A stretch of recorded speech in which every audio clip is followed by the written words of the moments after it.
The male lead, Kang Eugene, was an ordinary 19-year-old living on Earth, but on that fateful day, he was suddenly summoned to another world called Anfin. There, Eugene had to fight his way to the very pinnacle of glory, yet once he finally stood at the top, his only wish was simply to return to his homeland. Here Eugene returned was 2021, in Seoul, right in front of Middle High School, the very school the male lead once attended. The first thing Eugene saw upon returning to Earth was a bunch of punks bullying another male student. Damn it, even after 20 years, nothing has changed. Strange voice suddenly rang out right beside Suzao's ear, and the sudden appearance of an odd young man made him jump in fright. He instinctively stepped several paces to the left to widen the distance from the unfamiliar youth who had just appeared, but the boy kept moving closer. He looked Suzao up and down with eyes full of excitement.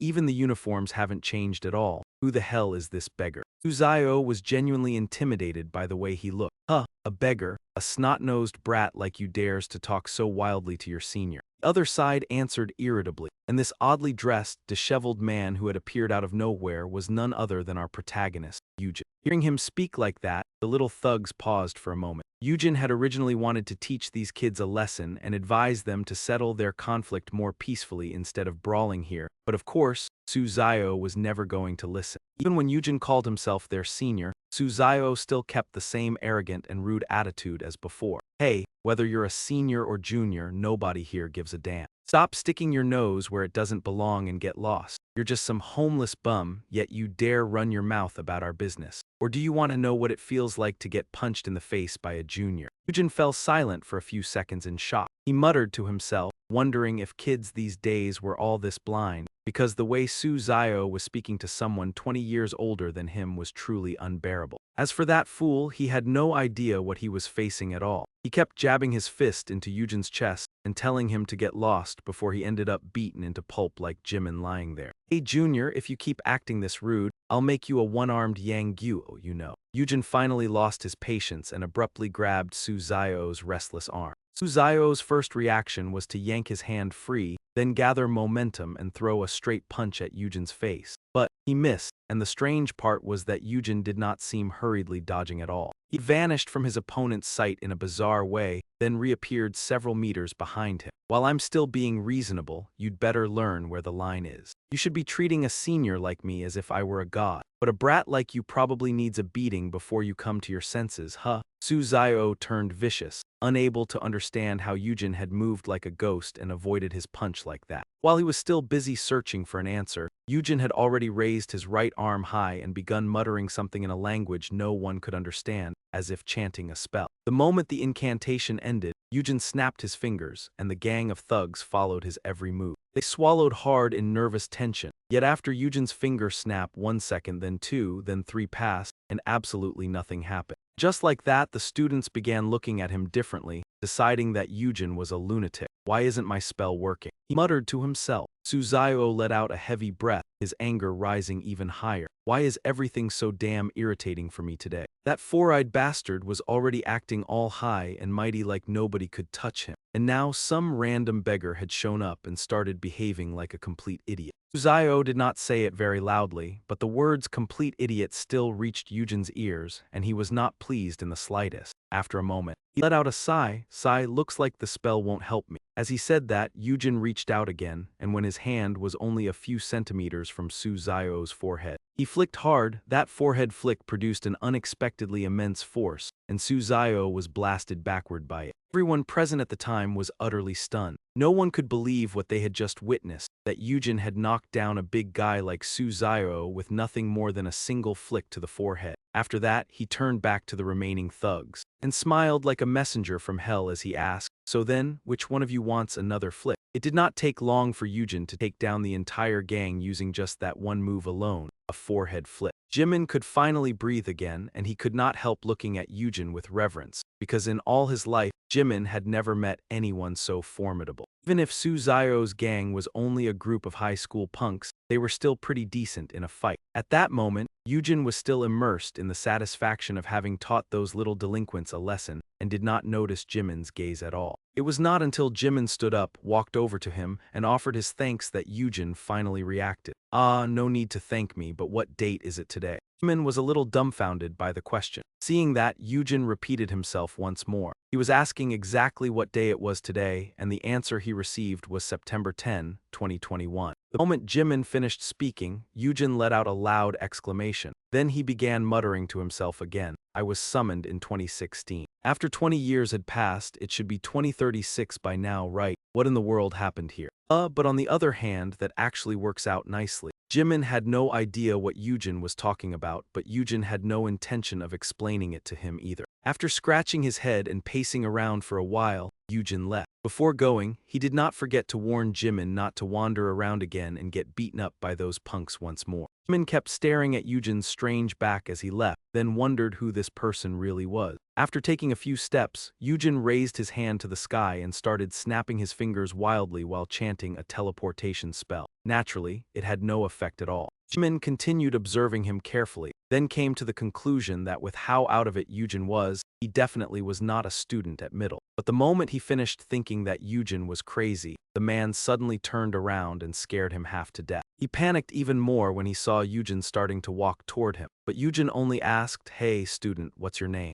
A little tense, Jimn still answered honestly that his name was Jimn. "All right, Jimn," Eugene's tone suddenly turned extremely serious. "Are you sane? It seems I came back here too hastily, so right now I can't use even the slightest bit of magic." The more Jimn listened to Eugene speak, the paler his face became. It was obvious that even after getting beaten up by those Suhyuk guys earlier, he had not been afraid. But now Zemin was genuinely scared, because he had no idea how he had gotten mixed up with this runaway lunatic. Eugene, meanwhile, paid no attention at all to that miserable look on the other man's face and just kept rambling on, explaining that he had actually been summoned to another planet. But then, for certain personal reasons he could not conveniently share, he had suddenly been transported back to Earth, and it seemed that during the transfer, the energy management system had run into some kind of problem. Otherwise, if it had been operating properly and precisely, he would have appeared right in front of his own house. The more Zemin listened to him, the more his head started to ache. Part of it was from being overwhelmed by information, and of course there was not a single thing among it that he believed to be true, just to make Eugene stop spouting this absurd nonsense. Jimn finally had no choice but to pull out his wallet and hand him 2001. In truth, that bookish young man proved to have an incredibly kind heart even toward a madman.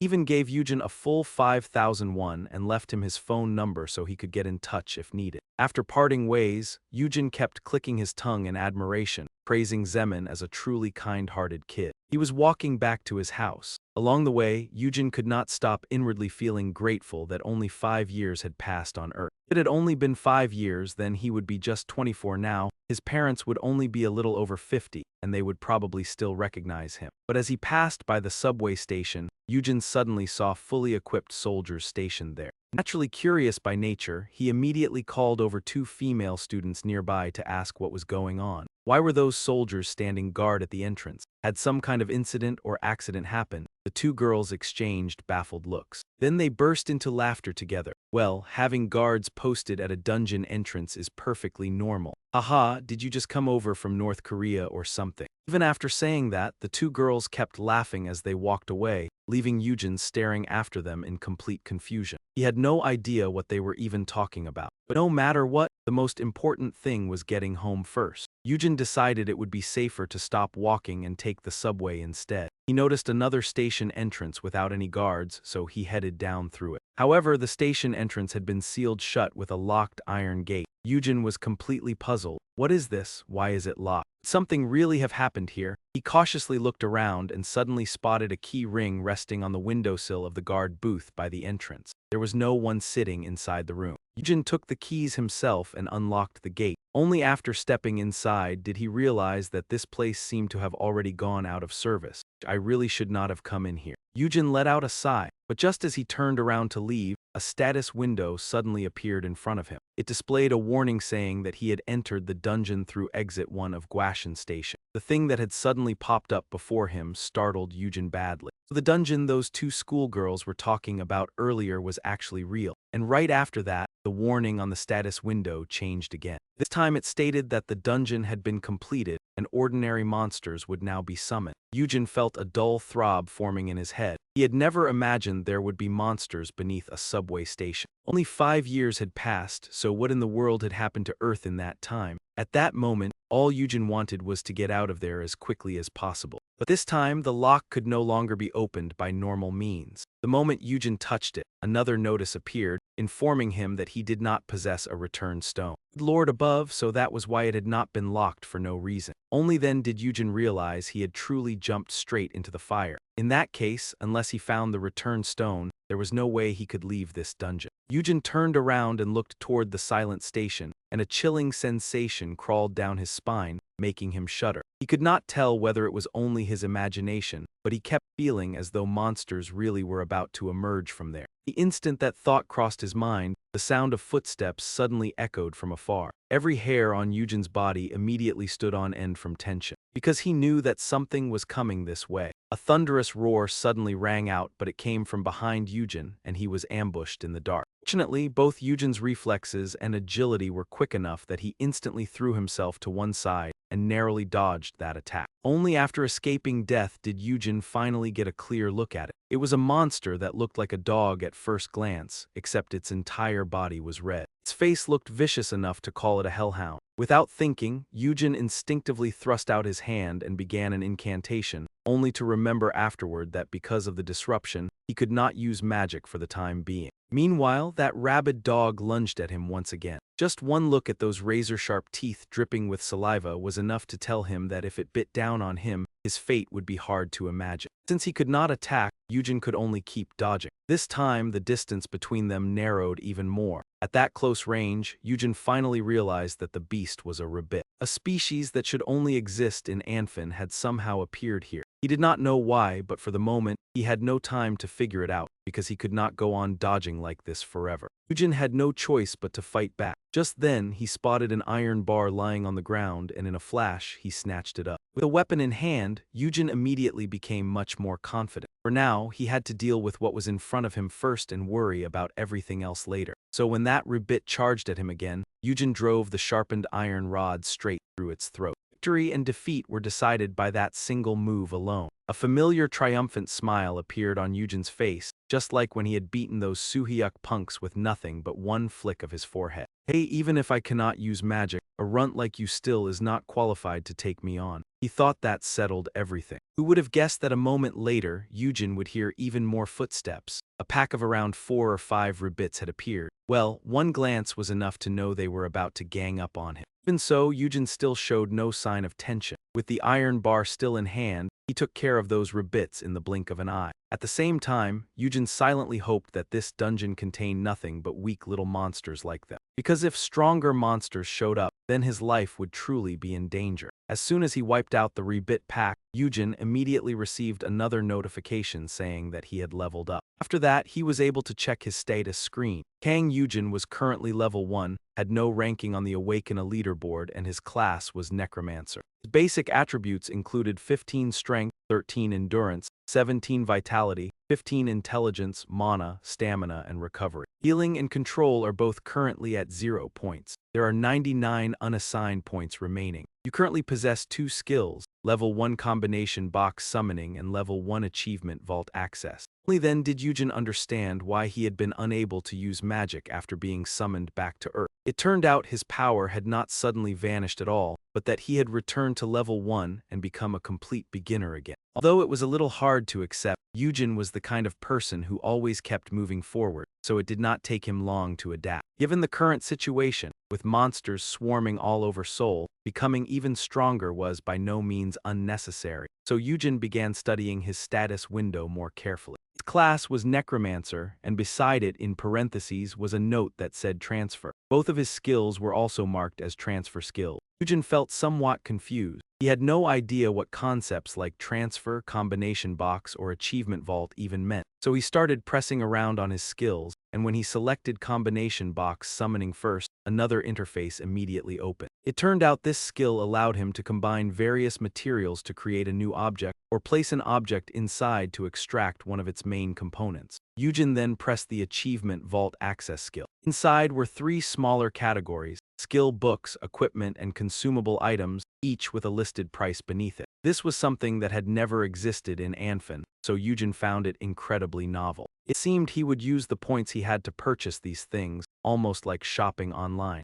After examining everything closely, Eugene decided that what he needed right now was a few skill. His main objective was to find a return stone and get out of here, so he needed a search skill. And during that search, if he ran into monsters, then tracking and bone soldier summoning should be enough. The problem was that each skill cost a full 10 points, and Eugene was just a rookie, so no matter how he worked it out, he would still come up short on achievement points. Since that was the case, he had no choice but to start by readjusting his stats. Since he had as many as 99 unused free attribute points, Eugene distributed them across all of his attributes. After some consideration, all of his attributes had been strengthened, and his free attribute points had dropped back to 0. Eager to test his new strength, Eugene prepared to try himself out after reallocating his stats. He tightened his grip on the iron bar in his hand and gave it a few swings. The feeling was completely different from before, not bad at all. Even though he could not afford a skill book yet, this should be enough for him to deal with the monsters in the dungeon. With his goal now clearly set, Eugene began conquering his first dungeon after being summoned back to Earth. At present, he had 5 achievement points. If he wanted to find a return stone, he needed the search skill, which cost 10 points. To earn enough for that, Eugene had to kill at least 5 more rabbits. So, instead of waiting for them to come looking for him, Eugene began hunting. Before long, his targets appeared. Driven by his desire to escape this damned dungeon as quickly as possible, he showed no mercy when he struck. After a grueling battle that left him gasping for breath, Eugene finally reached level 3. What disgusted him most about these rabbits was how they just kept charging at him endlessly. Eugene could no longer remember exactly how many he had killed by now, but he did know he had enough to activate both the search and tracking skill. Eugene immediately used them to look for a return stone, but luck did not seem to be on his side because there was not a single one nearby. It forced Eugene to go even deeper, but standing at the top of the stairs, he could already see a great number of rabbits below. Although they were not particularly strong, their sheer numbers made Eugene somewhat uneasy. He was not sure whether facing the entire pack of rabbits alone was really a good idea. After thinking it over carefully, Eugene decided not to take that risk. Fighting alone like this did not suit him at all. So Eugene chose to buy one more skill, the one he had already had his eye on before, Bone Soldier Summoning.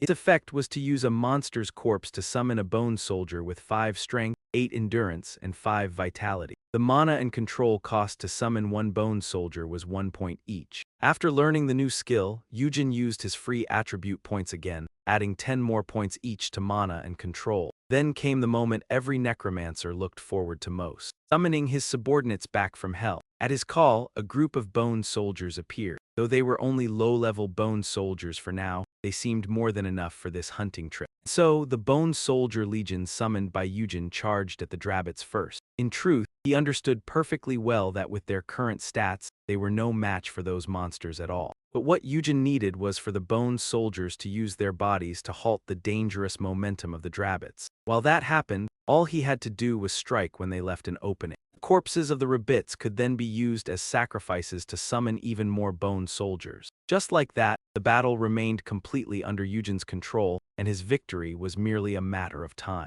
The more Eugene fought, the fiercer he became, and the iron bar in his hand was soon soaked red with the blood of the Drabbits. After an unknown amount of time had passed, the entire Drabbit pack was wiped out. This time, when he used the search skill, Eugene truly saw the glow of a returned stone that would let him go home. Only at that very moment did the station security guard finally show up where he should have been in the first place. Then the man was horrified to realize that the chain lock on the station entrance had been opened by someone. What is this? Did a civilian break in here? I'm screwed. He kept slapping his forehead and wringing his hands, blaming himself for ever leaving his post on his own like that. After that, the man quickly pulled out his phone to call the rescue team. But just as he finished dialing, the light of the teleport gate appeared again, and Eugene returned unharmed right before his eyes. The station security guard was overjoyed to see that he was still safe. He immediately asked, "Are you an Awaken?" In another development, a man named Unzi, who looked at a glance like the sort who was always up to no good, appeared carrying a backpack stuffed with bloodstones. He could not stop chuckling in delight, then muttered, "This time we hit the jackpot."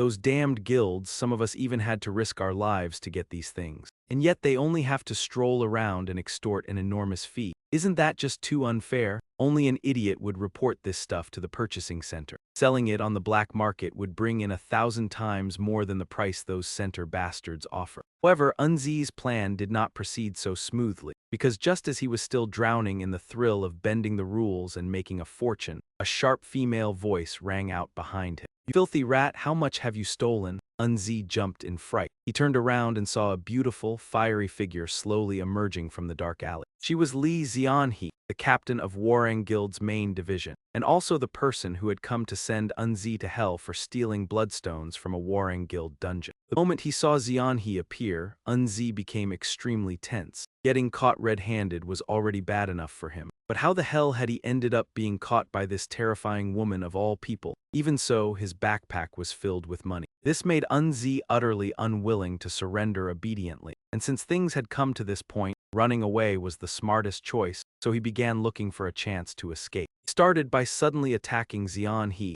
and knowing full well his strike could not bring her down, Unzi only meant to use the moment she dodged to make his getaway. However, the instant he turned around, before he had even managed to take 3 steps, his opponent's icy face was already right in front of him. "Go to the afterlife and be at peace." Those were the last words Unzi heard before Zeanhi's blade carved through his flesh, and he collapsed with his body covered in cuts. As for Zeanhi, her attack was so clean that not even a speck of his blood stained her, and after confiscating Unzi's backpack filled with bloodstones, Zeanhi received another message from the Garang Guild security team at Exit 1G, Guashan, reporting that an unregistered gate had been created and requesting an on-site confirmation, and her expression immediately turned grim. Another gutsy little rat, huh? The bold rat Zeanhi was thinking of was Kang Eugene, who still had no idea how serious what he had just done really was. He was only busy figuring out which bus number he should take to get home, and even on the way back, Eugene could not stop thinking. There's no denying that after dungeons and monsters appeared, this was no longer the Earth he once knew.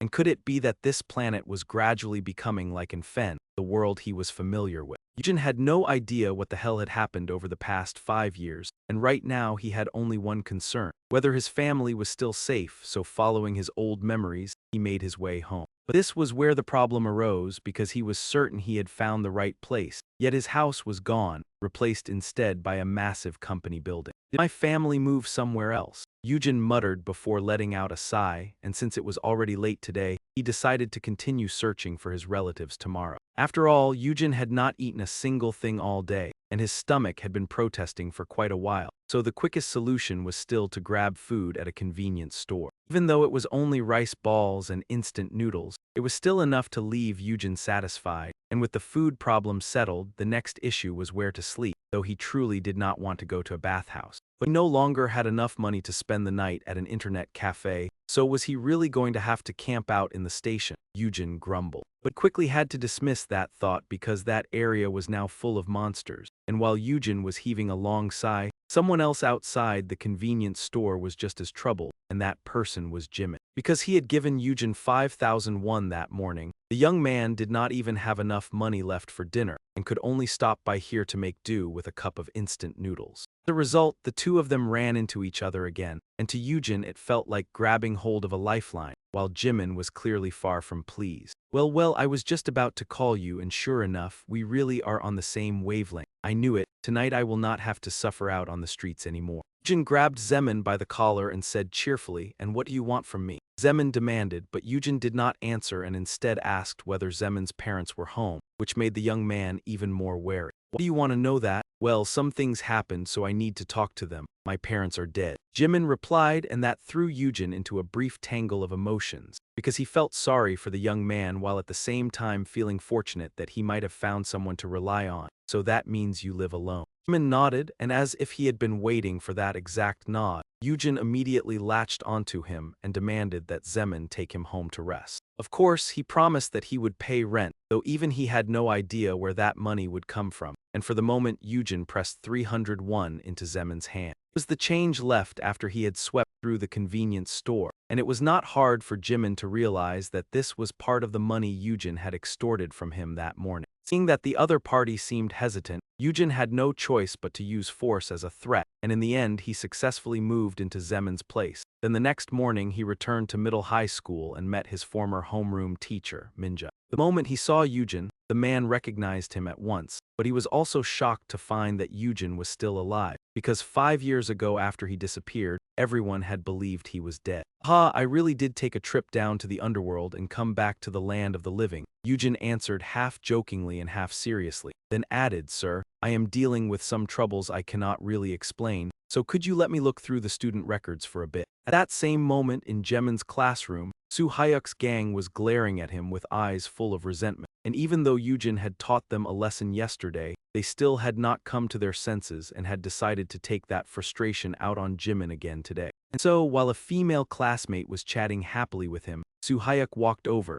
shoved her aside rudely, then grabbed Zemin by the shoulder and yanked him close. Hey, you little bastard, yesterday you really got lucky, huh? Out of nowhere some crazy guy dropped from the sky and saved your life. Zemin, we should pick up where we left off yesterday, should we not? I do not know what you are talking about, so do not start trouble with me in the classroom. Zemin replied coldly, but through Soo Hyuk's eyes, that detached attitude only looked arrogant, and it made him furious. And even in a place of learning like this, Soo Hyuk had no qualms about grabbing Zemin by the hair roughly before unleashing a stream of foul insults. Still do not know your place, you piece of trash. If nothing changed, the next thing waiting for the young man would be a beating. But at that very moment, a familiar voice rang out and instantly made Soo Hyuk's group stand on end. Let him go, well, looks like I came at just the right time. The instant Soo Hyuk saw him, he began to tremble because how could he forget that lunatic who talked nonsense, but had smashed his forehead open yesterday? All of you, come outside with me. A terrifying smile spread across Eugene's face.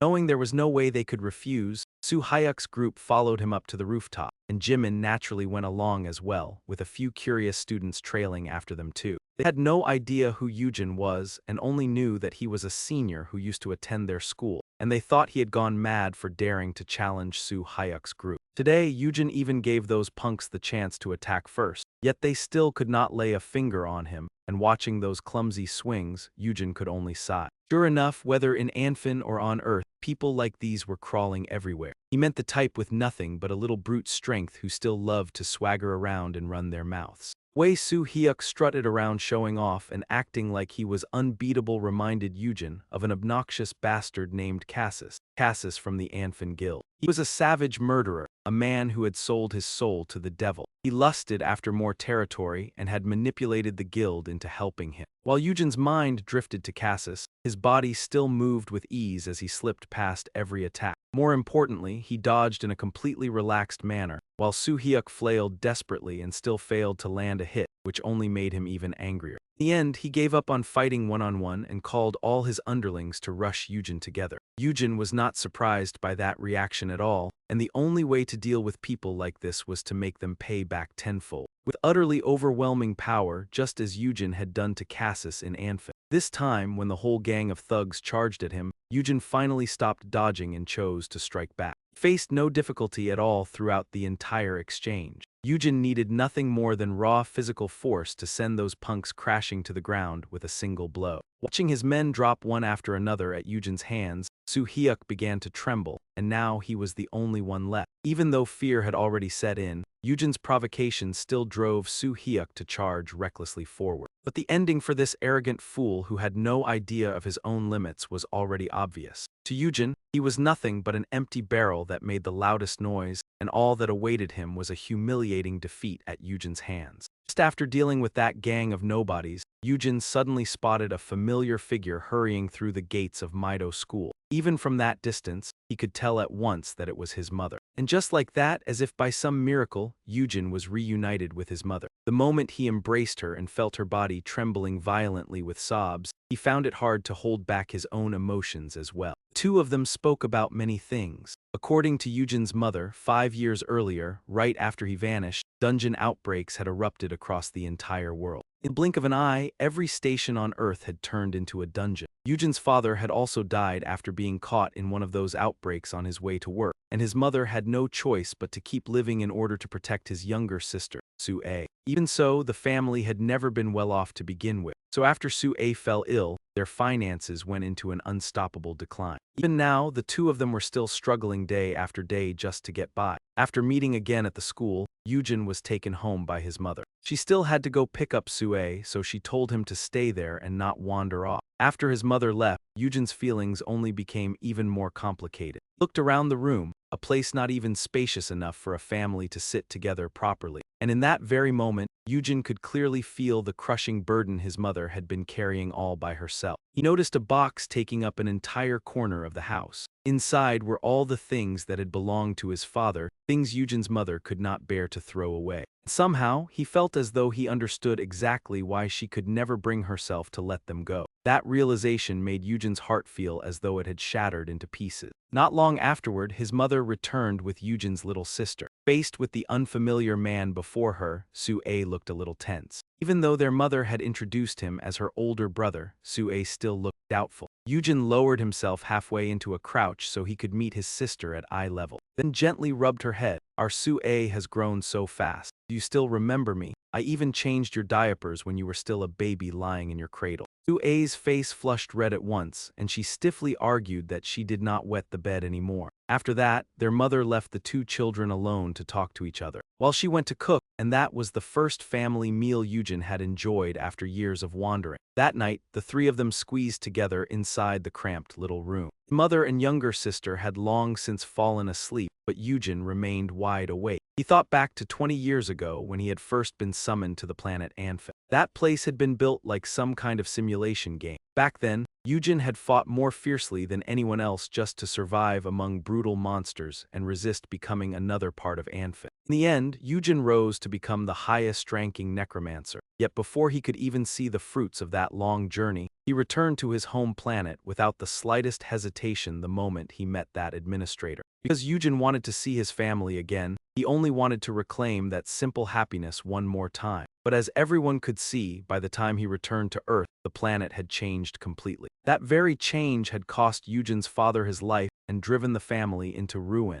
It pushed Eugene into taking his father's place as the pillar of the family. To do that, he had no choice but to make money. After all, he had survived on Anphin and endured things even worse than this. Because of that, Eugene did not think the current situation was truly the worst it could be. At the very least, if it was for his family, then he knew he could do it. The next morning, the first thing Eugene did was buy himself a new phone. He then began looking into the concept known as an awakened one. It was the same term the security guard at the station had used for him yesterday. Since the man had thought Eugene was just an ordinary civilian who had accidentally wandered into a dungeon, he had nearly scared himself out of his skin. But once he saw that Eugene was completely unharmed, he was finally able to breathe in relief. Still, he could not understand why Eugene had entered the dungeon without a bloodstone, and afterward, Eugene had even needed to submit his information into the registry. That opened up a path for Eugene. He needed money, and the only thing he could do right now to earn it was become an awakened one. As soon as the thought came, he sent his mother a message,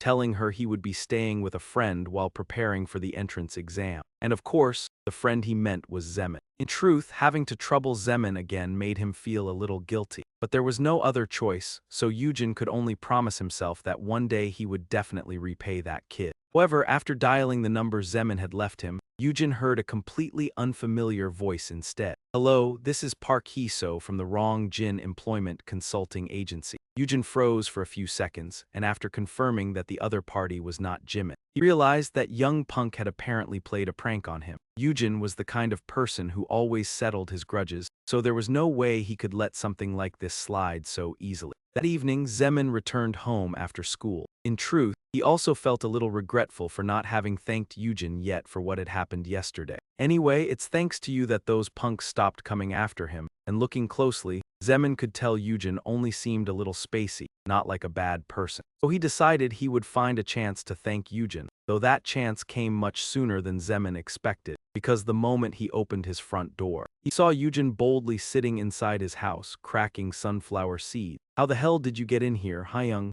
Zeman was so shocked his hair practically stood on end. Haha, I saw you enter the passcode before, Eugene answered calmly. This is illegal trespassing, Jimn said with a dark expression. Well, I did call to let you know first, but some guy gave me a fake number. Eugene tactfully brought up how Zeman had given him a bogus number, which made him jump in alarm, but since the guy had come here to freeload anyway, he did not intentionally press the matter. After that, Eugene got straight to the point. He told Zeman that he was an awakened, though not officially yet. It actually made perfect sense, and Zeman finally found a reasonable explanation for why Eugene was so strong. It was just that, having only recently crossed over back to Earth, there were still many things Eugene did not understand, so he had to ask Zeman. By the way, do awaken make a lot of money? Of course, Zeman answered immediately, but it still depends on the dungeon. And so teacher Zeman's crash course for the utterly clueless officially began. According to him, the first thing Eugene needed to do was register with the association as an awakened so he could be granted access to dungeons. After that, he could find a guild to join,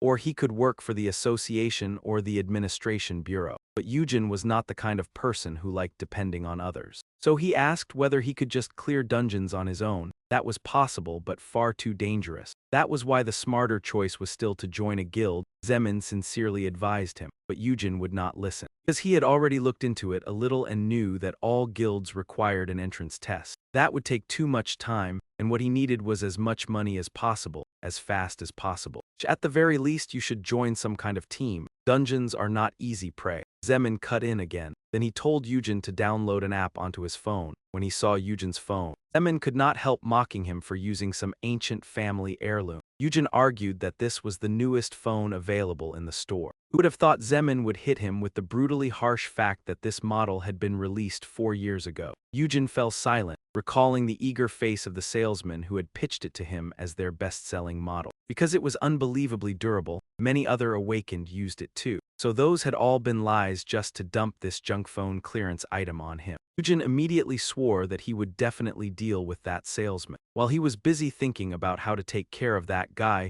Zeman had already successfully installed the Dungeon Forum app for him. From now on, Eugene could look up information on all kinds of dungeons and reserve them right here. HMPH, so I just carry this brick around, find dungeons and conquer them, is that it? Eugene asked again. I already told you that you need to determine your awakened rank first. If you just charge in blindly, you will lose your life for nothing. Zeman tried to stop him with all he had, but Eugene did not seem to care much. After browsing the forum, he discovered another new piece of information, an entry pass. Even the lowest level dungeon could cost Eugene as much as 10,000 won. In other words, if you wanted to make money from dungeons, you first had to spend money. The moment he heard that, Eugene's face turned pale. Zeman, lend me some money, he said, and this time it was Zeman's turn to go deathly pale. Another night passed, and the next morning Eugene went to the Awakened Management Bureau to take the assessment, and his necromancer ability left everyone present badly shaken. Instant the skeleton soldier was summoned with its blazing red eyes, the atmosphere around them erupted in commotion. Then a voice rang out from the observation room. So you are a necromancer. Eugene stood there and answered frankly, that's right. The examiner adjusted his glasses and thought to himself. He'd met many awakened before, but this was the first time he had ever seen a necromancer with his own eyes. At that moment, a faint goblin appeared inside the testing room, along with an instruction. Each person's summoning ability is evaluated based on the combat power of what they summon. Could you try attacking the target in front of you?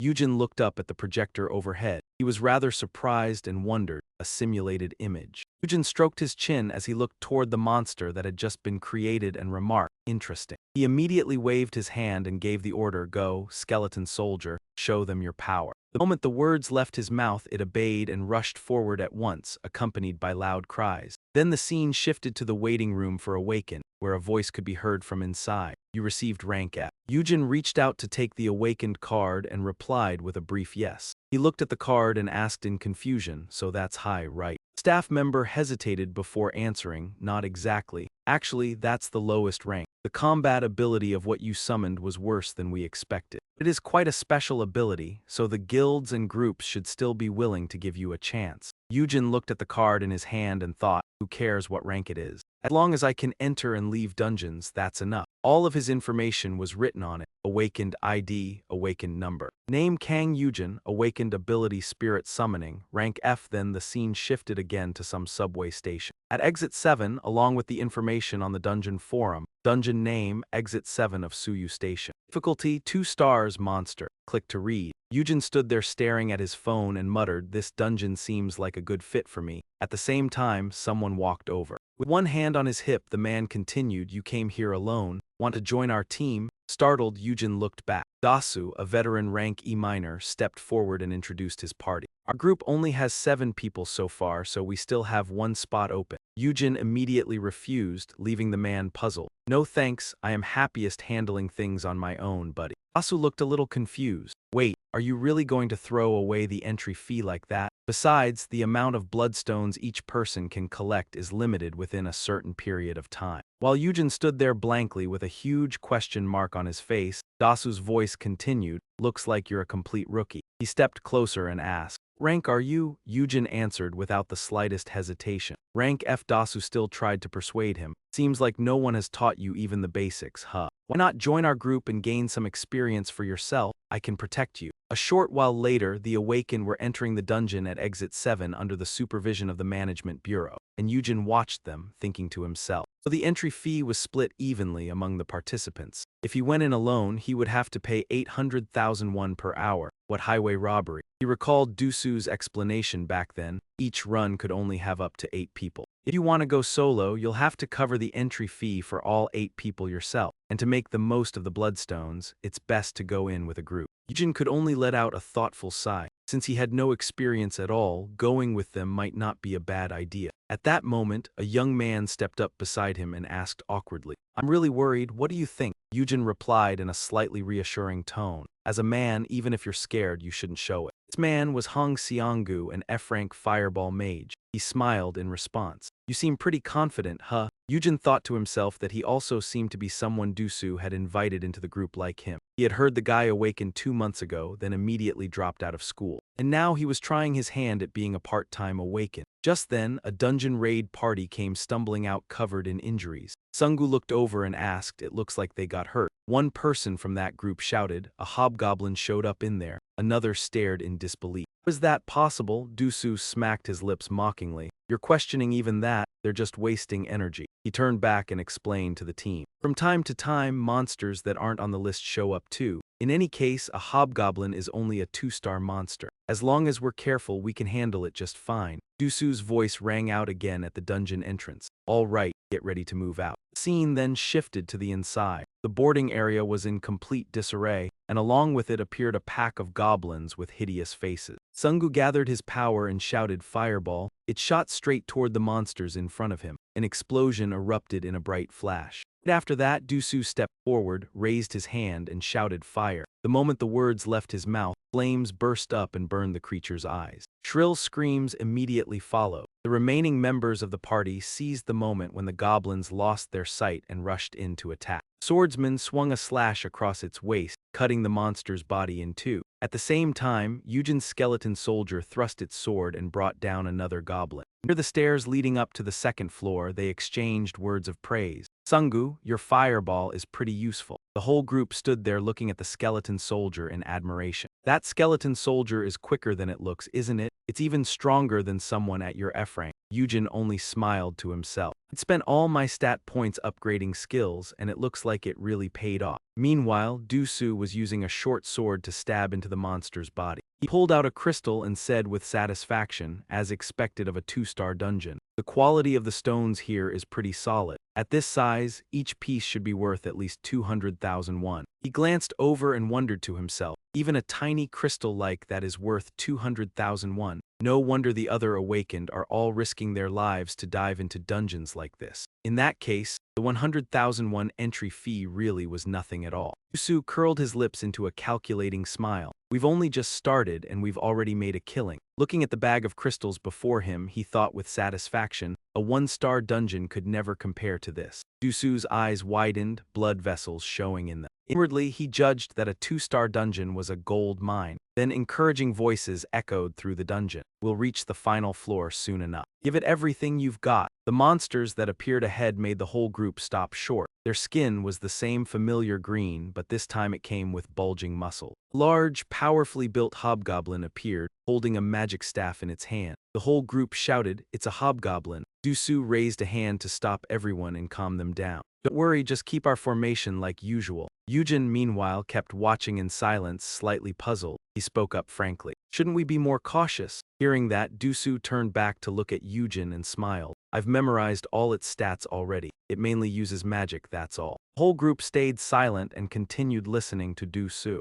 "Since Zhangchun's ability is to create shields, we can block its magic. Then take it down immediately and victory will be ours." He felt exasperated inside, but if the leader had already spoken, then all he could do was stand there and listen. On the monster's side, the huge hobgoblin's face darkened as it raised the staff high in its hand. Dusu shouted an order, "All right, block it." One member stepped forward and created a thin barrier in front of them. Orb atop the staff crackled with countless arcs of lightning. The stream of energy slammed straight into the barrier, was blocked, and spread around the sphere. Having temporarily neutralized the attack, the whole team became excited. "We did it, move in." Dusu cast fire, striking straight at the eyes of the huge hobgoblin in front of them. The swordsman rushed in with a slash, but the creature blocked it with the staff in its hand. Beside him, Sungu summoned and hurled a fireball. Eugene still had not moved, glancing over in concern. "This looks bad." Among the many kinds of monsters he had encountered on Alphen, the hobgoblin was one of them. Unlike ordinary goblins, a hobgoblin possessed far greater intelligence, to the point that it could use magic with ease.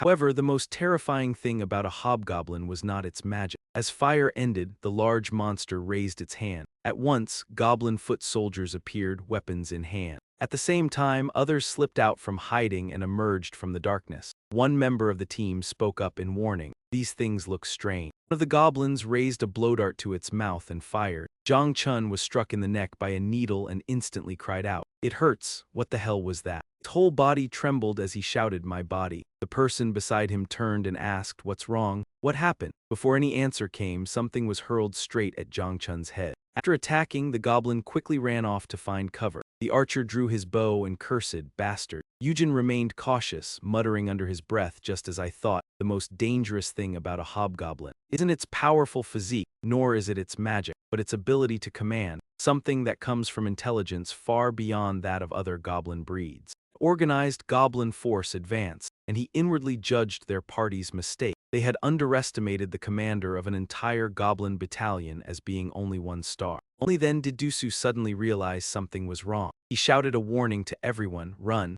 get out of here now." The whole group immediately turned and fled for their lives, and with the monster's overwhelming numbers, no one dared look back. Only Sungu remained standing there with a fireball in his hand. While the party retreated, he chose to attack and cover their escape. The goblins cleverly used objects in the dungeon as shields. They broke into smug smile. Dasu shouted an order, saying there was nothing else they could do and they had to retreat. Sungu asked anxiously, "Then what about Jinchun?" Looking at his teammate lying there, Dasu shouted that he was already dead and asked if Sungu's eyes were just for show. He then kept running with the others and yelled for everyone to fall back. Leading Hobgoblin's eyes flashed as a sinister grin spread across its face. The magic staff in its hand kept crackling with streaks of lightning. It swiftly unleashed a stream of electricity. It shot straight toward the fleeing group. Sungu was struck, his body locking up in paralysis as he cried out. Dasu saw it happen but still shouted for the others to keep running. Sungu lay there as the others disappeared into the distance. Meanwhile, the goblins advanced toward him with weapons in hand. They then split apart to make way for the hobgoblin. Eugene hid nearby, curling his lips into a calculating smile. Only then did he step out. He pulled a weapon from the system and muttered that it had been a long time since he had hunted goblins.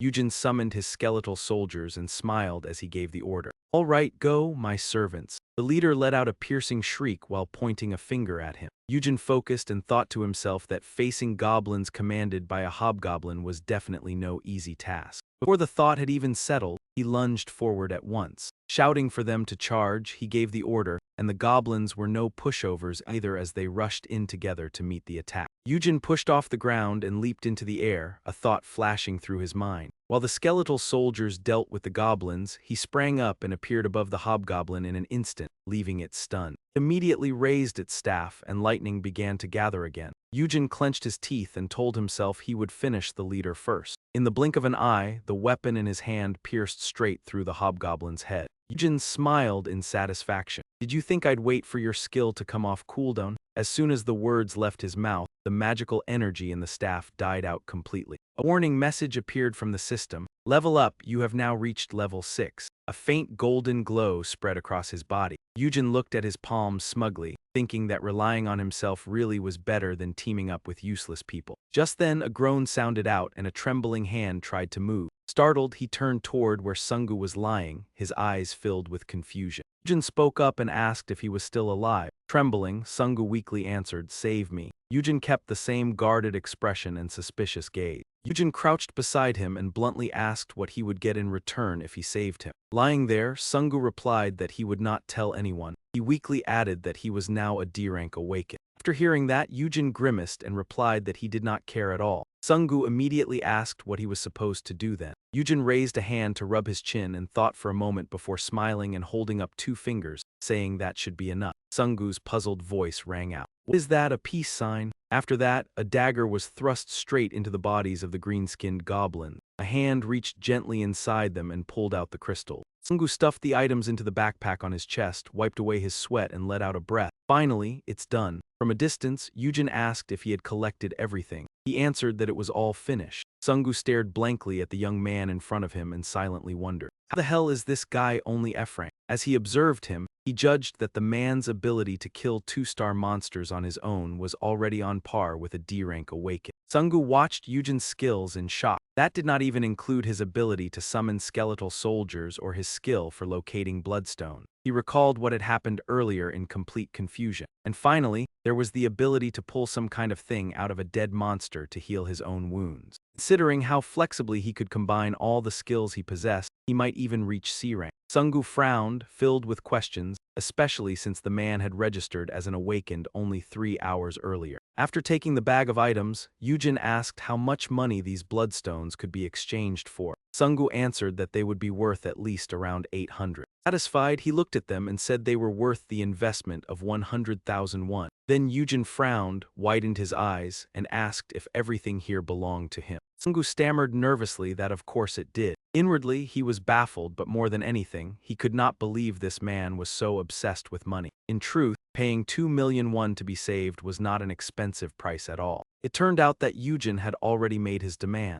To hell with that peace sign, 2 million won in exchange for your life is already a bargain for you. His voice continued to echo through the dungeon. The return stone too, where is it? Great, let's get out of this dungeon. The two of them then quietly started walking away when the system suddenly issued a warning that blood had been detected. Eugene raised a hand to signal a stop. Sungu looked a little confused but obeyed. Focusing intently, Eugene warned him that there was an ambush. Eugene looked upward and reasoned that if all the monsters had already been killed, then that meant. After hesitating, he shouted, "Hey, you bastards, knock off the hiding act. Show your faces already, will you?" As soon as he finished speaking, his former teammates appeared and looked down at them with uneasy expressions. They came down, and seeing the goblins sprawled all over the ground, Dasu asked what had happened. Had the two of them really killed them all? Eugene turned and warned that they were planning to attack the moment he and Sungu got close. Sungu asked what they should do now. As Eugene's face darkened, Sungu glanced at him with a troubled look. Eugene looked at his former teammates and spoke. "Hey, after tucking your tails and running away, what are you shamelessly showing up for now?" He smiled with a trace of mockery and said they should have been standing outside the barrier by now, so what wind had blown them back here? Dasu shut his eyes, frowned, and laughed. "What are you talking about? We're teammates." He tried to explain that they had planned to come back and face them again after recovering their nerves. He said he had not expected to arrive and find all the monsters already dead. Dasu glanced at the backpack slung over Eugene's shoulder and, with a colder look in his eyes, asked cautiously, "How did you manage to kill them?" Eugene answered with a mocking smile, "Cut the crap, don't try to squirm your way out with me." He took off the backpack and continued. "You must have been planning to run the moment you got the return stone, but when you saw that all the monsters were dead, greed got the better of you, didn't it?" Without the slightest hesitation, Eugene dumped every bloodstone from the bag onto the floor. His eyes flashed with a murderous red light as he threw out a challenge.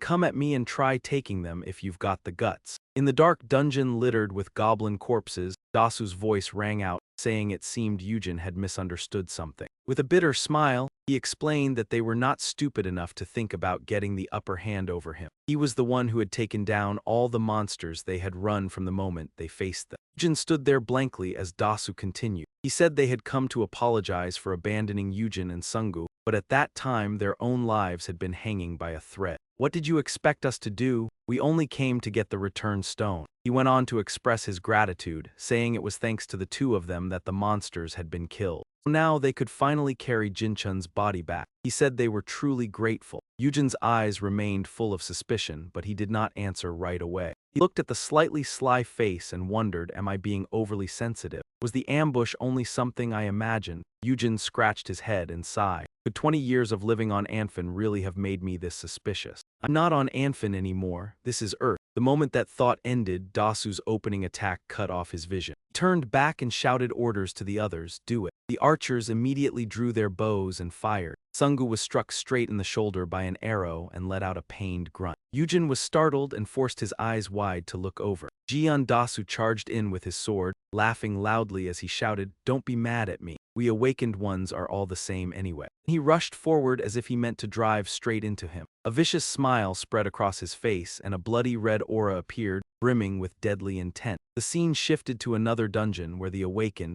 having finished conquering it, were walking out. They looked at the girl waiting there and said, Captain, you've worked hard. Jianhui immediately replied, everyone did well. At the same time, a phone call came in and the voice on the other end reported, Captain, we found the intruder, it's Kang Eugene. She asked again, you found him? Who exactly is this person? The other side answered, it's very difficult to confirm his identity. We investigated and discovered that he only registered as an awakened today. This information made Jianhui cry out in shock, what today? Then where is he right now? Back in the dungeon, after the sneak attack, a sinister smile appeared on Dasu's face, but his expression suddenly changed. Glancing at Eugene, he saw him holding his head and laughing loudly, his voice dripping with mockery, you were a little too hasty. Eugene tightly gripped the hilt of Dasu's sword, making him tremble, and said in a low voice, pulling a surprise attack like that is pretty dirty. Without the slightest hesitation, he swung his arm and slammed Dasu straight into the ground. Tiles shattered along with his cry of pain, and blood sprayed from his mouth. Eugene brushed back his hair and laughed smugly, oh dear, why is everything happening exactly the way I predicted? He raised his hand toward the group of former teammates and demanded, weren't you the one who just said awakened people like us are all the same? Shadows were summoned from the dead goblins as Eugene's voice rang out again.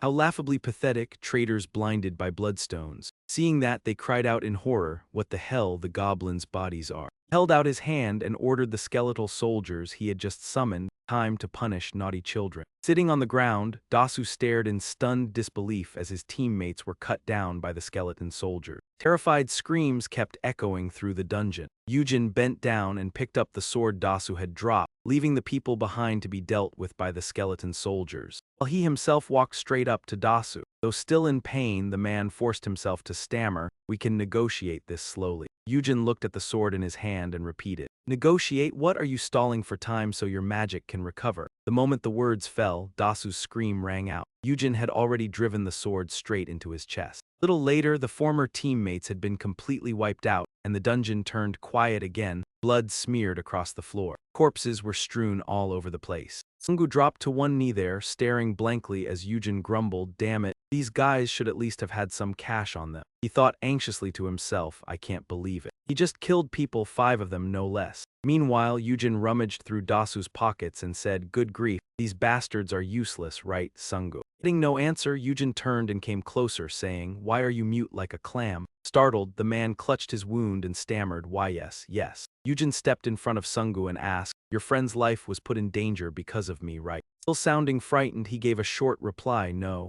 Eugene did not hesitate to make an offer, then double it. That left Sungu shocked and confused. He let out a baffled huh. Eugene's face suddenly turned stern as he lowered his voice, I saved you twice. We should do business properly, shouldn't we? Dasu's corpse lay there as Eugene's voice sounded again, let me take a look at your shoulder first. I'll patch you up for now. The man politely answered as well, thank you. Scene shifted outside the dungeon, where people from the management bureau were standing there taking notes. He flinched slightly when he saw Eugene walk out of the dungeon and asked in confusion, "Why are only the two of you back?" He answered calmly, "The others were all killed by monsters." That response made the management bureau employee freeze for a moment. Looking at the backpack on Eugene's shoulder, he questioned him. "How did you end up with so many bloodstones?" Eugene cast a glance behind him and replied, "Even if you're about to die, you still have to take your money with you, right?" The bureau employee handed him a form and said, "Please fill this out before you leave. There's a chance the management bureau will contact you to investigate this accident." Scene shifted to the item purchase center. After selling everything, Eugene pushed open the door and walked out, a smug smile spreading across his face as he thought to himself, "I can't believe I made as much as 13 million won from just one trip into a dungeon." Sungu silently followed behind, while Eugene kept calculating in his head. "If I add the 4 million won I got for saving Sungu, then the total comes to 17 million. He kept walking, chuckling to himself. "Next time I should still go into the dungeon alone." Behind him, Sungu wore an anxious expression again. 4 million won. Even if I smash all my piggy banks, I still won't have enough to pay him back. Should I borrow money? Should I ask him to lower it a little? Eugene's voice rang out, startling him. "Sungu." Pointing at Sungu, he asked again, "You know very well that I hate people who break their promises, right?" He answered in a stammering voice, "I'll remember that." Eugene simply walked away, waving his hand as a reminder, "I'll be waiting for your call." Sungu could only stand there and sigh, "I guess I'll just borrow it." Then a thought suddenly flashed through his mind. He's not planning to demand another 4 million from me, is he? The scene shifted to a phone shop with banners and advertisements covering the storefront. Inside, the employee yawned over and over. Looking outside, he complained, "There aren't any customers today." Right then, a loud bang sounded, making the employee jump. Seeing Eugene kick the door open and walk in, he shouted, "What the hell, what are you doing?" Without a single wasted motion, Eugene strode over and grabbed the sales clerk by the collar. And Eugene lifted him right off the ground. The man's face twisted as he wondered inwardly, why is he so strong? Before he could even understand what was happening, Eugene directly rewarded the employee with a hard slap across the face. The man frowned and shouted, "What the hell do you think you're doing?" Before he could say anything more, Eugene unleashed another flurry of slaps. Every single hit made the employee's face contort. He trembled all over, anxiety filling his heart. "This bastard has really snapped. If this keeps up, I'm going to end up visiting my ancestors." This is the kind of thing I've seen on TV, right? Intentional violence, isn't it? The employee's face was bruised purple and swollen, and his weak voice sounded out, "I'm sorry, spare me." Eugene paused, his long hair veiling the fury in his eyes as he stared at the man. He slammed the employee to the ground, making him cry out in pain. Eugene lowered his voice and called to him, and the employee hurriedly dropped to his knees in reply. "Yes, sir." Staring at him seriously, Eugene continued, "I absolutely hate scammers, and I hate bastards who like to switch things too." The employee asked in confusion, "Scam you how?" Inside, he was bewildered. "I do not even know who this guy is, so what scam is he talking about?" Eugene thrust the phone in front of his face and demanded, "You were the one who sold me this phone yesterday. You remember, right?" The employee recognized it and thought to himself, "That is the one I sold to that weird idiot yesterday. That stupid fool." He recalled handing the cheap phone to Eugene the day before with a beaming smile. "I will lower the price for you to just 900,000 won." Back then, not realizing the problem, he had even smiled in satisfaction. Technology these days is far more advanced than it was 5 years ago. He stared at the person in front of him and wondered, is that really that idiot? Meanwhile, Eugene frowned angrily and asked, "Did a cat run off with your tongue?" And under the blue sky and white clouds with music playing in the background,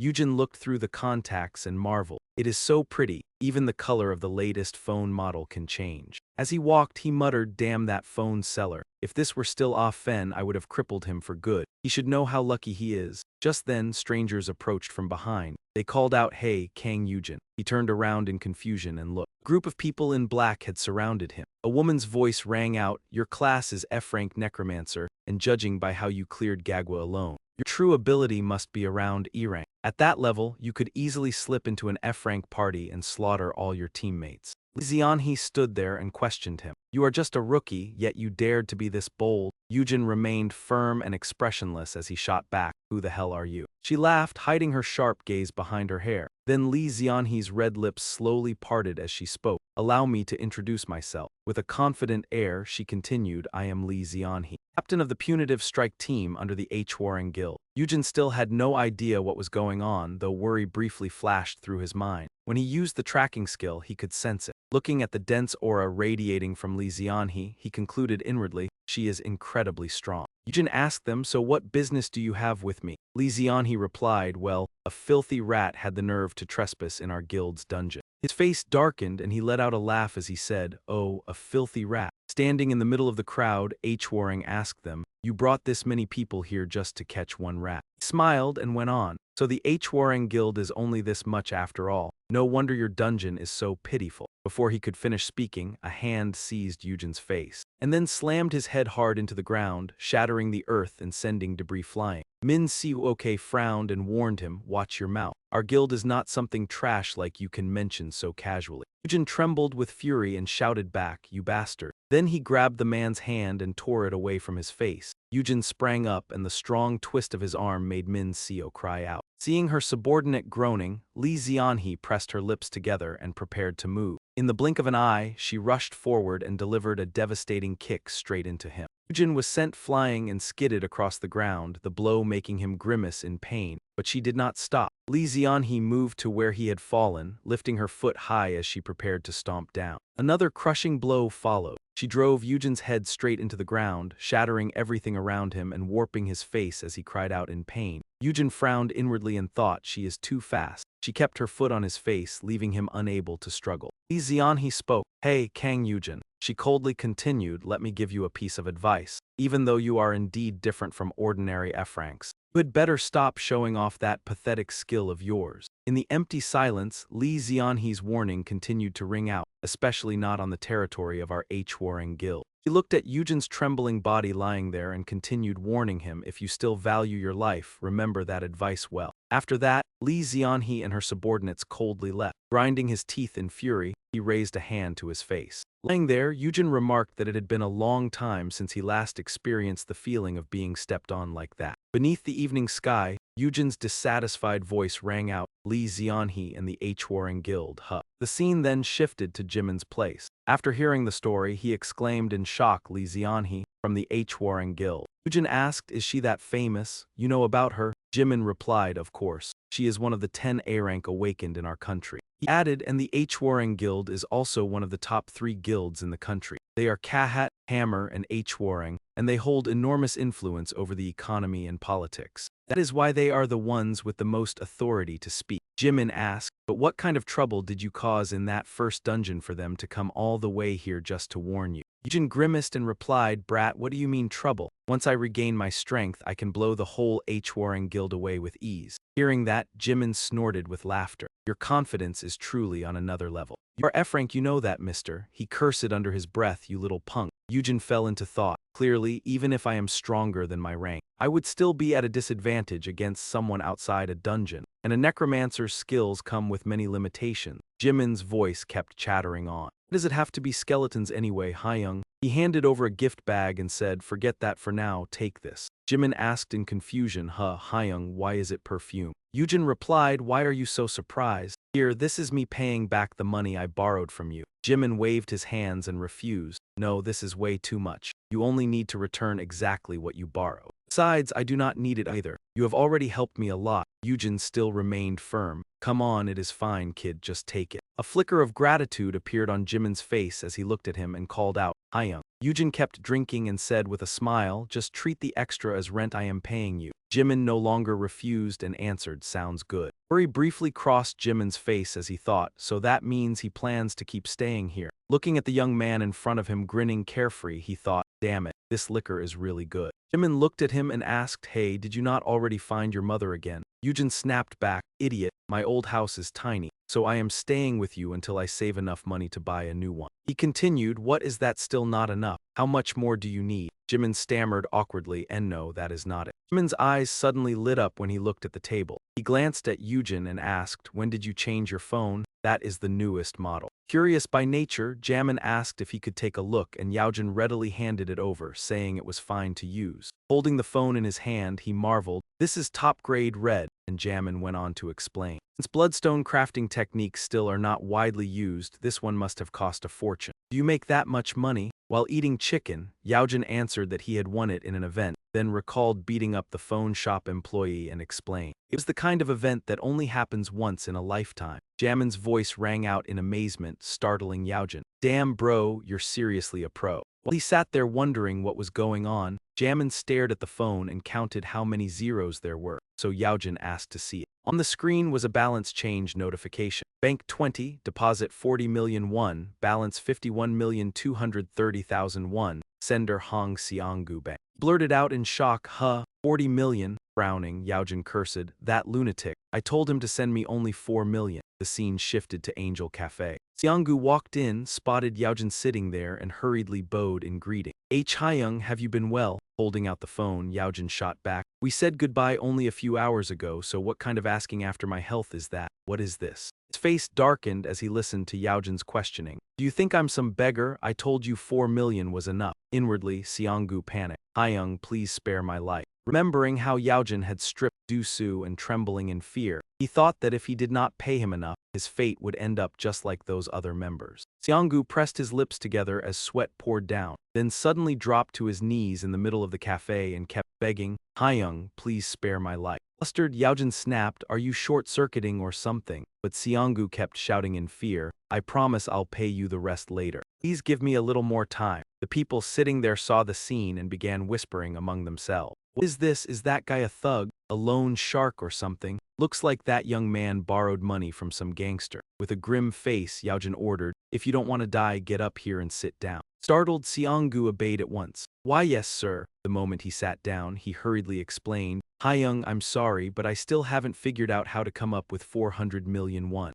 Promise that if you give me a little more time, I'll pay you the full amount. His words left Eugene slightly confused, and he asked again, 400 million. With an innocent look on his face, Eugene replied, yes. He let out a sigh and thought to himself that this guy seemed to have misunderstood. I told him to give me 4 million won. He somehow mistook it for 40 million, and now it has even turned into 400 million. A glint flashed in Eugene's eyes as he marveled inwardly that kids these days were really generous. Looking at the honest appearance of the young man before him, he decided that since the guy insisted, he would just go along with it. Then Eugene laced his fingers together and with a sly smile asked, so how long exactly should I wait? The scene shifted to early the next morning, with Eugene strolling alone through the park when, from the distance, Seong-gu stood beside a car and waved. Hyung, over here. After getting into the car, Eugene wondered why his subordinate seemed so cheerful on the very first day. Smiling, the man replied, even a subordinate has the right to be happy, doesn't he? That left him satisfied, and he found himself smiling as he recalled the previous night at the Sungu Cafe, when he had sat obediently and listened to Eugene speak. So since earning 400 million won right now is practically impossible, would you like to repay me by teaming up with me and handing over the money you earn? Eugene asked, which means you'll have to stick to me 24/7, all right. Back then, he answered without the slightest hesitation, that won't be a problem, sir. As long as you can decide on a specific schedule, I can even work as your manager. He asked in confusion, a manager?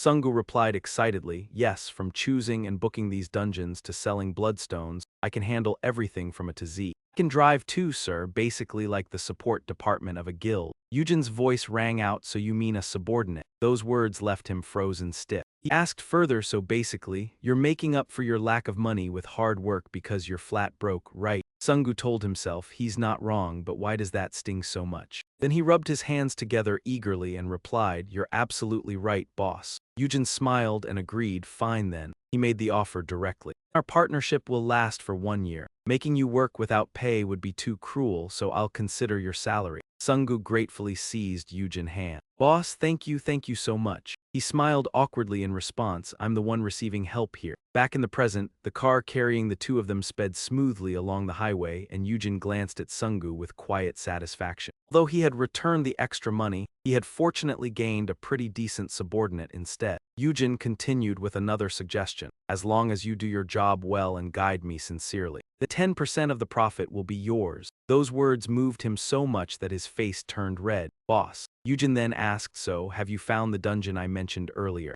Sungu answered seriously, yes, sir. Just as you instructed, it's a 3-star dungeon with the highest monster spawn rate. It's exit 3 of Gimbang, home to a pack of Reiki insect-type monsters that look like giant cockroaches. Soon after, the two of them appeared inside the dungeon, and Eugene looked up and remarked, "There really are countless of these things." He reminded him, "Sungu, make sure you stay close behind me." With his backpack slung over his shoulder, he replied, "Yes, sir." Eugene looked at his system screen and thought to himself, "I'll put all the stat points I've earned into control." Right then, a system alert appeared. The number of skeletal soldiers you can summon has increased to 10. Eugene smiled in satisfaction. Birds of a feather flocked together. If the enemy is many, then our side has to be many too. The skeletal soldiers were summoned at once. He gave the order, "Time to go all out, isn't it?" Some time later, at the stairs between floors, the Reiki sensed danger and shrieked without end. They trembled in fear at what stood before them. It was the skeletal soldiers, their sharp weapons raised high. Then, without a single wasted movement,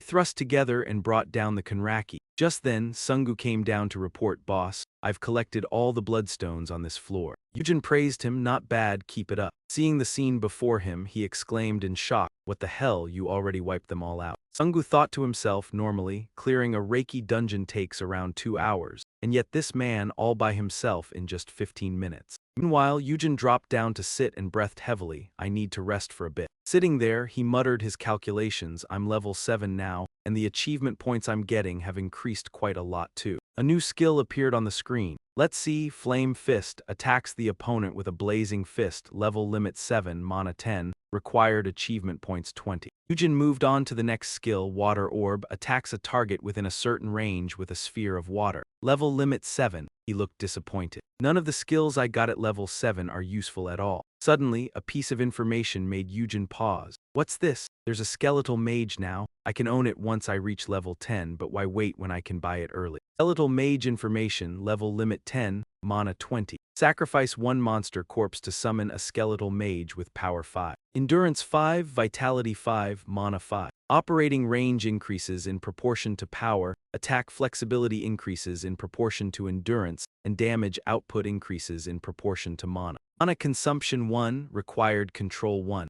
Sungu walked over and reported, "Boss, everything's done. The return stone has appeared too." Eugene asked, "How long have we been in here?" He answered immediately, 27 minutes, sir." He raised a hand to rub his chin and calculated, "We have tickets for 4 hours." Then Eugene stepped onto the stairs and said, "We can go at it 7 more times like this. Let's move." Sungu replied fearfully, "Oh man, here I come." The scene shifted later to the Bloodstone Exchange office. The employee handed Sungu the bank book and informed him, 53.2 million won has been added to the balance. He replied, "Ah yes, thank you very much, ma'am." Then Sungu's face suddenly went blank as he stared at the number and he was stunned. Inwardly, he cried out, 52.3 million won. Looking at the amount printed in the bank book, Sungu marveled to himself. More than 50 million won earned in just 30 minutes. At this rate, 400 million will be in hand in the blink of an eye. His hands trembled in disbelief. Calculating my share, I'll receive 40 million. Then, I struggled through 1-star dungeons for 2 whole months just to earn 30 million won, and now I'm making 40 million won in only 1 day. Then Sungu blurted out, "This is incredible, boss." He turned to look at Eugene with a face full of gratitude. "Boss, you really are the savior of my life." He smiled and replied, "Don't get too excited. There are still 7 runs left, so don't celebrate too soon." Sungu followed behind Eugene, his heart brimming with excitement. This really is a heaven-sent opportunity. Becoming boss's assistant truly was a brilliant idea. The scene then shifted to the headquarters of the Hammer Guild, where only one person remained in the office. He was humming along to the music, clearly enjoying himself. Just as this man was making coffee, the phone rang. He picked up and said, "Captain of Support Team 4, Jiang Minchin speaking." From the other end came the reply, "Yes, Captain, it's me, He Min." He asked again, "What is it?" Over here, He Min stood by the glass window and replied, "I received an urgent report about a case. This morning, 2 awakened men bought a 4-hour ticket to enter a dungeon, but there's something strange about the 2 of them." On the other end, Minchin sounded somewhat indifferent. "People die in dungeons every day, so what's so strange about that?" Having explained, no, rather, both of them kept coming back out, and each time it matched the time they spent entering and exiting the gate. He continued his report, saying the first run took them only 30 minutes, then just 11 minutes after that. Good lord, they had just come out of the dungeon again in exactly 9 minutes and 47 seconds. Eamon's voice rang through the phone. Hey, I won, right? Hand over the money already. Min Chan asked in confusion, what are you guys doing? He replied, we're betting on whether they can finish it in under 10 minutes.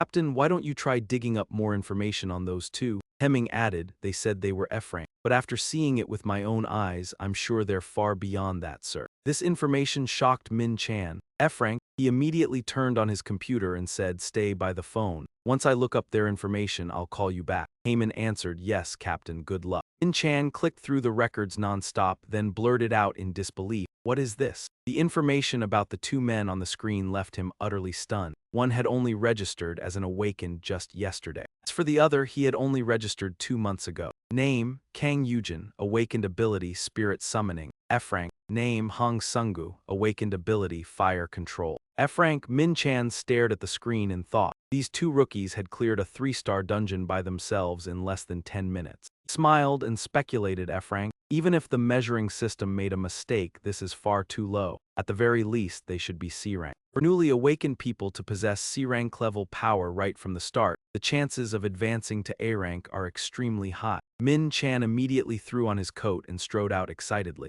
It's been a long time since I've seen a new awakened with this much potential. Scene shifted to the headquarters of the Hwarang Guild. Eugene and Sungu's images were also displayed on a screen, accompanied by someone's voice. So you're saying this man is the one who trespassed into our dungeon? Another person replied, yes, that's the report I received from one of the Bureau's employees over there. He continued asking, and the person beside him is. Employee at his side answered, Hong Sungu, 21 years old, an unremarkable F-rank fire mage. I believe the one with the real power here is Kang Eugene. He looked at her and added, an F-rank necromancer capable of clearing dungeons at an astonishing speed. The man then asked, what do you think? Captain Lee Gioni recalled the moment she had met Eugene before and answered, I knew he wasn't some ordinary F-rank, but I didn't expect him to be this capable. Gioni replied with clear suspicion, he's already on par with C-rank, and rested his hands in front of him and continued, then there are only two possibilities. Either he didn't show his full strength during the ability test, or his power is developing at an incredible speed. Jian turned to him and asked, has there ever been an awakened whose growth rate was this fast? If we assume he really was F-rank, then his growth jumped by 3 entire ranks overnight. He reached out a hand and answered, there has been a similar case before. One awakened advanced from F-rank all the way to A-rank. The bright image of a man appeared along with an explanation. A man whose growth process was completely hidden until he reached the highest rank in South Korea.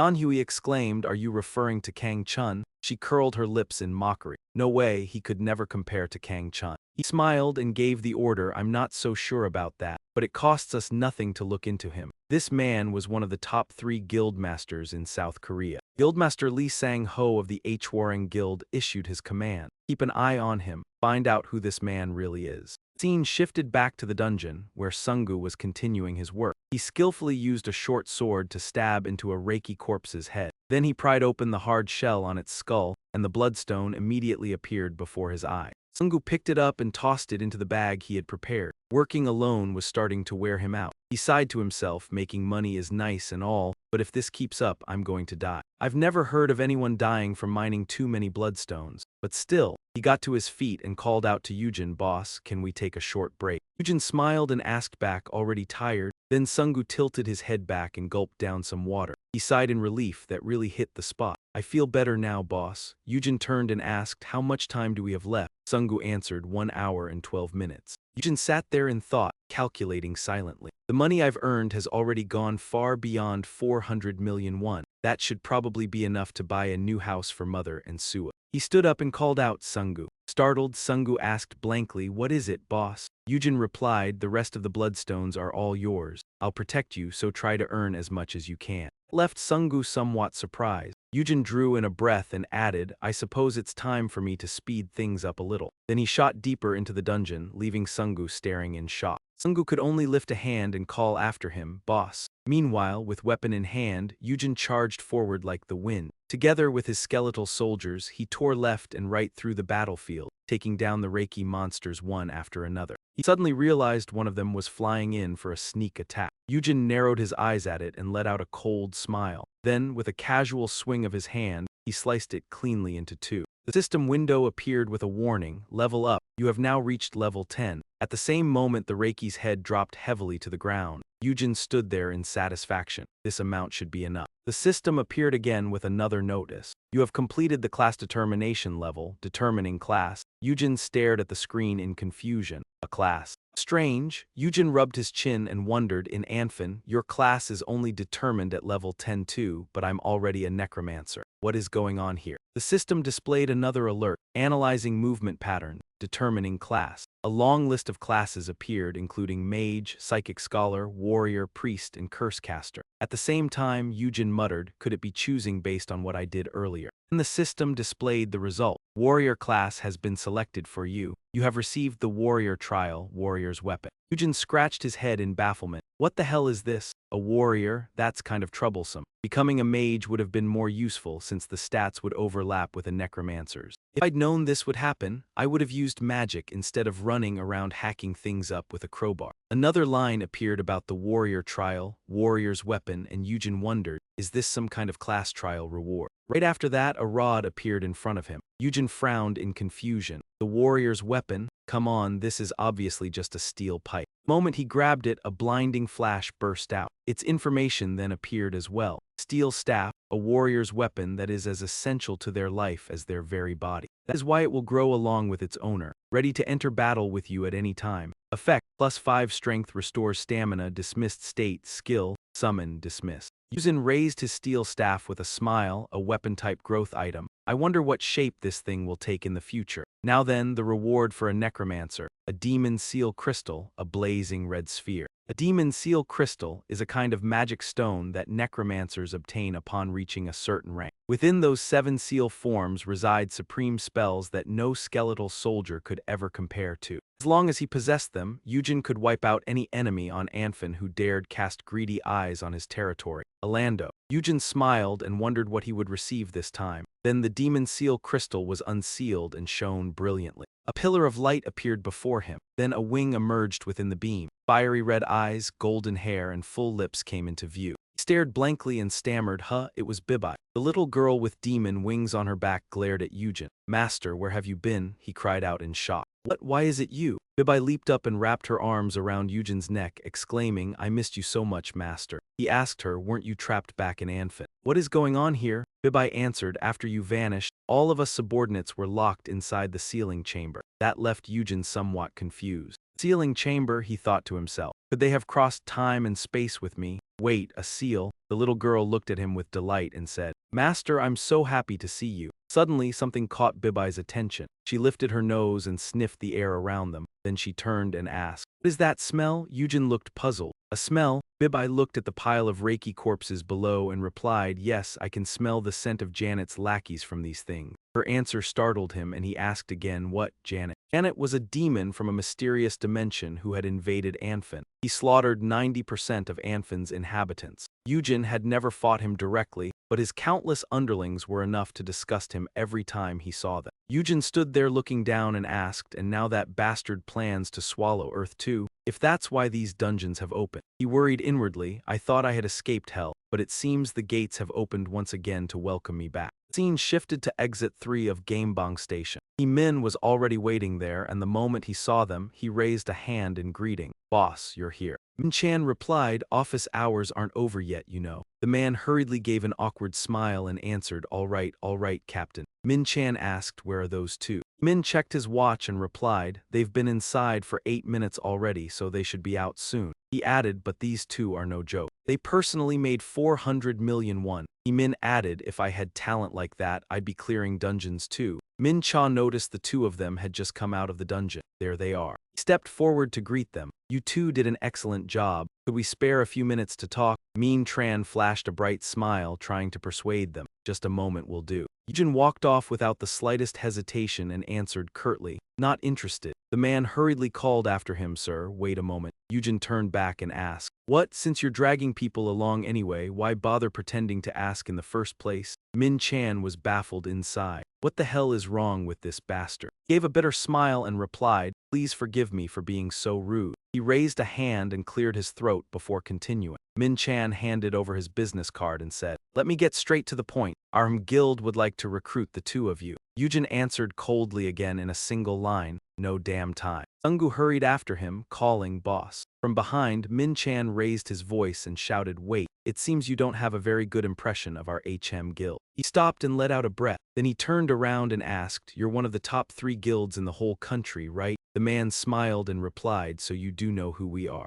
Min Chan went on, "Our guild offers only the FINEST Chinese letter to the most promising awakened ones. If the 2 of you agree to join us, we guarantee the very best support services." Eugene cut him off by calling his name once. Min Chan kept smiling as he waited for Eugene to speak. Eugene lowered his voice and warned him, "I'm in an extremely bad mood right now, so stop bothering me." The scene changed and then Eugene's name rang out. His mother cried out in astonishment, "What is going on here?" The real estate agent smiled and said, "Please have a look around first." Sua ran in shouting, "The yard is huge, Mom." She turned and asked, "Or are you planning to buy a house this nice without any money, Eugene?" He immediately held up the transaction screen for his mother to see and replied, "What do you mean, no money? This is the amount I earned today." She gasped, "Oh my, how did you make this much money?" Eugene smiled and answered, "Actually, I'm an awakened one." His mother was still in shock. "An awakened one? So you had to go down into dungeons to earn that money?" She cried out in alarm, "Isn't that kind of work extremely dangerous? Since when did you?" She was beside herself with worry. "That's exactly how I lost your father. I can't let my son go through the same thing." He quickly explained, "It's all right, Mom. Your son isn't as weak as you think. It's basically just like catching bugs." But his mother still did not stop. Even so, at that very moment, Sue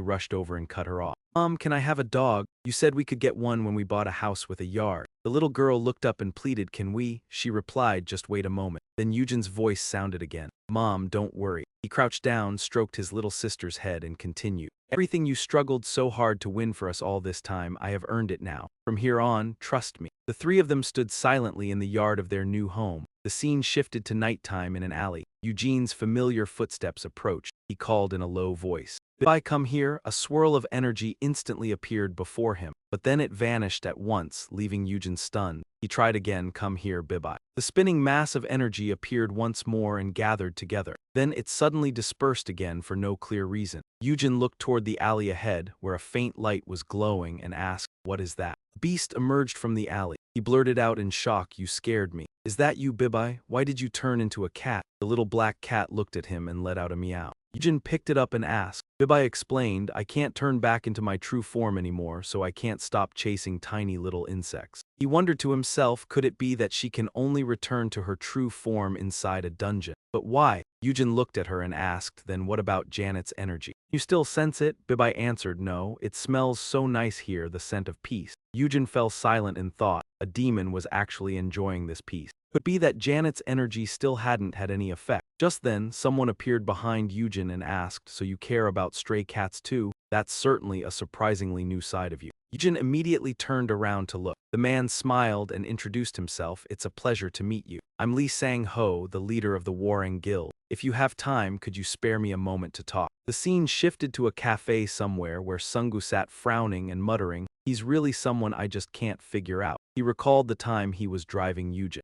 Then Sungu had asked, "Boss, why did you turn down Hammer Guild's offer? Was there some other reason?" Eugene answered with a discouraged tone, "It's just that. I hate having to take orders from other people." Sungu smiled and sighed in admiration. "I get it now, Boss really is something else." Then he laughed, even a powerful guild like Hammer couldn't crush Boss's pride. Looking at how Eugene had been then, Sungu could only wonder to himself, did he really reject Hammer Guild for just that reason? Back in the present, he sat there grinning with excitement. What does the reason even matter? We'll soon achieve the dream we've always longed for. Sungu told himself that what mattered was trusting and supporting Boss from now on. At that moment, a sales representative walked over holding a stack of documents. "Sir, have you been waiting long?" He sat down, brought out the papers and pen, and asked, "Would you like to sign the contract right away?" Without the slightest hesitation, Sungu immediately agreed. Of course. The scene shifted to the cafe as Sang-ho's voice sounded from inside. "First of all, I sincerely apologize for what happened yesterday." The 2 of them sat there as he continued, "You had a bit of a conflict with Zeanhi, didn't you?" Eugene replied with suspicion, "Zeanhi." He recalled what she looked like and asked, "Ah, you mean that red-haired woman?" Sang-ho explained, "Yes. She's my younger sister, but she has a very hot temper." He smiled and went on, she cares deeply about our guild, so if anything too serious happened I would fully compensate you. Eugene asked bluntly, I don't need compensation or anything like that. What's the real reason you came to see me? Sang-ho kept the same calm attitude as he replied, you're very sharp. He became serious. To be honest, I've been observing you this whole time. Your incredible speed in clearing dungeons is something no F rank could ever possess. At that pace, your true level must be at least C rank. Sang-ho stated firmly, and I'm certain you'll go even further very soon. Jin thought to himself, I just got rid of Hammer Guild and now Warring Guild shows up. Then he asked directly, so in the end, you want to recruit me, right? Only then did he make his request. Exactly. Please join our guild. I promise I'll help train you with methods that are most suitable for your abilities. Eugene felt a trace of doubt. Methods most suitable for my abilities. Then he smiled and asked provocatively, in that case, if I beat you, hand over the leader's seat to me. Sang-ho still answered calmly, just as the rumors say, your confidence really is no joke. He smiled and continued, but I don't lead the Warring Guild by my awakened power alone. Because my B rank means nothing compared to those A ranks. Sang-ho declared under Eugene's doubtful gaze, so even if you defeat me, I still can't hand the position over to you. Eugene immediately stood up to leave. Then I've lost interest. Goodbye. Sitting there, he asked, why do you think dungeons appeared? Eugene. Sang-ho's voice turned heavy. It's been 5 years since that dungeon upheaval, yet even now, they remain an unsolved mystery. He continued his explanation, but every year the dungeons keep expanding, and more dangerous kinds of monsters are beginning to appear. Humanity isn't being cautious about any of this at all. They have even started exploiting bloodstones purely for profit. Eugene paused to listen, but one thing is certain. Earth and South Korea as well will be in danger if this continues at the current pace. Looking at him, Sang-ho declared, I believe my mission is to gather the awakened together and stop that from happening. He made his offer, I hope you can lend us your strength. The scene shifted to morning at Hammer Guild, where the constant clicking of a mouse echoed through the room. Hammer sat there anxiously, not daring to make a sound. He looked at Min Chan's expression and thought to himself, good lord, he's already in a foul mood this early in the morning. Just then, something on the screen caught Min's attention. He turned and reported, Captain, those two reserved a dungeon at exit 6 of Guashan Station yesterday. After hearing that, he snapped irritably, that bastard again. Why does it have to be him first thing in the morning? This is so damn annoying. He stood there muttering, does he really think he's that impressive? No matter how good he is, he's only C rank at best. Min added, Captain, this is a 4-star dungeon. Those words made Min Chan spit out his coffee. He rushed over at once to check. What? They reserved it again with just the two of them. Min Chan's eyes froze in suspicion. These bastards, have they lost their mind? If they were only going down to provide support or mine bloodstones, that would still be possible. But no F-rank awakened would dare set foot inside a 4-star dungeon. Clearly, they were just amateurs if they dared reserve that kind of dungeon. And they didn't even seem to understand the most basic information about it. Min Chan stroked his chin thoughtfully. What kind of skills do they have to think they can clear a 4-star dungeon on their own? He turned and asked, do we have any 4-star dungeons nearby? Min answered, yes, we do. It's at exit 11 of Insa Station.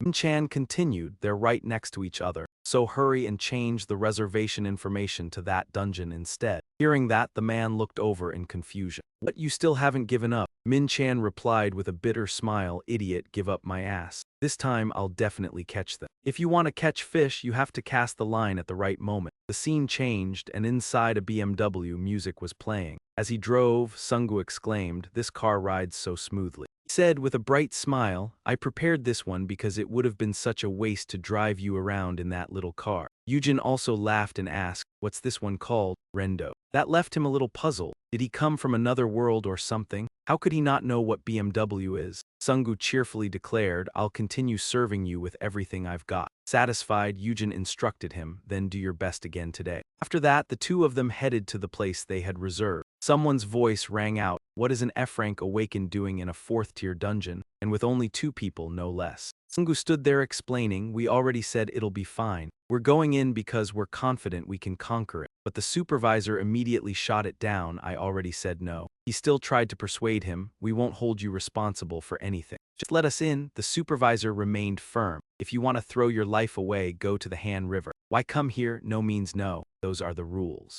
Sungu stood there anxiously, unable to argue back. Then he turned sadly toward Eugene, scratching his head in embarrassment as he spoke. It's no use, they said we'll never be allowed inside. I'm sorry. I should have looked into it more carefully before coming. He replied calmly, forget it, it can't be helped. I'll go to the administrative office and renew it. Find a rank 3 dungeon somewhere in this area. Right then, Minchin walked over and said, meeting you here again, I see. He approached with the 2 men beside him, smiling. What a coincidence. Sorry, but may I ask what you're planning to do? If possible, I'd like to lend a hand. There's calculated sincerity in Minchin's eyes. Is that all right? Eugene answered bluntly, coincidence my foot. Then with his hands on his hips, he asked, so what exactly can you do for me? Near Wachun Station. Wachun owner-managed Union Station. Minchin said, you probably don't know that only a rank C assault team is permitted to enter a rank 4 dungeon. He gestured toward the dungeon. This is a rank 4 dungeon managed by our guild. We already made advance arrangements for the reservation, so you're free to use it as you like. That made Eugene a little suspicious.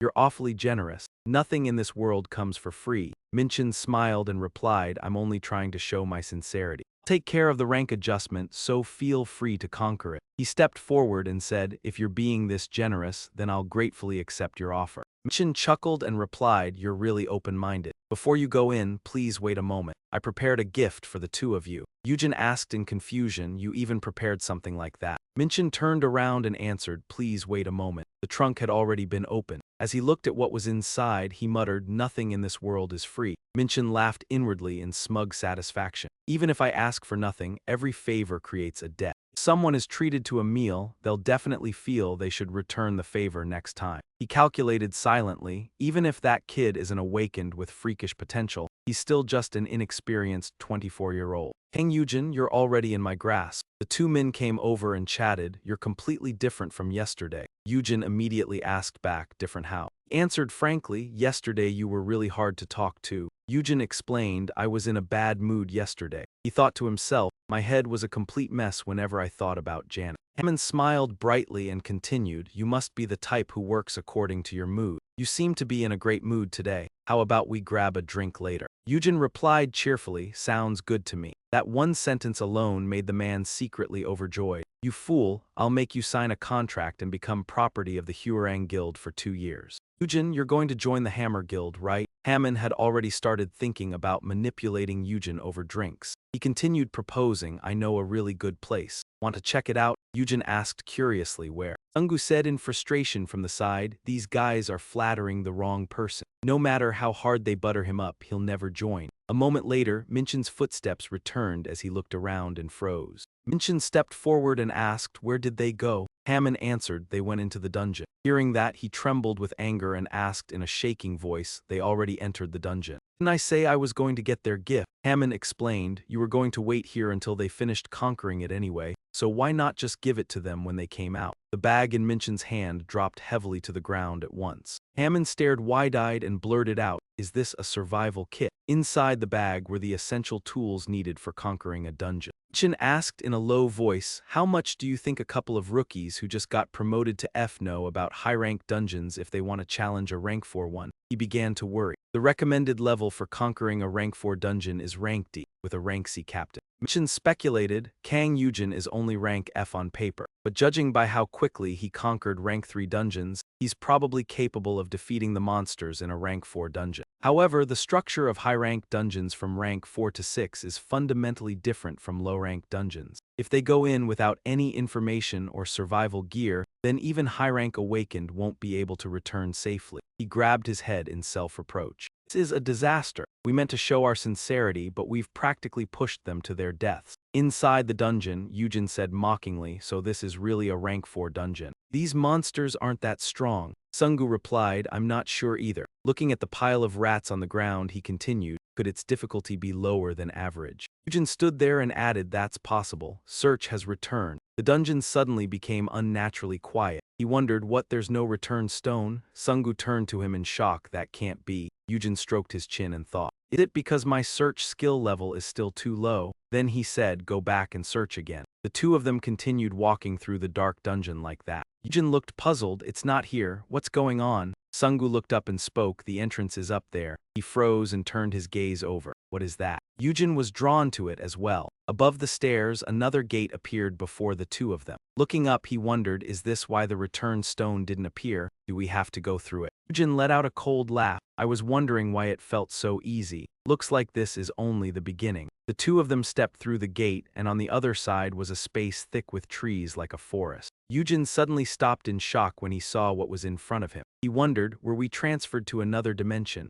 Sungu suddenly called out in a low voice, Hyung. Eugene turned and saw that he was naked, instantly snapping, what are you doing? Eugene asked with an awkward grimace, why did you take your clothes off? You're blinding me. Sungu replied innocently, you're completely naked too. Only then did he realize it. So only our bodies were transported. From deep inside the forest, a loud roar rang out and the birds were startled into flight at once. Two stood there, one worried and the other excited. Eugene planted his hands on his hips and declared, this must be the true beginning of the rank 4 dungeon. After that, Eugene took out clothes for the two of them to put on. Sungu looked at him in confusion and asked, how many skills do you even have? Remembering earlier, after giving him clothes, Eugene said, get dressed properly first, brat. Sungu now told himself, I think he can handle this situation. But I have no idea what he's been doing this whole time. Meanwhile, Eugene was still staring thoughtfully at the screen before him. He calculated, I'm level 10 right now, with the added power from the transferred skills. Stats are even higher than those of ordinary level 10 people, but if I really have to face a 4-star dungeon, it'll still be very difficult. Inside the Rocky dungeon, a summoner's skills are nowhere near enough. But if the number of enemies stays low, Eugene can still defeat them completely even without any preparation. A series of notifications appeared. Unique warrior skill, you have acquired warrior's instinct. You have acquired warrior's rage, you have acquired leap, you have acquired acceleration, you have acquired iron punch. Holding the steel club in his hand, he said, time to get ready for battle. Just how strong is level 31?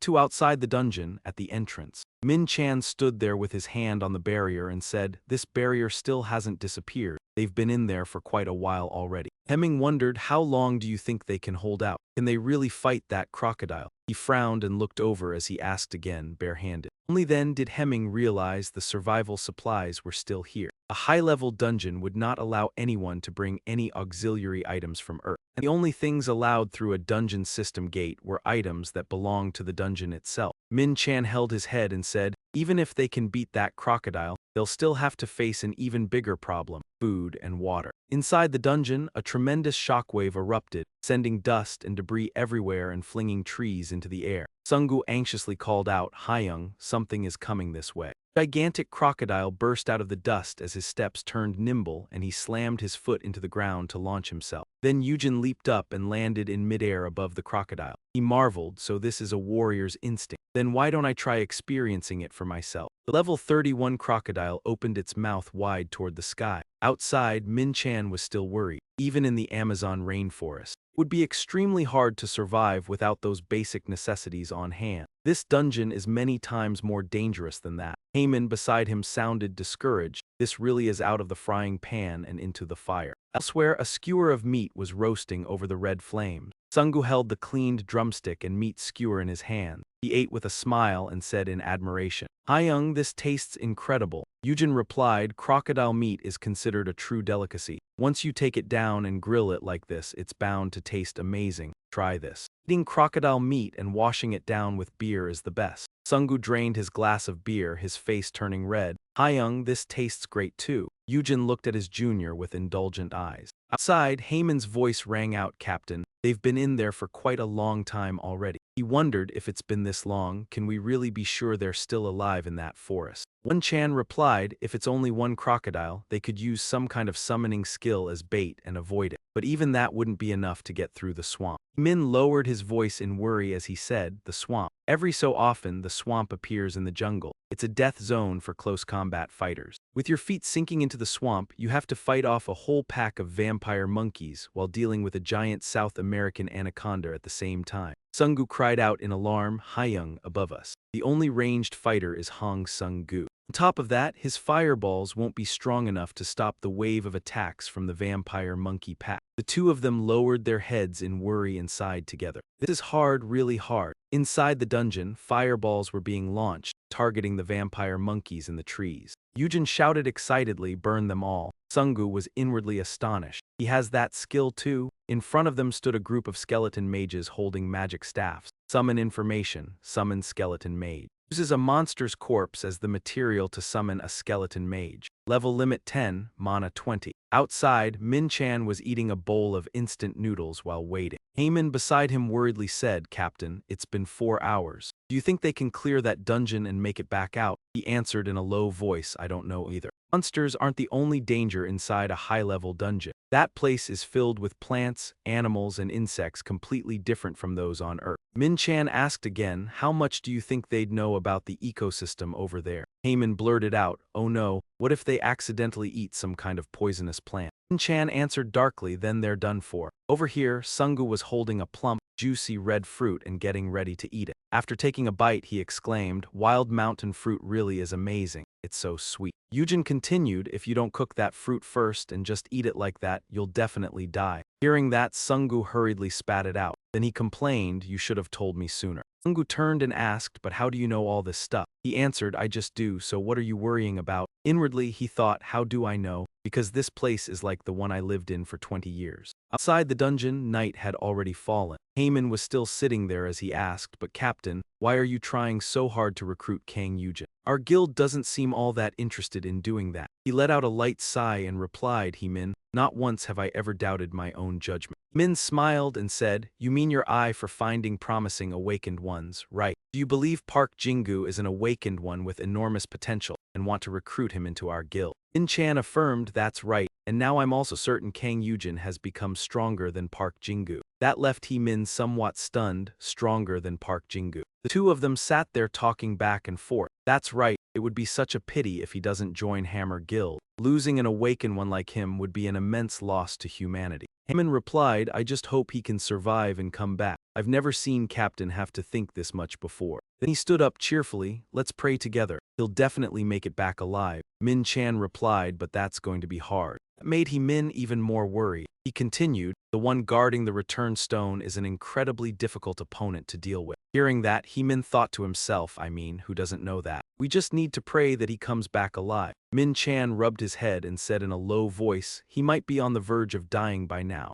Heyman frowned, "Can you not be so pessimistic?" Inside the dungeon, the two of them had already crossed the forest and arrived at a different, more barren land. Sungu widened his eyes and looked ahead as he said, "Hyung, that's the return stone." Before them, the stone was gleaming atop something like an altar. Sungu walked toward it and complained, "We've finally made it to this damned place." Instantly, Eugene reached out, grabbed his collar and yanked him back. The ground in front of them suddenly collapsed. There had been a trap laid beneath it. Sungu cried out in fear, "A trap, I almost died." He turned and said with emotion, "Thank you, Hyung." Eugene's gaze sharpened with intense focus. Seeing that, Sungu turned to look the same way and asked, "What are you looking at?" Eugene was startled when he saw that thing. A pack of ogres with razor-sharp teeth. He blurted out, "These things are." Eugene said quietly, "This is a little unexpected. Aren't these ogres from Ant?" Before the two of them stood ogre warriors and ogre shamans ranging from level 41 to 45. In Antfin society, there are humans, monsters, dwarves, beastmen, and other races. Ogres are one of them, but why are they inside the secret realm? Eugene stood there in silent thought for a moment, then looked straight at them and asked, "What are you doing here?" His attitude left Sungu and the entire snail crowd utterly stunned. The snails behind them broke into noisy discussion in their own language, and one of them stepped forward to ask, "Who are you? How can a human speak our language?" Eugene replied in the snail's tongue, "That doesn't matter. I'll ask again, what are you doing here?" The other lowered his voice and answered, "We have lost our homeland." Eugene asked again, "Did the demon Janet invade it?" He answered, "That's right." After one fragment of balance disappeared, Janet became the master of that place. "We are here because of a contract with him." The answer made Eugene freeze. He repeated the man's words, "A contract." The axe in the snail's hand was raised high into the air. Bringing it down in a broad swing, he declared, "By this contract, Earth now belongs to us." Hearing that, Eugene laughed and replied, "Earth never belonged to Janet. That contract is worthless from the start." Then he drew his weapon. "So you dare invade this place? You've got some nerve." The leader gave the order, "Warriors, advance and defeat the enemy." The entire snail horde obeyed at once and charged at the two of them, while Eugene focused completely and prepared for battle. A vast number of monsters rushed forward ferociously, while Eugene remained calm. The scene shifted outside the dungeon, where Hai Min looked over and said,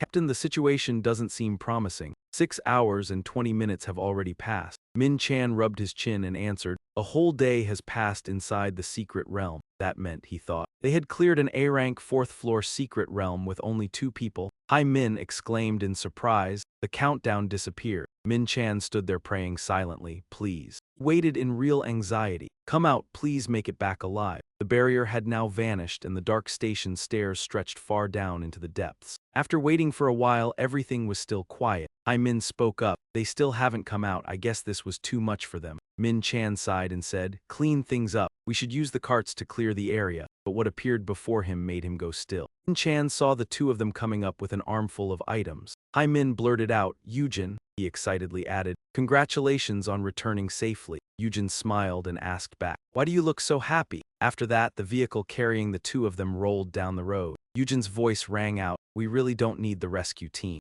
That attack equipment was really good. He looked over the list, then turned and asked, crocodile hide, is that expensive? We didn't manage to get any. Sungu smiled and replied, I knew it. Eugene reminded him, Sungu, make sure to bring it next time. He gave a bitter smile, thinking to himself, I'm fine with mining bloodstones, but now I have to deal with monster corpses too. His dream of becoming a fire mage was starting to feel more and more distant. Something outside caught Eugene's attention, and Sungu asked curiously, what's wrong, Hayoung? He looked at the couple outside and answered, that's Jimn, drive over there. Meanwhile, the 2 outside were talking when a loud voice suddenly called out, Jimn. He startled and turned to look. When he saw Eugene sitting in the car and waving at him, Jimn looked a little surprised and called out, Hayoung. The girl beside him seemed equally confused. Eugene asked, out on a date with your girlfriend? Jimn explained, no, that's my older sister. Then he introduced them, sis, this is the Hayoung who helped me. I've told you about him before. After hearing that, he hesitantly asked, are you Kang Eugene?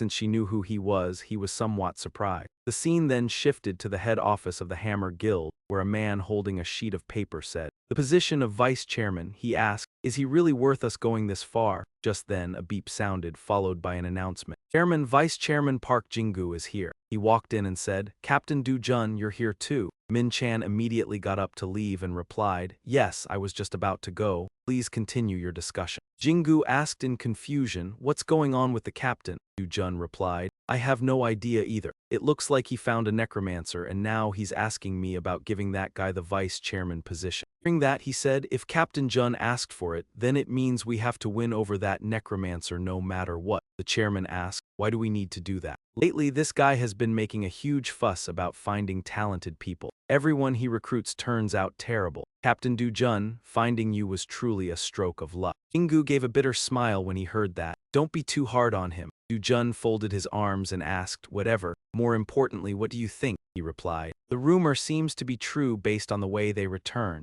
We can be certain someone new has appeared in the Titan Guild. He frowned, thinking that if the rumor was true, then someone really had come out of the secret realm. The scene shifted elsewhere, where a long-haired girl stood by the window looking out over the city at night. Her image appeared on a screen as someone's voice asked, how is she? The monitoring staff replied, nothing has changed. She cannot understand our language and keeps repeating strange words. The person added, it seems to be a defect caused by her injuries. Ding Kun, the commander of Titan's team, responded, I understand. No matter what, she is a key factor in uncovering the secret of the secret realm. Find every possible way to treat her so that we can communicate. The staff member immediately obeyed. Yes, Captain. He frowned in thought. It has been 5 years since the secret realms first appeared. Will we finally uncover their secret? Meanwhile, the girl was still speaking in that strange language. She placed a hand against the glass and hesitantly uttered a single word, Jin. Then she clearly spoke his name, Kang Eugene. Inside the old building, a few rooms were still lit. The scene shifted indoors, where a study lamp remained on. On the calendar, countless winning days had been circled, and though it was already late at night, someone was still studying in the room. Jimn sat doing his homework while sighing anxiously. Hey, I'm worrying too much. Nothing's going to happen, right? But the more he remembered the scene from that afternoon, the more confused he became. I really can't understand what he's thinking anymore.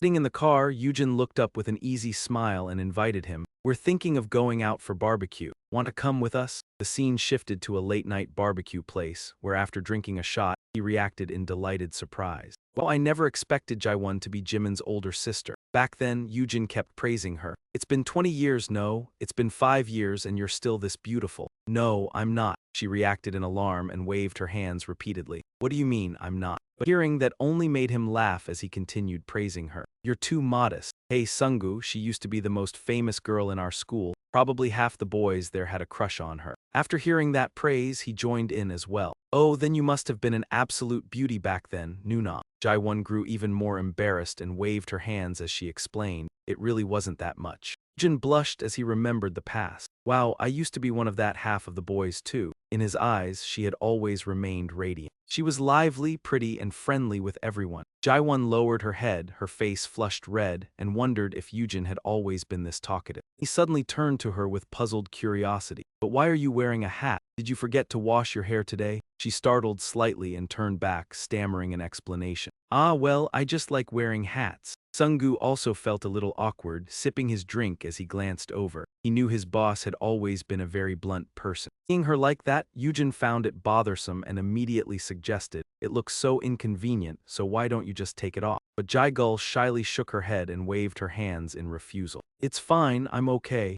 Even the man sitting beside her was surprised by that behavior. But how could he say something like that to a lady? Sungu suddenly widened his eyes, froze, and gaped. Hold on. After thinking for a while, he finally guessed the reason. Could it be that my boss has never dated anyone before? But Eugene paid no attention at all and kept enjoying his food. This steak is really good. Sungu could only helplessly accept the truth. It seemed everything the boss had said to her had been genuinely well-intended. Yet as he looked around, he also realized that if that was true, then why had the atmosphere become this awkward? To ease the tension, Sungu made a suggestion. Bro, sis, let's play a game. Hearing that, he looked a little surprised and stressed.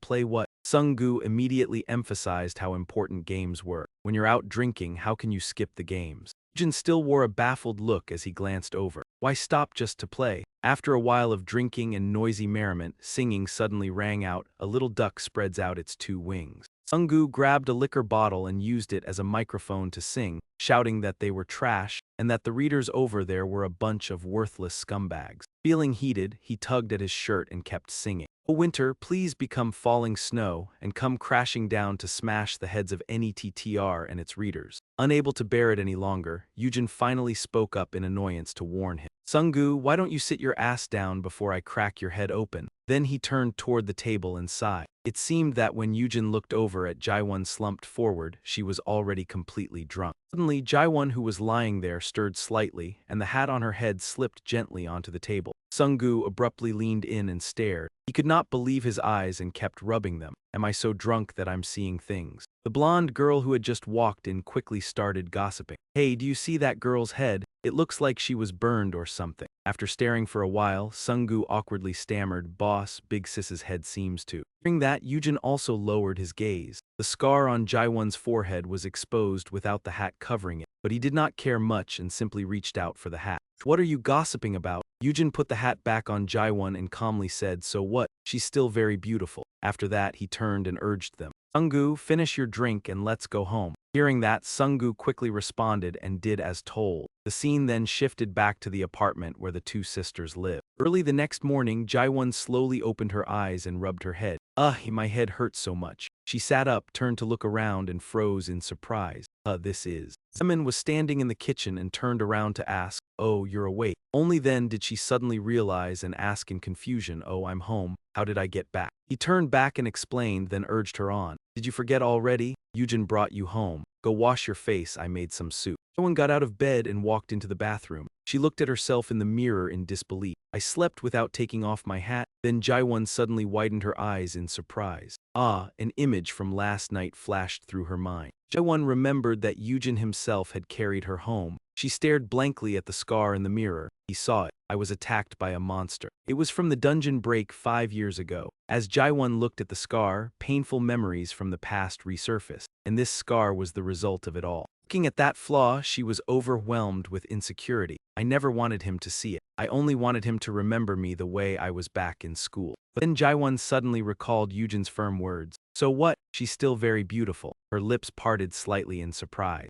Jaewon held the hat in her hands, lowered her head, and felt her heart pounding wildly. The scene shifted back to their high school days. The bell rang to signal the end of class, and the teacher turned around and asked, "Whose turn is it to stay on cleaning duty today?" The moment Eugene heard that, he raised his hand and called out me. Seeing that, the teacher asked who the second student on duty was. "All right, Eugene, and who else?" Suddenly, a small hand rose into the air. He turned to look at the person with a blank expression. Jaewon then spoke up clearly as well, "It's me too." And after seeing that, the teacher gave them a few instructions. "All right, once everyone else has gone home, you two can start cleaning up." After they finished cleaning, Eugene locked the door. She stood behind him, stepped forward, and asked worriedly, "Didn't leave anything behind, right?" He turned around and answered vaguely, "Ah, yeah." Hearing that, Jaewon looked at him, seeming a little thoughtful. On the way home, she suddenly turned to him and said honestly, "Eugene, you're kind of quiet, huh? Just like my little brother. No matter what I say, he only ever replies with a simple." But after hearing that, Eugene merely answered with a single, "Ah." Seeing him like that, Jaewon smiled with amusement and said, "So by the second semester, we've finally started talking to each other. From now on, let's talk more often, okay?" Then she suddenly turned around again and went, "Ah, right, there's something I want to tell you. Can you come here for a second?" Hearing that, Eugene looked a little surprised and asked, "What is it?" She leaned close to his ear, about to speak, when Bibi, who was bowing down, suddenly tried to wake Eugene up. "Master, wake up. Master, you slept very well, meow." He opened his eyes and woke up in an extremely foul mood. Eugene, clearly displeased, made a suspicious accusation. "Bibi, did you cast a spell on me while I was sleeping?" The scene shifted to the spacious hotel lobby. When he saw Eugene come out, Sung-gu immediately asked about him. "Ah, boss, did you sleep well?" Eugene did not answer and instead sat down and asked, "Wait, are you still looking for a 4-star dungeon?" Sung-gu quickly nodded to confirm, "Yes, sir." He continued typing carefully on the computer. "I'm trying to find one right now." Tension was written all over his face, but there really were not many 4-star dungeons, and they all belonged to the major guilds, so they were very hard to find. Eugene lifted his eyes, sighed, and asked, "Then what are we supposed to do? At worst, do we go back to the 3-star dungeon?" After staring upward for a while at the ceiling, Eugene suddenly figured it out. He pulled out his phone and dialed a familiar number. "I've got a way." Eugene smiled with delight as he made the call. A hurried voice came from the phone, saying, "I'll be there right away, please wait a moment." But he urgently set a specific deadline. 15 minutes, that's the longest I'll wait. The person on the other end immediately rushed over as well. Hearing that, Sung-gu waited, then asked in confusion, "Boss, who did you just call?" But Eugene replied with a question of his own, hinting at something. "Who do you think it was?" He lifted his phone and curled his lips into a suggestive smile. "Someone who will hand us everything without asking for anything in return." Not long after, the door suddenly opened. Min-chan came rushing in, clearly flustered. "Mr. Eugene." He turned to him and gave a satisfied smile, praising him. "You're pretty fast on your feet." Breathing hard and drenched in sweat, the man asked, "Sorry to keep you both waiting. What do you need my help with?" After a moment, Min-chan sat down, opened his laptop, and said, "Oh, so you're looking for a 4-star dungeon? Dungeon forums are fairly common, but they're not exactly professional." The firm, confident look in his eyes, he instructed them, "Just wait a second." Sung-gu leaned over toward the screen and asked curiously, "Oh, is this a guild-exclusive program?" Min-chan did not waste words and simply confirmed it. "Yes." As he typed, he explained clearly, "Every guild support team specializes in this kind of work." Hearing that, he looked surprised. "Oh." Min-chan raised his eyes and began trying to recruit them. "So the two of you stayed overnight in this hotel yesterday. As long as you join our guild, you can stay in any hotel you want." He eagerly added another offer as well. "Of course, if you prefer a house, we can provide one for free." "Sounds great, doesn't it?" Sung-gu glanced over and let out a sigh, realizing he's recruiting again. Eugene burst out laughing in amusement as soon as he heard that. "Oh, that does sound nice." Right after that, Min-chan turned the laptop screen toward them and introduced it. "These are the 4-star dungeons that can be reserved today." Eugene leaned in to examine it in surprise. "Oh, you can book them right away." Then he laughed with delight and praised it. "Wow, having a guild really is convenient." Detailed information was clearly displayed on the screen. HM Guild Dungeon Reservation System. Dungeon at Exit 2 of Seoul School Station,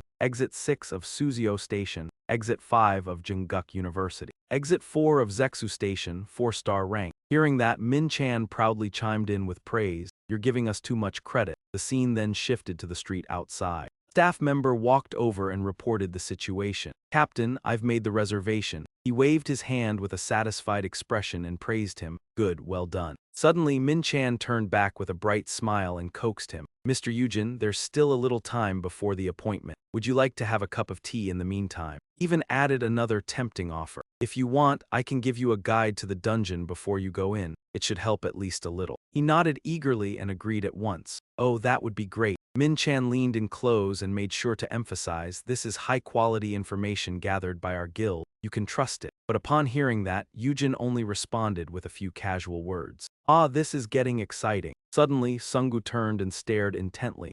Sensing something strange, he shouted excitedly, the dungeon is restarting. Sungu watched in fascination, then admitted, this is the first time I've ever seen it with my own eyes. Hearing that, Min Chan was startled as well. Then he hurriedly turned around and urged, Myung-ju, hurry and contact the guild right away. Hearing that, the man quickly took out his phone to make contact. Yes, sir. The dungeon over there continued its process, and Eugene was also staring in that direction, puzzled. Dungeon restart? After a while, reporters had already appeared at the dungeon. The guards and everyone else were tense, frightened, and on edge. A warning sign forbidding entry had also been placed in front of it. The light shining from inside the dungeon had begun to dim. From start to finish, he never took his eyes off it. Min Chan was watching too, and only now did he let out a relieved sigh. Phew, looks like this mine stage is over. He turned back and began explaining the details at length. Dungeons are usually divided into 3 stages. Min Chan introduced the stage that was likely the quietest. The first stage is the mine stage. He then moved on to the one that had just occurred. The second is the restart. Min Chan concluded with the final dangerous stage, and the last one is the rupture. He then went back and explained the characteristics of each stage. The dungeons you entered before were called mine stage dungeons.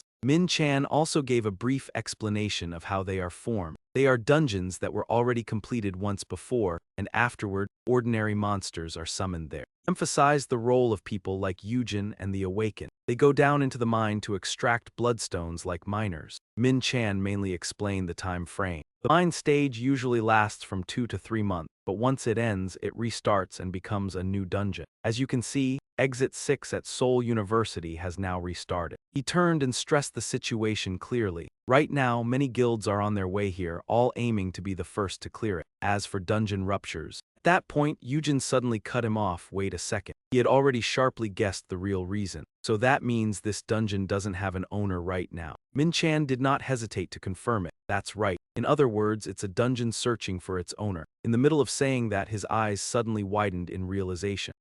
Only then did Min Chan turn to him and guess his intention. Don't tell me you're planning to try clearing it yourself. Eugene did not hesitate to state his intention outright. Why not? Once he understood what Eugene meant, Min Chan quickly tried to stop him. You can't. The monsters in the first conquest are far more dangerous than the ordinary monsters in a mine stage dungeon. Just leave it to the guilds to handle. He put his hands on his hips and bluntly exposed the truth. So your guilds just want to keep these dungeons to yourselves, is that it? Realizing he had been misunderstood, Min Chan quickly shook his head. That's not what I meant. After a moment, he finally made the point clear. According to the rules, individuals are also allowed to conquer them, but only after the dungeon's energy level has been measured again. As soon as he heard that, Eugene asked in confusion, energy? Min Chan looked to the side and explained briefly. Yes, it's the energy they release during the restart process.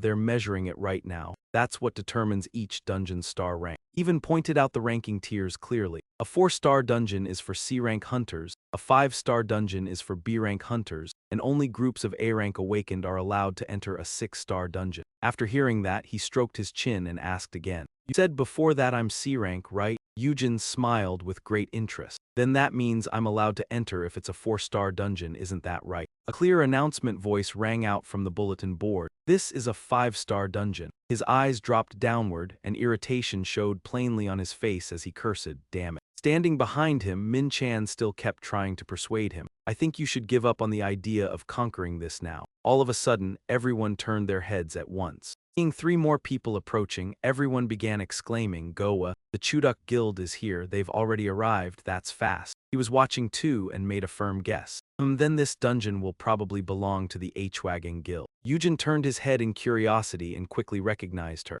So it was her. Returning to the past, he remembered that Zeanhi was the one who had stepped on him. Better stop showing off that pile of Basu skills of yours. Eugene smiled and made up his mind. I won't let this slide so easily. After walking for a while, the other three finally stopped as well. He approached them, pretending to be familiar as if he wanted to hug them. Well now, here come the A-rank awakened ones. Then this dungeon should be cleared in the blink of an eye. She also quickly recognized the person in front of her, Kang Eugene, while Jian-hui was already opening his mouth to call out a name. He stepped closer and said with a smile of praise, "Oh, so this is an A-rank awakened one. Your gear looks pretty cool." She curled her lips in disdain and sneered, "I don't think this place suits you. This is a 5-star dungeon, so stop getting in my way and get lost." Eugene did not get angry and merely let out a sigh, adding a few playful words to lighten the mood. "Come on, don't be so difficult. Just let me take a quick look." Eugene reached out and turned her body aside, saying that just looking at it for a moment wouldn't wear it down at all. Caught off guard by his touch, Zeanhi immediately became furious. "Damn bastard, where do you think you're touching?" At that moment, Sungu and Heyman came back after buying drinks. He suddenly stopped and looked ahead in curiosity. "What happened? Why are they all gathered over there?" Jian-hui, burning with anger, lashed out and demanded, "Take your filthy hand off me." Eugene still kept a smile on his lips. All of a sudden, he accidentally slipped backward. Only then did she panic and cry out, "Wait, behind you!" Eugene let himself fall backward and did not forget to emphasize, "I'm dead, you pushed me, remember that." After he fell below, everyone stared in shock. Everyone there immediately began to panic. "No, this is bad, someone fell into the dungeon." Sungu had not expected it either and broke into a sweat as he watched. "Boss, the weather in there is scorching and unbearably hot, and below is a sea of golden desert dunes." Eugene stepped inside and looked at the scene around him. Last time it was a tropical forest and now it's a desert. He quietly and carefully moved deeper into the desert. Suddenly, Eugene was flung straight into the air. It opened its mouth and burst up from beneath the sand dune. He leaped high while keeping perfectly calm. "What friendly greeting. So you're saying a 5-star dungeon is really that different, huh?" Then Eugene swung his sword down hard with a shout summon. He curled his lips into an amused smile, looking down on it with contempt. Even so, a monster is still just a monster. What's so different about it? But right afterward, its body left Eugene startled. Seeing that it was completely unharmed, he broke into a cold sweat and cursed, "What the hell?" From all directions, they surrounded Eugene. Oh no, like giant worms, they swallowed him whole. But after a while, there was still no further movement. Then Eugene suddenly shouted and used his power, transformation. Its body was sliced into pieces and fell to the ground. Broke through the encirclement, his expression growing more confident. "Good thing I leveled up after wiping out that bunch. I've been through far more dangerous situations than this." A system notification arrived about the reward, the level 20 privilege, the transformed form of the warrior's weapon, spear. Suddenly, Eugene turned his head and stared intently. Something like rolling boulders was coming toward him. He turned to look with anticipation. What is it this time? Eugene tightened his grip on the spear in his hand. Then he hurled it forward with all his strength. A huge explosion erupted the very next moment. Eugene raised his eyes in astonishment, unable to believe it. They exploded. He looked at the green smoke rising into the air and wondered, and what exactly is that smoke? Suddenly, they changed direction and rolled back toward Eugene. He reacted at once and raised his hand to command, "Rise, Bone Fortress." Immediately afterward, the system clearly displayed the information. Level 20 skill, Bone Fortress, creates a wall by using bones from monster corpses. Huge explosion went off and dust billowed everywhere. Eugene struggled to poke his head out from the outside. He held his head and rubbed his hair for a while, looking exhausted. Sure enough, Eugene took out a red potion. He quickly drank the whole bottle so fast that some of it spilled out. After finishing it, Eugene felt completely refreshed. A 5-star dungeon really is on a completely different level. The system also clearly informed him of his condition. "You have recovered from the prolonged poisoning state." Back outside the dungeon, everyone was still waiting. One member of the opposing team sneered arrogantly, "He really lasted a long time in there. Damn it, just stop already." Standing across from him, Sungu angrily shot back at once, "He's not just holding out in there, he's conquering it." But the opposing team still looked unconvinced. How could an ordinary guy like him possibly conquer it? That man stubbornly continued mocking him. "He's probably just struggling to stay alive by hiding in there like a rat." Sungu turned angrily and was about to argue again when Minchin behind him patted his shoulder to stop him. "Come on, Sungu. We have to trust Eugene and wait until he comes back." Leaning there to hold him back, he took a deep breath and calmed himself. Then he turned his head and asked in disbelief, "Do you really think he can conquer this dungeon?" But Sungu answered with absolute certainty and complete trust, "Of course. Boss will definitely survive and come back." Minchin stepped closer and reached out, asking curiously, "Tell us, what skills does Eugene have?" He suddenly turned his head and replied coldly, "I have nothing to say." The man watched him closely but could only feel helpless. This kid is really stubborn. The beginning until now, he has not revealed a single important piece of information. Minchin turned to look toward the dungeon. If Eugene survives and comes back, then his expression immediately brightened again. That would mean South Korea has gained an 11th A rank awakened one. Back inside the dungeon, the system announced, "Level up, you have reached level 27. After a few more slashes, the system announced another level up. "Level up, you have reached level 28. In just a short time, the system notified him that he had gained 3 levels in a row. "Level up, you have reached level 29. Eugene planted his spear and let out a long breath. "Phew, just one more level until I unlock a new summoning skill." Desert sun remained brutally harsh and unbearable. Eugene kept pushing forward. "Just how vast is this desert? I've been walking forever and still can't find the end." Suddenly, his eyes widened in surprise. Eugene had spotted a castle in the distance, and then the scene shifted to when he had gone deep inside, the abandoned city of La Crecia. He lifted his gaze and looked around curiously. "I can't sense anyone's presence here at all. Has it really been abandoned?" Suddenly, a surprise attack appeared out of nowhere. Eugene instantly sensed the danger and sharply sidestepped, avoiding the blow. Covering his face, he glanced over with obvious irritation. Which bastard was that? A voice answered at once. It was Naga, who spoke in a ferocious tone as he demanded an explanation. "Who are you? Why do you dare desecrate this sacred temple?" He was still acting fierce and had no idea what was going on. A temple? Only then did Eugene recognize the place. "Ah, now I see. No wonder it looked so familiar." So it was the temple of Saint Arya. Hearing that familiar name, Naga looked startled and asked again, "You know Goddess Arya?" "Yeah." Eugene replied calmly as if it were only natural. "Of course. How could I possibly not know Anfin's Goddess Arya?" While speaking, he suddenly voiced his confusion. "But why are Arya's disciples invading Earth? Did Janet defeat Arya or something?" Hearing that, Naga flew into a rage and barked, "Do not drag our goddess into this. We only joined hands with Janet briefly to punish those heretics." Eugene looked surprised and immediately questioned him in return. "Heretics?" Naga did not hesitate to confirm it at once. "That's right." Then he coldly made his declaration. "We will punish the one who betrayed Anfin and fled to Earth, the blue-eyed nun." Catching that information, he was instantly filled with suspicion. "That nun is on Earth?" Eugene was ready to threaten them without hesitation. "Whether you want to capture her or kill her, I do not care at all. I forbid you from laying a hand on Earth." Pointing ahead of him, he declared forcefully, "Just like how you protect your goddess and your temple. That is exactly how I feel about Earth." Naga raised his voice as he lifted his weapon and replied sternly, "I respect your resolve." In that case, he summoned his allies and then announced, "We will kill you before advancing to Earth." When Eugene turned to look behind him, he was stunned. Invisible, he looked back again and muttered in amazement, "There are quite a lot of them. Ambushing others was supposed to be my specialty." At that moment, Eugene's expression darkened as he thought it over. I could not sense their presence at all. When he had first arrived, he had looked up to confirm it. I did not sense a single presence here, but right after that, he had been caught by a sudden attack. In the end, Eugene had no choice but to accept the truth. It looks like I have to admit their stealth skill is more advanced than my tracking skill. He studied the overwhelming number of enemy troops and reflected. With the skeletal soldiers he currently had, fighting them would be extremely difficult. After thinking it through,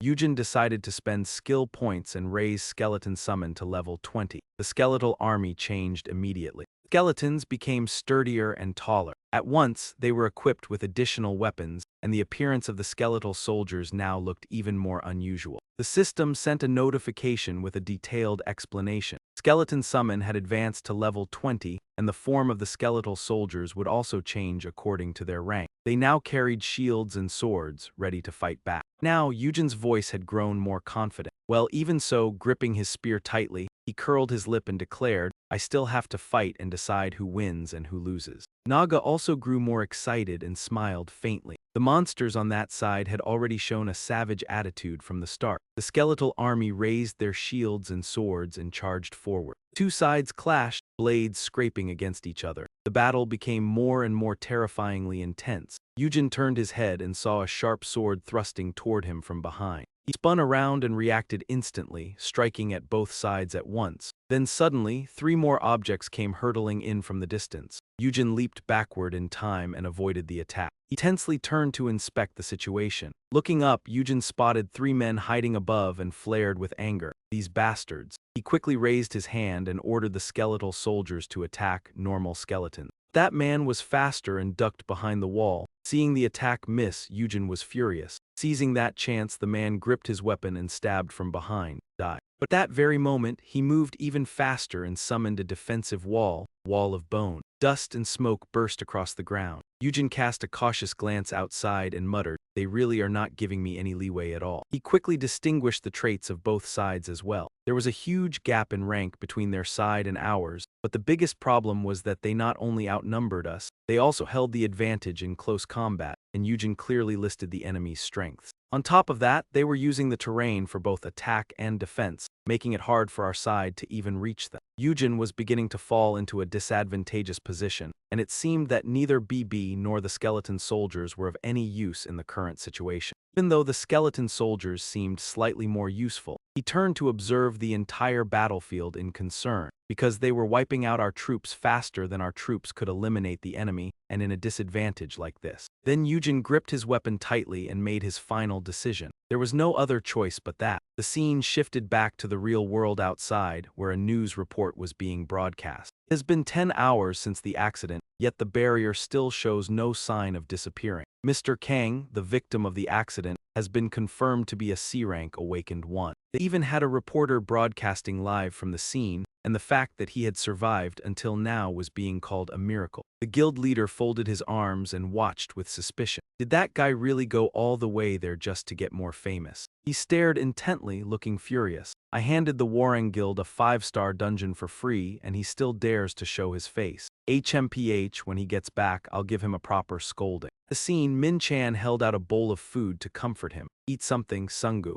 Since we're waiting anyway, you should at least have a bite. The minimum time to conquer a 5-star dungeon is 12 hours. As for the maximum, I have no idea. He lowered his head and blamed himself. Big brother must be facing all kinds of trouble in there, and yet I'm still sitting here. In the end, Sungu agreed to take the bowl of black bean noodles, then made up his mind and sat down to eat. I should eat first. The scene shifted back inside the dungeon, where a skeleton soldier lay sprawled on the ground, and that man drove a sharp weapon straight into its face. After that, he pulled the weapon out without hesitation. Naga stepped closer to him and spoke in a scornful tone. With strength like this, you still dared to trespass upon the temple. But that very moment, Eugene merely curled his lips into a grin. Ah well, a 5-star dungeon is a bit more troublesome than I expected. Hearing that, he found it ridiculous and mocked him. You can still spout nonsense like that, but right then he declared with absolute certainty, this isn't empty boasting. Eugene rose to his feet with a proud smile and took out an item. Look at this, I've leveled up. Naga was suddenly struck by the light and raised a hand to shield his eye. What the hell is this? The space around them began to shift in a strange way.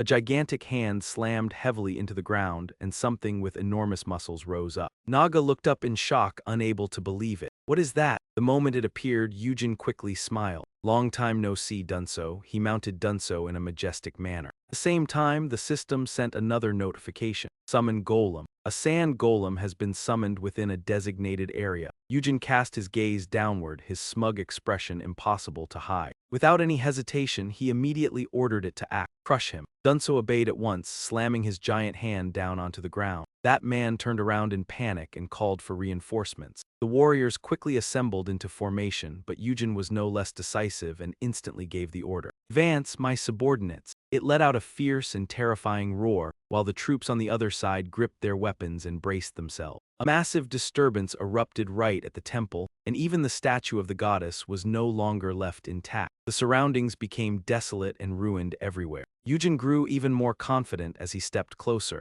Now only you are left. Naga gritted his teeth in fear, both terrified and enraged. Moved in closer and challenged him. Aside from your numbers, do you have anything else to show me? He flared with rage and immediately cursed back. You bastard. He could not be bothered to waste another word and forcefully swung his spear up. Eugene said nothing either, only curling his lips into a smile as he raised his hammer and used a technique. Transform into hammer form, activate skill, storm strike. Naga seized the moment, wanting to attack first and take the upper hand. He smiled faintly and without hesitation uttered only 2 words, activate. A cutting whirlwind rose in the middle of the vast desert. Only after raging for a while did the whirlwind gradually weaken. By then, Naga could no longer remain standing and collapsed to the ground, coughing continuously with blood pouring messily from his mouth. Seeing how miserable he looked, Eugene could not help admiring it. What a stubborn creature. Are you still trying to prove to me that you are a worm of a different class? Naga ground his teeth in furious rage. I never thought there would be someone this strong among the people of Earth. He still had no intention of stopping, and the muscles below his abdomen bulged with veins. Naga transformed into a terrifying snake and lunged straight at him. As a devotee, I absolutely will not die before I complete it. But Eugene decisively swung his hammer in one strike, curling his lips into a contemptuous, mocking smile. You're already about to die, and yet you still have so much to say. The scene shifted back to the dungeon gate entrance outside, where a large crowd was still sitting there waiting for news. Sungu was still focused on eating his bowl of black bean noodles. I'm starving, so eating this now makes it taste unbelievably good, even though the current situation is still. All of a sudden, Eugene's voice rang out abruptly. Did you order a portion for me too? He instantly recognized it as Eugene's voice, Big Brother. Min Chang could hardly believe the person in front of him. Eugene. The reporters all rushed in that direction at once. There he is. Where's the camera? Hurry and pointed at them. Sungu ran over and anxiously asked about his condition. Big Brother, are you hurt anywhere? Eugene smiled with a calm expression and answered firmly, I'm fine. Suddenly he turned toward Zeon and curled his lips into a grin. You're still here. At that moment, Eugene began his little act of questioning her. Why did you shove me into that dungeon? It was extremely dangerous, you know. What if something had happened and I had died in there? She twisted her face in anger and shouted Kang Eugene's name, while the reporters around them kept snapping photos and had already come up with a headline on the spot. An A-rank awakened one of South Korea has appeared. He looked even more self-assured, his face glowing brightly, and the scene shifted back to a large company building belonging to the guild. TV was still broadcasting the latest news update. We have updated the latest news. Mr. Kang Eugene, who was pushed into the dungeon at Exit 6 of Seoul National University Station at 11 a.m. on Friday. The news anchor announced his condition, has miraculously returned alive from the dungeon. He turned back, unable to believe his own ears. But what does that mean? A reporter on the scene interviewed Eugene. Please answer our interview and tell us how you managed to survive and come back. After being pushed into the dungeon, but when a mic was suddenly thrust toward him, he looked bewildered. An interview. Min Chan angrily raised his hand to block the camera and snapped at them. He just came out of a 5-star dungeon, so we must decline all interviews today. Even so, the press kept snapping photos non-stop. He stared at the TV in disbelief. Damn it, that kid cleared a 5-star dungeon all by himself, an A-rank awakened one. While making his report, Min Chan had confidently stated, yes, I can assure you that he is an awakened one with exceptional talent. But at the time, the man had harshly rejected it, saying, since when did I have to make investment decisions based on Captain Dung's intuition? You still not realize that none of the awakened ones you recruited lately have produced any results. Only now, thinking back on it, did he have to admit that Dung Min Chan's instinct had been right. He began imagining a bright future. If they could recruit Kang Eugene, then the Hammer Guild would become the first guild in South Korea to possess 3 A-rank awakened ones. A pleased smile slowly spread across his face. He sprang to his feet and clenched his fist in excitement. Excellent, I knew Captain Dung could do it. The scene shifted to an upscale Japanese restaurant where his voice rose from across the dining table. The matter I told you about is still proceeding according to plan, right? Sang Ho respectfully poured tea and confirmed, of course, Minister, everything is moving forward smoothly. He accepted the cup and stressed, you know very well that quite a few people are tied to this matter. Wearing a deeply confident expression, he warned, so it would be best not to let any unnecessary mistakes happen. He set the teapot down under the table and replied with certainty, we handled every part of the preparation perfectly, so please do not worry. Hearing that, the man laughed in satisfaction. As expected of guild leader Lee Sang-ho, I knew I could entrust this job to you. Next time I will reward you generously. He bowed respectfully again and answered sincerely, thank you, sir. Suddenly, the phone on the table began to vibrate, and when Sang-ho picked it up and read the message, he was stunned. What, A-rank? The man sitting across from him noticed his strange expression and asked, what is it? But he could only turn away and force a bright smile. Ah, it is nothing, sir. Sang-ho could not believe the truth before his eyes. Kang Eugene, I knew that kid was different, but I never expected him to climb to this level. He had once stood before him and declared with certainty that if things kept going like this, sooner or later the earth would be destroyed. Sang-ho clearly laid out his plan in detail. I am gathering awakened ones together to stop that from happening. That is my duty. He turned toward him with hope and requested, I hope you can lend us your strength. But Eugene only let out a sigh and said pointedly, you really are the type to wear a Buddha's face while hiding a serpent's heart. Hearing that, Sang-ho understood the hint and withdrew. It seems I still have not earned your trust. I understand. I hope we will have another chance to talk next time. At that moment, Sang-ho smiled with absolute resolve. He is definitely hiding some kind of secret. No matter what, I have to bring him into war. Ah, I have it. Suddenly, he wanted to make a proposal. Minister, may I ask you for a favor? The man did not hesitate and answered directly. Oh, if it is Guild Leader Lee, then speak freely. Let me hear it. Sang-ho first replied with a polite, gentlemanly smile, thank you, sir. A sinister look crept across his face as he frankly made his request. To be honest with you, there is someone I want to pull into this plan. The scene shifted to the apartment of the two siblings, where voices could be heard. What? How could you do this to me? Their argument kept ringing out without pause. I am sorry, but falling in love with someone is not a crime. Right, you lunatic? If you had admitted your mistake and begged my forgiveness, I might have given you a chance. Sorry, but the feelings I have for her run deeper than what I feel for you. Furious shouting still would not stop. Jio, you bastard. After enduring it for a while, Jimn finally turned over and slapped him, saying, I am studying for my upcoming exam. You two lower the volume a little. Hearing that, Eugene turned in surprise as well.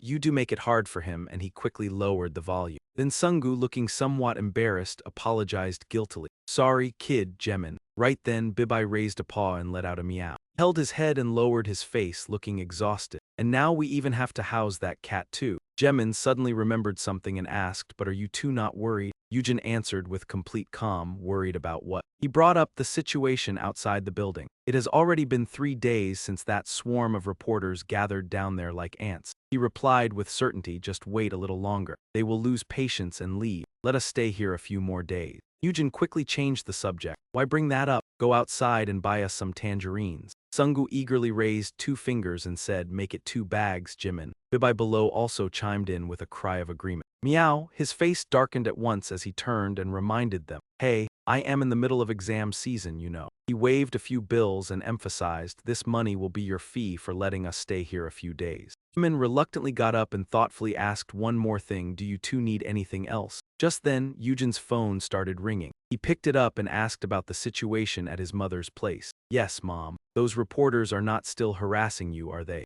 But after listening for a while, Eugene panicked. What? They are still coming? A moment later, his face sank as he instructed her, all right. When I get the chance, I will stop by your place and pick it up later. Sungu anxiously asked what was wrong. Boss, what happened? Suddenly, Eugene's tone changed. Sungu. He turned toward him unexpectedly, waiting for an answer. Yes. Then he abruptly asked a strange question. Korea is still not unified. Sungu innocently looked up and confirmed, yes, we are still divided. Eugene asked again in furious disbelief. Even after dungeons have appeared, they still have not unified. All he could do was break into a sweat and ask nervously, what is it, boss? Sungu's face grew extremely tense. Then Eugene suddenly shouted the crucial news, I got a military draft notice. At that very moment, inside Eugene's building, he abruptly shot to his feet and clenched his fists. No way. Eugene was filled with hatred. I am going to kill Kim Jong-un. Hearing that, Sungu was horrified. He was completely taken aback. You are planning to assassinate Kim Jong-un just to avoid military service? Eugene urgently grabbed Sungu.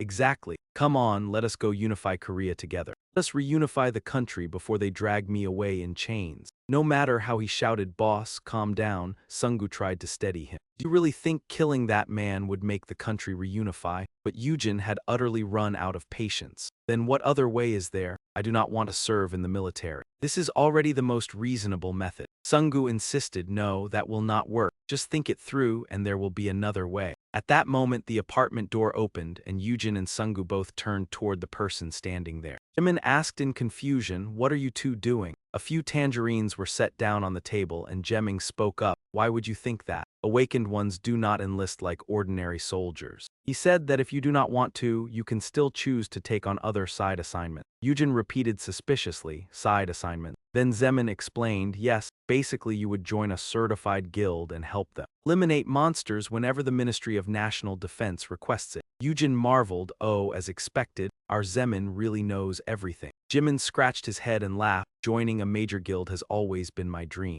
Oh, I see. Suddenly, Eugene glanced to the side. But then he asked Sungu, why do you not seem to know anything about this? Someone shouted joyfully, Captain, I did it. Heyman was smiling brightly, we succeeded. Minchin calmly asked, what on earth are you talking about? What exactly did you manage to do? Heyman announced, Eugene has agreed to meet with us to discuss the guild. Minchin had not yet recovered from his surprise when Heyman continued assessing the situation. In other words, that means he is at least somewhat interested in our guild now, right? Minchin recalled Eugene's earlier words, so how exactly are you two planning to help us? Replied, those are confidential details that only our guild possesses and they are very enticing. Then it returned to the moment when Minchin had asked, have you been waiting long? What do you two need my help with? That chain of events replayed in his mind and made him freeze for a moment. Then he let out a dangerous smile, of course. All the effort I put in has finally paid off. Heyman could hardly contain his excitement. You have achieved another great merit, Captain. Minchin responded, stop making such a fuss. Then he stood up, I will report this to the chairman right away. Heyman answered clearly, yes, sir. Just then, Minchin quietly reminded himself. Young Minchin has not lost his sharp intuition at all. Then he headed to Joe Jun's office. Chairman, may I come in? The moment Joe Jun saw Minchin, he asked. Oh, our Captain Dung is here. Is the recruitment of Kang Eugene still going well? Minchin said, yes, actually, he contacted us first. Yu Jun laughed excitedly, my goodness, that really is wonderful news. Then he clicked his tongue in admiration and praised him. As expected of Captain Dung, you have done very well. Minchin seized the chance, by the way, regarding the matter about the vice chairman that I mentioned to you earlier. Du Jun smiled, oh, if Captain Dung suggested it, then just go ahead with it. He praised him endlessly. Thanks to Captain Dung, our Hammer Guild has successfully risen to the top among South Korean guilds. The elevator was now displaying the 28th floor. Minchin said his final words, then I will take that as having your permission. Du Jun affirmed, of course. Get home safely, someone burst into loud laughter. Secretary Kim throw a celebration party for the whole guild. Inside Hammer Real restaurant, the atmosphere was a little quiet. Minchin looked puzzled. Excuse me, I think I must have heard wrong. Eugene repeated it once more, heard wrong? Come start a new guild with me. Minchin could not help feeling bewildered. Was it not that you wanted to sign a contract to join our guild? Eugene replied, why would I do that? Captain Dung and Heyman would be better off coming over to my side. Minchin said, good grief, he and I rushed here because we thought you had agreed to sign with us. But now, all of a sudden, you turn around and ask us something like this. This is really hard to deal with. Heyman immediately asked, then how much is the salary on your side? Eugene revealed it at once, 100 million won. Minchin could not believe his ears. Eugene declared, I will pay more than the salary the two of you are currently receiving, 100 million won. The two of them were stunned once again, then Minchin let out a long sigh. No, money is not the issue, he negotiated Eugene. I am a team leader in the Hammer Guild. To people outside the awakened world, I am like an employee of one of the most prestigious guilds in South Korea. And I had to go through countless hardships to rise to this team leader position. Minchin spoke awkwardly, so I cannot simply switch guilds just because of money. Eugene asserted,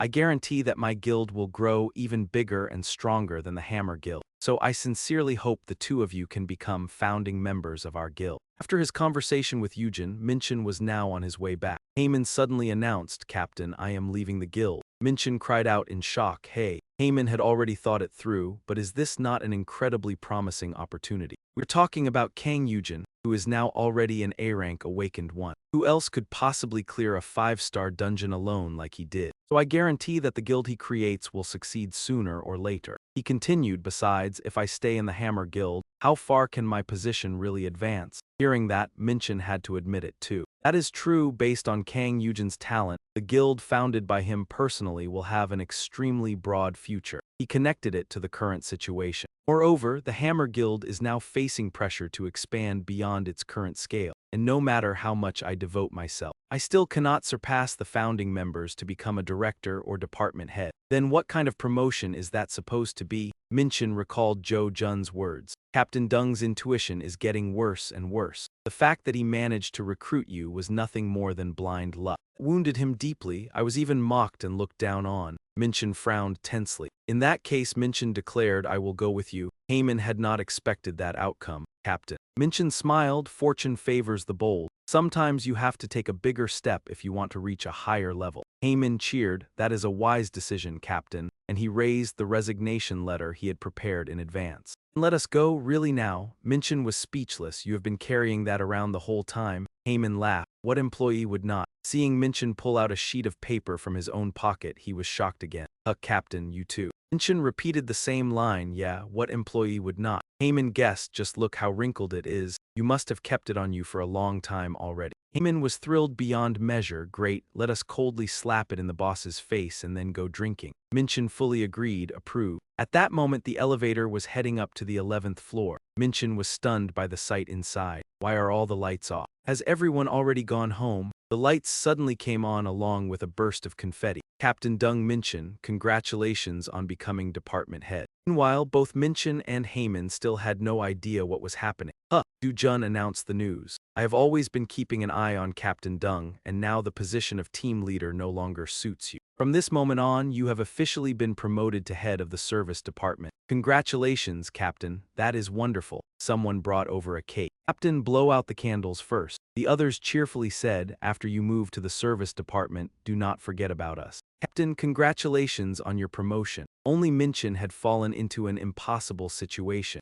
Jun shouted loudly, everyone, a round of applause for our head of the service department, Jun Minchin, a negotiation genius who returned successful after today's excellent deal. Everyone cheered together. You are amazing, Captain, truly impressive, Captain. Minchin, however, felt deeply uneasy. This has become a real mess. Minchin nervously called out, Chairman, but Jun cut him off. All right, we will discuss the details of the negotiation after we move to the party venue. He announced, I've already booked a table at an extremely famous restaurant. Everyone around them applauded. Amazing. Given the situation, Min Chan could only smile. The sound of the piano filled the restaurant. Now that everyone had gathered for the party, Min Chan felt miserable. I never expected this to happen. Min was flustered too. Captain, what are we supposed to do now? I don't think we can bring up resigning in a situation like this. Min Chang was at a loss as well. I have no idea what to do either. Min handed him the resignation letter. Captain, please take this. Min Chan was bewildered. What's this? Why are you giving it to me? Min explained. Well, one of us has to leave anyway.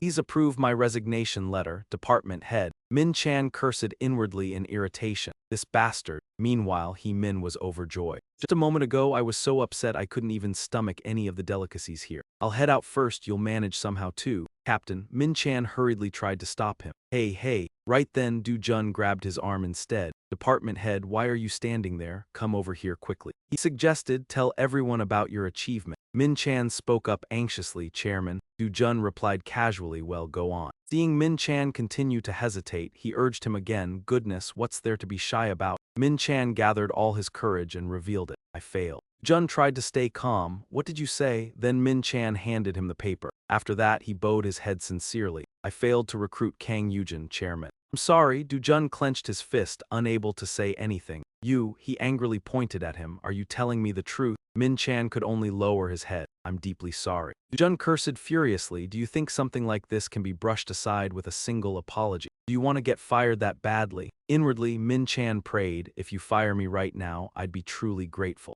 Jun kept pressing him. Do you have any idea how many of the guild's resources were used just to recruit Kang Chan here? Do you think bowing your head and apologizing is enough? Only then did Min Chan remember. That's right, I cancelled all the dungeon reservation schedules just so Eugene could use them however he wanted. He recalled it all. I even paid bribes to adjust his ranking. Min Chan remembered Zemin's face. Only at that moment did he ask himself how far he had gone just to recruit Kang Eugene. Then Min Chan declared, I will take full responsibility for all of this. Jun was extremely displeased. Take responsibility? What kind of responsibility are you talking about? Min Chan said, I will accept all responsibility myself and request to withdraw from Hammer Guild. Jun sneered, have you lost your mind? Do you think your position is so important that resigning is enough to settle this? He let out a sharp breath. You're planning to run away after causing all this trouble? Min Chan could not even be bothered to argue. What is there left to explain anyway when I'm resigning no matter what? So he forced a smile to steady himself, then gave his final words, I've said everything I needed to say, so I'm leaving now. Have a pleasant day. What? That left Jun seething with anger. Bastard, an employee had to step in to stop the chairman. Please calm down, sir. Meanwhile, Min Chan now felt greatly relieved. Goodbye, Hammer Gill. He'd already prepared himself, and this would be a new beginning for him. Min Chan walked straight out without looking back. A familiar voice called out, over here, Captain. Min Chan was surprised to see He-min. Why you're still here? He-min smiled. How could I leave without you? In the car, Captain. Min Chan thought to himself, this is why I like this kid even if he's a little slow. Right now at Angel Coffee. Min Chan and He-min arrived there together. Eugene cheerfully said, welcome to Adan Guild. At that moment Min Chan was still dazed. Adan? Eugene confirmed, yes, that's the name of our guild. Then he held out his hand. I'm very glad you two came. He-min spoke up. I will do my utmost to serve you, boss. Please use me however you wish. Min Chan also smiled. Let's work well together from now on. Chan replied, sure. Min Chan said, from now on, just speak to us as comfortably as possible. We will do our best to make the guild's name known across the world. Jin laughed, so from now on I can call you Min Chan. Min Chan was helpless. That's not the kind of comfortable I meant. Then he requested, please just call me Captain Dung. Eugene immediately changed the way he addressed him. All right, Captain Dung, I'll leave the guild's startup preparations to you. Ready, Min Chan answered, understood, I'll take care of it. Eugene suggested, great, then shouldn't we have a drinking session today? Min Chan asked, boss, is that all for our meeting? H.M. Eugene replied matter-of-factly, what else is there to discuss? He asked again. You'll handle all the work and follow every request, right? Min Chan thought, all I have to do is name the guild, isn't it? What else is there to do? Inwardly he was worried, is it really okay to be in a guild with such an indifferent boss? Min Chan sighed to himself, this is already starting to feel exhausting. Eugene was in high spirits. Sungu, we should have barbecue today, right? Sungu agreed, absolutely boss, I know a place with great grilled beef. Only Min Chan was still worried, was resigning the right choice or the wrong one? Suddenly Min Chan called out, boss. He said, I think we should set the introductions aside for now. There is something more important we need to discuss first. Eugene immediately looked up at him. What is it?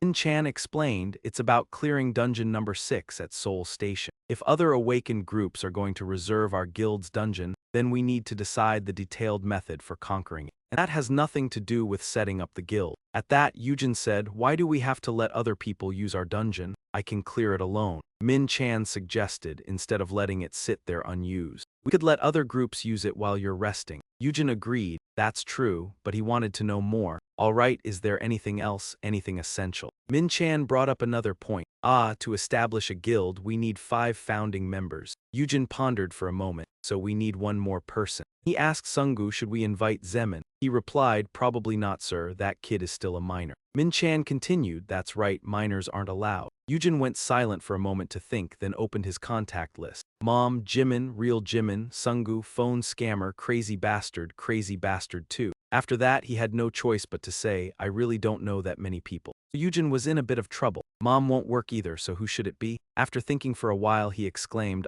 got it. A moment later, someone opened the room's door. Eugene saw a familiar face and waved. Hey, you're here, he asked cheerfully, did you bring your ID card and seal with you? Seeing that Seung Hun looked a little scared, I did bring it. But then Eugene suddenly raised his hand high, making Seung Hun's face go pale. But then Eugene simply placed his hand on the man's shoulder. Congratulations. He announced, you've become the 5th member of our group, you phone scammer. Meanwhile, Seung Hun was still standing there blankly, unable to understand what was happening. A sign had been put up in front of the door, Adan Guild, while the cleaners wiped down every corner. After that, they moved the desk to a different spot. Once Hamlin finished, he let out a breath. Now it finally looks decent. He did not forget to say appreciatively, everyone did a great job. Well too, Seung Hun, thanks. Meanwhile, Seung Hun still could not believe this was real. Just a few days ago, I thought this was some kind of scam ring or something. He thought to himself, I never expected that crazy bastard who beat me half to death before and even snatched my phone would turn out to be Kang Eugene, the man everyone knows now. He-min looked up at the TV. The news these past few days has been showing our boss's face all day long, hasn't it? Min Chan continued, even though it has not been officially announced yet, He's South Korea's 11th awakened and also the strongest in history. Figured that was why it was no surprise the whole world was in an uproar over him. Seung-hun looked them over and thought he even recruited these two from the famous Hammer Guild. Then he smiled. In that case, the staff quality here must be pretty good. Seung-hun said that his business had been dead lately anyway. With the shop so empty it was practically deserted, so working for a guild would definitely be better. Suddenly, Min asked, but Seung-hun, what kind of relationship do you have with the boss? Seung-hun flinched. What?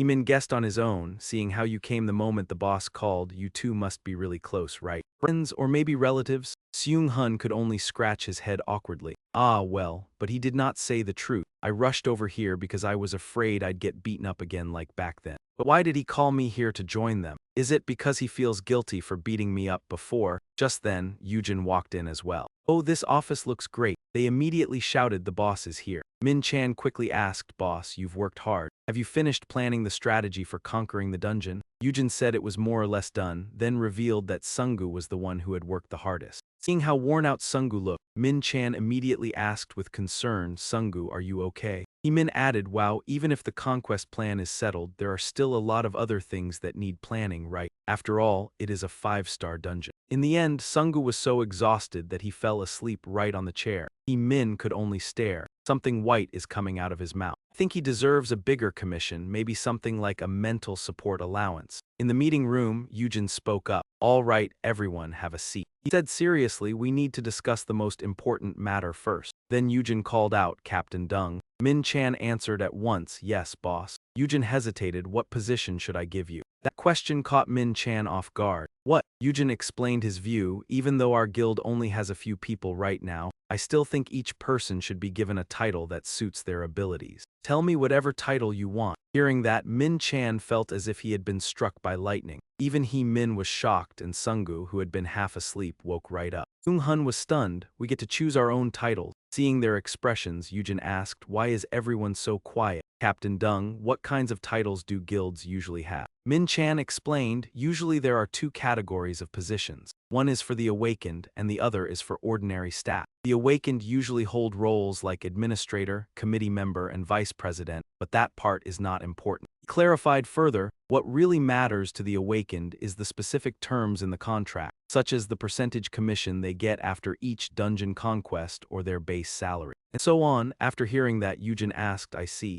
Sungu, what position do you want? Sungu cried out in shock. What? Then he scratched his head stupidly, since I've already been your manager for a year. Eugene decided right away, all right, then you'll be the director. Sungu was shocked once again. Director? He could not help feeling delighted inside. I'm only 21 and I've already become a director. Eugene added, director of loot collection. That left Sungu sitting in a corner looking dejected, while Min Chan and Min actually felt sorry for him. They never expected a director position like that to exist. It would be better to just call the kid a director and be done with it. Eugene asked further, what about the departments? What divisions are there? Min Chan listed them. Ah, there's accounting, administration, sales, support, and management. Then Eugene thought again, there are 3 people left. Suddenly he called out loudly, Captain Dung. Min Chan answered firmly, yes. Then Eugene announced, you will be the general director. Min Chan beamed, I will do my very best. Eugene continued, Min, what about you? Min proposed, please let me be the head of the support department. Eugene agreed, okay.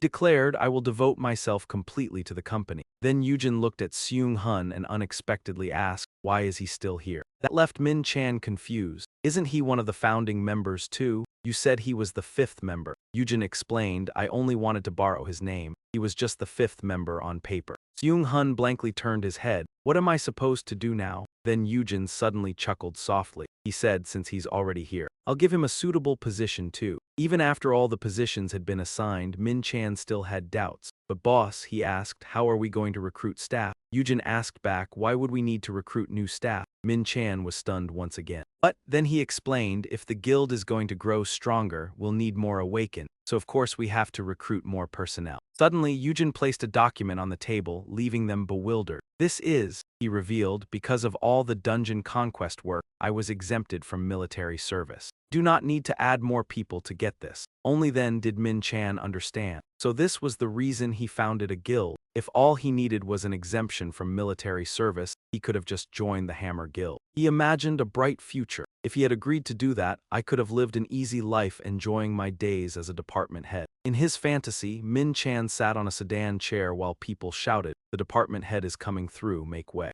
Jin suddenly spoke up, startling him. "Why are you so quiet?" Min Chan shared his opinion. Well, I still think we need a few more staff members." Hearing that, Eugene immediately agreed. "Oh really? Fine then, you take care of that." Besides that, he added, "The work of the support department will also be handed over to the general director." And Eugene thought that sounded fine. Min Chang carry out the order. Yes, he wondered to himself. Did he leave everything to him because he trusted him or because the work was too troublesome? The weather was beautiful today in the middle of the city. Someone was watching the news. "Oh, Eugene, South Korea's 11th A-rank awakened has appeared, Kang Eugene, but who exactly is he?" The person was stunned. He really is famous now. In related breaking news, Kang Eugene has founded his own guild under the name Adan. The Management Bureau is currently reviewing his application. South Korea's 11th A-rank awakened, Kang Eugene. What does number 1 awakened Kang Chun think of Kang Eugene? South Korea's rising super rookie Hong Seong-gu. Who is the young man so often seen beside Eugene? An interview with the teachers from the school Eugene once attended. Kang Eugene news ranking. What is his true ability? What plans does the Adan Guild founded by Kang Eugene have?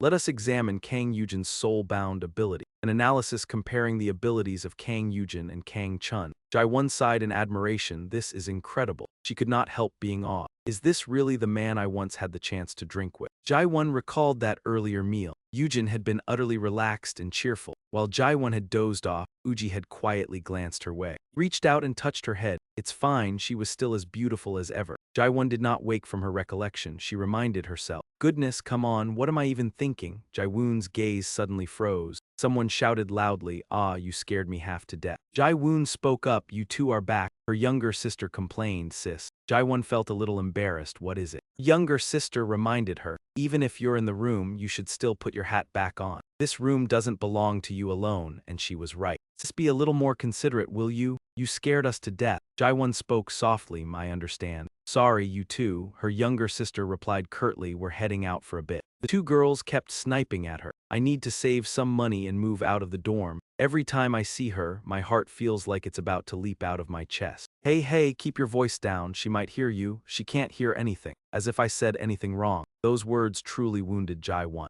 Maybe I should stop giving myself hope. Right then at the bus stop, a bus had just pulled in, and Jamin walked along while staring intently at his phone. He wondered, she'll probably be surprised to see me at the company entrance, right? The timing is perfect too. I just finished all my exams and brother Eugene has just gone back home. That moment, Jamin sent a message. Sis, you're coming home today, right? What time do you get off work? He told himself, I'll have dinner with her and spend some real quality time with her. After quite a while, evening was gradually settling in. Jimn had been waiting for a long time. She's running a little late. At the same time, two girls nearby were gossiping. Have you heard? They say she flirted with quite a few guys before she got that burn scar. They kept judging her. Really? I thought she was the quiet type, but I guess that's not true. Quiet? Not a chance. Well, with how she looks now, guys can't wait to run away from her. They were speaking so loudly that Jamie could not avoid hearing them. I just pictured it in my head, how disgusting. Meanwhile, somewhere else, the sky was glowing with sunset light over a vast desert. Seong-gu was busily working on something. Once he finished, he reported, Hyung, I gathered everything up. Eugene looked at the pile before him. They were all ordinary items. No useful ancient relics were appearing anymore. Seong-gu said the drop rate had truly fallen, while the number of successful dungeon raids had increased. Eugene agreed as well. Well, we've already taken everything we could from that dungeon. Then he pulled out an item, a storage bag. Right then, outside the city, everyone was staring upward in bewilderment. The moment they saw Eugene, they shouted, it's Kang Eugene, he already finished the raid. It hasn't even been 4 hours yet. Young-hun ran over with praise, boss, you were amazing. His appearance made Eugene wonder why he was here. Seung-hun explained, Director Young told me to bring you back to the office as soon as you came out. Eugene asked again, where is he? Seung-hun answered, I think the guild was approved, so he went to the General Affairs office. He said he would return to the office afterward. A reporter pushed past Seung-hun. Mr. Kang Eugene, he asked, we'd like to interview you. What is the secret behind your astonishingly fast dungeon raid? The other reporters rushed forward one after another. Mr. Kang Eugene, they all started firing off questions. We heard you are not accepting reservation requests for Seoul Station Gate 6. It's starting already. When do you plan to let others rent it? While Seung-hun trembled with anger, those people kept bombarding him with questions. Mr. Kang Eugene. Seung-hun finally could not take it anymore and spoke up. Please step away from him. He reminded them he's exhausted from finishing a dungeon raid, so please submit an official request to the guild regarding this. Seung-hun warned them, if you keep harassing him, we will deal with the media companies involved through legal means. He even threatened them, I've memorized every one of your faces. I'll remember them later when you submit official interview requests. Then Seung-hun raised his voice and declared, I'm the type who never forgets a grudge. Yet all he got was a stare from Eugene. After that, Seung-hun said softly, Boss, please wait a moment, I'll bring the car around. Eugene replied, all right. He lifted his eyes after Seung-hun and wondered when I hit him, he just stood there dumbfounded. Was he that fierce a person from the very beginning? Seong-gu also asked curiously, Hyung, how do you know Seung-hun? Eugene replied him, then he revealed. He's the one who sold me that phone. Meanwhile, Seung-hun was running while grinding his teeth in anger. Damn it, he recalled Eugene's announcement. Welcome, you are our 5th member. Now the irritation inside Seung-hun was surging.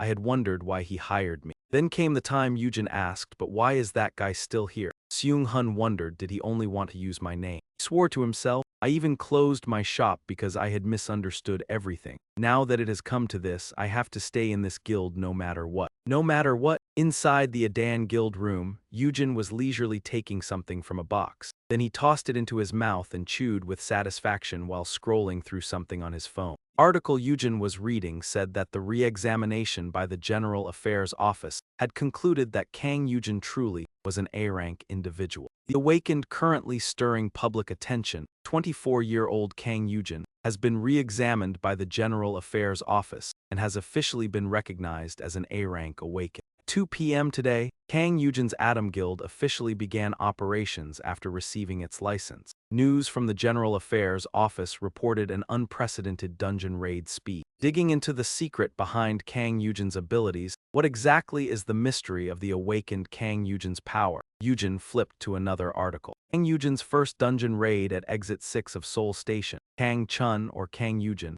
who is South Korea's strongest awakened one. And he noticed this name, Kang Chun. It seemed that man was quite strong as well. Sung-gu happened to walk in just then. Are you eating something? Eugene looked at the box. He then explained that these were enhancement stones that could raise stats. Want one? Sung-gu was stunned. Enhancement stones. Even one costs at least 1 billion won. He hurriedly refused. No thank you, sir. How could I possibly eat something like that? Eugene was very generous. Hey, have some. He handed a few of them to Sung-gu. These increase strength, agility, and stamina. Sung-gu raised both hands. Thank you, sir. Eugene went back to eating. It's nothing. In truth, he had already thought it through. That guy needed to get stronger so he could carry more things inside. He needed to be faster so he could gather loot more quickly. Endurance also had to improve so he could handle even more work. Meanwhile, Sung-gu knew nothing about it. Meeting you is the greatest blessing of my life. That someone else came in. Is Eugene here? Eugene was puzzled. Jamin, what are you doing here? Jimn spoke up. Hyung, there's something I want to talk to you about. He asked, could you spare me a few minutes? The two of them went into the director's office to talk. A little while later, Sung-gu came in. Hyung, has Jimn left? Eugene confirmed it. Yeah, he left. Sung-gu had clearly noticed it. He looked pretty serious. Did something happen? Eugene only answered briefly. It's a long story, something like a younger brother's affection for his older sister. Sung-gu was shocked. What? Eugene put on his coat. I'm heading out for a bit. Sung-gu asked curiously. All right, where are you going? Before leaving, Eugene reminded him, I'm going to see Jaewon, so don't wait for me. You can get off early. Sung-gu shouted in surprise. Sister Jaegul, are you going on a date? Eugene protested. How did you even come to that conclusion? Seung-hun outside had heard it too. A date. He thought this was his chance. Right after that, Seung-hun stepped in front of Eugene. Boss, he smugly declared, hiring me as an employee really was an excellent decision. Eugene looked confused. What? Why are you acting like this all of a sudden? Seung-hun replied firmly, just leave everything to me. I'm an expert in this field. The private shopping room for VIP customers, high-end clothes hung neatly on the racks. Not only that, they were also displayed all around the walls. Sung-gu could not help but marvel. Is this really the Korea I know? His horizons had been broadened. Who would have thought a place like this existed inside a department store, a personal shopping room? Seung-hun cheerfully took out a jacket. Boss, what do you think? I feel like this would suit you perfectly. Eugene agreed as well. Yeah, it looks fine. Seung-hun grew excited. I picked out several suits too. All you need to do now is try them on. But in reality, Eugene was not pleased at all. What is all this nonsense supposed to be? An hour later, Seung-hun was still wearing that vain expression. Then he instructed him, there are plenty of flashy techniques for winning over a girl. But basics are still sincerity and making an impression on her. Seung-hun was extremely confident. Let me help you. You just have to do exactly as I say. All right, then let's get going. Hearing that, Eugene immediately asked, what? Go where? Seung-hun explained, the way you dress is the first step to courting a girl. Eugene and Sungu looked blankly at him. The way I dress? Eugene also admitted, well, buying something nice to wear wouldn't hurt. Sungu and Seung-hun both looked up when the fitting room door opened. Everyone could only exclaim, Hayoung, you're so handsome. As expected of our boss, you have a great build, so the clothes look amazing on you too. Eugene sighed softly, enough, stop making such a fuss. Seung-hun picked up a watch, boss, put this on too. This watch matches that suit of yours perfectly and will complete your whole look. Eugene immediately put it on his wrist. All right, then I'm off. Seung-hun called out again, boss, please take this with you too. Eugene glanced at it. What's that? Seung-hun said enthusiastically, I researched what you can do at PA Ontics. Just need to follow what's written there. Tips for the boss to have a successful date. A movie, dinner, an entertainment area, and a list of places with a nice atmosphere you can go to after dinner. Eugene was speechless. This idiot has completely misunderstood the situation. But since I'm going there anyway, shouldn't I just relax and enjoy myself properly? Even so, Eugene still tucked the paper away. All right, thanks. Everyone go home early today and have a great weekend. Seung-hun cheered him on. Yes, good luck. Only now could Sungu relax. Finally, a little time to rest. Seung-hun, you're planning to take off now too, right? Seung-hun revealed, I have something I need to attend to. Sungu asked, what? Sungu confidently said that whenever he stepped in to play matchmaker, people always ended up together, and he declared that he would help the boss with this too. Sungu guessed suspiciously, what are you on your way to ask her out? Seung-hun still looked imposing. Of course, he checked the time, there's no time left. After that, he hurried off. I have a lot to prepare, so I need to go right now. Director Hong, see you on Monday. Sungu tried to stop Seogun. Wait, but in the end, he was too late. That guy moves way too fast. Sungu silently hoped. I don't think he's going to confess. He was talking about some kind of medicine. In the middle of the vast city, rows of tall buildings stood packed closely together. Jae-woon had just come out of the bathroom. Somehow, I managed to survive today. Her eyes were suddenly drawn to the phone on the table. Jae-woon turned it on. There still was no reply. She grew anxious. What suddenly happened to Eugene? Then she reread each line of the messages. This is Eugene. Are you free today? Jae-woon replied. Yes, I'm resting after getting off work. Uji texted back. What's the matter? I'll come see you later. Jae-woon's final message was, are you on your way? A sudden thought flashed through her mind. Don't tell me. Jae-woon's face instantly turned as red as a tomato. Is he asking me out on a date? She tried hard to push the thought away. No way, how could that be? Why would he date someone like me? He must want to meet for some other reason. Just then, her phone rang, making Jae-woon jump. It was Eugene, and Jae-woon answered nervously. Hello, Eugene spoke up. I'm in front of your dorm, so come downstairs. Jae-woon immediately ran to the balcony to check. She was stunned by the sight before her. It really was Eugene. After going downstairs, Jae-woon could not help asking right away. Why did you ask to meet me? She was baffled. Why did you suddenly ask me out into town with you? Eugene replied, it's nothing much. I have something to give you and I wanted to see you too. Jae-woon was startled. A faint blush appeared on her cheeks again. Jae-woon wondered, what is this? Does he like me? She grew a little shy. What am I supposed to do? Eugene suggested, it's a little early for dinner, so let's watch a movie first. Jae-woon answered, shall we go then? Suddenly, a passerby bumped into her. Sorry, but the very next second, Jae-woon reacted strangely. She suddenly clutched her head in pain. Seeing that, Eugene quickly turned to look at her. He suddenly remembered what Sungu had said. Hayoung, my sister's head, and then all those judgmental remarks from people. Did you see that girl? Is she burned or something? Only then did Eugene realize something, and he asked, what? Other people's opinions of you affect you that much? Jae-woon's face darkened. That's because everyone feels uncomfortable looking at my face. Eugene suddenly grabbed her wrist, then tugged her along. Come with me. Jae-woon was flustered. Eugene, where are we going? The two of them stopped in front of a stall. Here. Eugene picked up a mask. This one looks nice. Then he handed it to Jae-woon. Here, try it on. She stared in surprise. What? But Eugene only smiled in that unreadable way. After that, the two of them headed to the movie theater. The people around them whispered, what's that? They look hilarious. What is that supposed to be? The murmuring would not stop. This is insane, but their proportions are amazing. Who are they? Are they celebrities or something? While Jaiwon tried to stop him, Eugene said, wait a second. Is there some kind of special event? The crowd outside kept chattering, what is this? It's not even Halloween yet. Jaiwon cried out helplessly. Eugene, are we really going to walk around like this? Eugene said, if not, then what? Or do you want to switch with me? No, Jaiwon tried to explain, that's not the issue. Eugene remained perfectly calm as if nothing were wrong. Then let's go. His voice turned warm and low. We'll be late for the movie. Behind the mask, Jaiwon's face flushed red. From inside the film, a voice was saying, so that's why this bothers you. Just because this place feels like a virtual space instead of a real one. Jaiwon and Eugene were still watching the movie intently. It's not just me, it's the same for you too, and that's why. Then, right in the middle of the movie, a confession suddenly rang out. What reason, if this place doesn't feel real to you? Then why don't you date me instead? Jaiwon was utterly confused inside and glanced sideways. What is going on? Didn't they say the tickets were sold out? Eugene was still calmly eating popcorn. Going back to the beginning, he had stared at the seat selection screen and complained, so everything from 30 minutes ago was already bought out. Eugene looked even more troubled and frustrated. This is annoying.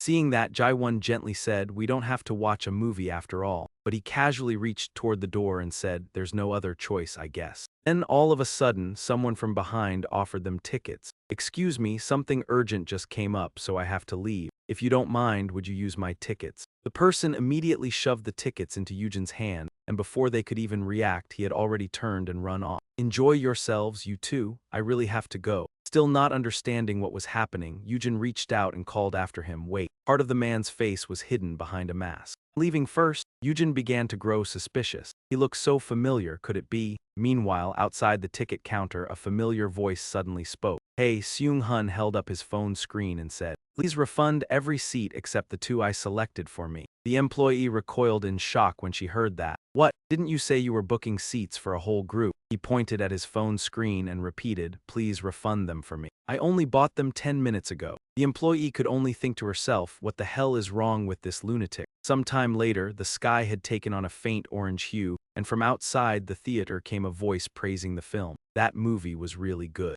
Jaiwon was in a very cheerful mood as she said, it must have been 5 years since I last watched a movie. Eugene went along with it and joked back, then for me, it must have been 20 years. Understanding what he meant, she burst out laughing and reminded him, oh, come on. But he insisted with complete certainty. Then suddenly, a voice called out to them from behind, the Beauty and the Beast couple over there. Clown beside the lucky wheel called out, come over and try your luck first, it's completely free. The clown kept repeating himself and luring them over. It's free, you two. With this many choices, the prize rate is almost 90%. Eugene turned around and asked for her opinion, do you want to try? But Jaiwon looked shy and tried to refuse. I'm really bad at games like this. In the end, she still decided to join the game. After a while, the wheel finally came to a stop, but the outcome was not what she hoped for, leaving Jaiwon dejected. What terrible luck! Seeing that, the clown quickly tried to save the awkward moment. Why doesn't the guy in the animal mask give it a spin? Winning a prize for your girlfriend is what a real man should do.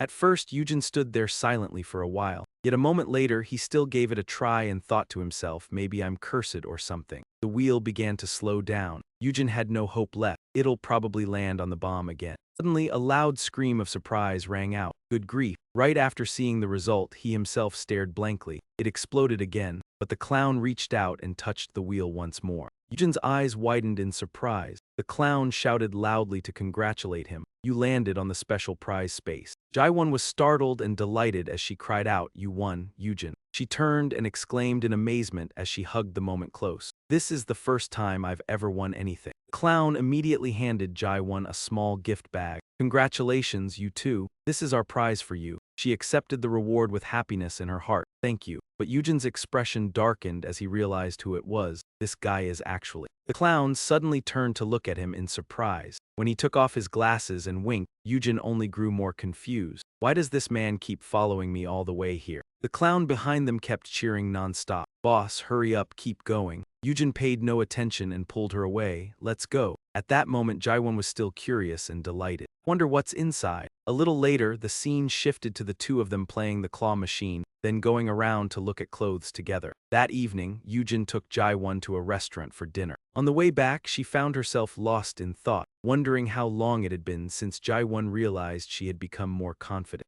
When had she stopped caring about the probing looks from other people? This was only a mask after all. But then she lifted her eyes toward him, filled with gratitude. No, if Eugene had not taken the initiative like this, then she would never have found the courage to do something like this. Seeing him turn back and smile at her, Jaiwon felt happy. If this was a dream, then she never wanted to wake up. By then, night had already fallen, with only the streetlights left glowing. The scene shifted to the park, where a cheerful voice exclaimed that today had been so much fun. With a bright smile, Jaiwon turned to list everything they had done. Wearing masks like this, going to see a movie, and even having a meal together. She covered her mouth and laughed with delight, saying that even if people thought they looked a little strange, Eugene remained completely calm and stressed that it did not matter. Hearing that, Jaiwon fell silent. She suddenly stood up and confessed the truth about herself. Yes, that was right, she still did not have enough courage to confidently walk into crowded places like that. Jaiwon looked up at the sky, still unable to believe it, because to her this all felt like a dream, yet she suddenly began reproaching herself and reminding herself. Everyone had to wake up from a dream eventually.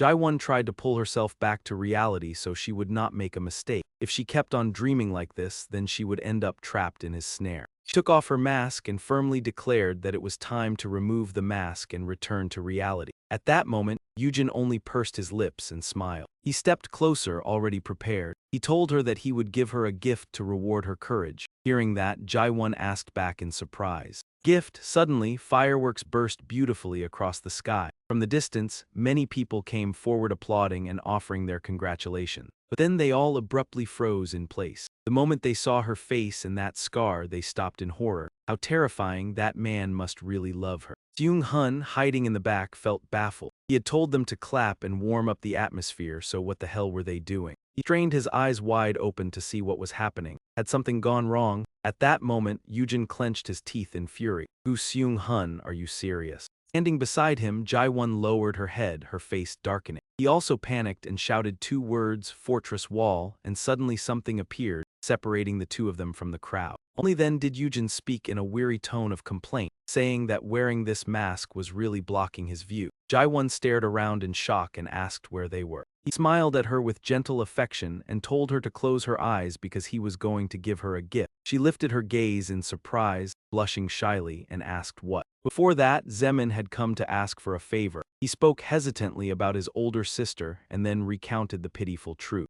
Parents had died ever since the dungeon break that year. Zemin felt immense sorrow for his older sister because she had given up everything she dreamed of just for him. She had even been injured by monsters during that dungeon break. Standing there with his fists tightly clenched and his head bowed, he pleaded. It was a wound that could never be erased. He knew saying these things might sound shameless, but he begged him to help his sister. At that moment, Eugene was willing to help as well. A man should not be afraid. Ask others for help when it is needed. Suddenly, he took out a vial of medicine and declared that now Jaiwon would awaken from the dream she had spoken of. Eugene gently touched her forehead, telling her to escape the nightmare she had carried since that dungeon break. Jaiwon still did not understand and simply widened her eyes as she waited. At that moment, the system sent over the detailed information about the medicine. Recovery oil, a high-grade restorative medicine that heals wounds caused by physical or magical attacks. The effects were extremely powerful, able to restore a lost body part or wounds caused by a curse. The scene shifted to Jaiwon's apartment. He even thoughtfully sent her a message reminding her to be careful. Eugene told her not to wash her hair or face today,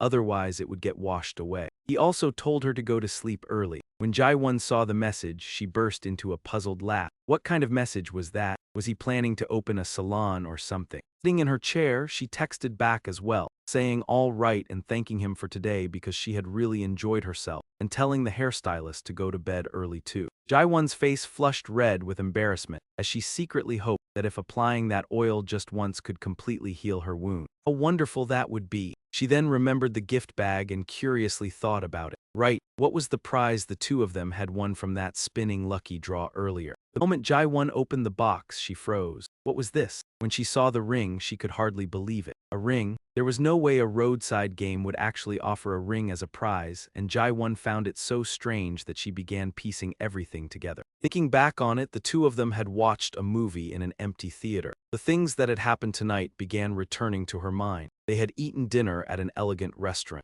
Yet Jaiwon still could not understand why. Then, by chance, they had watched fireworks in the park. She felt that all those things were unusual, and on top of that, many people around her had even given her flowers. At that moment, Jaiwon figured it out and covered her face shyly. No way could it be that Eugene was planning to confess to her. The scene shifted back to the company building where Seung-hun was counting. 1. I have to. His whole body trembled, yet he kept doing push-ups. 2. I have to look like I'm very busy. Seung-hun kept going without stopping, encouraging himself. 1. I can do this. He trained continuously, paying no attention to his surroundings. 2. I have to make it seem like I'm very busy. Suddenly, Eugene called out to him, "Hey, Seung-hun." Terrified, he immediately stood at attention and squeezed his eyes shut. "Yes, sir." Sitting in his chair with his arms folded, Eugene began interrogating him. "You were only supposed to do exactly what I told you. Stop meddling in things that are none of your concern. Why do you keep doing things I never asked for?" Knowing he was at fault, Seung-hun quickly explained that he had only been trying to prove his loyalty to the boss and repeatedly apologized. Jin was not overly angry and let out a sigh before warning him not to do unnecessary things again. "Remember that?" Seung-hun obediently listened and quickly answered, "Yes." Then Eugene remembered something and turned back to ask one more thing. "By the way, where did you get the money for all those preparations?" Scratching his head awkwardly, Seung-hun confessed that he had used the guild's credit card. Eugene immediately ground his teeth in anger again. 1. Seung-hun resumed doing push-ups non-stop while shouting that he was sorry. Just then, the office door suddenly opened. Min-chan glanced at his ringing phone in surprise. "Boss, you're back already? I was just about to call you." Then he abruptly turned his head away, looking flustered. "Seung-hun, you're here too? What are you doing here?" Only then did Min-chan remember to turn back and report the situation. "Right, boss, I've already settled everything with the Ministry of National Defense." The moment he heard that, he brightened and quickly asked, "So that means I don't have to enlist anymore, right?" Min-chan promptly confirmed it, but with one condition attached. "That's right, you'll be exempt from military service on the condition that you complete 10 military mobilization missions." But, hearing that hesitation, Eugene immediately pressed further. "But what?" Min-chan looked even more uneasy and continued to stammer. "There's never been a precedent for something like this before, so I don't know how to explain it to you, boss." Only made him more impatient and he urged him on. "What is it? Stop dragging it out and just say it." Min-chan steadied himself and finally delivered the news. "Boss, you've just been mobilized for immediate deployment." Eugene did not panic and calmly asked for the details. "What now? Where?" Min-chan quickly gave him the exact location. "Gu, exit 3 of Guryong Station. A dungeon break is happening there." He hurried to the site at once, but there was not a single person around. There wasn't a soul in sight. Eugene swept his gaze around in confusion, as if the whole place had been abandoned. Thinking back to when he had first received the news, he had been startled. A dungeon break. After confirming it, Min-chan explained clearly. "Yes, if a dungeon isn't cleared within 30 days, the barrier will collapse and the monsters inside will crawl out onto the streets." He went on to emphasize the necessary response for Guryong Station's case. They must have failed to clear it and had no choice but to request reinforcements to deal with the dungeon break. Seeing how serious the situation was, Eugene immediately thought of the worst-case scenario. "Then what if even we can't handle it?" Min-chan had already considered that and explained. "It seems the military won't intervene in this matter, so if we fail too, Daegu will be completely swallowed by blood and flames." Back in the present, seeing the scene around him, Eugene guessed. He was wondering why there were so many open spaces and parks around the station. It must be because of the dungeon break. Just then, Han Seon walked up from behind and explained in detail. "The residents here were all evacuated 2 days ago. The dungeon break will happen at 2 p.m. tomorrow." She smiled, held out her hand, and introduced herself. "Nice to meet you. I'm the person in charge here. Han Seon from the Special Defense Brigade." Eugene courteously shook her hand and introduced himself as well. "I'm Kang Eugene." She responded with warm hospitality. "Nice to meet you. I've heard a lot about you." Seeing that, he let out a breath and reminded her there's no need to be so formal. Then Eugene recalled the issue and made another suggestion. "Isn't the dungeon break only happening tomorrow? There's still a little time left. Why don't we try going down there once?" Han Seon could only helplessly explain the reason. "The return gate has already been used 3 times, so it can't be used anymore." Noticing that detail, he asked in surprise. "A return gate? 3 times?" She immediately turned and explained its function in detail. "It's for people who want to retreat in the middle of battle through a gate when they use a return item." Han Seon then stressed an important limitation. can only be used a maximum of 3 times in a single dungeon. You didn't know that? That fact left Eugene utterly taken aback. So things like that exist too. She began recounting their attempts. The vanguard team from the H-Warring Guild was the first group to try conquering the dungeon, but they failed. After that first failed attempt, Han Xian sent in another team. The second attempt was a joint group made up of individuals from the H-Warring and Hammer guilds. But they did no better than the first team. In the end, she assembled a third team, but that failed as well. The third group was formed from awakened individuals gathered from all over the world, yet even they were defeated. After that, no one dared to challenge it anymore. Han Xian then offered a word of advice along with a warning. Of course, before the dungeon break happens, you can still go down and try to conquer it whenever you want. Like I said, it means staking your own life on it, so no one dares to go down there anymore. He looked surprised and asked if it's really that hard to conquer. Then won't it be extremely dangerous once the break happens too? She immediately described the difficulty inside in more detail. As you already know, the terrain of a dungeon is what plays the most important role in determining its difficulty. It's far too hard to move around in there. Fortunately, the monsters inside have been confirmed not to be especially troublesome. It's the terrain itself that makes the dungeon so difficult. Xian raised her hand, looking confident and resolute. So we'll be fine. Most modern weapons can't be brought through the gate. That puts us at a disadvantage inside. But once the battle takes place out here, the advantage will be ours. She had already prepared a plan. All we need to do is use our weapons to take them down. Jin turned to her with an indifferent expression and asked reproachfully, "Then why did you people call me here at all? You can handle the situation yourselves with missiles and guns." Han Xian looked a little embarrassed and stepped back awkwardly. "Well, an awakened one still plays an important role too." She then briefly explained the assignment. "The awakened ones will stand by on one side while we carry out our operation. If the monsters break through our first defensive line, we'll need their support." Han Xian also gently added a reminder, "And we still have no information at all about the lead monster. So stay on guard and be ready to fight back at any time." Eugene quickly agreed to take on the mission. All right. After that, she shyly urged him to head back. "Let's go to the waiting room." The other awakened ones should have arrived by now too. In front of a cafe hung a sign that read, "Awakened Waiting Room." The door slowly opened as someone stepped inside, and everyone sitting within turned their heads at once. "Hey, that's..." Then the crowd cried out in astonishment. "That's Kang Eugene. Kang Eugene is joining this front too. That's the 11th A-rank awakened one." He suddenly raised his brows in surprise. Eugene had already recognized the person standing before him. "We meet again." The younger one smiled with delight and asked back, "Guess we really are fated to keep running into each other, aren't we, Jianhui?" Her expression was far from pleased. Kang Eugene. Earlier, she had received a mission from Sang Ho. "Jianhui, I have a mission for you." The two of them had a private conversation. After hearing the assignment, Jianhui widened her eyes in shock. He then asked again with an extremely smug look, "You can carry it out, can't you?" That was why she was here. Jin awkwardly brought up the old incident again. "Sorry for cutting in line at Seoul Station before, but a 5-star dungeon really isn't anything special." His gaze sharpened as he shot back. "It can't be so difficult that you need a whole team of members, right?" But then Zeanhi suddenly cut in with a smile spreading across her lips.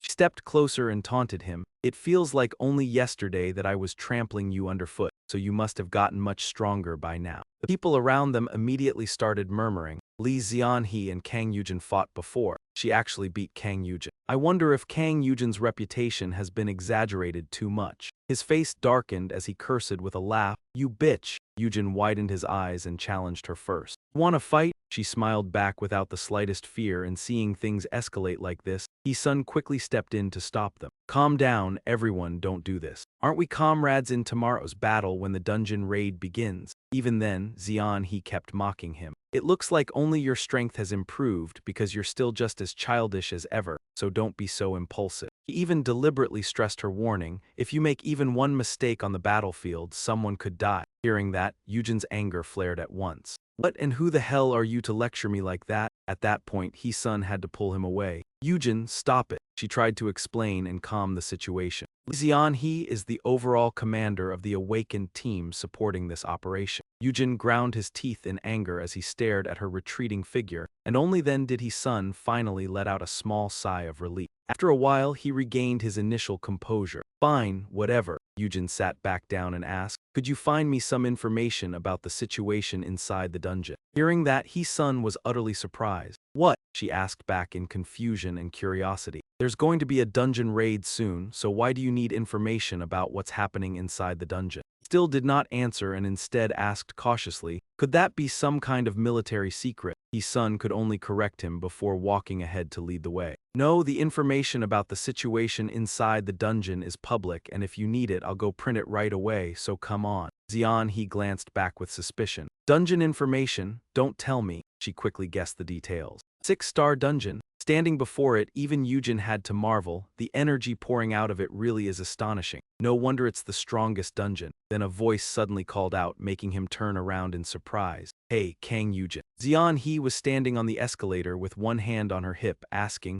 what are you doing here? He curled his lips into a proud, confident smile and stressed, what else would I be doing at a dungeon? Of course I'm here to clear it out. She looked utterly shocked and shot back, have you really gone insane? But Eugene only smiled smugly and said, not at all. In fact, I'd have to be crazy to share all that experience and loot with the military and the other awakened people. Even then, Zeanhi persisted in warning him, this is a dungeon that forced the 3 strongest awakened teams to admit defeat. You have a death wish, she kept speculating and warning him without stopping. If you use the return gate then, suddenly Eugene cut her off in an irritated tone. Hey, you talk way too much. He bluntly struck at the heart of it. You're scared, aren't you? Eugene held out his hand, ready to act. It looks like you're scared because you can't use the return gate. If you're scared, then just sit still and wait. Before making his move, Eugene turned back with a mocking smile. Timid little kitten. Then in the very next instant, he vanished through the dungeon entrance. Left standing behind him, Zeanhi could only curse in fury, Kang Eugene, you bastard. The scene shifted elsewhere where there was a golf club and a wolf ball. Suddenly, the phone in the back of the bag started ringing. Sang-ho looked out the window and answered, yes, minister. From the other end of the line came an extremely furious voice.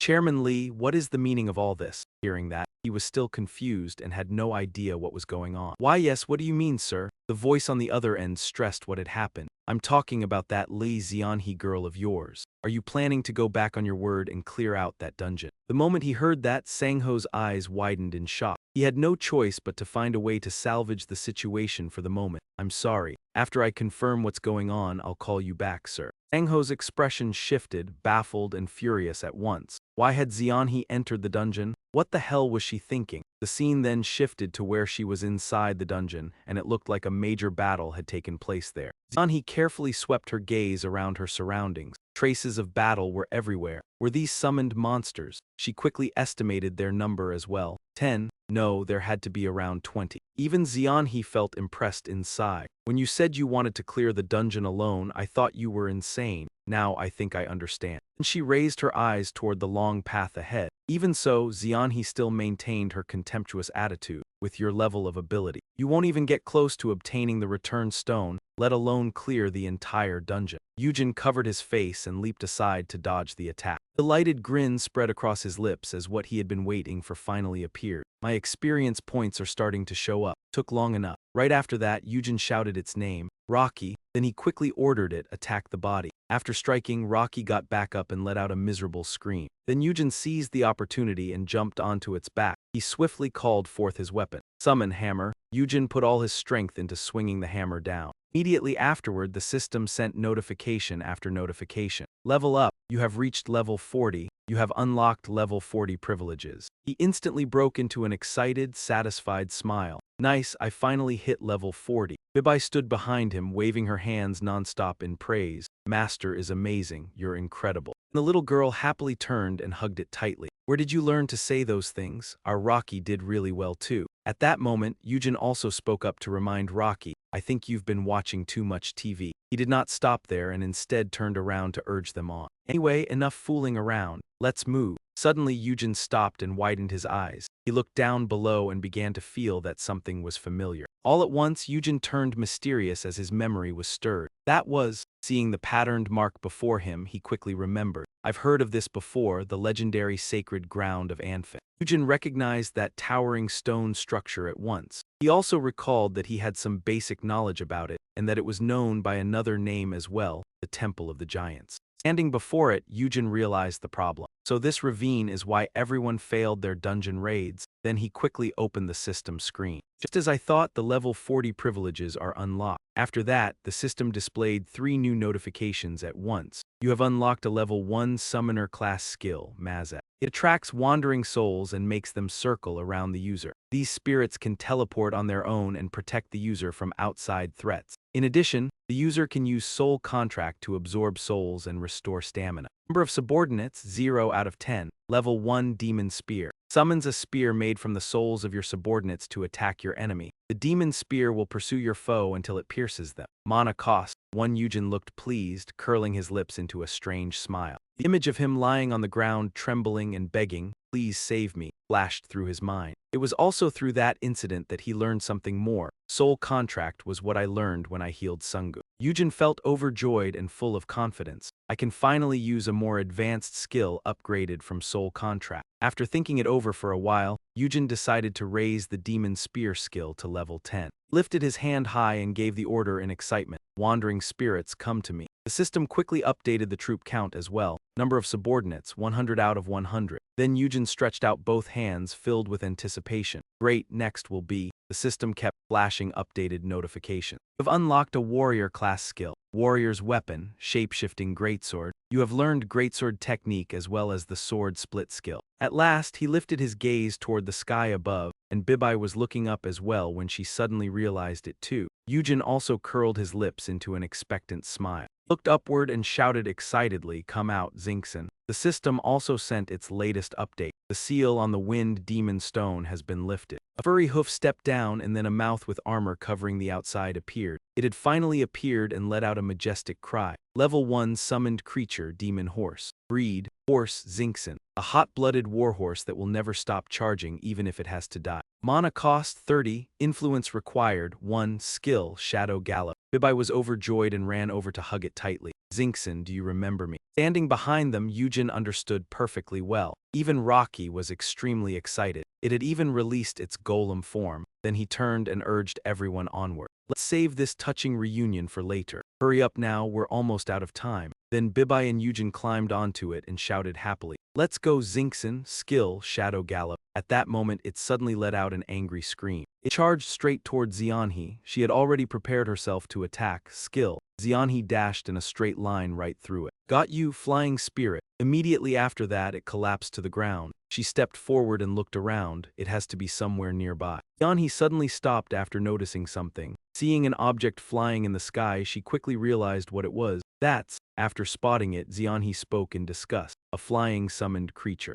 That man really has a lot of tricks. I need to hurry." Suddenly she noticed the rope wrapped around the base of the tree over there. The moment Zeanhi saw the rope, she remembered. "The reason I still haven't been able to clear this dungeon until now isn't simply because we can't get past the ravine. She was still capable enough to accomplish something that difficult. We could still make use of people who can fly and easily get across to the other side of the ravine." Zeanhi had clearly sensed the danger, but after crossing this ravine there were only 3 monsters guarding the return stone. After seeing that, we gave up and stopped the attack. She had already figured out the cause of the problem. It was because we discovered that compared to clearing the dungeon, it would be far more beneficial to let a dungeon break happen. That way this area would be destroyed and we could rebuild an entirely new district. Zeanhi also knew clearly who would be the one to hold power. "Even though I don't care about all that political nonsense, this decision depends entirely on the guild chairman and has nothing to do with me." Suddenly, she gripped the rope tightly, determined to test herself. However, what if someone could clear a dungeon that the Hwarang Guild could not? Zeanhi remained determined to get rid of Eugene, and on top of that, he would be clearing it all by himself. Her attitude was utterly resolute now. Just wait. For the sake of the Hwarang Guild standing, Zeanhi did not hesitate and quickly swung on the rope to move forward. "I have to stop Kang Eugene from wiping out the dungeon." The scene shifts to outside the dungeon, 1 hour before the raid begins. At the Hwarang Guild, Lee Sang-ho is holding a press conference. The reporters below keep clamoring with questions. "Chairman Hwarang, what do you think are the chances that Lee Zeanhi and Kang Eugene, who entered the dungeon together, will return alive?" At that moment, he widens his eyes and tensely answers, "I think it is nearly impossible."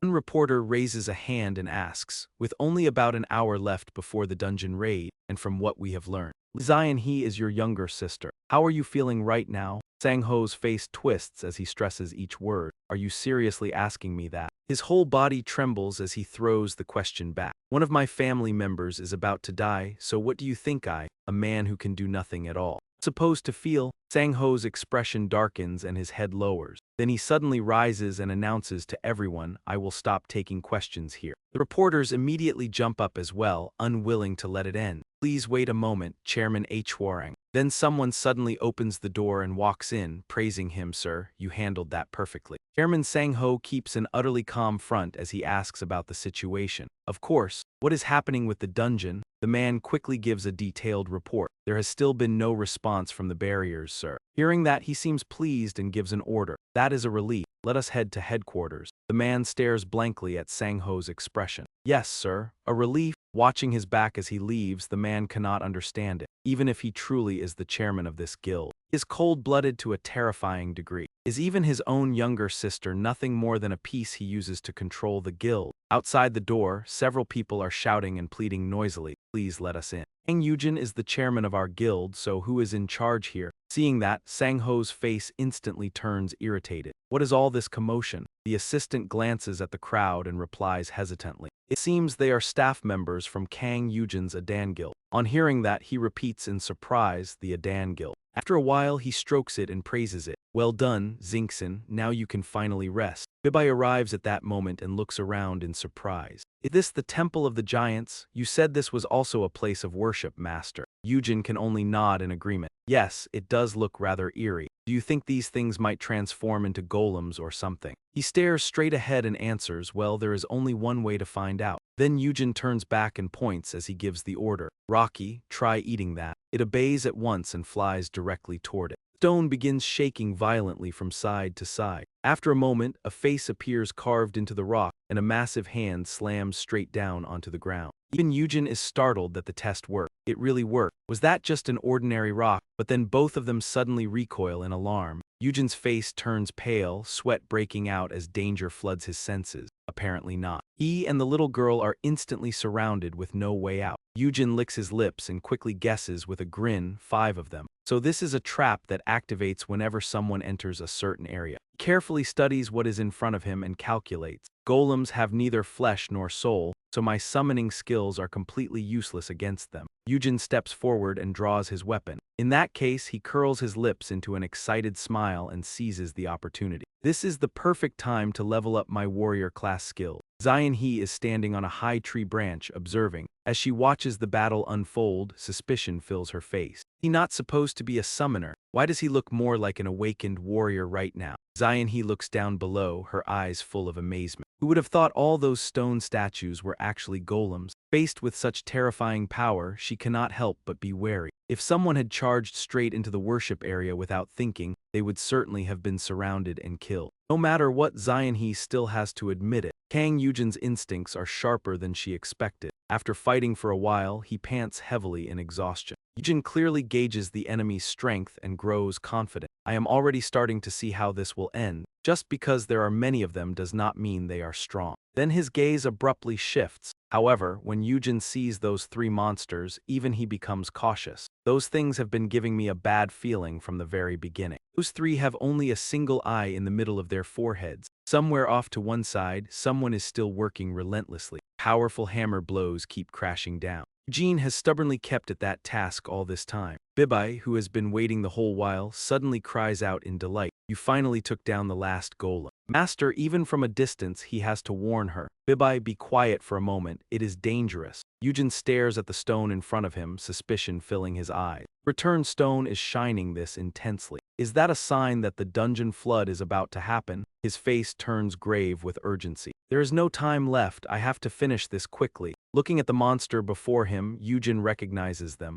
Cyclops, one of the descendant races of the ancient giant species, also understands this species very well. Although the Cyclops are descendants of the giant race like the Oxer, they are completely different. They are not savage and brutal like the Oxer. Eugene knows exactly what makes them formidable. What the Cyclops inherited from the giant race was intelligence. Even he has to acknowledge both their intellect and their strength. That was what allowed their civilization to flourish, and they were powerful enough to deserve becoming the final guardians left behind to protect the temple. Then, to his surprise, a Cyclops suddenly speaks and admits, Truly am astonished. I never expected to meet you here. Hearing that, Eugene is equally taken aback. You know who I am? It promptly confirms it once more. Yes. The Cyclops stares directly at Rocky, recognizing the giant of destruction, who can change form. Then it turns to identify Bibi, the witch of illusion. At last, the Cyclops declares his identity as well, and the Necromancer of massacre. After hearing all that, Eugene reacts arrogantly. It seems I am rather famous after all. It lifts its face with perfect calm and composure. How could I possibly not know who you are?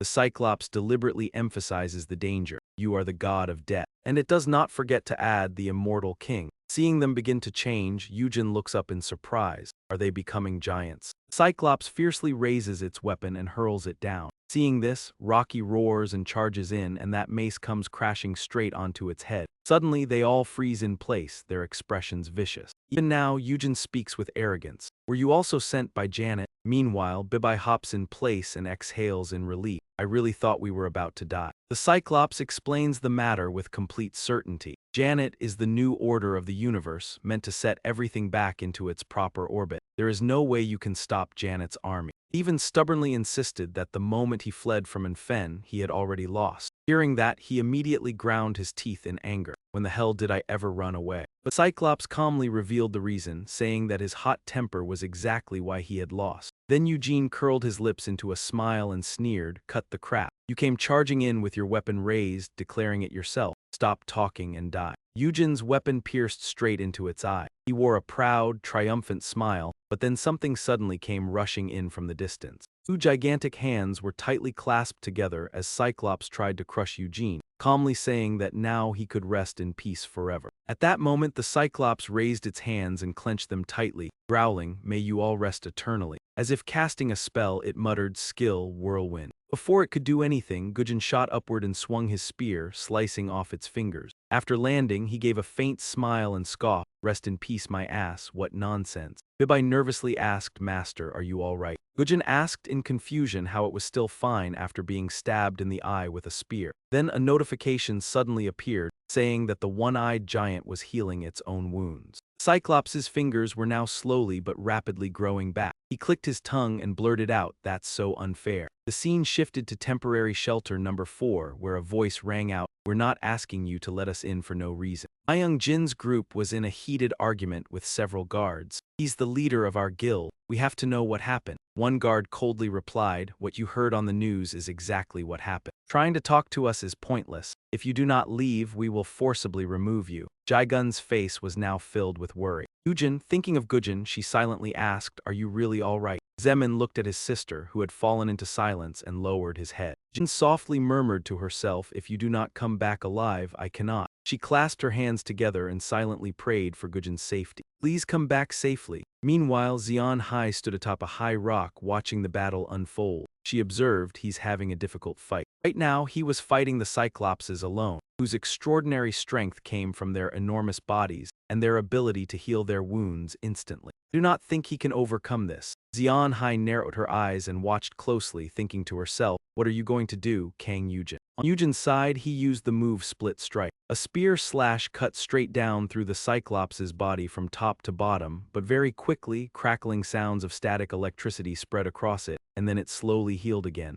He cursed, "Damn it." Eugene glanced behind him at that moving mass of energy light. This is really never-ending. The dungeon was about to break through at any moment. Never knew one-eyed giants could regenerate themselves. He was now seething with rage, grinding his teeth. Even if this was their home ground, it was far too unfair. Then Eugene's eyes suddenly widened. Wait, home ground? Come to think of it, this was the giant's temple. And those one-eyed giants were guarding the temple. He quietly wondered, could it be? Eugene spoke up, "Stonehead, Bibi, I need you to hold them off for a few minutes." Bibi asked in panic, "What? Master, how are we supposed to do that?" He rubbed the little girl's head and said, "I am placing my trust in you." Then the monsters ferociously advanced toward Bibi and Rocky, and sweat poured down the little girl's face in fear. "I am sorry, but could you stop right there for a moment?" Then Eugene suddenly jumped back down again. Leaping onto the statue, he even mocked them, "This statue is strangely huge." as if they were afraid people would not know this was the giant's temple. After uncovering the secret, Eugene also guessed the reason. The temple preserved sacred relics inside that granted worshippers a certain kind of power. Here, they must have been granted regenerative abilities. And if my guess is right, then the sacred relic is. The Cyclops furiously charged forward, cursing, "Bastard, how dare you place your filthy foot on the statue?" He merely curled his lips into a mocking smile and said, "Why so tense? What did I even do?" Provoked by that, it grew even more vicious and shouted, "Get away." Immediately after that, Eugene used one of his own moves, ultimate technique. The statue in front of him exploded with a single strike, temple-shattering strike. Cyclops, unable to contain its fury, charged in with its mace, yelling, "Bastard." But he only grew more excited. Ultimate technique. A slash appeared and cleanly severed its head from its body, heavy slash. Its neck and headless body crashed down, spilling black blood. Seeing the result, Eugene looked satisfied. "Nice, my aim is dead on now." Then he looked up at them and boldly challenged them, "You said I ran away." With complete confidence, Eugene declared war. "The two of you, if you want to beat me, then come at me together." After a fierce battle, he had already taken down 2 monsters. There really are plenty of items that boost strength stats. At that moment, the system kept popping up reward notifications. You have obtained the giant's belt. Strength +5, defense +2. You have obtained the giant's tier. Strength +3. Right then, Bibi ran over and anxiously asked how he was doing. "Master, you are not hurt anywhere, are you?" Eugene looked at the system panel in concern. "It feels like I am about to lose my title. My strength stat is catching up to my magic stat, though I guess it does not really matter." He turned around, took a few steps forward, and said firmly, "Let's go back." Bibi was overjoyed and skipped along behind him, back to watching movies. Then Eugene suddenly frowned, wondering where the return stone had gone. The little girl looked even more puzzled and asked back, "Did you not take it?" He turned toward one direction and guessed, did some ghost steal it or something? A figure stood there holding the return stone. "Are you looking for this?" Zeanhi stood there with a smug smile on her face. Sang-ho had sinisterly assigned her a mission: make Kang Eugene take part in the dungeon break that was about to happen at the station to help Jongdi. After hearing that, Zeanhi could not hide her surprise. "Kang Eugene? Why?" Then Sang-ho revealed that the man had an extremely mysterious past and ability. The best place to expose his secrets was naturally during a dungeon break. He gave her special instructions: watch him carefully, find out what he can do and what skills he uses. Sang-ho paid attention to every small detail. If he has someone helping him, then who is that person? Things like that. Find out anything you possibly can. Zeanhi let out a heavy sigh. "So I have to tail him? Can people of lower rank not handle this?" But Sang-ho emphasized again, "No, this is something only you can do. Even though I truly want Kang Eugene on our side, he has already established an independent force, the Adan Guild, so I have been watching this prey for a long time. No matter what, if he truly has the ability to clear dungeons alone in less time than anyone else, then before long he will throw the Bloodstone Market into chaos." Sang-ho's eyes turned dangerous. "If we cannot have him." And standing opposite Eugene, Zeanhi still clearly remembered those instructions. It would be best to eliminate him before he gained even more influence. Meanwhile, Bibi asked in great confusion, "Master, who is that woman over there?" Zeanhi looked intrigued. "I'm honestly surprised. Who would have thought you could really clear this dungeon all by yourself?" Then she appraised him. "I thought you must have used some kind of trick, but I truly have to admit that you're strong." Unexpectedly, Eugene flatly dismissed her. "Your approval means absolutely nothing to me." He immediately demanded, "A dungeon break is about to happen, so bring the stone back to me now." Zeanhi, seething with anger, charged forward like a ferocious tiger without another word. Fortunately, Eugene moved fast enough to block the attack. "What the hell are you doing?" Zeanhi hissed through gritted teeth. "I have my own circumstances, you know, and I can't let you leave this place alive." At the same time, at Security Bureau number 4, someone's voice rang out. "You're being unreasonable." Right in the middle of the road, an argument was breaking out. "We are directly connected to the person involved in this incident, and yet you expect us to learn the details from the media. Where is the common sense in that?" Just then, Sang-ho stepped out. "Why are you people making such a commotion here?" The moment they saw his face, everyone became cautious. That man was from the Cha Guild. Cha quickly introduced himself. "I am a member of the Adan Guild. We came here after hearing that our boss had entered that dungeon." At that moment, Sang-ho silently remarked that both the boss and the employees were exactly the same, truly lacking in manners. Zeanhi must have been provoked by Kang Eugene's taunts. She forced herself to stay calm and continued speaking to the others, because a dungeon break is about to occur. "The best thing for you to do is secure the area where the dungeon break is about to happen, taking responsibility and compensating for the damage caused. will be handled after we have stopped the dungeon break. Min Chan seemed speechless, but Sung Gu spoke up indignantly. Could there be a dungeon break? My brother will destroy the barrier and come out soon. Sang Ho shot him a sharp glance, inwardly scorning how a green little brat. At that very moment, the guards frantically reported, the barrier is no longer responding. Because of that, the surrounding area also erupted into chaos. Impossible, he came out. What? Thick smoke was gradually filling the space. An hour earlier, the battle between Zeanhi and Eugene had still been extremely fierce. She kept attacking non-stop with no intention of stopping. Meanwhile, Eugene was struggling just to defend himself. Zeanhi suddenly uttered two words, skill. So she unleashed another move, shadow step. This strike truly affected Eugene. Damn it. In the blink of an eye, Zeanhi had moved behind him and the sharp tip of her sword drove straight toward Eugene. At that moment, he felt a little helpless. I can't dodge it. And just like that, Eugene took the hit head-on and suffered intense pain. From the corner, Bibi saw it and screamed in terror. Master, suddenly a huge mass of stone flew toward Zeanhi. A giant monster was charging at her with thunderous force. Zeanhi sneered in disdain, a golem-type summoned creature. It's nothing but a big lump, and now that I know where its core is, he declared, defeating it won't be difficult at all. The giant monster let out a deafening roar. Eugene was still suffering from the effects of the previous blow. Oh dear, it looks like we're being pushed back. The system announced, magic armor has been activated. You have absorbed 2 souls. Number of subordinates, 98 out of 100. Eugene calmly rose to his feet and assessed the situation. My strength is about equal to hers, but in speed, she has the advantage over me. It seems there is a reason she is an A rank. Zeanhi sharply noticed it. You just set up a barrier, didn't you? She deliberately threatened him, but what good does it do you if it can only block one of my attacks? If you keep stalling any longer, the dungeon break will erupt. Eugene had also grasped his opponent's weakness. Funny joke. You talk as though the dungeon break has nothing to do with you. He deliberately emphasized it. Or is it that you actually want it to happen? People with a little power already seem to have hearts stained entirely black. Human thoughts really are hard to understand.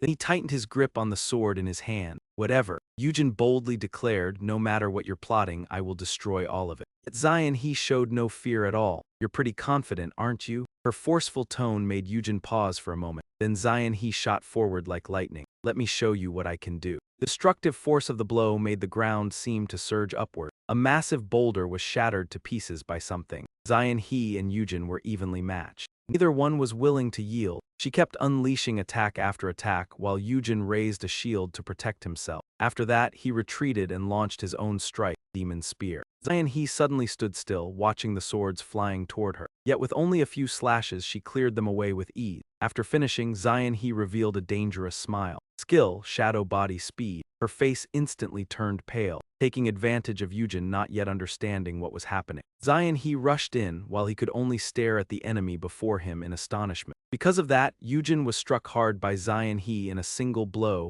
wounded right across the face, and he could not help cursing, you bitch. After that, Zeanhi arrogantly stepped forward. It looks like your barrier has reached its limit, so let's end everything here. Then she used another move, skill, Moonren. Even in that situation, Eugene was still able to smile. Zeanhi, burning with battle lust, leaped up to strike. Die! Bibi was so terrified that she screamed at the top of her lungs. Master, Eugene's position had been obscured by dust. Zeanhi looked triumphant. It's been a long time since I've had a fight this satisfying. Farewell, Kang Eugene. The dense smoke still showed no sign of thinning. Then Eugene's voice rang out. Things are only just starting to get interesting, so what farewell are you talking about? Seeing the skeleton in front of her, Zeanhi was stunned. What the hell? Eugene remained perfectly calm. Why are you so surprised? Is this your first time seeing a skeleton soldier? This time he had gained the upper hand. I've got you now. Zeanhi was momentarily frozen in shock. Kang Eugene. She pieced it together. Could it be that all this time he had only been pretending to be at a disadvantage, then lured me to a spot where he could easily summon his soldiers?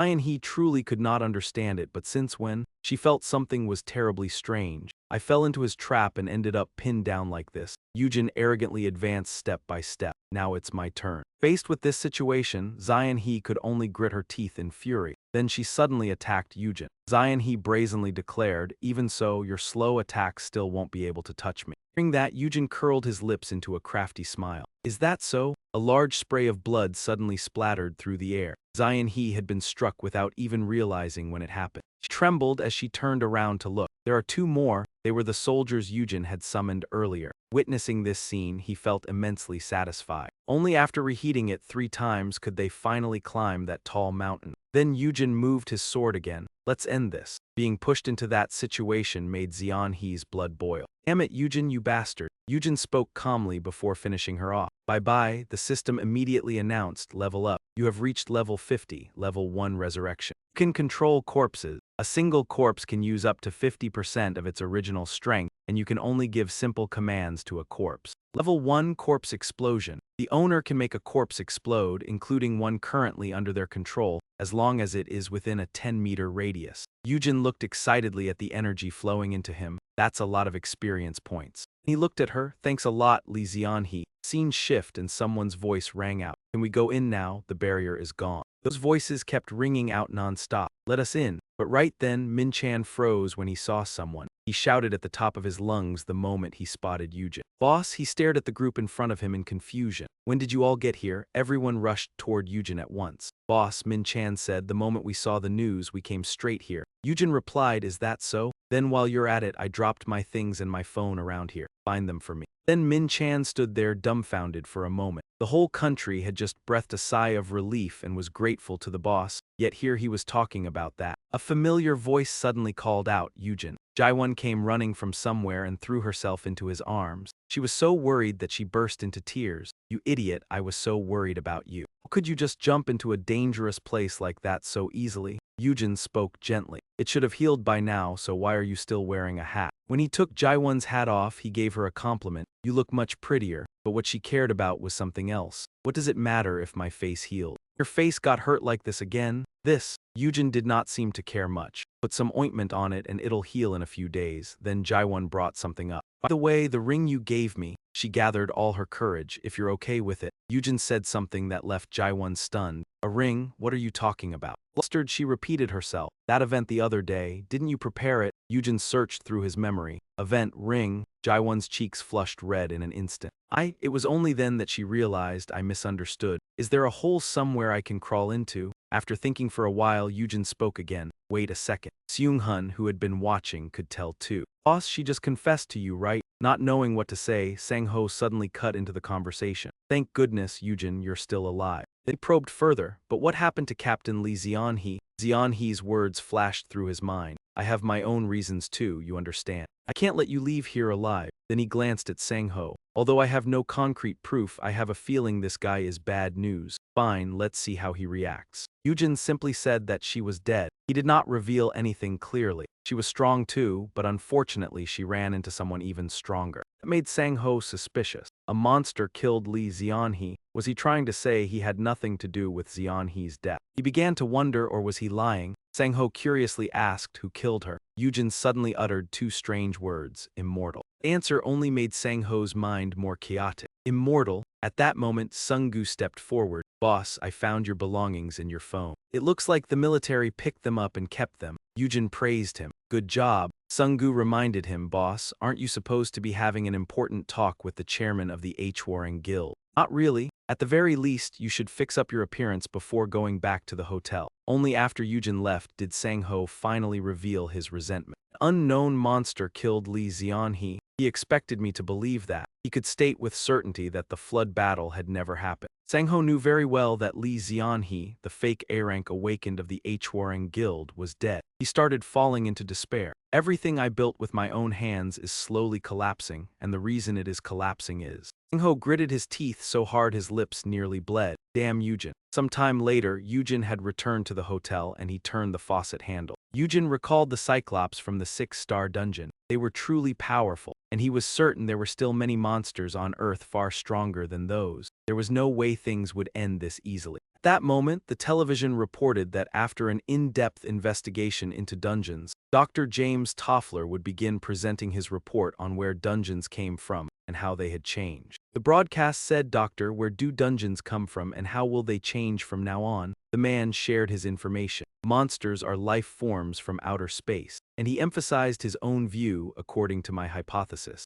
Dungeons are like their pathways. They are a method, a route used to bring those life forms to Earth. That left Eugene utterly bewildered. What the hell is this? Toffler raised a question. But even if the gates are created, they still cannot pass through here, and a dungeon break only happens after 30 days. So why does it take 30 days? The old man analyzed further. I have a hypothesis about the return stone. Based on what we know about it, if we regard a dungeon as a mine, then it is the factor that stabilizes it and also the key to escaping the dungeon. However, Toffler continued his lecture. If viewed from the monster's perspective, 30 days after a dungeon appears, the return stone could be seen as the key that opens the gate to Earth. Eugene found it rather interesting. It does sound pretty convincing. Toffler went on to explain that in the past, the monsters escaping from dungeons were all very weak, and the dungeons were at most only 4-star, yet the reason we still suffered so many casualties was because we had never prepared anything to fight them. Eugene assessed it that way too. They were smaller, and they behaved differently from when they were inside the dungeon, all to optimize their energy use just like babies.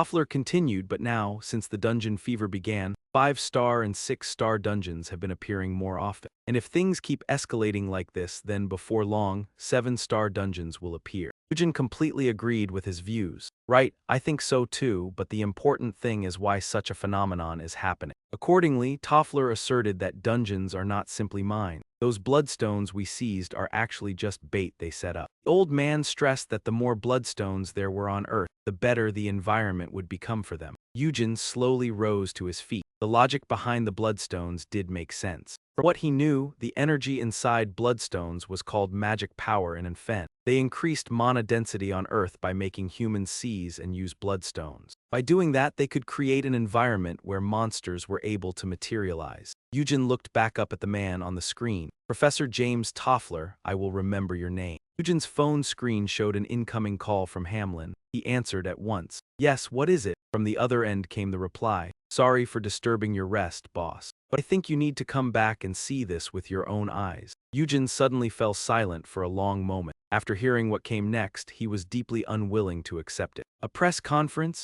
The conference was underway with dozens of reporters present. At that moment, someone suddenly walked forward and gently pulled out a chair at the table. Trang felt guilty. I'm sorry, I couldn't stop this interview. So if any question is too hard to answer, please just skip it. The moment he sat down, Eugene glanced sideways at Sang-ho, his eyes filled with scrutiny. Seeing that, Sang-ho put on a mocking expression. Look at him, you're planning something already, aren't you? A reporter suddenly raised his hand. He spoke up. First, I want to ask Chairman Lee Sang-ho a question. Reckless dungeon raid before the dungeon conquest, was it something Warring and Adam arranged privately, or was it approved by both sides? Sang-ho answered confidently, there was no such thing. Vice Kang Lee Kang-hui risked herself and took that matter upon herself. He even went so far as to emphasize, I'm certain she was only trying to help Eugene, who has recently been the center of attention. The reporter wanted to know more. So you mean Vice Guildmaster Lee Jiang-hui recklessly entered the dungeon to save Kang Eugene? He continued, I would like to direct my next question to Mr. Guildmaster Jiang. During the dungeon raid, what was your teamwork with Ms. Jiang-hui like? Please tell us about that dungeon raid and also about the death of Ms. Lee Jiang-hui. The reporter pressed for details. How exactly did she die? Did you do everything you could to save her? Yet Eugene remained silent, making the man lose his composure. Please answer me. While inside the dungeon, was there any conflict between you and Ms. Jiang-hui? Meanwhile, Sang-ho covered his mouth with his hand to suppress a laugh. In his heart he was praying, that's right, keep asking him. How dare he stir up trouble with Garang? Kang Eugene, you're finished. It turned out that before the press conference began, Sang-ho had made a phone call. Mr. Reporter, I'd like to give you a bit of information. I happen to have some suspicions about Kang Eugene. He planned it all from the start. From now on, the entire South Korean media would cling tightly to him. Just then, the reporter asked again, Mr. Kang Eugene, this country has the right to know. Please answer, stop staying silent. Could Captain Lee Jiang-hui's death possibly be connected to Kang Eugene? That is a possibility, isn't it? Min Trang sensed something was wrong. Damn it, this is bad. Suddenly, this feels like some kind of public hearing. He felt terribly guilty. If I had known this would happen, I would have refused this press conference. Min Chan softly called out, Mr. Eugene's face had turned dark, but he signaled for silence. Then he boldly stood up. What do you people want? That reporter stubbornly pressed on. This country has the right to know. Eugene cut him off irritably. Stop spouting that ridiculous nonsense. Those words left the reporter too stunned to continue, and then Eugene turned to face Sang-ho. He swung his leg straight into the man's face with a painful kick. The reporter stared in shock. unable to believe his eyes. Even Min Chan had not expected him to do that. He thought he was about to bring down his rival, yet Sang Ho ended up collapsing miserably before all those cameras. Clutching his aching shoulder, he glared at Eugene. "What do you think you're doing?" Eugene did not hesitate to expose him. "This is so damn funny. How dare you pull these filthy tricks right in front of me?" On top of that, he violently grabbed Sang Ho by the collar. Trembling, the man blurted out, "Have you gone insane? You're on live television." Eugene repeated with contempt, "Live television." Thinking he had his opponent cornered, Sang Ho had been full of arrogance. "You made a mistake, Eugene. The whole country is watching you." But Eugene only laughed mockingly. "Is that so?" he asked himself. What was the population of Infen again? 1 billion, 2 billion? This left Min Chan extremely flustered. "Boss, please calm down." Eugene himself could not even remember. "I can't recall how many people I've killed." He inwardly sneered, and every last one of them had watched his every move. A live broadcast in one country meant absolutely nothing. Then Eugene spoke up and asked, "Do you want to get beaten live on air?" Sang Ho was bewildered. "What?" The instant he finished speaking, Eugene hit him. Sang Ho's cheek twisted out of shape and turned bright red. Seung-hun was terrified just watching through the screen. Damn it. He felt a wave of regret. Damn, I almost got myself killed. Why did I ever dare try to scam someone like him? Even so, Seung-hun thought, doing that at a press conference. There really are people who do not give a damn what anyone else thinks, huh? Another news report appeared. The wild antelope was trying to find females to mate with strange female antelopes. Meanwhile, Seung-hun was busy watching another report. He nearly lost his mind all over again. The news feed was jumping wildly and the whole internet had already exploded.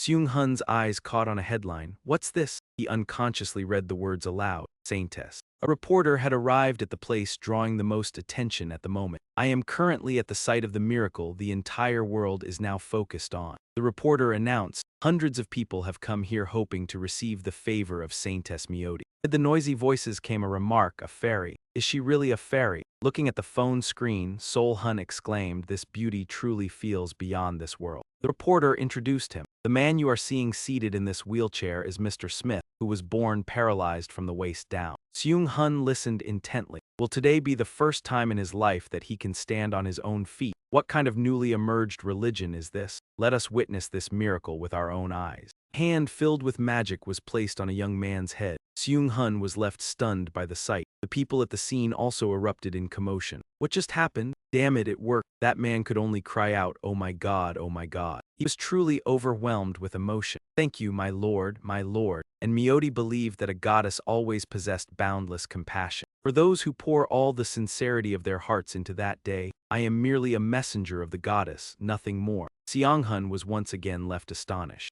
Possible there were awakened ones with all kinds of bizarre, miracle-like abilities or even poisons, yet the man kept expressing his gratitude. "Are you dreaming? May the goddess forever bless you." Wasn't healing such injuries supposed to be impossible? Someone stood in a corner and watched. This truly was unbelievably shocking. Was she really a messenger of the gods? Linda confirmed that hundreds, even thousands, had already begun following her and had switched to becoming members of the Arya Church. No one doubted her in the slightest. She had actually displayed miracles with their own eyes. Ding Kun kept his gaze fixed straight ahead. Saintly woman of Arya. He knew a bit of information about her, although it was truly absurd that after being rescued from the dungeon, she had been unable to speak. She had somehow managed to learn Earth's language in only a few days. According to what had been passed down, Goddess Arya, the goddess of land and the future in the world of Anfin. She introduced herself as a nun-serving Goddess Arya and had demonstrated quite a number of miracles. Not only that, there were also some reports.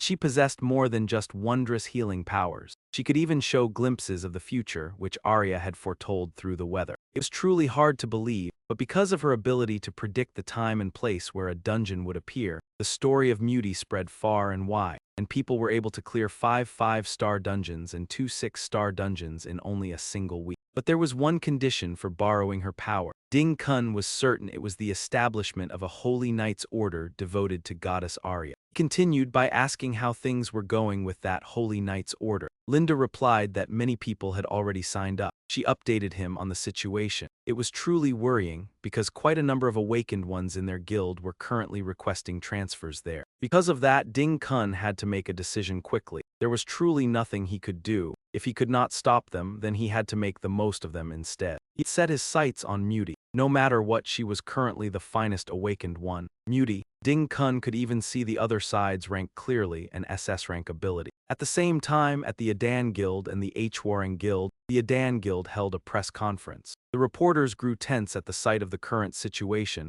and Min Chan impatiently reminded him, "Boss, please calm down. If this keeps up, we'll really be in trouble." Only then did Eugene stop and regain control of his hand. Sang Ho was now covered in injuries, especially his face. Before leaving him behind, Eugene had even thrown a painfully hard punch at him. Then he turned back to face everyone. "Have any of you even asked what Zeanhi was like?" Eugene stressed every word. "She tried to kill me." He revealed the obvious truth. "And as you can all see, she failed." Eugene issued a warning. "If you people still dare accuse me of attempted murder," he emphasized angrily. "If any of you still dare stir up trouble for me, I won't let any of you off no matter who you are, understood?" Even the reporter who had been bribed earlier was frightened and did not dare linger for a second. Eugene immediately turned away. "Minchin, let's go." The man awkwardly obeyed. "Yes, sir." In front of the luxurious hall at the press conference, Min Chan curiously asked again, "Boss, were you telling the truth that she really tried to kill you?" Eugene coldly confirmed it. "Yes." Min Chan wanted to know more. Then could it be? Eugene instantly confirmed it. "Yes, I killed her, and the main culprit behind it all is the chairman of the H-Warring Guild." He curled his lip at Min Chan. "Why are you so shocked? Because I killed her, or because the H-Warring Guild is trying to assassinate me?" Having his thoughts exposed, Min Chan did not dare breathe too hard. He felt deeply uneasy. Even if his enemy truly had been trying desperately to kill him, could he stay that calm after killing someone? After that, Eugene returned to normal. "Well, no matter how you look at it, things turned out in my favor in the end. I got rid of Zeanhi, the one who had been standing in my way." Min Chan also regained his composure. "That's true, but I'm still worried about what might happen next. I don't know what public opinion will be like, especially when the H-Warring Guild is manipulating the press conference like this." Suddenly Eugene called his name, Zeanhi, then he spoke. "You know what is hardest to deal with when it comes to people who specialize in working behind the scenes?" Min Chan instinctively blurted out a reply. Eugene's words were full of implication. "It's when someone openly provokes them. That gives them a terrible headache, because it becomes very hard for them to secretly plot anything." Min Chan suddenly fell into deep thought. So that was why. He began linking everything together. He had shifted the atmosphere from why Kang Eugene was involved in and complicit in Zeanhi's death to Min Chan asking himself whether H-Warring was truly the force behind the attempt on Kang Eugene. He was genuinely curious, because there was no way to prove exactly what had happened in the dungeon. Who would have thought his actions were the result of so much calculation? Then Min Chan cheerfully exclaimed, "Boss, you're really something else." He then asked, "So how should we deal with everything that comes afterward?" Eugene replied, "Why should I be the one doing that? That's your job." At that reminder, Min Chan's face immediately twisted. "What?" Meanwhile, Eugene smiled in satisfaction. "Director Jiang, you should put in a little effort too." Min Chan could only curse inwardly. He hasn't thought about a damn thing at all. This bastard of a boss. If your salary still isn't enough, then give yourself a raise. At least the guy still has some conscience about pay. After talking for a while, the two of them walked out of the place. A crowd of reporters had been waiting outside the door. "It's Kang Eugene." Eugene raised a brow at the scene before him. "What is this?" Hai Min immediately called out, "Boss, come over here and say hello." She told him that the residents in the shelter district wanted to thank him. They sincerely expressed themselves. "Thank you truly. Thank you for protecting our homes." The young man smiled brightly. "No matter what happens, I will always support you." The little girl praised him with shining eyes. "Mister, you're so cool, thank you." An elderly man also came all the way there to express his gratitude. "This old man has lived in this neighborhood for more than 70 years. Thank you so much." Eugene simply stood in silence, listening to every word they said. Someone brought forward a fresh bouquet of flowers. The little girl spoke up, "Mister, thank you." Eugene gently accepted it. "Thank you too." A faint smile touched his lips. "Well, something like this." He held tightly to the bouquet he had just been given and raised it high like a trophy. "This isn't so bad either." Everyone shouted in unison, "Kang Eugene."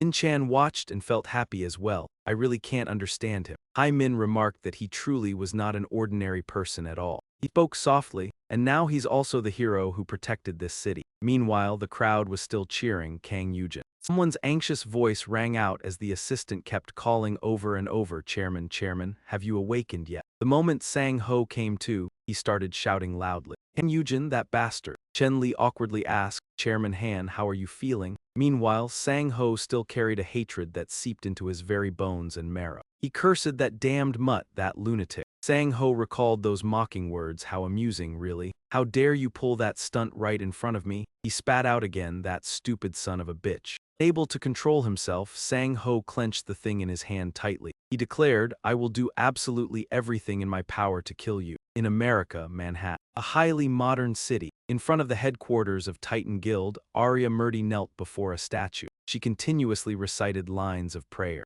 Someone entered and announced, Holy Maiden, the guild master has arrived. Ding-kun slyly took Murdy's hand. Please allow me to pay my respects, Holy Maiden. Instead of greeting him, she merely smiled softly. Then Murdy asked, has everything been going smoothly with the establishment of the Holy Knights? And Ding-kun replied, yes, many people have applied, so everything is progressing very smoothly. That put Murdy more at ease. The goddess will surely be pleased about this. She then announced, the Holy Knights will become the heroes of the Holy War to save Anfin. We will lead them, and we will reclaim Anfin. Murdy said, by the time their main force begins its assault, it will already be too late, and Earth, just like Anfin, will be forced to face an immense catastrophe. Ding-kun silently contemplated every word. He had some understanding of this matter. The Holy War existed for the purpose of protecting both worlds, and Ding-kun understood clearly how grave it was. Even though what was happening was incredibly hard to believe, if it was true, then this was no longer something their guild could handle alone. We'll need people all across the world to work together with us. Then he spoke up, there is one more thing I want to tell you. Ding-kun handed over an iPad. I have found the person mentioned in the prophecy you revealed earlier. Murdy could not hide her joy. At last you found him. But when she looked at the screen, she became bewildered. This person, Murdy's body trembled slightly. How could this person possibly be on Earth? Ding-kun immediately asked, what is it? Is there a problem? Murdy's voice turned heavy. The undying soul mage of destruction. She was secretly astonished. Who would have thought Kang Eugene was the savior spoken of in the prophecy? At the same time, on Eugene's side, he suddenly told Sungu to get the car. Sungu helplessly reminded him, sir, you still have 2 days left before the deadline to report back to the police station. Eugene said, why would I have to go there? Sungu asked suspiciously, then where are you planning to go? Don't tell me. Eugene answered frankly, to H-Warring Guild, that's all. Hearing that, everyone cried out at once. Eugene let out a sigh. I'll handle it myself just fine, so why do all of you look so nervous? Min-chan made up an excuse to stop him. Boss, please let me take care of this. There's no need for you to trouble yourself. Suddenly, Eugene's voice turned low. If I go, Min-chan quickly insisted, no, it won't be any trouble for me at all. Eugene had no choice but to agree. Fine then. He asked, is there anything I can help with?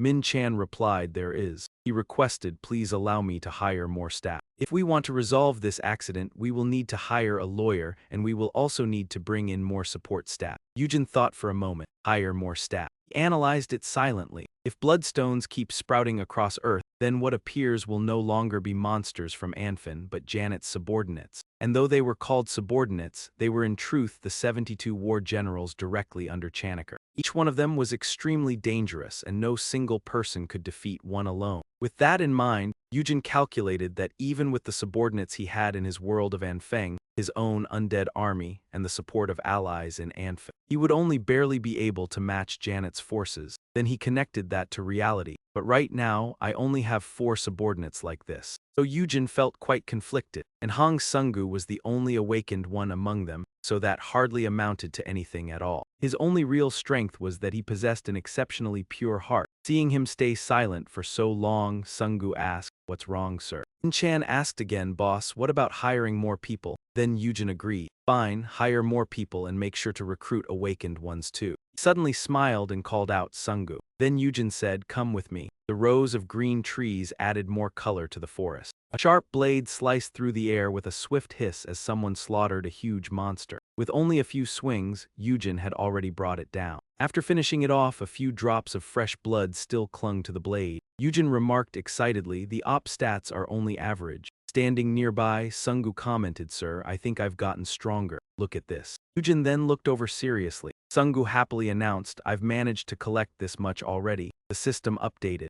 Level 7 Hong Sungu, although he fears you, still respects you, likes you, and hates you at the same time. Previous class, Battle Mage. Skill, Fireball. As for collecting bloodstones, he was already on par with a master. Meanwhile, Eugene was quietly thinking to himself that this guy really did gather bloodstones as quickly as ever. Anyone might think he was fighting some kind of monster. Then Eugene reminded him, "Hey, Sungu, stop collecting bloodstones. Come here." Sungu looked puzzled but quickly ran over. "You called me?" Eugene asked. "Eugene, how strong do you want to become?" Sungu blurted out, "Sorry, what?" Eugene spoke seriously. "You must have some kind of goal too, right? Do you want to keep collecting bloodstones under me forever like this?" Sungu suddenly remembered. "Right, my original dream was to become a high-ranking fire mage. So how did I end up as a glorified errand-running director?" Fell into confusion. The job scope of an errand-running director: 1. Driver, 2. Carrying things, 3. Collecting bloodstones, 4. Scheduling dungeons. Eugene interrupted his train of thought. "Have you already become satisfied with your current situation?" Sungu awkwardly explained, "No, sir, when I awakened, my dream was to become a high-level fire mage." He declared, "I will do everything I can to become stronger." Eugene asked sternly, "Even if it means being worked so hard you feel like dying over and over?" Sungu proclaimed boldly, "Yes, anything." Hearing that, Eugene finally smiled in relief. "Good," he said, "then let's begin now." Sungu froze once more. "Huh." Eugene spoke slowly and said that in 1 month, once he was ready, he would raise him to A rank within a single month. Right now, Sungu was training so hard he could barely breathe, yet his legs still kept moving. How was that possible? Even now, Sungu still could not understand how things had turned out like this. He recalled Eugene's words, "Within 1 month I will raise you to A rank." Sungu was doubtful. Could that really be possible? Suddenly, something shot past him, and in the blink of an eye it was standing in front of him, blocking with a sword. One of Eugene's soldiers attacked him, but fortunately Sungu managed to dodge in time. In the end, he could not keep his balance and fell flat on the ground. Then the skeleton soldier slowly advanced toward Sungu. He quickly pulled himself together. "I can't afford to be careless. If they hit us, we'll die." The skeleton soldier bared a terrifying appearance to intimidate its opponent. Then Sungu gathered the little energy he had left. "First, I need to widen the distance, then I'll use my skill." After gathering enough magic, he hurled it at the sword soldier. "Take this." Instantly, that spot exploded like a disaster. In that moment, Sungu could not help feeling excited. Hit! Before he could even celebrate, the skeleton soldier emerged from the flames completely unharmed. On top of that, it launched a surprise attack at Sungu. The skeleton soldier gripped its sword tightly and drove it in even deeper. Before long, night had fallen over the great forest. As the skeleton soldier pulled the sword back out, Sungu slumped to the ground from the severe injury. He kept trembling nonstop. "It hurts so much. If I think about giving up for even a second." Eugene walked over, clearly displeased. "Get up, how long are you planning to lie there?" Then he raised his voice even more. "Do you really think that little fireball of yours could defeat my skeleton soldier? Could you let your guard down after landing just 1 hit on them?" Eugene warned him in particular that if he wanted to survive, he had to stay determined and become stronger. "Do you think monsters will always stay inside dungeons?" Meanwhile, Sungu was still bewildered. "What?" Eugene moved on to another thought. "Just imagine it. Dungeon breaks happening at every station across the entire planet all at once, 6 billion people." Then he said with certainty, "I guarantee you, even if half that number were wiped out, it still would not take 3 days. Sungu's mind still had not caught up. "What kind of nonsense are you talking about?" Meanwhile, Eugene continued speaking. "If that happens, I will be far too busy protecting my own family. I will not have any time to protect you too. You have to learn how to survive on your own. Do you want to awaken, Sungu? If you want to protect your family as well, then make sure that from this moment on you are never weak again." Sungu forced himself to stand, his body trembling all over. The moment he steadied himself, he let out a fierce shout, but nothing could weaken his resolve. "Brother, keep training me." Seeing that attitude, Eugene could not help but smile. "That's right, that is exactly how you should be." In the blink of an eye, morning had come. At the Yongbuk Forest Station, there was still not a single person in sight. Sungu let out a long, exhausted yawn. Sitting across from him, Eugene asked softly, "Tired?" Sungu looked more worn out than ever. How could he not be tired after 3 days of training like a madman? Eugene informed him, "I already used my skill to nullify your fatigue. If you feel sleepy, that only means your mind is weak and wants to rest.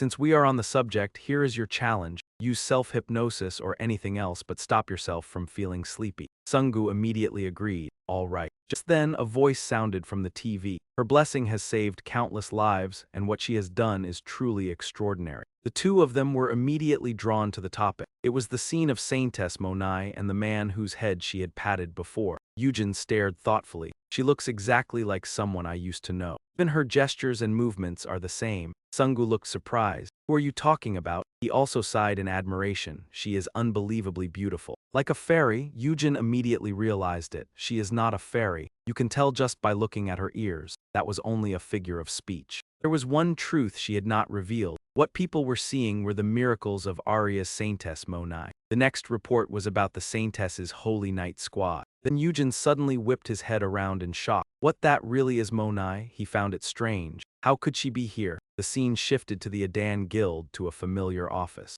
Min Chan spoke cheerfully. You're back. Eugene hurriedly said, help me book a plane ticket to America. Min Chan seemed to understand the reason. How did you find out? Are you talking about the invitation letter the association sent? Hearing that, Eugene unconsciously repeated the association, from what Min Chan knew. Some time ago, the Titan Guild rescued someone from a dungeon, and that person was the saintess named Monai. Her strange abilities had recently become a very hot topic. Then he cut himself off and added, anyway, about this matter. Min Chan thought it over again. The Titan Guild has sent invitations through the association to every guild in the world. Isn't that what you were referring to? But Eugene barely cared. Whatever it is, just book me a plane ticket. Min Chan was left full of questions. I thought he found this whole thing incredibly troublesome, so what happened? Min Chan brought over a box. Plus, these are the skill books and enhancement stones you asked for earlier. Eugene already had a use for them. Perfect timing. Tomorrow I will make Sungu learn everything here. He quickly noticed something, but this is less than the amount I asked for.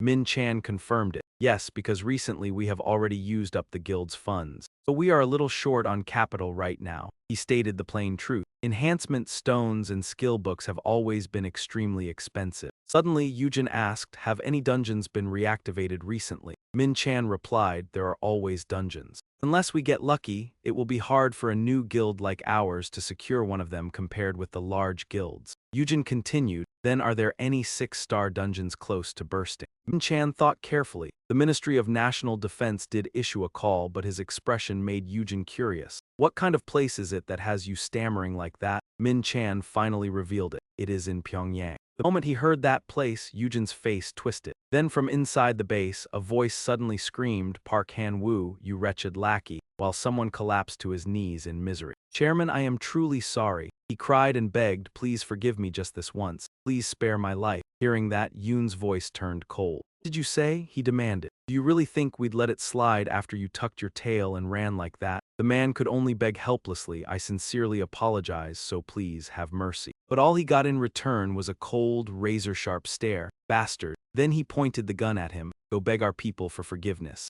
Without another word, Jiang Yun pulled the trigger to the astonishment of his subordinate. Once it was done, he ordered, clean up this filthy mess. Jiang Yun strode past the corpse with pride. It seemed this was no longer something their country could handle on its own. He then asked for an update. Commander, what happened to the invitation we sent to South Korea? The commander reported, I have extremely good news, Mr. Chairman. He leaned close to Jong-un and whispered the confidential information into his ear. What? He burst into a sly laugh. Really? Looks like we're finally about to meet him. Jong-un was now overflowing with excitement. South Korea's greatest hero, Kang Eugene. At that very moment at the Awakened Management Bureau, Eugene was sitting silently in his chair. I only joked around about it with those guys a few times, but who knew I'd actually have to go in the end? A voice came from his phone. Are you really going to kill Kim Jong-un just so you don't have to enlist? That's right, let's go unify the country. Bro, calm down already. Just then someone suddenly spoke up. Eugene, it's truly an honor to see you again like this. Hae-sun smiled brightly and held out her hand.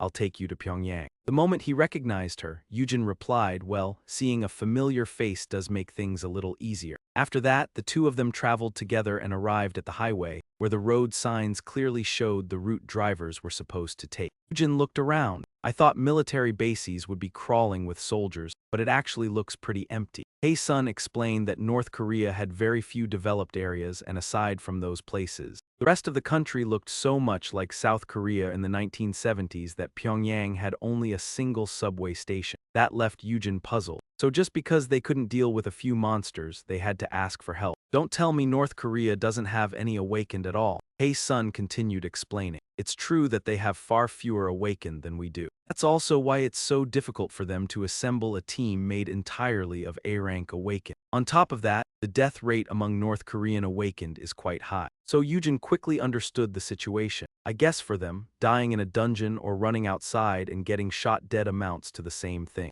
Sun said that up until now they had never faced any major problems because China kept supporting them. She went on to explain the details, but this time North Korea had tried to handle the situation independently and failed. As a result, China wanted to use this situation as an example, so they simply stood by and watched. That was why North Korea had no choice but to openly put out recruitment notices in quite a few countries around the world. Eugene gave his opinion. That makes sense from North Korea's point of view. They must have thought it would be an incredible waste to share the enormous amount of mana crystals in a high-ranked dungeon with China. And Sun confirmed that's right. Eugene leaned his head back against the seat. Whatever the case, let's deal with it quickly so I can head back and make sure the half-month arrangement we agreed on at the start is honored.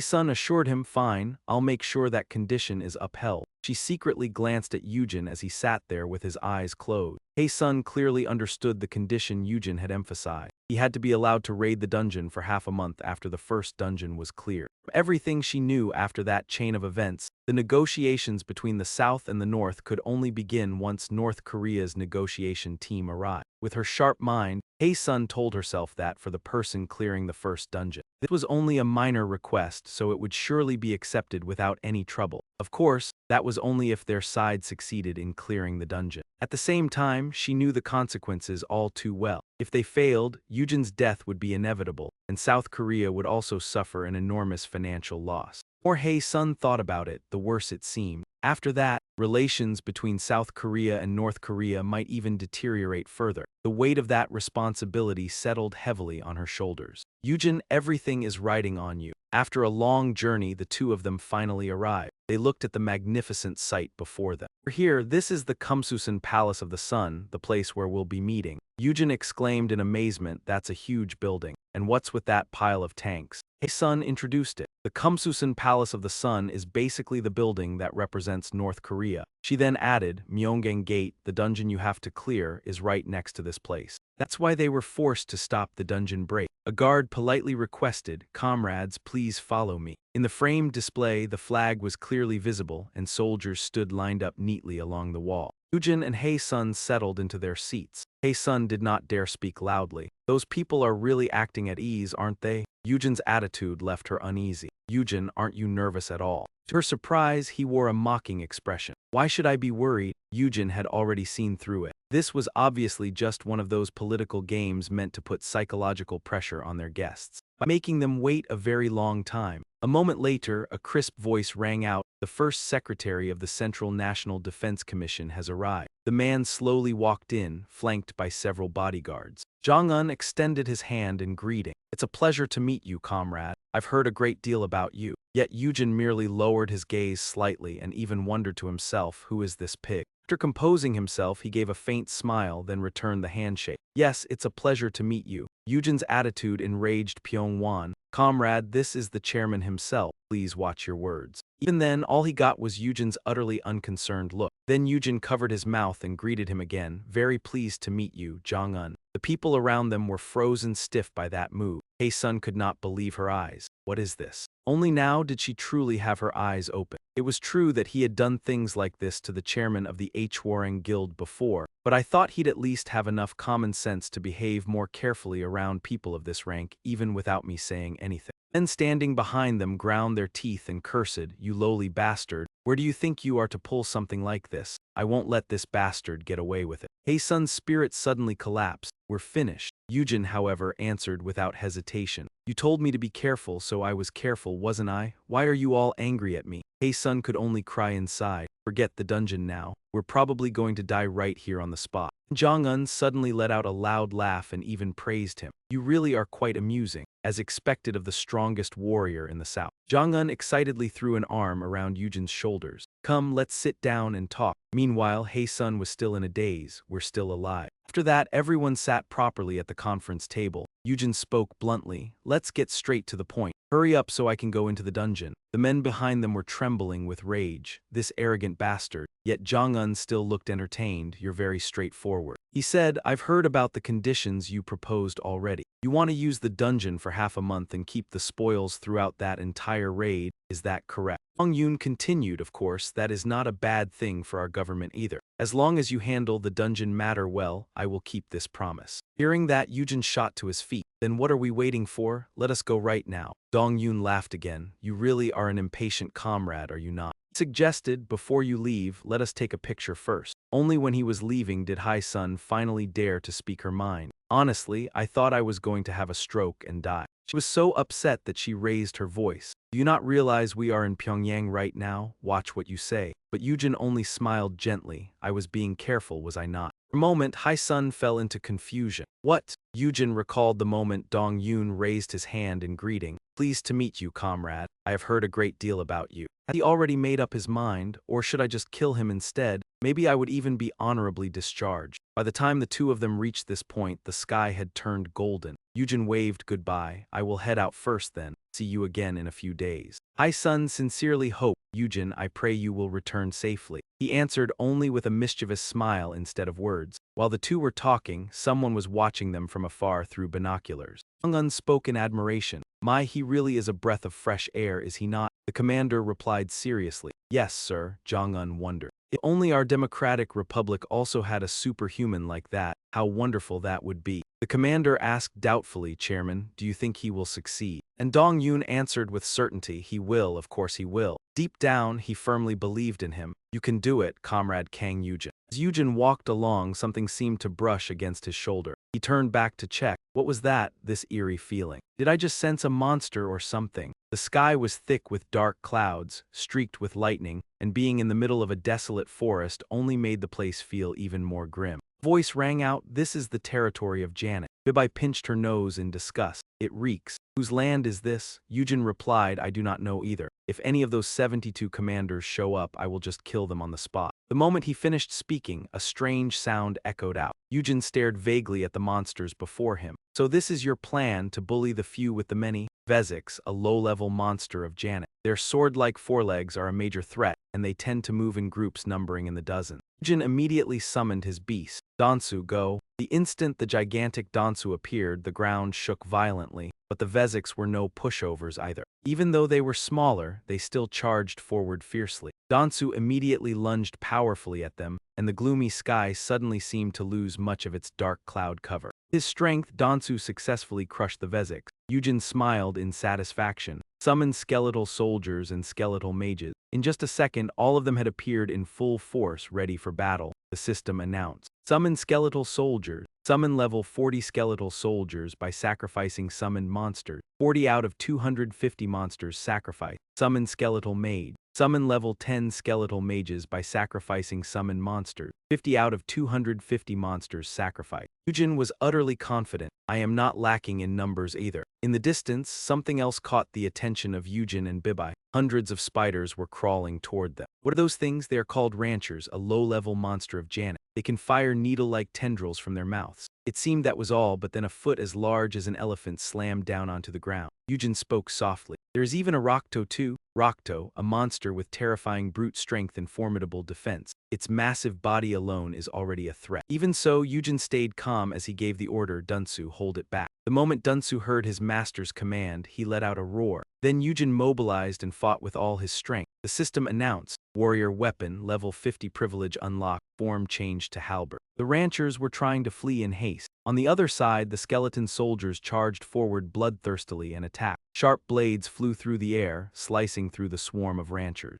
Powerful skeleton soldiers wielded their swords and cut them down one by one. A sudden explosion made them pause. It turned out to be Bibi's attack, sleep. At the same time, Dunsu and his weapon rushed forward. He headed straight toward the place where Dokto and Dunsu were locked in combat. Eugene himself knew that not every attack would work on Dokto because its body was incredibly tough. He remained very confident. Unfortunately, he still could not summon the Death Knight Halik this time. Eugene gently extended a hand forward, preparing a new move. However, something suddenly emerged in the space between Dunsu and Dokto. He surrounded Dokto, trying to restrain it. Meanwhile, Eugene continued riding his horse at a steady pace. He gripped the sword in his hand tightly, ready to leap forward. His face was full of excitement. Skill, sword dance. With a single strike, Eugene was slain. Its sticky fluid splattered everywhere, and Eugene was delighted. I finally got a skill from the warrior class 2. 12 days later, by the dungeon's time flow. I looked around once more. So this area is the center of this territory. The little girl could tell that it was a hatchery. It doesn't look like they're about to hatch yet, master. Eugene agreed. That's right, it seems we won't be able to meet the owner of this territory after all. Bibi was truly curious. I really want to know who it is. But Eugene replied, let's just get ready to head back. Then he used the skill. Corpse resurrection. The system provided the information. Resurrection skill, you can control one corpse. That corpse can use 50% of its original abilities and can only obey simple commands. Mana cost 1. Immediately, the monsters that had just been killed were revived. Having waited for this moment, Eugene gave the order, go. The ranchers received the command and began crawling all over the ground. Now the entire area was filled with the ranchers Eugene had revived. They were gathering inside the hatchery. Eugene uttered just one word, explode. The system announced, corpse explosion skill, you can detonate one corpse within a 10-meter radius of yourself or one corpse under your control. Not long after, the hatchery became overloaded and exploded. Eugene hurriedly raised his sleeve to shield his face. Bibi then noticed something else. It's a returned stone. A trace of surprise flashed across Eugene's face. What's that? He looked up into the air. A fragment of spacetime. That's a returned stone and a fragment of spacetime. According to the system's information, a fragment of spacetime is a mysterious material that makes up this world and is used as a material to create a sacred ground. Eugene picked up the fragment of spacetime in bewilderment. One fragment can create a sacred ground. Then he asked Bibi, do you know anything about sacred ground? Bibi answered, no, this is the first time I've heard of it. So Eugene could only decide, even Bibi doesn't know, so there's no need to think about it any further. I'll just put it in my inventory and use it when the time comes. At the same time, inside Kim Jong-un's secret hobby room, gilded books were lined up neatly on the shelves. Jong-un's voice could be heard directing someone. A little more to the left, no, a little more to the right. Only when he was satisfied did he stop. That's it, now it looks perfect. Looking at the picture of himself and Eugene together, he praised it to himself. It truly is a dignified photograph. The person beside him raised another one. Chairman, what should I do with this photo? Jong-un examined it carefully and pondered for a moment. Then he coldly ordered, throw it into the shredder. Just then, there was a knock at the door outside. Come in. Byung-gwan entered excitedly and spoke up. There's news that will surely make you very happy to hear, Chairman. He revealed, Comrade Kang Eugene has successfully cleared the Gangmyeong Station dungeon. Jong-un was so thrilled that he blurted out, what did you say? Really? He ordered, then what are you standing around for? Bring Comrade Kang Eugene here at once. I will make sure the hero who saved Pyongyang receives magnificent treatment. Jong-un was in an excellent mood now. You never know. Comrade Kang Eugene may even return here after being moved by the generous treatment our People's Republic gives him. Wouldn't that be so? Yet Byung-gwan's expression turned somewhat grim. He still clearly remembered Eugene's face, that bastard. Byung-gwan was furious enough to go mad. He cleared that thing in only 3 days. The people around them saw Eugene and began whispering, that guy is completely insane. He cleared a 6-star dungeon all by himself. It seems there was also an awakener named Mutina on the north side, right? Contact headquarters immediately. Eugene let out a sigh. They really do look like foreign reporters. Hyacinth came running over happily from afar. Eugene, she expressed her feelings. I just heard the news that you succeeded. Thank you for all your hard work until now. Eugene replied, well, didn't we come here because you already knew I would succeed? Hyacinth cheerfully continued, that's right, of course. But for you to succeed to this extent is still incredibly surprising. Then Eugene spoke up and asked, where's the negotiation team? By noon, Hyacinth informed him. The South and the North are waiting anxiously for the outcome of this assault. Eugene confidently declared, what's there to worry about? Since I'm here, success is obviously guaranteed. Hyacinth still had not revealed one thing. It would probably be better not to let this guy know that the negotiation team had judged his chance of failure at 70%. After that, Eugene said his goodbyes. And I'll be counting on the negotiation team to succeed. As for me, I'm heading back into the dungeon. Hyacinth cried out, Eugene, at least get some rest first. In the blink of an eye, Eugene was nowhere to be seen. He had already vanished. Looks like I'll have to submit the report alone again. At that same moment, someone kept calling out to Hyacinth. Comrade, comrade, he was panting heavily. Comrade, where did Comrade Kang Eugene go? Hyacinth told him he just went back in. The moment the other person heard that, his mood instantly plummeted. We're dead. This is terrible.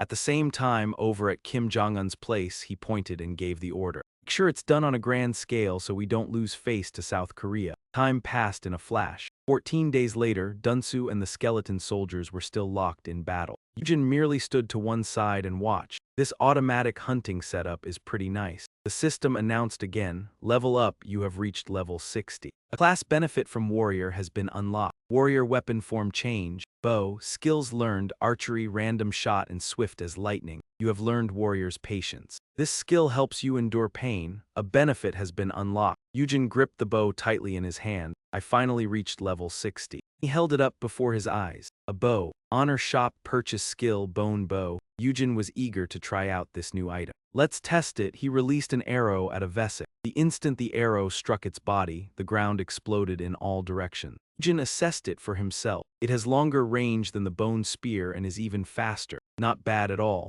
Then he reflected after the warrior class benefit had been unlocked. Then it was time to summon that one. Eugene drew forth a mass of black magic. Begone, goblin. It whirled violently and gathered in one area as a low, hoarse voice rang out. Last, I can hear your voice again, master. He let out a savage grin. It truly has been a long time, hasn't it, master? The system updated the information. Level 1 Subordinate Spirit Image, Goblin. You can summon a spirit entity that can survive by using a host. This spirit image can read the host's emotions, share information, and control the host if the host is a corpse. When revived, it will become an existence even more powerful than the original corpse. Number of images. 1 increases corpse-related abilities by 10%. Required control power. 1. -99 loyalty, -99 trust. Eugene bluntly remarked, same as always, just looking at you is disgusting enough. Even so, Goblin kept grinning in every situation. With sly cunning, he requested, if you hate me that much, then give me a new body. Well then, your body would be best, master. Eugene snapped, you bastard. Gritting his teeth, he said, stop spouting nonsense. I will call you when I need you, take your image and get lost, go back. Goblin still wore that sinister expression on his face. Fine then. Without wasting another second, Eugene quickly subdued him. What a terrifying creature. Suddenly, he turned his head to look behind him, fixing his gaze on something. Eugene surveyed everything from above. It seemed everything here was finished now. If I hurry, maybe I can clear one more dungeon round today. After that, Eugene left the dungeon and headed elsewhere. The moment he stepped out, he saw Hai Xian standing there. Why are you outside? She was nothing like her cheerful self from earlier. Her lips trembled, pressed tightly together, and Hai Xian dropped to her knees. Eugene, please, I'm begging you. Eugene was thrown into confusion. What is this? Hai Xian earnestly pleaded, please rest for just 1 hour before going back in. If the main figure isn't you, then all of this is meaningless. Hearing that, Eugene looked clearly troubled. Again, a few days earlier before the dungeon assault. Hai Xian had been in a very good mood then. This dungeon assault had been widely publicized as a joint effort between both South and North Korea. We will need your cooperation as well. Eugene could not be bothered to listen. Handle your political business yourselves, I'm going back in. Hai Xian hurriedly tried to stop him. Eugene. And before the next dungeon assault, Hai Xian kept clinging to him again. Today you really have to come with me. But his answer did not change in the slightest. Forget it. And now Hai Xian had no choice but to beg helplessly. The atmosphere is already bad enough as it is. Please think of your country and take a short break before the next assault. He looked utterly miserable. If you refuse to come with me again, I do not know what other problems might arise. Eugene let out a weary sigh. Good grief. Fragrant bowls of noodles and other dishes were set across the dining table, while the people around them chatted noisily.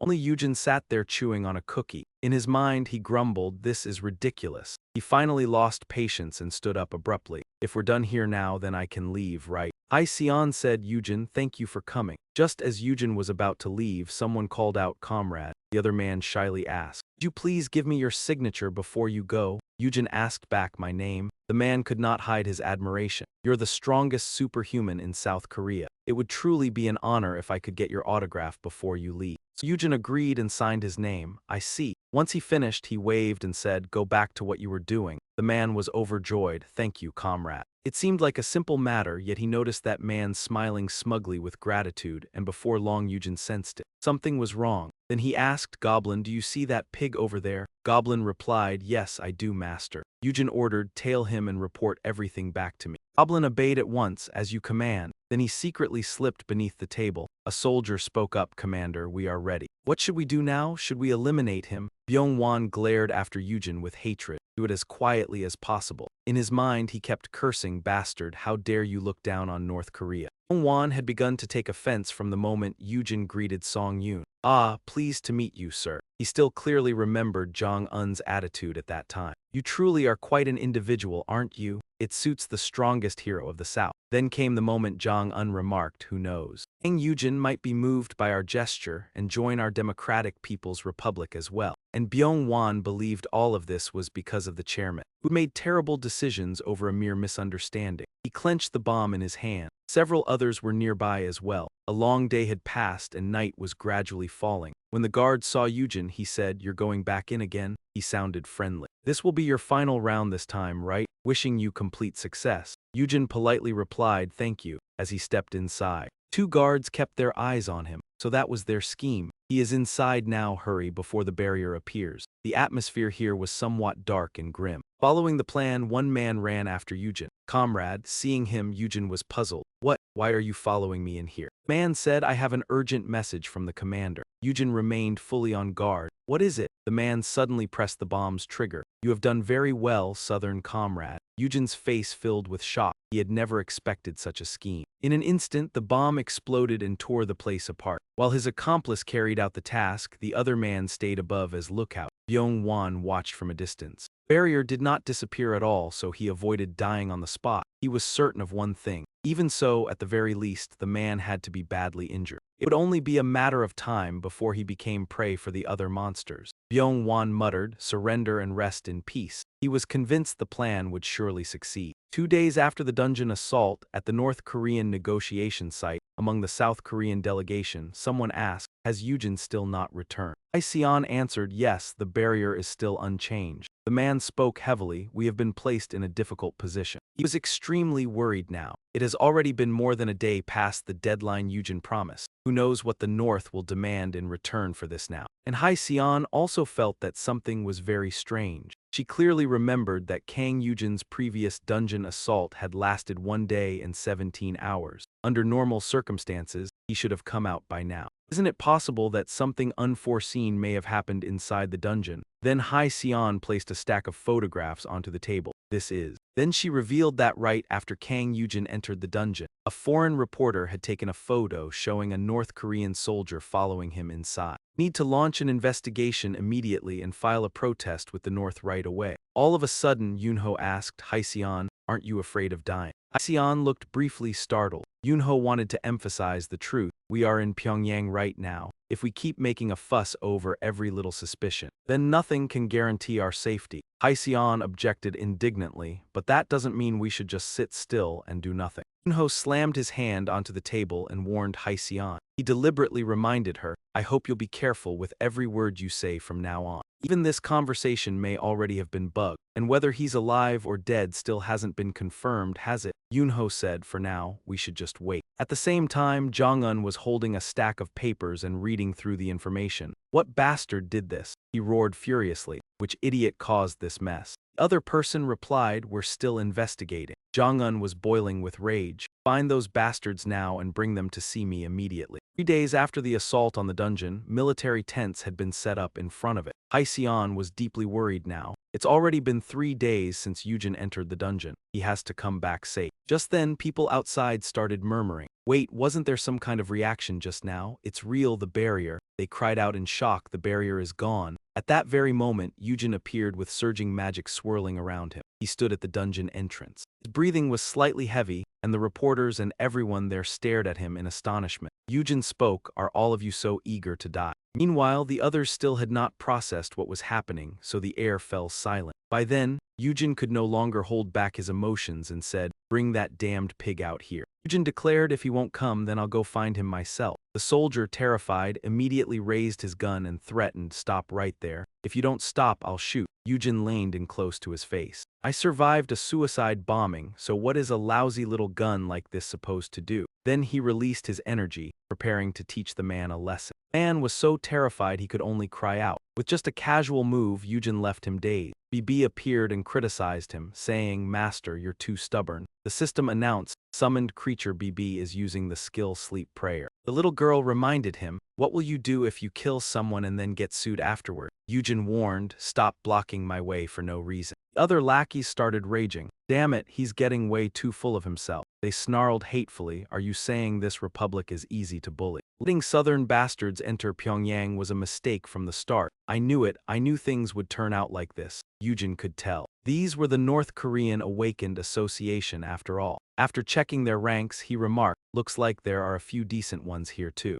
And Eugene launched an attack, but demonic armor had already been activated. He casually lifted his hand and gave a light wave through the air, and while the others were still dumbfounded, magic pierced through their bodies, making every one of them scream. Eugene sneered, "In the end, they're only a bunch of A-rank nobodies." Someone reported, "The goblin's energy is coming from over here." Halcyon pleaded urgently, "Please stop." Eugene looked at her suspiciously. "Are you an awakened?" He found it very strange because she was only at the level of an F-rank who had just changed from an ordinary person, and yet she had endured Bibi's curse. She really did have a strong spirit. Halcyon stood firm and tried to stop him. "Eugene, please stop. If you stop now, we can still settle this from here." Eugene coldly brushed it off. "Settle it? The one who needs to settle things is that filthy pig who stabbed me in the back, so move aside." Only then did Halcyon understand. A stab, so that North Korean soldier who followed him in was there to assassinate him. Even so, she still tried to persuade him. "Even if that's true, this still isn't the way to resolve this. You need to endure it a little longer. If you keep going, war could break out. Please think of our country." Eugene grew irritated. "You really talk too much." He gave a final warning, "If you don't want to die, then move." Even then, Halcyon boldly challenged him, "If you're truly going, you'll have to kill me first." Those words from Halcyon genuinely enraged Eugene.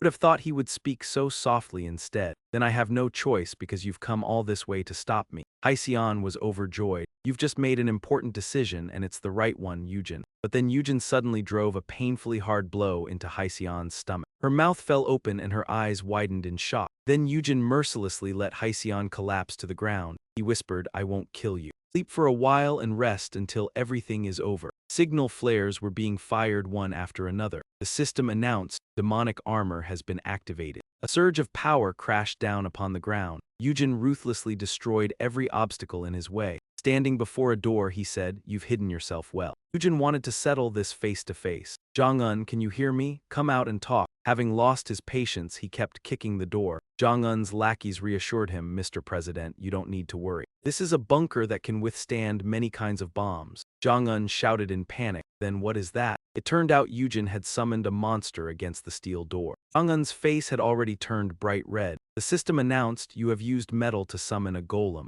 Eugene stepped in right behind it. He fixed Jong-un with a sharp gaze. "So, can we talk now?" Jong-un's lackeys had been defeated before anyone even noticed. That was all Bibi's doing. Eugene advanced step by step. "How dare you try to kill me?" "Comrade," Jong-un collapsed to the floor and stammered, "I never tried to do that." Eugene curled his lip. "Are you making excuses now? There's a way to know exactly what happened." He immediately summoned his general. The moment Goblin heard his master's command, Goblin instantly returned to Eugene. He posed a question to himself. "We take a look at Kim Jong-un's private life." Images of Jong-un were immediately projected, but they were all scenes of him showing delighted interest in Eugene. Even Eugene had not expected that. "What? He really didn't do it. Master, you're in trouble again." Bibi could only cheer him on, "Please do your best to handle this properly." After that, Eugene raised his voice and called out, "Jong-un." The man did not dare hesitate for even a second. "Yes." Eugene asked, "You didn't do it, right?" Jong-un insisted, "Of course, I would never lie," and he silently appraised him. That attitude changed fast. Eugene clicked his tongue and gave an order. "Then go find the mastermind who tried to kill me with a suicide bomb, or you can die in his place." Jong-un declared firmly, "Hey, I promise you this. I will find that man and punish him." Eugene softened his voice. "All right then, I am sorry for misunderstanding you, sir." Jong-un happily clasped his hand. "No, I do not mind at all," and inwardly he felt even more than that. "Comrade Kang Eugene, I am truly glad you recognized my sincerity." Seeing his reaction, Eugene finally let out a small sigh of relief. Even now, Eugene was still stunned. Somehow, he had ended up with a huge fan. He could hardly believe Kim Jong-un was actually a fan of Awakeners. He had never once imagined such a thing. The man had amassed a huge number of artifacts he did not even use. The corners of Eugene's lips curled up on their own. "I will treat it as a gift, comrade." The wide corridor here was always deserted, just as it had been somewhere in the goblin's memories. Right then, a loud voice called out, "Please stop right there." Eugene looked and saw Heesun standing in front of him. How did she catch up so fast? Did I go too easy on her? Heesun still tried to stop him. That is not it, please stop at once. Eugene was confused. What do you mean by that? Everything is already over. The moment Heesun heard that, she cried out in alarm. A horrifying scene instantly formed in her mind. He already got there and finished it. Is Kim Jong-un dead? That was what Heesun thought, which was why she felt herself collapsing. It is all over now. War is going to break out. Jin immediately corrected her. Kim Jong-un is not dead yet, so what war? Heesun jumped to another conclusion. Then are you on your way to kill him now? She hurried to stop him again. Please wait. If your anger cannot be soothed, then I will offer my life to you, so please. Eugene began to find this interesting. Will offer your life to me? What exactly do you mean by that? Heesun answered firmly, if I cannot stop the Korean peninsula from becoming a battlefield, then I would rather die. Eugene studied her and judged her to be interesting. He was sure she was not lying, even if she did not possess a saintly and spotless soul like Sungu and Jigun. Eugene stared deep into Heesun's eyes, yet what he saw in her was a soul overflowing with the fiercest burning passion in the world. Was it because she had convictions and ideals of her own? Suddenly he called her by name, Choi Heesun. She answered clearly, yes. Eugene proposed it would be a waste to kill you, so defect. Heesun froze for a moment. Sorry, did I hear that correctly? Eugene affirmed it. Defect and serve under me, I will spare Jong-un. Heesun fell into confusion. What are you saying? Eugene repeated her earlier declaration. You said you would offer your life, did you not? Did you not say you would do anything? Heesun wrestled with the thought. He wants me to abandon the military path after I have already come this far. If doing that could prevent a war, then I should be glad. But why? Seeing her hesitate, Eugene deliberately teased her. How about I just kill that pig instead? Heesun was instantly frightened. Please wait a moment. Eugene, ah no, boss. 3 days later, Kim Jong-un captured Lee Pyongwan and his accomplices, and as always, among those arrested were a few people pretending to be innocent. At the moment, 3 men were hanging upside down and being tortured. Jong-un snapped irritably, bastard, you are unbelievably stubborn. Even so, Pyongwan calmly insisted, Mr. President, I truly do not know what happened. I really know nothing. Jong-un cursed at him. Lying bastard, are you still trying to deceive me?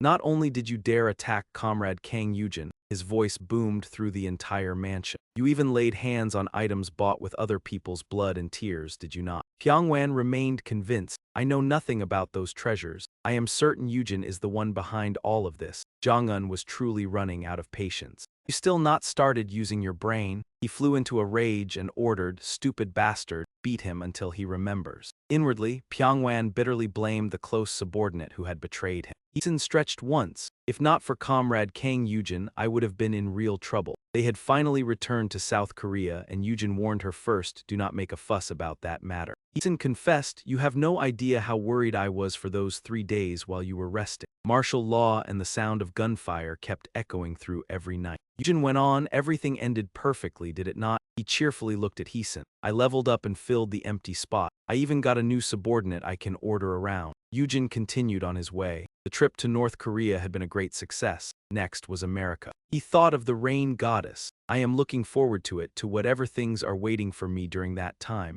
Then the sound from the television rang out. Yes, we will now summarize all the news gathered up to this moment. The prime suspect in the recent coup attempt is Commander Zai, the commander of North Korea's superpowered unit. How does everyone feel about this? The reporter continued, yes, the abilities of Awakeners are like a double-edged sword. The broadcast also showed the images. Those who have surpassed the limits of ordinary humans bear the responsibility to protect their nation against monsters. And yet, the television station criticized, society is becoming ever more vulnerable to the crimes they commit. The host asked, if not for Kang Eugene, President Kim's government might have fallen because of this coup. How do you feel about that? The other man shared his view. If someone with radical and extreme ideas had taken control of North Korea, it would have been very dangerous. What he has contributed to inter-Korean relations is truly remarkable. Because of this, the president of our country is considering giving him an award. Sung-hun, who was watching the television, blurted out, I understand exactly what is going on here. He grew furious. This is 100% complete nonsense.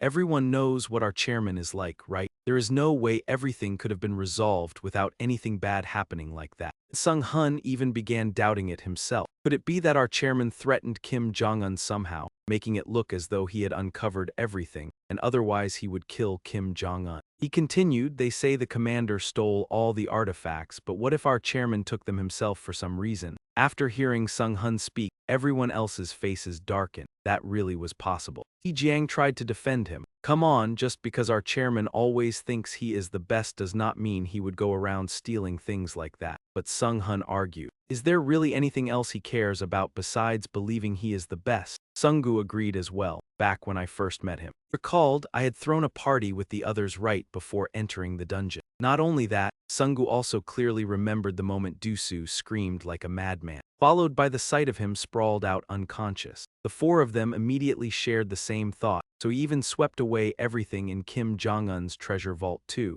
Seung Hun then added fuel to the fire. You can never trust the media. Knows, maybe the chairman even had Kim Jong-un killed as well. T-Gang tried to smooth things over. Come on, who could possibly know? The theft might be possible, sure, but this incident absolutely isn't. T-Gang raised his voice. Seung Hun, that's a pretty wild joke. Seong-gu spoke with difficulty. Actually, he really did tell someone to go kill Kim Jong-un. Seung Hun shouted at the top of his lungs. My god, look, I've got goosebumps all over. Seong-gu added, but that was only because the chairman was furious after receiving that notice from the military. Seung Hun pretended to be terrified. Just because of that, is he insane or something? While he was at it, he added, I wasn't planning to mention this, but back when I was still selling phones. At that moment, Eugene walked in. Is everyone doing well? Seung Hun was scared out of his wits. Chairman. His reaction left Eugene confused. Why are you dressed like that? Asked suspiciously, were you all talking behind my back? Seung Hun hurriedly denied it. No, not at all. By now, night had already fallen over their shared house.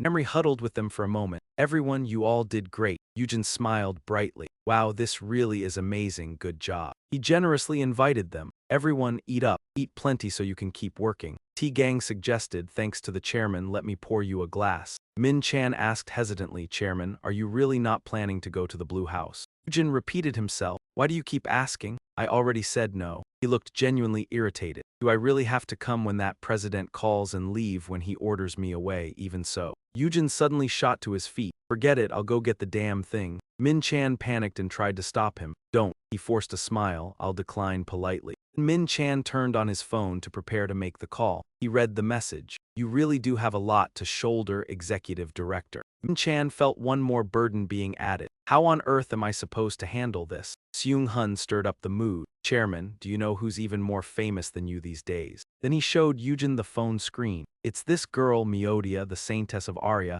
I don't know if it's fake or not, but this video is seriously captivating. Eugene objected, it's not fake, it's real. Seung Hun was startled. Huh, Min Chan asked in confusion, how do you know that? And Eugene revealed, she's someone I used to know. Everyone was stunned by that news. What? Min Chan asked dubiously. This woman was found inside a dungeon. She's an awakened one above even S rank. You're saying you know her? Eugene slowly explained there is a planet called Anfin. Min Chan looked briefly surprised. A planet? Chairman, are you interested in astronomy too? Eugene continued the story. 5 years ago, when I was still missing, as I once told you, I was summoned to a planet called Anfin. After hearing that much, the atmosphere instantly fell silent. Then Seung Hun burst into uncontrollable laughter. It took me forever to even understand that one. Because that joke is way too advanced, Chairman. Eugene reminded him, this is not a joke. Stop running your mouth. Only then did Seung Hun finally stop that awful cackling laugh. Yes, and Eugene went on. But that place also had monsters and demi-humans. I had to struggle to survive there all alone for 20 straight years. I finally made it back to Earth, but only 5 years had passed here. It's truly strange. Min Chan understood a little, just like how time flows differently inside a dungeon. Eugene confirmed exactly.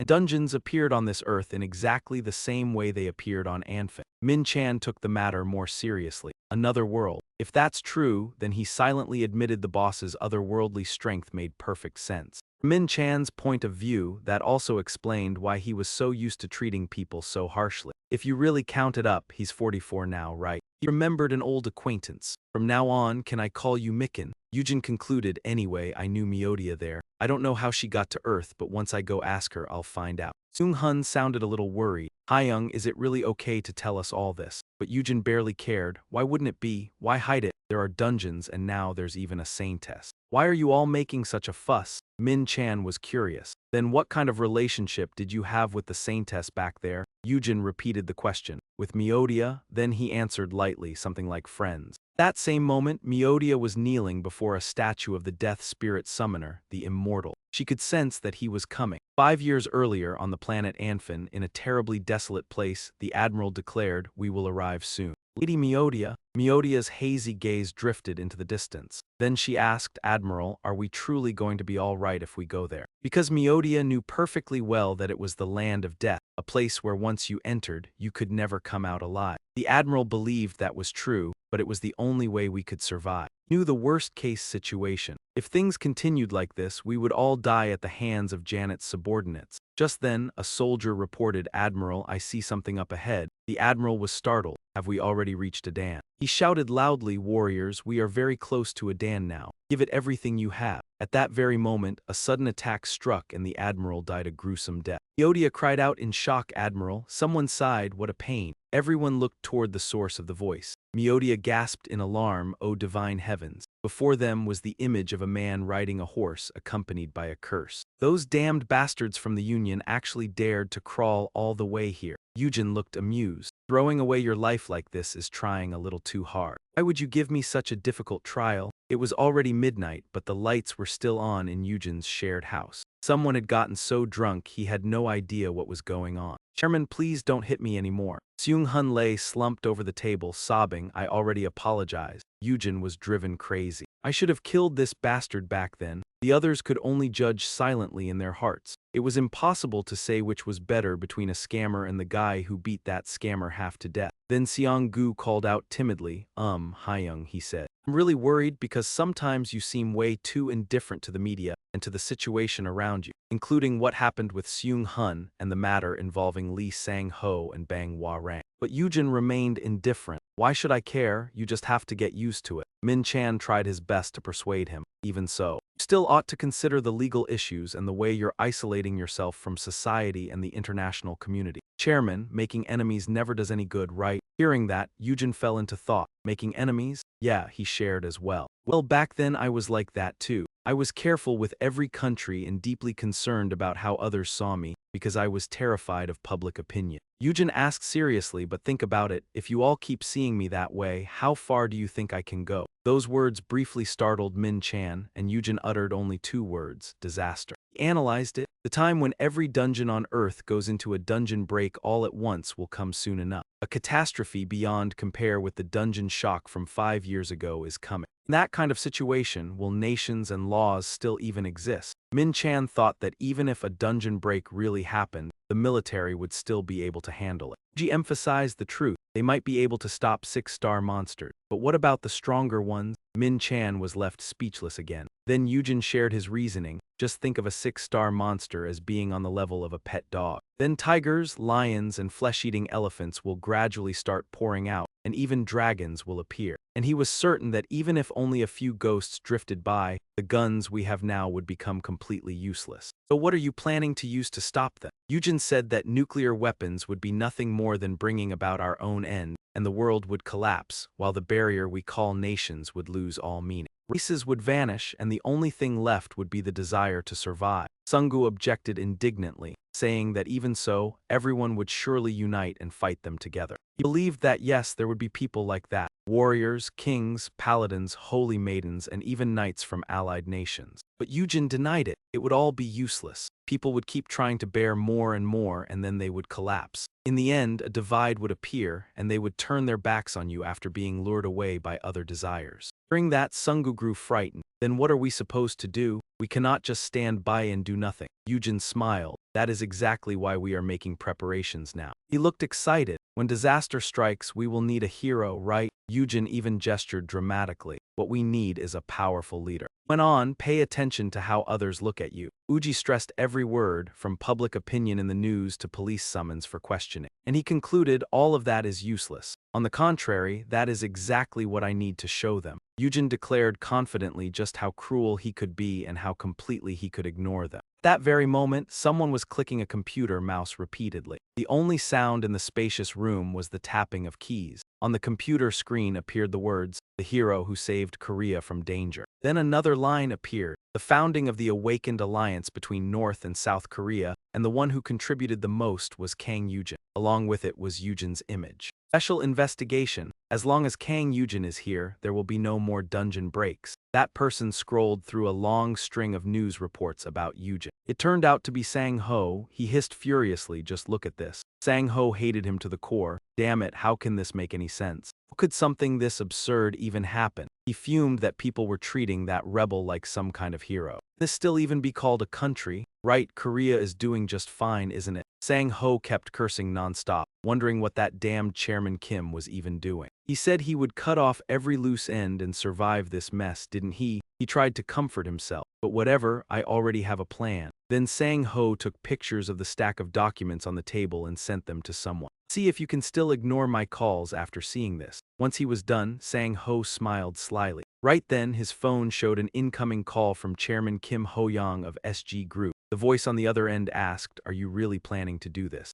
Are you threatening me and trying to drag us all down with you?" Sang-ho threatened back that if the man did this one thing for him, he would destroy all these documents immediately. And so Chairman Kim was lured in. What is it? Now Sang-ho was overflowing with confidence. Kang Eugene, you picked the worst enemy you possibly could. Sang-ho had already grasped his opponent's weak point. No, you are still working with people from the Middle East too, right? Act as my middleman with them. Secretly smug, he thought that bastard actually dared to pick a fight with him. The chairman of the Hwang Lee Guild, Sang-ho. And a week later, on the day of departure, at the vast airport, Sungu happily held a card in his hand. Seeing that, Eugene spoke up. Are you really that happy you cannot stop smiling? Sungu was all bright and cheerful. Of course I am, Hyung. He excitedly showed it off. I am rank B now. Eugene said, I was planning to go to America only after you reached at least rank A. What a letdown. Sungu laughed out loud. Even this is already amazing. Hyung, it is all thanks to your teaching. He quietly recalled that even so, he had still died and come back to life many times over this past week. Eugene handed something to Sungu.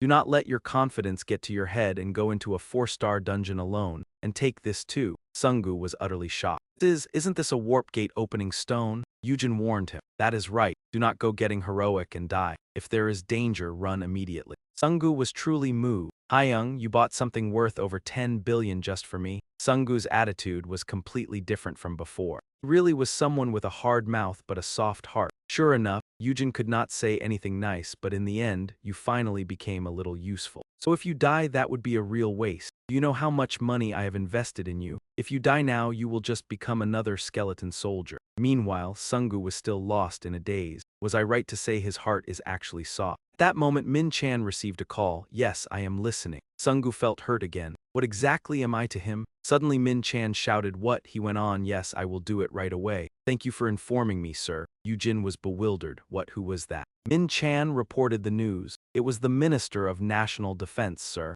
They just received information about a terrorist plot. They said it appears to be targeting you. Chairman, Sungu was stunned. Terrorism? As for Eugene, he could not make sense of it at all. Me? Why would they target me? Min Chan found it hard to say and could only wonder inwardly if it was not because the man made enemies wherever he went. Eugene pretended to be disappointed. So I cannot go to America after all. Min Chan cautioned him that until the Minister of National Defense finished arranging a plan, he could not board any flight. Then there is tomorrow's matter too. Eugene thought for a moment. What should I do now? Suddenly someone cut in saying that even Chairman Kang, the man the entire nation is talking about, has ended up in a situation like this. It seems we are headed to the same destination after all. Min Chang lifted his eyes and looked ahead. So that was him. Since he already reached out, why not just board my private jet? The guy even read out his full name. It was a Dan Guild Chairman Kang Eugene. He wondered who that old man was. Min Chan looked surprised and said he did not know. He then explained that the man was the guild chairman managed by one of South Korea's largest conglomerates, the Gaha Group, and he was also one of South Korea's 10 A-rank awakened. Then he revealed the name of the man standing before them, Big Jongdu. The man asked once more, so, will you come with me? Jin did not bother being cautious. Well, if you are not worried about any terrorist attacks, then I would be happy to accept. Jongdu replied confidently, as if a few terrorists could ever scare Big Jongdu. Then he suggested, all right then, let us be friends first, shall we? Smiling brightly, Jongdu gestured as if he wanted to hook pinkies. All right, then it is settled for now, but Eugene did not quite understand. Settled? He bluntly asked Min Chan, what exactly is this old man talking about? Seeing that, Jongdu spoke up, "Oh no, you do not know that hit drama." Eugene looked completely out of touch. "A drama?" Jongdu explained that it was a phrase from a popular show lately. Eugene honestly admitted, "Thought you were trying to pick a fight with me." Jongdu immediately denied it, saying there was no way. Then he casually slung an arm around Eugene's shoulder and said that since the trip to America was still long, he could watch dramas with him on the way. "Well then," Eugene said, "at least I will not have to be bored during the flight." Jongdu was full of enthusiasm. "All right, let us go." Min Chan could only sigh helplessly, wondering who knew Chairman Big Jongdu had this kind of hobby. Sungu was also surprised. "I heard he was the kind of man wholly devoted to his career, but it turns out he is just a normal person too." Min Chan hesitated and said, "Well then, I guess we can head to America now." 20 hours later, the plane finally landed, and people around the airport were buzzing with conversation. Eugene did not forget to say, "Chairman Big, I made it to America thanks to you. Thank you very much." Jongdu responded generously. Saying it was nothing at all, he cheerfully asked, "So what now?" Eugene's eyes suddenly turned sharp. And then he carried out what had been said earlier. "What else is there to do but seal the deal? You go your way and I will go mine." Min Chan was so embarrassed that he could not even lift his head. Both he and Jongdu's assistant shared the same thought. It was nice that those two got along so well, but why were they the ones feeling embarrassed? Someone commented, "What are those Asians doing? Maybe it is some kind of trend." A few hours earlier, in the entertainment room of Big Jongdu's private jet, the system announced green light. Jongdu complained that if this kept up, they were both going to die. After finishing the game, the two of them came back outside and someone approached them. Lord Kang Eugene. He introduced himself politely, saying it was an honor to meet him. "I am Richard Choi from Titan Guild and I am here to receive you. I will escort you to the hotel." Jongdu expressed his regret. "Looks like you have to leave right away. What a shame. Why not stay a little longer and have some coffee with me?" Eugene agreed, "Sure." Jongdu smiled brightly and said, "Then I will see you later." "Young man," Eugene said his farewell. "See you later, Chairman Big." Then he got into the car that had been prepared. Only now did Min Chan have the chance to ask, "Boss, do you like Chairman Big Jongdu? It seems the two of you got along quite well." Eugene remarked that the man was very amusing, and besides, the age gap between them was not that great. Min Chan thought to himself that Chairman Big was already 42 this year. He brought up something else. "I think you mentioned that you lived in Anfin for 20 years, right?" Eugene confirmed it. "That is right. It was like living in hell." He said that perhaps Chairman Big Jongdu's life as a third-generation chaebol was not all that different from his own. On the other side, Jongdu's assistant was also curious. "Chairman, now that you have met Kang Eugene in person, what do you think?"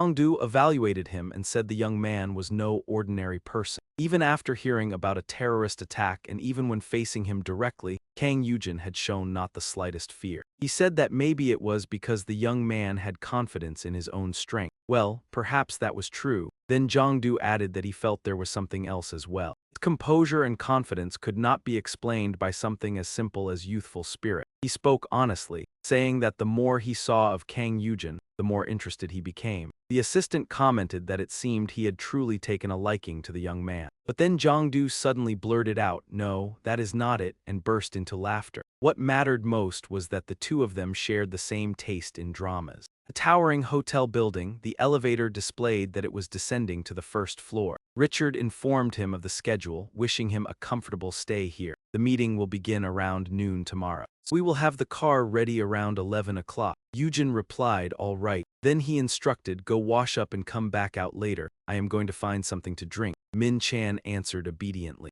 "Yes, boss." Only after Eugene left did he dare show his exhausted expression. "On a day like this, all I want is to take a break." Still, after a 20-hour flight, he can actually go drinking right away. Right now, outside room 1001, water poured from the shower along with a sound of relaxation. After finishing his shower, Eugene came out in a good mood. Next, he got dressed and thought that he should head out. Eugene slowly reached toward the door switch. While he was still thinking, a laser pierced through the window. After coming all the way to America, "What should I drink instead of soju?" Eugene looked toward where it had come from. A laser? Something suddenly exploded in the sky. Worse still, that thing was falling fast. Only then did Eugene realize how serious the situation was. Without daring to hesitate for even a second longer, he ran at full speed. But Eugene jumped out the window and blocked the grenade. Gritting his teeth, he prepared to destroy it with his bare hands. The explosion rang out, drawing the attention of everyone below. What the hell? The car beneath was crushed and dented by the impact. Eugene had fallen from an unimaginable height. The system announced that the magic armor skill had used up the last of his soul power. Eugene was furious. Which lunatic was that? He was actually trying to blow up an entire building just to kill me. Then he drank a potion that helped restore his body. The system announced that his wounds had healed due to the effects of the healing medicine. Someone nearby immediately asked Han if he was all right. Eugene spoke up, saying this was a terrorist attack right in the middle of the city. He looked around. Strange, my personality is not exactly pleasant either. But I do not think I have done anything that would make even strangers my enemies. Eugene had already spotted the suspicious point. Bibi, go after that helicopter. Little girl obeyed at once. Yes, master. Only then did he look toward the building opposite, but the person with the laser had already vanished in an instant. Still, Eugene was somewhat confident. Even so, right when the explosion happened, I already sent a goblin to tail him, so finding him is only a matter of time now.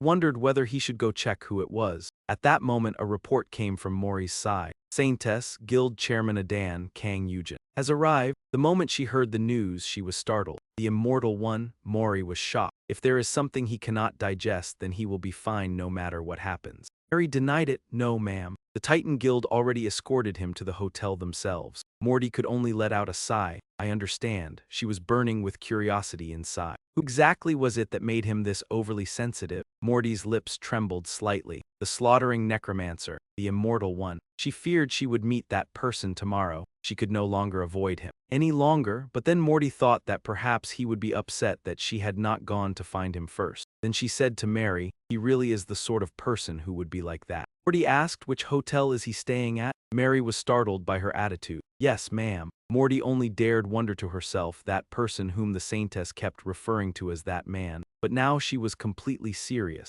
I should go see him at once and right away. At that moment someone stepped in. Then allow us to escort you, Saintess. Mary smiled in delight. What perfect timing. She looked at the troops before her, the Holy Knight Squad Arya. Captain of the Holy Knight Squad Arya James expressed his respect. It is an honor to serve you, ma'am. Right now, at the Eugene Hotel residence, One Chan bit his finger tightly and prayed in his heart, please, please. Hotel attendant was with him, preparing to open the room door. Please, no. 5 minutes earlier, while Min Chan was enjoying a comfortable bath, an explosion loud enough to catch his attention rang out. What was that? Did a gas tank just explode? People in the hotel were shouting, there's an explosion, my god, over here, over there. Min Chan began imagining the worst. No way, that can't be it, right? He was extremely anxious now. Boss, please, I'm begging you, why aren't you answering your phone at all? At last the attendant managed to open the door and Min Chan stared at the room in shock. His eyes widened as he froze for a moment. I knew it. Came into view was nothing but wreckage. Sure enough, the boss had caused trouble again. The car carrying Morty was still on the road. Saintess, are you feeling unwell?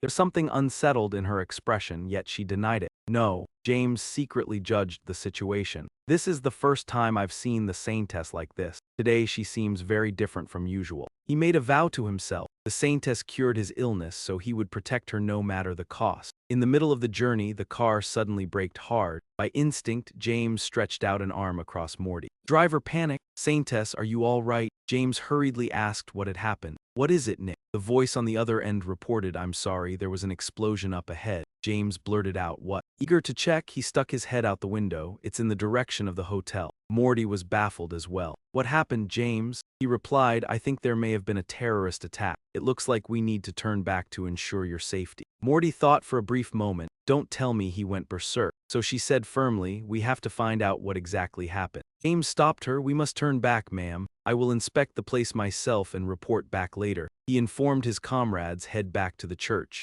Nick, take the men and find out what's going on. Nick replied, understood. In the end, Morty had no choice but to turn back in regret. She looked wistfully at the hotel right in front of her. At the same time, in a place that looked rather grand, Eugene was still tracking the enemy. He stared ahead intently. I've been discovered. He realized the man had noticed him, and now they were circling around the streets. They were not stupid enough to know that and still return to their own headquarters. Eugene had no choice but to decide, I'll catch him first. The moment that man realized Eugene was heading toward him, he stopped. Very next second he ran like lightning. Eugene had truly not prepared for that possibility. Furious, he chased after him. Where do you think you're going? But the other side's speed was not inferior in the slightest, which made things difficult for Eugene. I can't get any closer. He'd not want to admit it, but he had to accept it. Don't tell me his speed is on par with mine. Zeanhi's face flashed through his mind for an instant. It reminds me of that bitch. But then Eugene stopped and used a skill. In just a blink he had caught up with the man.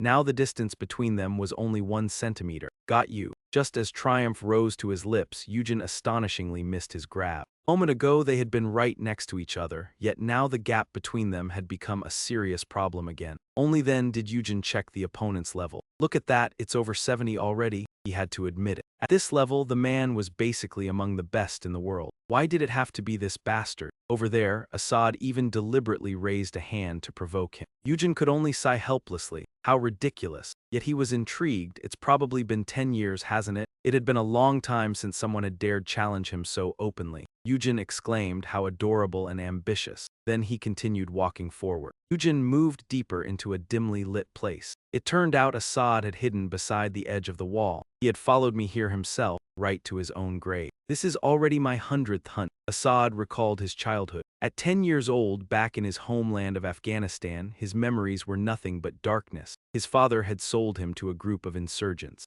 Assad could still see everything clearly, especially the moment he saw how happy his father was over earning just a few miserable dollars. From that day on, he was no longer himself. I turned into a monster, and ahead of me stretched a war with no end. What happened next was staggering. Assad mercilessly wiped out countless enemies just to stay alive, and he did not stop there. If necessary, I could kill entire battalions. Assad always stood amid bloodshed and slaughter. I cut them down. He struck without a trace of mercy, then he killed again. Because Assad believed that his survival existed only through the deaths of his enemies, and to become an awakened one, he went on to become an agent specializing in assassination. At this moment, he was waiting to eliminate Eugene. Come here. Assad tightened his grip on the knife in his hand. Just like before, I will kill him at the best possible moment in the most suitable place. Then he began counting down. 3, 2, 1. At the perfect instant, Assad rushed out. Now, Assad slashed with his blade, but Eugene successfully blocked it. That shocked Assad. He saw through my stealth skill. This time he was certain. The man had truly seen through his technique. In an instant, Eugene grabbed Assad by the collar and leaned close to him.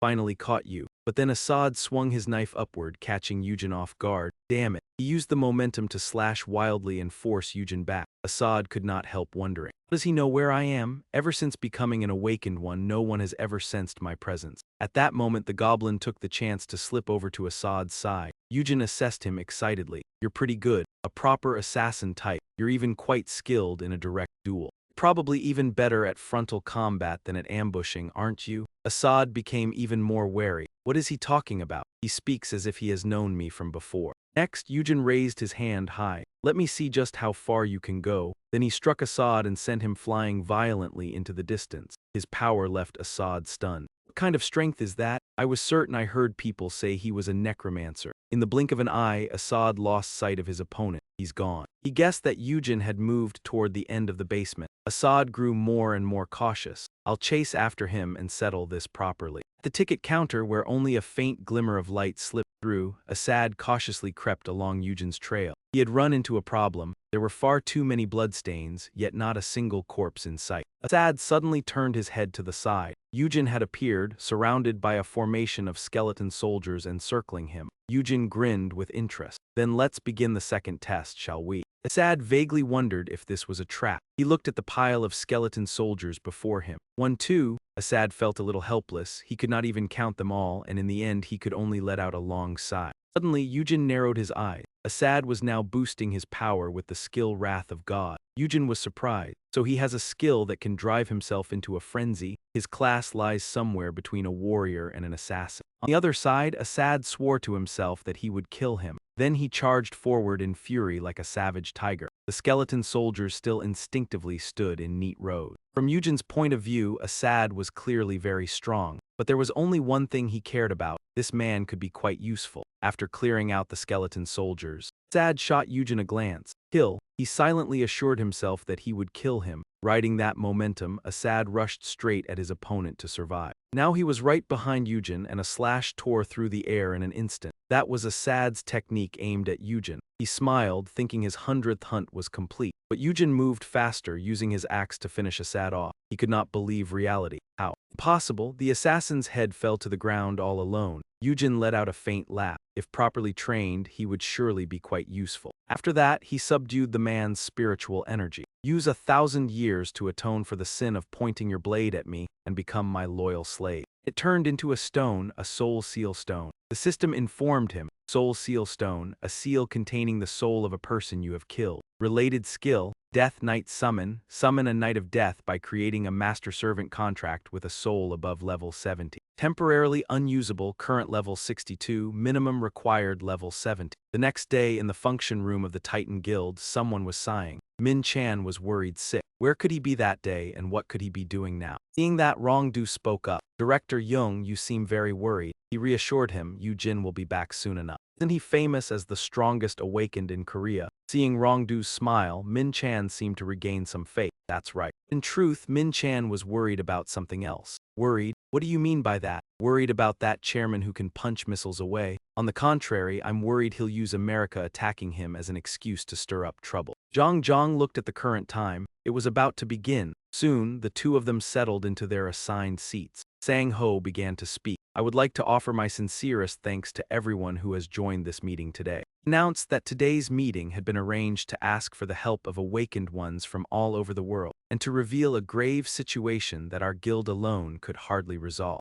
First, let me speak about the dungeon. Sang Ho explained that the dungeon we discovered was actually a dimensional gate. He continued, this gate is currently serving as a bridge between a planet called Anfin and Earth. Therefore, the huge number of monsters pouring onto Earth are not appearing for no reason at all, but are actually all coming from Anfin. Everyone began murmuring, Anfin. Dungeon is actually a dimensional gate. Sang Ho revealed that, moreover, the reason time inside the dungeon flows 4 times slower is due to the actual difference between Anfin and Earth. Someone questioned him, wait, if the dungeon is a gate, then are you saying we should seal the dungeon? Sang Ho knew very well that was exactly what the Japanese Takekin Guild, the ones making astronomical sums from the bloodstone trade, wanted, but he gave a different answer. No, even if this bridge is destroyed, another one will appear. In fact, we have another proposal, a preemptive strike. Sang Ho loudly declared, Holy Maiden. Morty suddenly appeared right in the meeting. The plan is for everyone on Earth to cross the bridge and wipe out the monsters there, striking first to gain the advantage. The crowd stirred. That is the Holy Maiden from the rumors.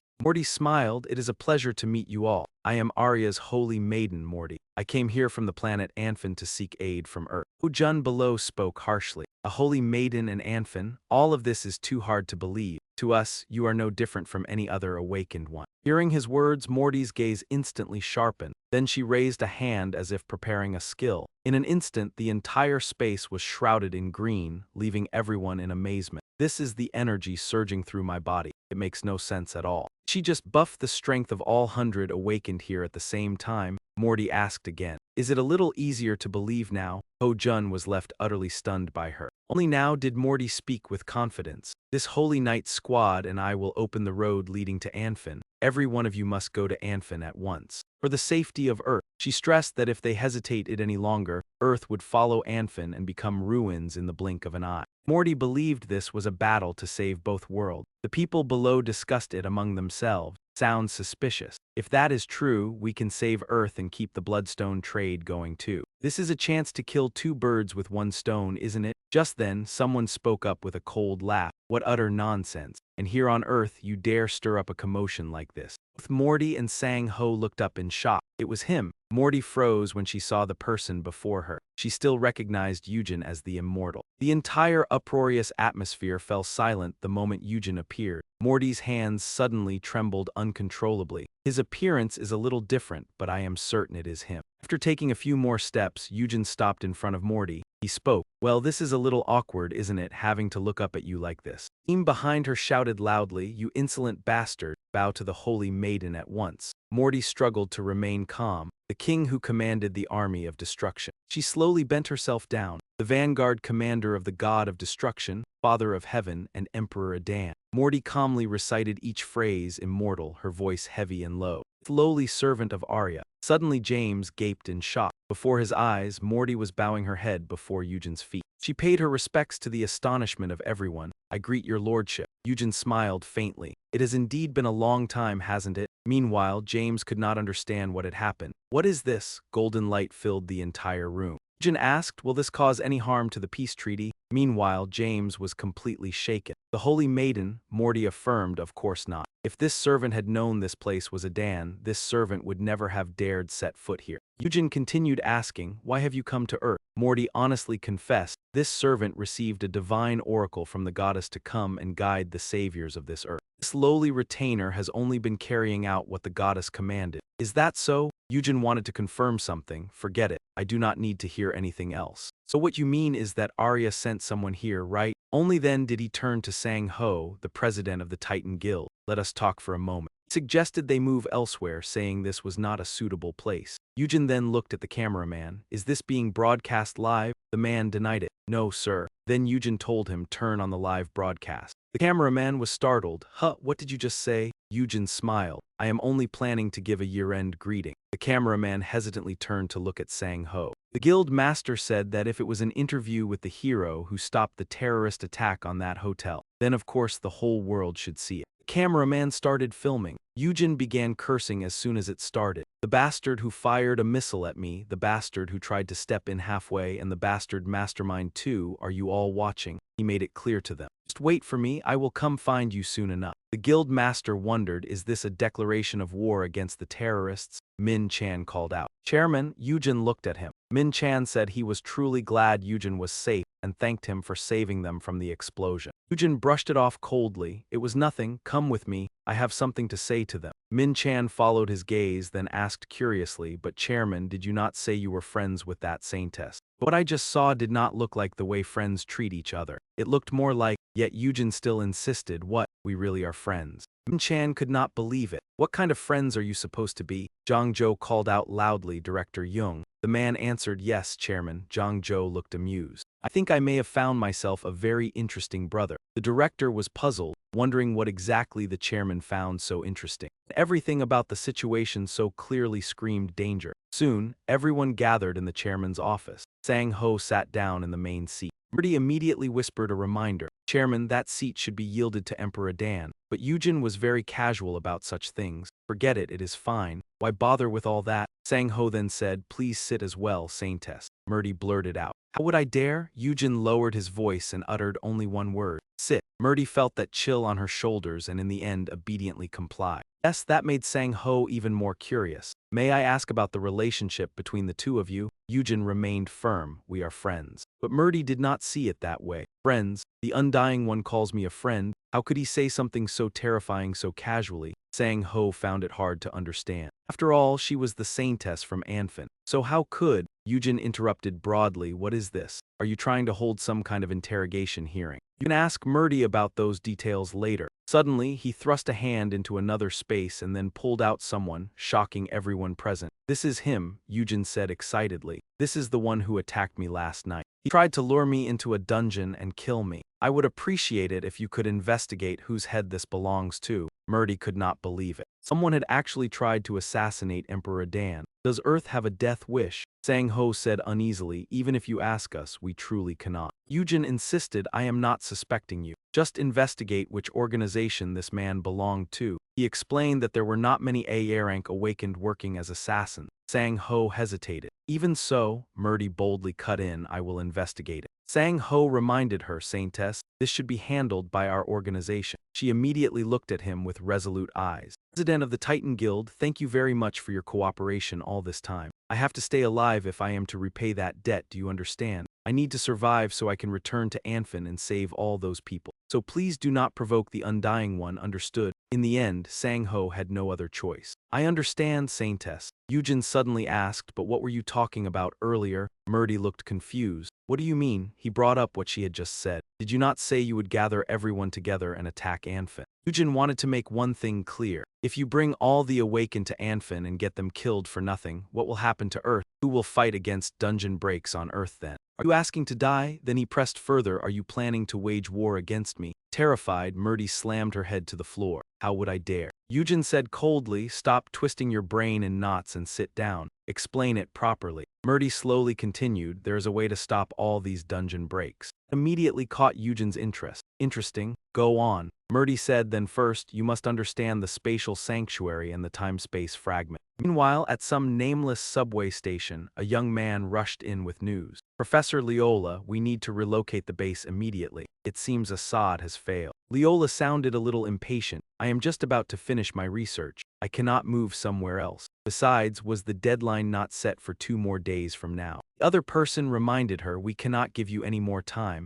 Our base will be exposed. But Leola did not seem concerned in the slightest. Wait 3 more hours. Once I finish this final test, we can leave. Right now, Bibi is scouting the situation. The place he reached after chasing that assassin was a highly suspicious laboratory. The situation looked serious. At that moment, Leola was sealing up a bag. In her hand, she held a brightly glowing yellow stone fragment. Bibi recognized it at once. Is that the time-space fragment? The time-space fragment floated in midair. One researcher reported, Professor, the Bloodstone's energy has reached an all-time high. Leola asked how much. He replied, it has already passed 5 stars. Leola smiled in satisfaction. Excellent. She could hardly contain her delight. This means the highest authority in dungeon research will no longer belong to those old fools, but to me. Another researcher reported in panic, Professor, the readings are still climbing. It has already exceeded 6 stars, while the time-space fragment was still floating in the air. Hidden in a corner, Bibi wondered, what is with this mana wave? If this keeps going, something bad is bound to happen. A researcher cried out in shock, the readings are rising non-stop. On the screen, the numbers kept climbing without pause. The whole lab began to stir. 7 stars already. Even Leola was stunned. What? In that brief instant, she turned toward the time-space fragment, which was radiating more and more abundant energy. Then the fragment suddenly unleashed an overwhelming burst of power. Under its impact, every researcher was thrown to the floor.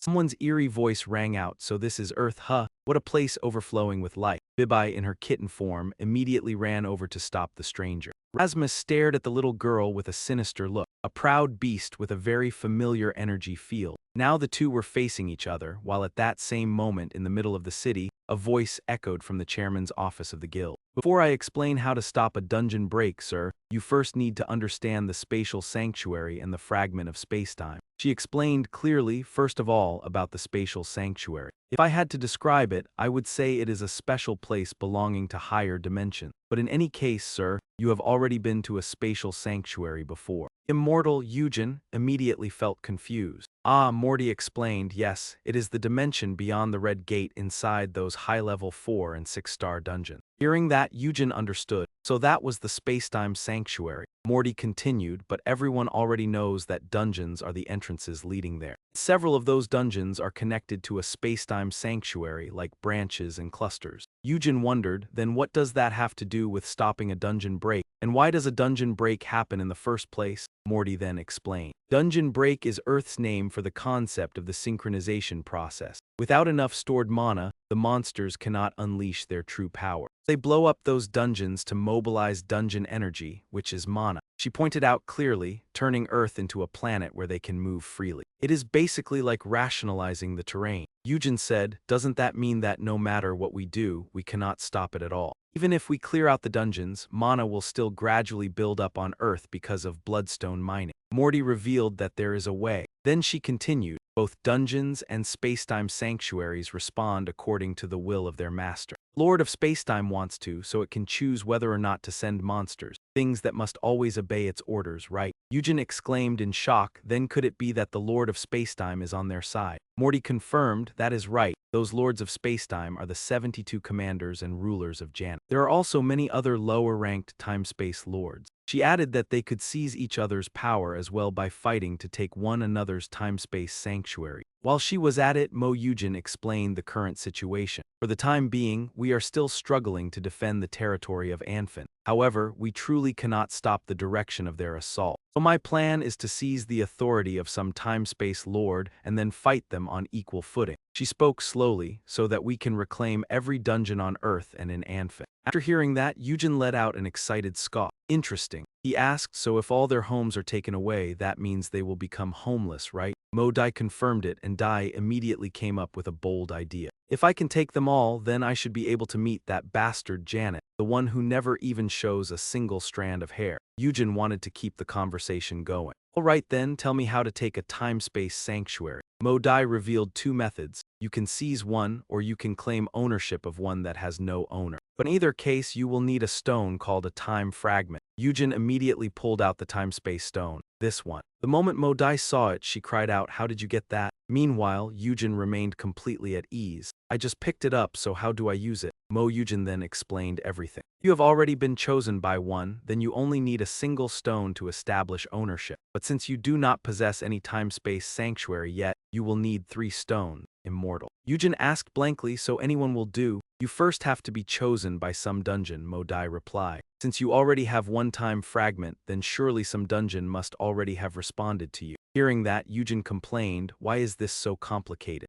Need 3 of them?" Then he focused and pondered for a moment. After that, he spoke up and demanded, "Then give me 2 more." Modai was startled. "Wah." Looking at her expression, Eugene made his own guess. "Since you are that quiet, you must have one too, right?" He grinned brightly and held out his hand. "Hand it over." After a brief round of bargaining, Modai had no choice but to offer another time fragment to Eugene. "That's more like it." But he still remained suspicious. "Are you sure you only have one? How can you be a woman yet have such weak ability?" Modai said in anguish, "I had an incredibly hard time getting that thing. You have to give it back to me later, all right." After carrying out his mission, Goblin returned to Eugene. He asked in confusion, "What? Why are you back already? I told you to follow and help Bibi." Goblin reported, "Master, the illusion mage has been captured." "What?" Eugene could not hide his fury. "What? Bibi got captured? Which bastard did it?" And Goblin told him it was Janet's subordinate Rasmus. Eugene hurriedly sprang to his feet. "I have to go right now." Minchin was bewildered. "Where are you going?" Eugene made it clear, to the base of the bastard who tried to launch a terrorist attack on me.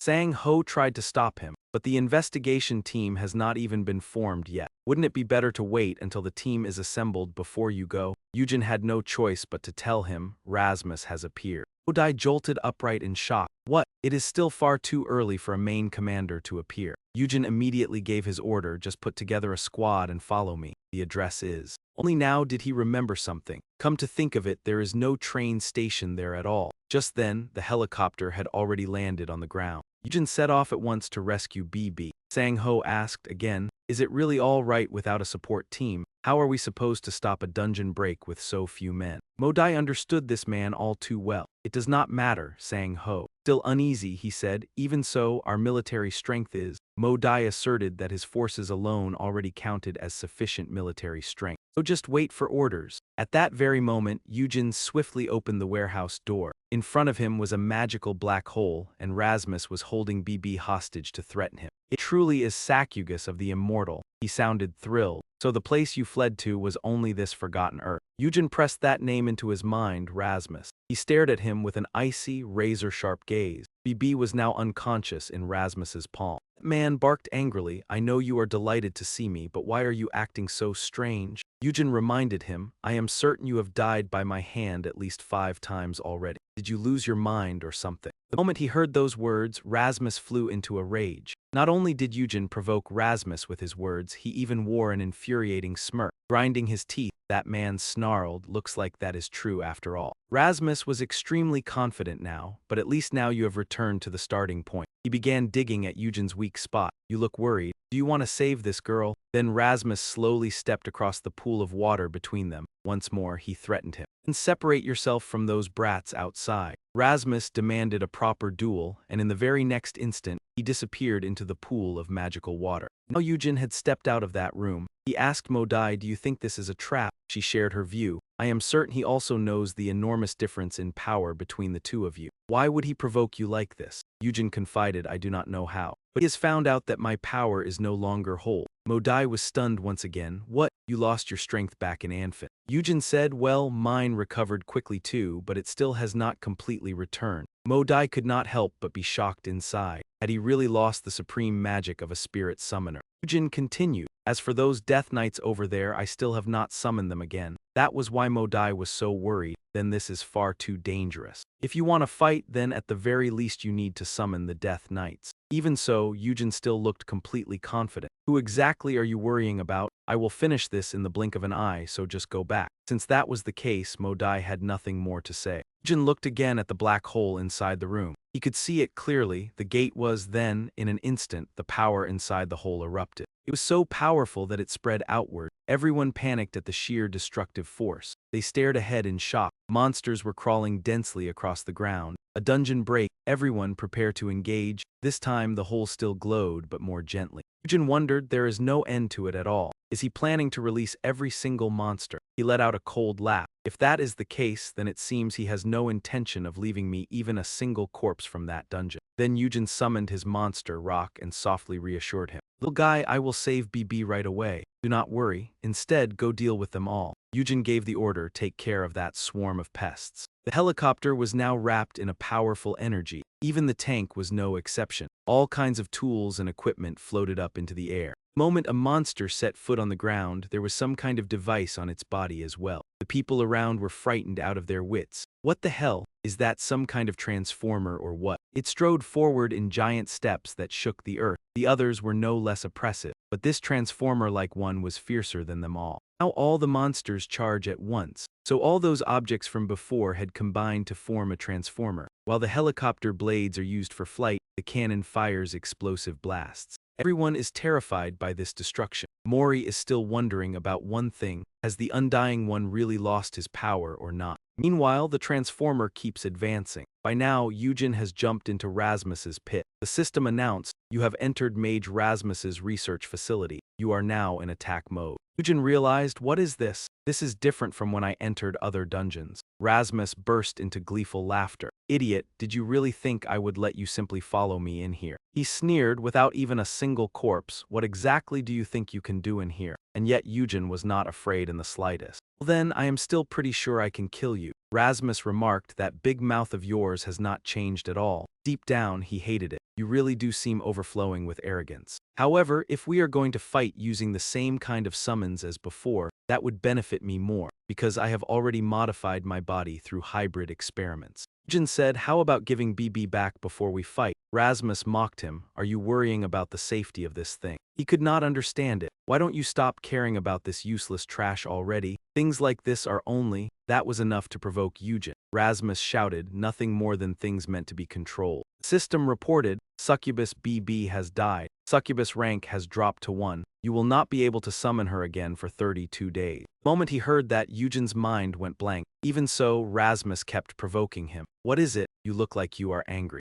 Eugene growled, how could anger alone ever describe this rage? Rasmus laughed loudly. That calm expression of yours really has not changed at all. He prepared to launch an attack, but today will be, he arrogantly declared, the last day you get to act like that. Just as Rasmus's sword was about to reach his face, Eugene quickly blocked it. He looked excited. Who would have thought you could actually take that? Did you drink a strength-enhancing potion or something? Eugene focused on resisting him without saying a word. Rasmus suddenly realized something. A sword, and Eugene unexpectedly knocked him flying away. After taking the blow, Rasmus gritted his teeth in fury as he rushed back in. What was that attack just now supposed to be? Rasmus's hand was trembling. How could that soul summoner's strength possibly have reached this level? He roared in furious madness. Impossible. Rasmus refused to accept that reality. You've become a warrior. The system announced, Warrior's Rage skill. This anger will temporarily raise your strength beyond your limits. All physical stats increase by 10. Eugene immediately lunged at Rasmus with blinding speed. He struggled to move and evade, then Rasmus realized it again. The sword turned into a spear. In the blink of an eye, Eugene's weapon changed again into an axe. Now Rasmus had to use all his strength just to defend himself. Even so, Eugene beat him down miserably.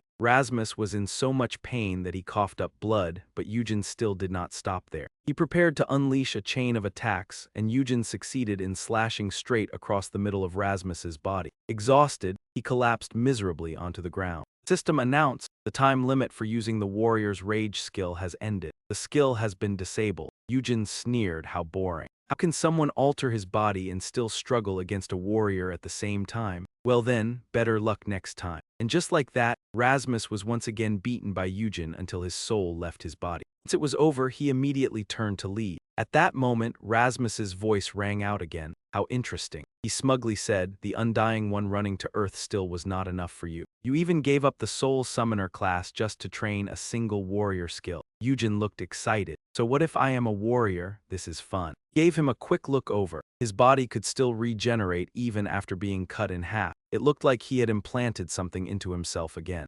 Rasmus raised his grotesque hand once more. preparing to use some kind of technique. Instantly, a horde of monsters was summoned out. I will make you regret that childish choice, Undying One. With them in his grasp, Rasmus grew even more confident, and he shouted out his command. Kill him. The monsters obeyed their master and stormed forward with thunderous force. At the same time outside, the Transformer was still attacking. Sang Ho remarked, "That power is truly astonishing." He said with certainty, with power like that golem alone is enough to wipe out all those monsters. Mori's expression had grown extremely grim. She could sense it. The mana of that iron golem is limited as well. If that golem can no longer fight, then what will those monsters do next? Everyone stay alert at all times and be ready to fight. Sang Ho answered, "Yes, holy maiden." Anxiety welled up uncontrollably inside her. Rather than worrying about that titan of destruction, I am far more worried about the Undying One. Mori wondered, how is he planning to fight Rasmus without a single summon? Rasmus sized up his opponent. How naive and foolish. He smugly pressed on, "Just look at you, after only fighting the chimeras, you have already ended up like this." Rasmus kept spitting out scornful words.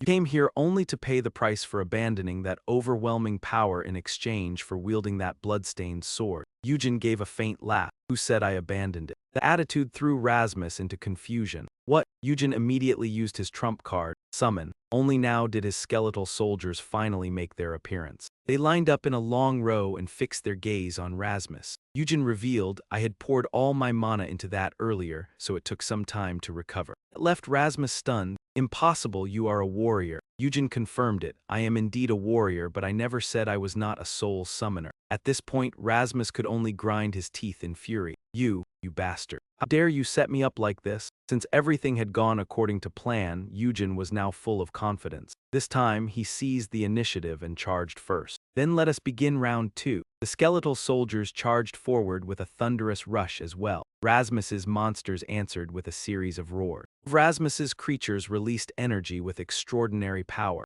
Meanwhile, Eugene and Rasmus were confronting each other directly. He remarked, "It seems the longer you live, the more pathetic you become." Rasmus let something slip. It was only that the connection had become unstable, but that clue was enough for Eugene. A connection? He had also discovered your weakness. But you had already lost your power too. Sure enough, Eugene was struggling. "I've reached my limit. It feels like I can't put any more strength into this fight." He calculated in silence. "So the time has come, huh?" The system kept notifying him, "You have defeated an enemy. Your FB has increased." At that moment, a unique idea flashed through Eugene's mind. He praised him, saying, "Well done, Rock." The system announced, "Level up. All stats have been restored." Eugene looked over Rasmus and remarked, "You seem pretty worn out." Then he unleashed another heavy attack. "Go get some rest." Rasmus was forced back into a corner again, his head jerking non-stop. Eugene had already completely seized Muke and the prison guard, and he struck Rasmus with another painful axe blow. This time his head was severed from his body, yet that furious laugh still echoed on. Rasmus sneered viciously. "Your moment of glory will not last long. The connection has already begun."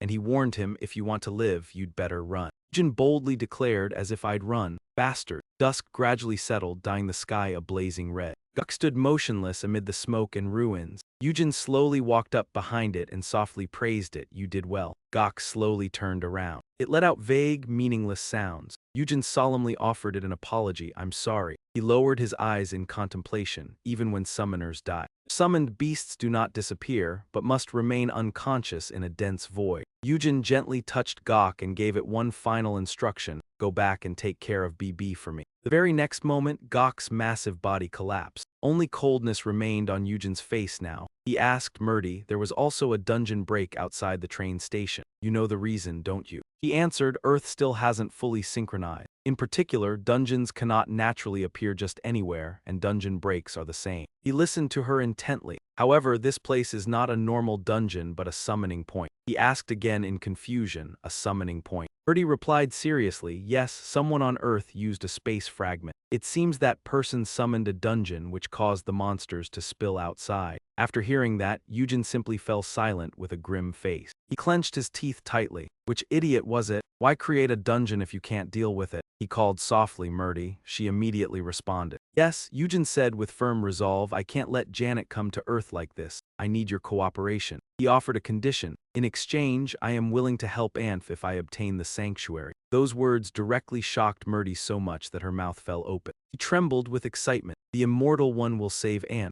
Looking at Eugene's towering back, she could not help but cry out, "My God, I knew it. The one who brought the revelation is the immortal one." Murdy bowed deeply to show her gratitude. "I will support you with all my strength." The story drifted into the past. After the dungeon break, Eugene focused on leveling up by raiding 6-star dungeons with the support of the Titan Guild. Because of that, he had the chance to join hands with Dinkum. In this way, the Adan Guild and the Titan Guild established a strong alliance. They discussed Earth's defense issues and the expedition to Anne. But then that alliance quickly fell apart, and the announcement of its end came amid chaos. Janet's forces and the state of Anfin were discussed alongside the structure of the dungeon. Caused confusion all over the world, an unavoidable situation. The bloodline issue was extremely difficult for this planet to solve. Earth was under threat because of the mining and use of bloodstones. Even so, humanity kept extracting them, yet they were also used as weapons to protect mankind. This gave rise to two opposing viewpoints. The world was split into two factions. Fierce debate broke out between those who wanted to seal every dungeon and those who wanted to strengthen the defense system by exploiting dungeons. This difficult deadlock needed a proper solution, so what was necessary now was a unified defense system. That led to the formation of the International Awakened Association. Time passed, and 1 month later, after returning at a certain airport, a private plane was waiting. Eugene and Dinkum shook hands and exchanged polite words. "You've worked hard. We are truly grateful. Thanks to you, I was able to enter dungeons so freely." Eugene glanced toward Murdy, who was standing there. His words made her feel extremely guilty. "I suppose from now on you'll feel better without having to look at my face anymore, right?" He smiled slightly. "Did I hit the mark?" She hurriedly denied it. "It's not it at all." He pressed again. "It's obvious, isn't it?" She could only shyly turn her face away. Dinkum and Eugene said their final goodbyes.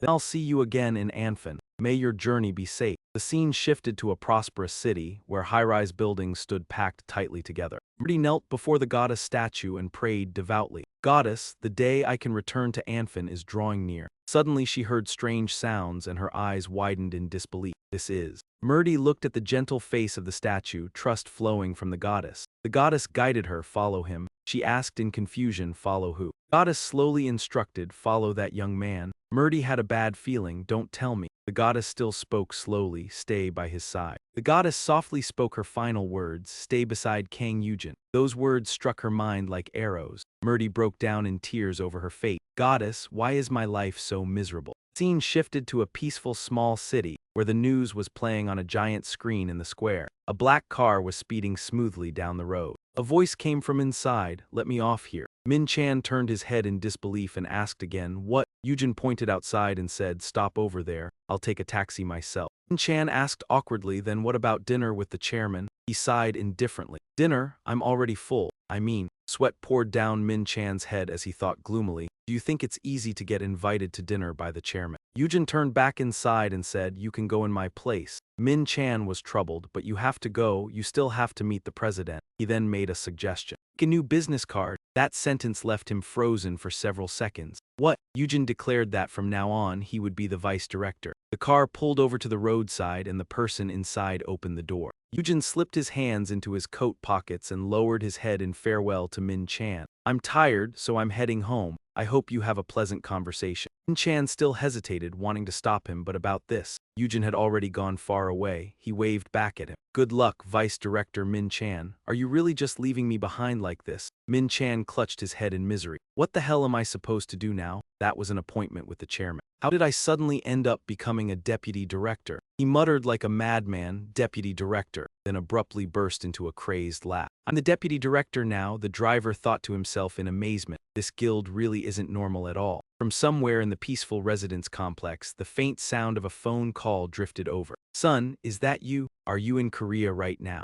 Taxi sped down the road and the ringing voice was coming from inside it. "Yes, I'm on my way home now." "Oh no, what should mom do?" Eugene sat there talking to his mother on the phone. "I'm outside right now, so I probably won't be home until tonight." "It's fine, Mom, just take your time." The taxi slowly pulled over to the side of the road and the driver quoted the fare, 25,000 won. He rummaged through his pockets, but it seemed he couldn't find any money. He frowned and thought, "I think my wallet got left with Mom in the luggage over at Min Chan's place." Realizing he had no money to pay, Eugene had no choice but to tell the driver, "Sir, could you take me to Gasa instead? Should I really go see him again?" The scene shifted to an upscale apartment complex. The phone on the table began to ring with an incoming call from Eugene. On the desk calendar, the number 17 had been circled in red pen. Zeman picked up and asked, "Bro, how did the move to America go?" Reply came from the other end of the line. "Zeman, are you at home right now?" He was startled by the question. "What is it, Hyung?" Eugene held the phone to his ear and the response came immediately from the other side. "What?" Eugene said. "Go outside and bring 50,000 won right now." "What do you mean?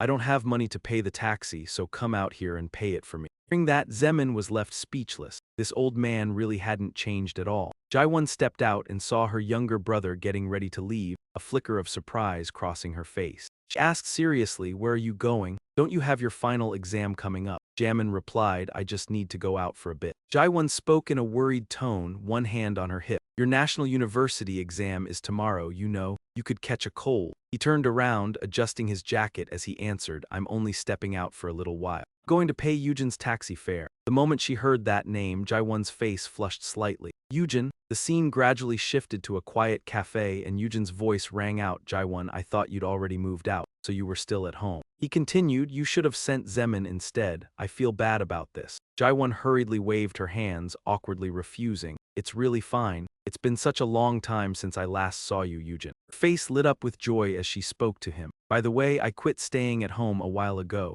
Eugene looked a little surprised and asked again, "Really, to become a celebrity?" Eugene was happy for her too. Smiling brightly, he teased, "I read an article about that. They called you Kang Eugene's beautiful woman, Ma Jaewon." Jaewon blushed deeply. "You, stop teasing me already." He narrowed his eyes with a grin, his voice softening. "All right," she changed the subject. "Anyway, aside from that," Jaewon handed him her phone to look at. "Take a look at this." She briefly explained the situation. "Lately, I've been writing web novels. I've always wanted to become an author. Now I can finally do it." Eugene replied while looking at the phone. "It's great, so you like writing? Let me see." He quickly skimmed through her novel. Beneath a boys' high school in Korea, a summoning magic circle suddenly appeared. The story unfolded with intense drama as the protagonist was sent through the magic circle into another world. After countless ups and downs, the protagonist endured many hardships and became a powerful expert. In the end, the protagonist finally found a way to return to Earth, but what followed didn't seem to go very smoothly. However, when that person returned to Earth, he discovered that things were no longer the same as before. Humanity had fallen behind the monsters.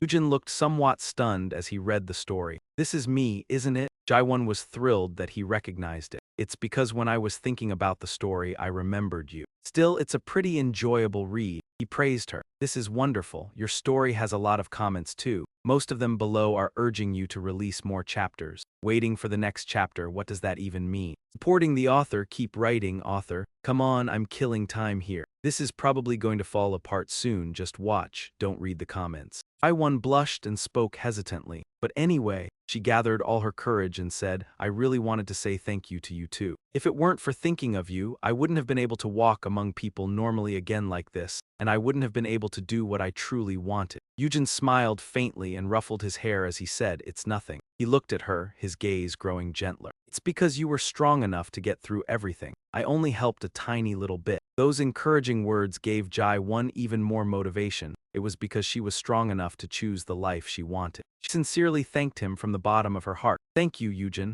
The scene shifted to the headquarters of the Adan Guild. Everyone inside was busily working with great seriousness. Eugene was walking slowly down the hallway as he gently opened the office door. With both hands on his hips, Eugene said, "The guild seems a little crowded today." Everyone was surprised and cried out in unison, "Boss, you're here early." He smiled with mature composure and asked, "I'm here now, so how are things going?" Eugene walked over and asked, "Have Sunggu and Hemin arrived yet?" People nearby whispered, "That's Kang Eugene." Seung-hun answered, "They're arranging that pile of trophies, so they should be back soon." Suddenly, a pair of feet stopped behind them. A voice rang out, "Greetings, Chairman." Eugene and Seung-hun both turned to look behind them, and it turned out to be Hee-sun. He smiled faintly when Eugene asked, "Lieutenant Choi Hee-sun, when did you get here?" Hee-sun replied, "I'm not a lieutenant anymore. I'm in the reserves now. I started working yesterday. Try speaking seriously for once." He continued, "So from now until the day you can take off the uniform for good, there's still a long way to go, huh?" But since there was preparation beforehand, Eugene laughed and said, "Let's talk about that when Min Chan gets here. For now, let's do a quick interview first. She looked somewhat taken aback. The scene shifted to the guild chairman's office. He and she sat facing each other. Eugene examined every detail of He-sun's information. Level 14 for He-sun, class Beast Tamer. Note someone with immense pride and loyalty. He stared straight at her and exclaimed, an F-rank Beast Tamer, huh? Looks like you still have a lot of room for improvement. He-sun broke out in a cold sweat and asked in shock, how do you know? Eugene answered calmly, I can see it. Suddenly, he fell silent and worry clearly showed on her face. He thought back to before when he checked her in North Korea last month. She was only level 11 then. She didn't have any remarkable skills either. It's probably because the synchronization process was strengthened, but gaining 3 levels in such a short time. Her potential isn't bad either. The scene showed many tanks and many planes in the sky. Because the soldiers were equipped with modern weapons, she had no chance to develop her awakened abilities. Eugene suddenly held out his hand, catching He-sun off guard. Here, take this. Her eyes widened in alarm. What is it? He pointed at the gemstones in his hand and said to He-sun.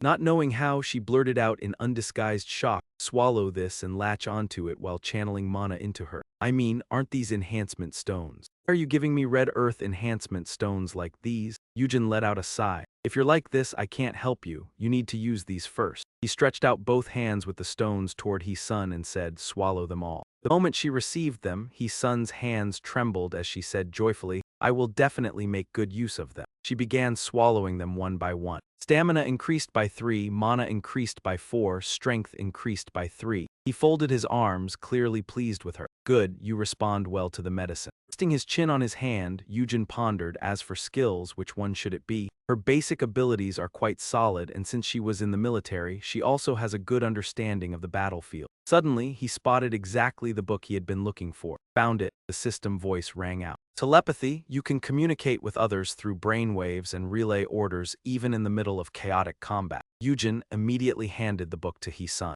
Take it, she asked curiously, this is. He answered, this is the most important thing, you have to master this skill. Hearing that, she replied hesitantly, yes, sir. Then he gathered another stack of books and said to her, and these too, study all of them. A thought flashed through her stunned mind. All of these, at the same time, a voice cried out, brother, so it really is Seongu. He shouted, are you seriously saying that? Eugene asked blankly, what? Panting heavily, Seongu thought, I can't believe this is how he's greeting me right after coming back from America. Eugene quietly thought, Seongu has grown up a lot. He quickly snatched up the remote and turned on the TV. Look, on the screen, a press conference about a defense agreement with North Korea immediately appeared. Hereby announce that the Democratic People's Republic of Korea has signed a military agreement with the A-Atom Guild. They were reporting on the defense pact with North Korea. Eugene instantly recognized him. Isn't that Minchin? After finishing the meal, what is he still doing there? He asked stiffly, you don't know. Before anyone could answer, he asked again, and who are those people in front? Min answered, that's the Minister of National Defense and the Army Marshal. He continued, according to the terms of the agreement, our guild will receive the same kind of support from the government in the future.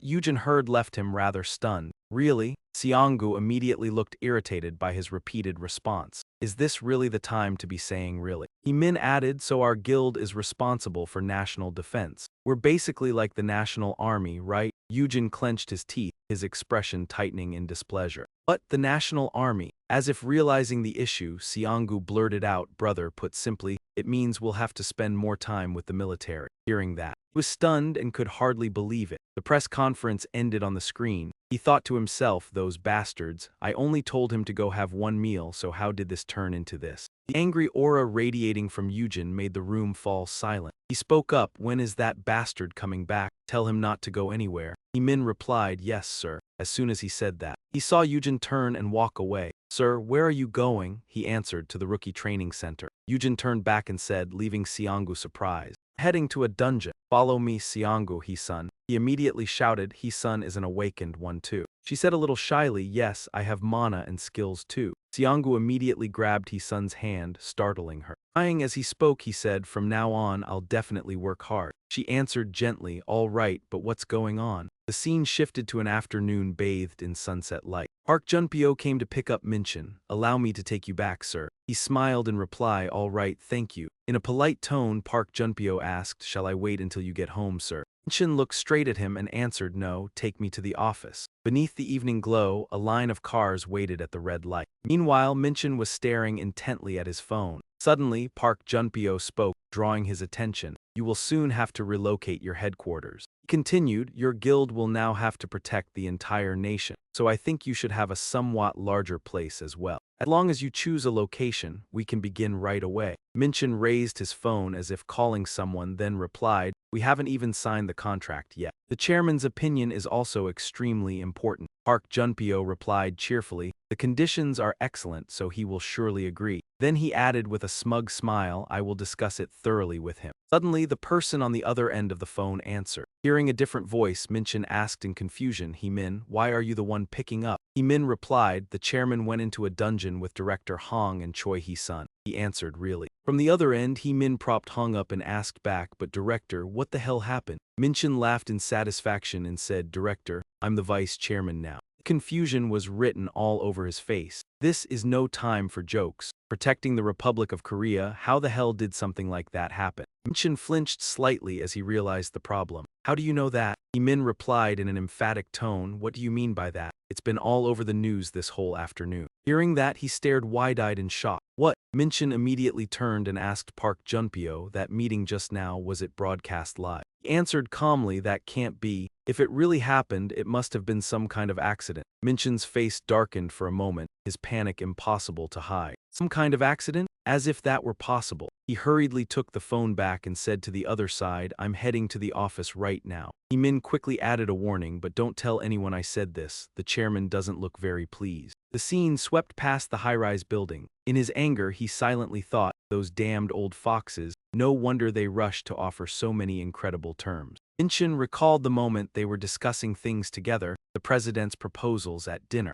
They wanted to upgrade the A-Atom Guild into an organization called the Korea Guild. The background appeared in utter ruin. The A-Atom Guild was the stepping stone meant to keep Kang Eugene, the strongest awakened one, from leaving Korea. He remembered sitting with them in discussion, and after dinner came the negotiation. They promised that as long as he secured the chairman's approval, they would immediately support them. The atmosphere had seemed so harmonious. He couldn't believe they had aired such a secret meeting before the chairman agreed. Remembering the handshake with that man, he wondered why. Min Chan's expression did not ease in the slightest, it only grew more strained. Were they showing this to everyone just to force him to agree? But that was impossible, given the chairman's temperament. He gradually became anxious. If that man learned what had happened, he would not hesitate to turn the Blue House upside down. It seemed as though the light of dusk blended with Min Chan's thoughts. If he wanted that man to keep living in Korea, he had to stop it from happening. Sure, I'll come up with some kind of solution. At the same time, elsewhere, inside the 6-star dungeon at Exit 9 of Gangnam Station, the faint stench of blood slowly spread, making the air feel oppressive. Hee-sun's face looked utterly terrible. She turned around, pointed, and asked, excuse me, but I'm still only an F-rank hunter. We came to the wrong dungeon, didn't we?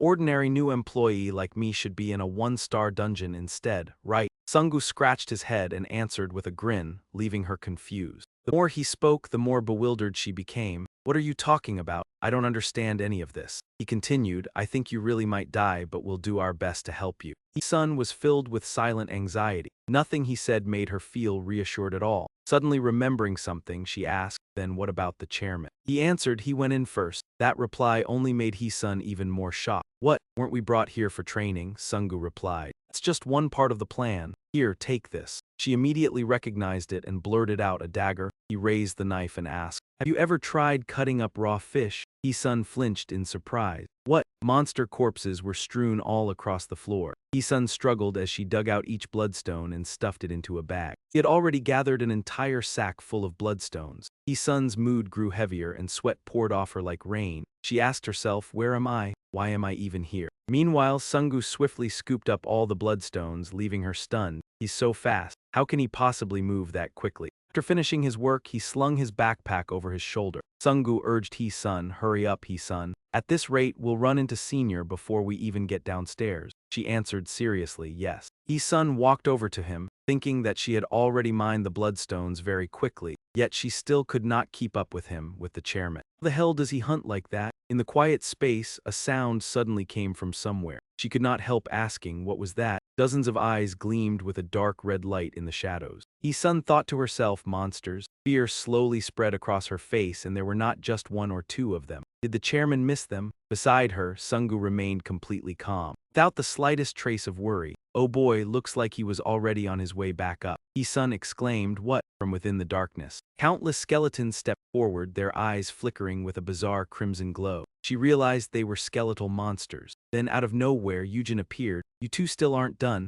The moment she saw him come out, Sun cried out, Chairman. Sungu quickly walked over. Finish collecting all of them right away, Hyung. He waved his hand. No need, just follow me, let's head to the gate. Sun stood there with widened eyes, frozen in silence, thinking he wasn't hunting alone. She watched Eugene and the army of skeletons leave one after another. Summoned more than 100 of those things. So that was how the chairman could clear a dungeon in such a short time. By the next morning, the scene was filled with fresh air, and a spatial gate appeared in the open sky. Sun kept retching nonstop when Sungu walked over and asked, are you feeling any better now? He asked, going through a gate feels really strange, doesn't it? Sweat covered her as she wiped at herself and replied, is it always this awful? He answered, it depends on the person, but you'll get used to it soon enough. Smiling brightly, Sungu said, shall we go? He already went on ahead. Sun immediately agreed, yes. The two of them walked side by side along the forest path. Sun glanced at him and promptly asked, but why are your clothes still perfectly fine?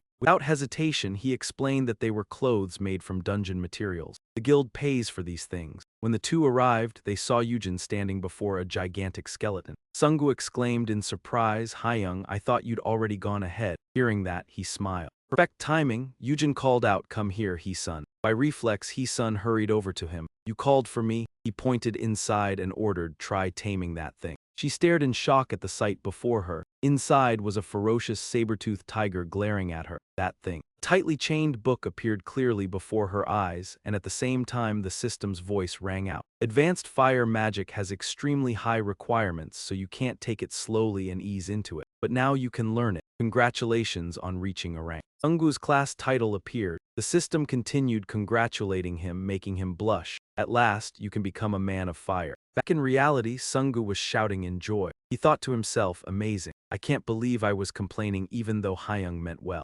Hyung, I'll follow you for the rest of my life. The saber-toothed tiger growled fiercely inside the enclosure. Sun awkwardly asked Eugene, Chairman, do I really have to do this? If I go in there, won't I just end up as shredded meat? He looked at her with a helpless smile. Do you think I'd let you get torn to pieces? And who told you to fight it? I told you to tame it. He then turned and ordered Sungu, make that thing obey. He answered firmly, yes. In an instant, he leaped up into the air. He landed lightly on the ground, making it even more wary. Sungu quickly beamed and said, there. It kept growling while staring fixedly at him. Suddenly, it let out a roar so loud that the echoes spread everywhere. Sun struggled to keep her footing against its roar, terrified to the extreme. Yet Sungu remained calm, the corner of his mouth lifting in a smile. Why are you yelling? He took off his jacket and prepared to fight. You don't have to make such a fuss. The saber-toothed tiger roared as it swiftly lunged at him. Sungu drew back his arm, preparing to unleash his move. Body of steel. Sorry, this might hurt a little. He then rained hundreds of rapid punches onto its face.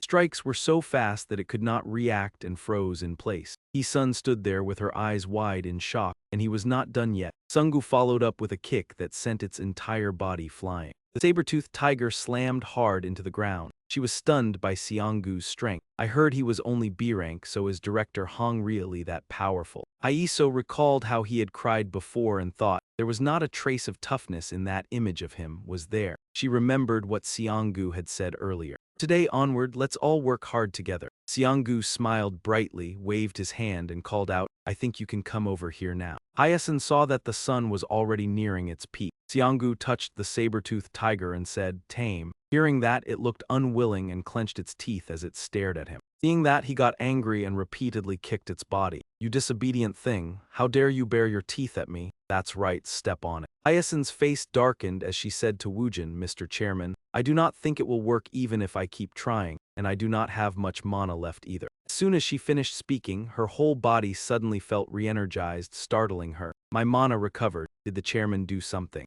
Woojin reassured her, do not lose patience. Because of the difference in rank, of course it will be difficult. She asked again, then what should I do? He held up 2 fingers and said, there are 2 ways to tame a beast. He continued, either make it feel close to you so the two of you become friends or beat it until it submits. Hyacinth asked in confusion, then what should I do now? Has it not already been beaten half to death? Eugene replied with a blank expression, not at all. You were not the one beating it, were you? As he spoke, he pointed at Seongu. The villain here is that person over there. Meanwhile, Seongu was still enthusiastically beating the saber-toothed tiger. Come on, let's try it one more time. Looking that way, he saw it clutching its head and enduring the pain as it cried out, while that thing was the one getting beat. Eugene continued, the one you need to befriend is the one being beat. With sharp eyes, he looked at Hyacinth and asked, what do you need to do? Hyacinth stepped into the cage and stood facing Seongu. Suddenly, Seongu turned strange and said to her in a contemptuous tone, you think someone like you can stop me? Hyacinth recalled Eugene's instructions.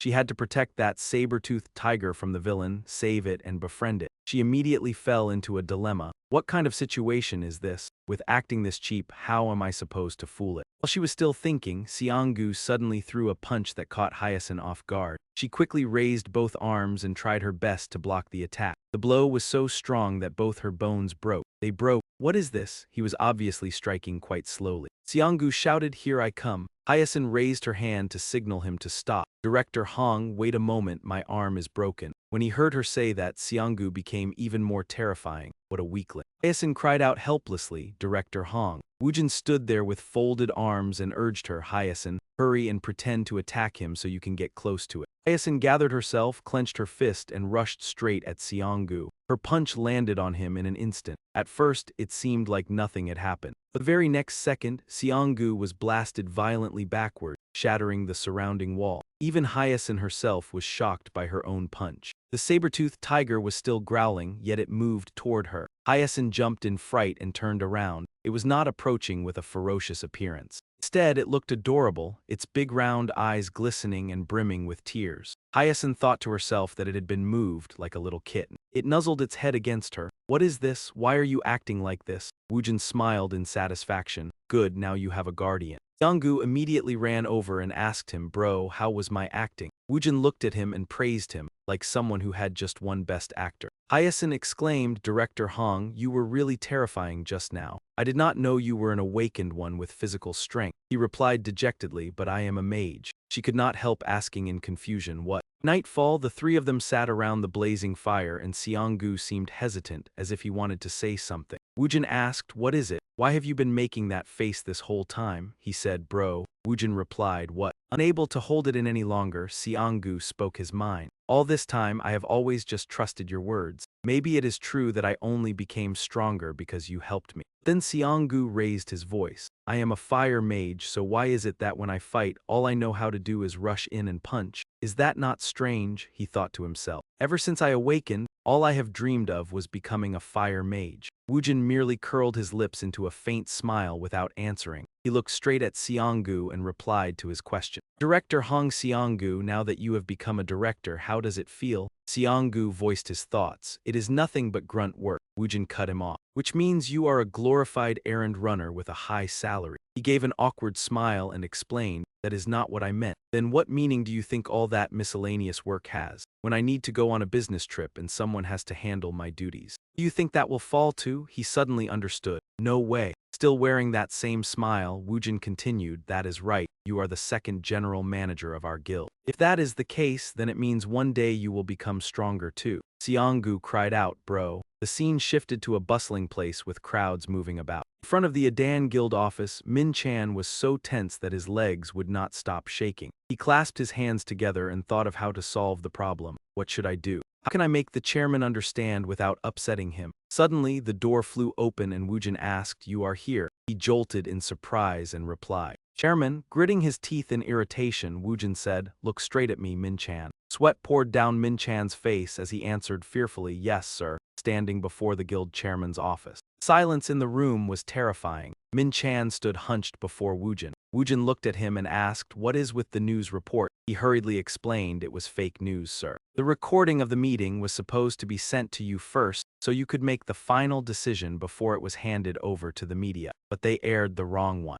Jin repeated, they only pretended it was a mistake. Min Chan continued explaining, but the conditions they offered really are not bad, sir. I mean, they are actually quite good. The government is only doing its best to keep you from going abroad. In truth, there are already several countries putting pressure on the South Korean government. In a gentle voice, Eugene called his name, Min Chan, and by reflex he answered, yes, sir. Crossing his arms, Eugene spoke coldly. The issue is not whether the conditions are good or bad. He cried out, then, Eugene continued, have you forgotten the original reason I founded this guild? He replied, to be exempt from military service, sir. Annoyed, Eugene said, if I just wanted to avoid military service, I could have joined Hammer Guild from the start, so why would I bother creating a guild of my own? Only then did Min Chan suddenly realize it. Oh no, it was because he never wanted to work under anyone at all, not even the government. If that was the case, then why had he not just picked some deserted island and declared he would live independently? He swept his gaze over them with a cold smile.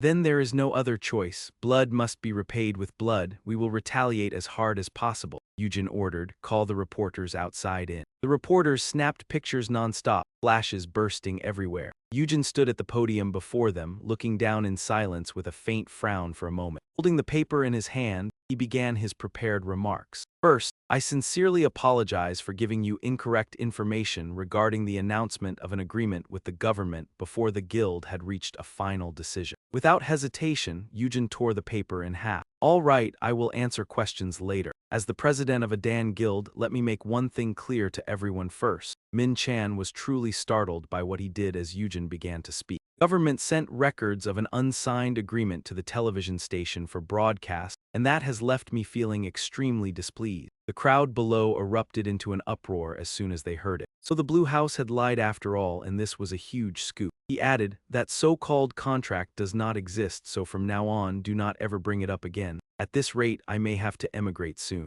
Eugene smirked. If you keep provoking me, I will leave immediately. Tell them that. All right, dismissed. After saying that, he turned and walked away, ignoring the reporters calling after him. President Kang Eugene, I have a question. President Kang Eugene. As Eugene passed by, he deliberately said to Min Chan, clean up the mess you started. Min Chan bowed his head timidly. Yes, President. He watched Eugene's retreating figure in silence. Easily, he thought public opinion was definitely going to explode into chaos, but even if the opponent was the Korean government, there was nothing to fear. Min Chan felt relieved inside. Thank goodness he had not stormed straight into the Blue House that day. Below, the reporters were still clamoring loudly. Vice President, I have a question. Vice President Yang Min Chan. The aftermath was proving somewhat unfavorable. After a Dan Guild's press conference, both the media and the entire internet went completely mad. The news quickly threw netizens into confusion. Countless opinions swirled around the issue, but in any case, that agreement was still not accepted. Had Kang Eugene already decided to immigrate to the United States? The Korean government had been rejected. The government had even ordered this to be made public before it was signed, involving an A-rank awakening.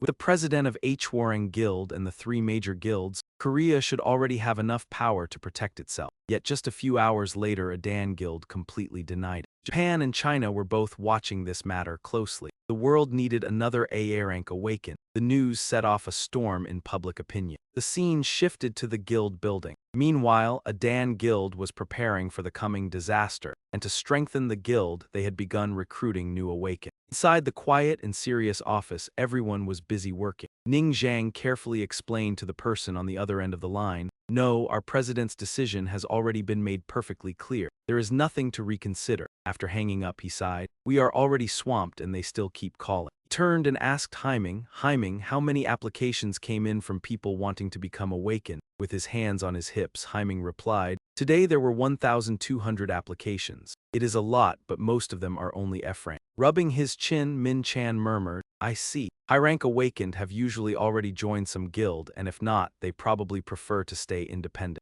Heiming remained optimistic, but they are still worth looking forward to because the president can train them. Director Hong and his son both started out as F-rank too. Hearing that, Min Chan's spirits recovered as well. That is true. Then this is actually the best outcome. As long as those awakened can grow to a certain level, our guild's overall strength will be enough to overwhelm even the three major guilds. Two of them encouraged each other. It was truly inspiring. Come on, cheer up. A system notice appeared. Level up, you have reached level 70. Eugene put his hands on his hips and grinned triumphantly. I finally made it to level 70. He recalled the past. At last he could unlock that skill, the very thing that had once helped him command an army of 10,000. Eugene activated the technique. Summon skill activated, summon Death Knight. Black skeletal energy swirled around his body. Smiling with satisfaction, he thought, I can feel it. 52 Death Knights under Eugene's command. He stretched out his hand. A blue gem immediately appeared in his palm. I even have a new recruit. He raised his hand high.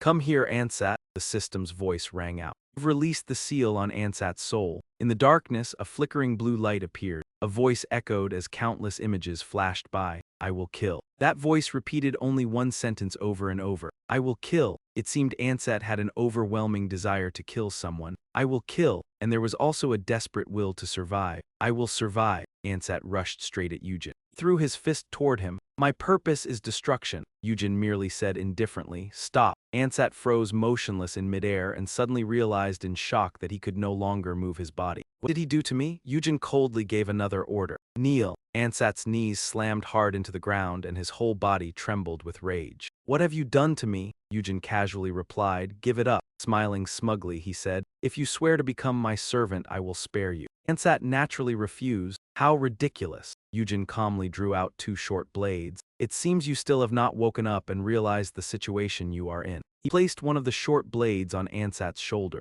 Smiling with self-satisfaction, he said, Will you bow your head, or would you rather have your soul scattered to nothing? Ansat's spirit trembled with fury. That was his own blade. In his memory, he had killed Eugene. I clearly remember killing him then. Yet at that time, he himself had been the one who fell first. So that was how it was. Back then there had been no way out. With deep unwillingness, Ansat finally surrendered. I will bow my head. Hearing that, Eugene smiled in complete satisfaction. But that is the right choice. The wind rose and swept dust into the air. When Ansat appeared again, his whole body was wrapped in jet-black clothing. Eugene commented, You look like some Arab assassin. The system window appeared. Ansat, level 1, the 53rd Death Knight of the immortal Kang Eugene. He was still rebellious, so a certain amount of control was required to keep him in check. Bonus summoning skill, form an army, command death, special skill. Invisibility, silent movement, death god's whisper, wrath of light, unit command 0 out of 10. Control required 312, trust, loyalty, obedience. Eugene noticed a number on the Diggy board. The required control amount was 312. Why was he so unruly? He waved his hand, ordering him to come over. Hey, come here, hey. Ansat paid him no mind at all and simply turned his face away. Eugene suppressed an awkward laugh, his irritation plainly showing as he looked at that bastard. Eugene spoke up, Well, for now, this will do. He ordered you go outside and find more troops. The moment that name was called out, red energy instantly appeared in the air. Kiba, a foot suddenly emerged as if to crush everything in its path. Kiba appeared and respectfully spoke. The servant respectfully bows before the Lord. That made Eugene extremely pleased and he smiled. He knelt and offered his salute. It is this servant's great honor to see you again. My immortal lord, he answered the one kneeling on the ground. It has been a long time, Kiba. After a while, Eugene looked at the system in excitement. It went up. He let out a relieved sigh. Looks like that rookie is being trained quite properly. Meanwhile, Kiba kept complaining. Look at the way you move, can you not go any faster? Speak. What is your name and what level are you? What an immature brat. What is that? Is there a rookie? Yes, I am Al-Assad, the 53rd Death Knight. Eugene thought, now that I can summon the Death Knights, hunting should become much easier. Death Knights were creatures with excellent leadership qualities. Even away from him, the skeleton soldiers could continue fighting by following a Death Knight. On top of that, the skeleton soldiers could also enter the summoning realm together with the Death Knights. And from now on, whenever I enter a dungeon, I will not have to fight with my own hands anymore. He thought, and just like that, the preparations for my many-in-one army were complete. At that moment, a voice suddenly rang out, cutting through Eugene's thoughts. Master, the summoning realm is amazing. He asked with concern, Bibi, how are you feeling? Is your body all right? The little girl pouted angrily. How could Master even ask something like that? Bibi clenched her fists in anger. I have to get stronger as quickly as possible so I can deal with those fools who do not know the immensity of heaven and earth. Ever since being revived, she had been dispirited for a long time, so thankfully, she had finally regained her spirit. At that moment, someone came running up from behind. Hyung, Sungu's feet were moving in a great hurry, shooting out sparks of flame. Eugene asked, have you gotten used to that fire-type skill already? He smiled and replied, it is all thanks to your teaching, Hyung. The little girl called out excitedly, Sungu, I only lost sight of you for a moment, and you have already become this strong. Sungu pointed at her in confusion. Hyung, who is this little girl? Eugene explained, is this your first time meeting Bibi? Had the two of you never met before? He cried out in shock, what Bibi? Sungu recalled, Bibi, the cat you picked up before. Ah, how adorable. He stared in disbelief. This Bibi is that cat? The little girl nodded. It is me. He smiled and said, so you still remember her after all. Meanwhile, a voice came through. Chairman, we have collected all the bloodstones. Eugene was surprised. That fast? The other side laughed and explained. Yes, sir, I happened to find a few helpers. He repeated, a few helpers. The other side assured him, yes, when I return, I will show them to you. Seeing that attitude, Sungu asked curiously, are there still monsters left? He formed a ball of fire and declared, let me take care of them for you. Eugene quickly spoke up to stop Sungu. Wait, he teased, it looks like she can tame them on her own now. He looked confused. What do you mean? Right then, his gaze fell on someone in the distance. On top of the cliff was a figure riding a bear, while flocks of birds filled the sky. Looking at the woman happily waving her hand, Sungu blurted out, He-sun. The system panel displayed He-sun's basic information. Jin was satisfied. Good, you are developing very well. Some time later, the car rolled along the road beneath the autumn trees. Sitting inside, Sungu was thrilled. It is unbelievable. After going through only 3 dungeons, she already reached D rank. He-sun's rate of improvement is incredible. He replied, that is true. If she can tame even more, it will be perfect. You too, when I am outside, you should keep quiet. He joked, it is already 20 of them, Hyung. It makes gathering bloodstones much easier now, Hyung. Eugene reminded him, do not rest on your laurels. You and He-sun still have a long way to go. Sungu answered, yes, there is still something I have to deal with. I have to destroy the force behind it. Assad, the one who ordered my death. Eugene commanded Seung-hun contact the Titan Guild. He replied, yes, Chairman. As night fell, only the dim lights remained. Seung-hun answered the phone. Mr. Kang, what is the matter? The voice on the other end asked, do you still remember the man I told you about back in America? He asked, are you referring to an Assad?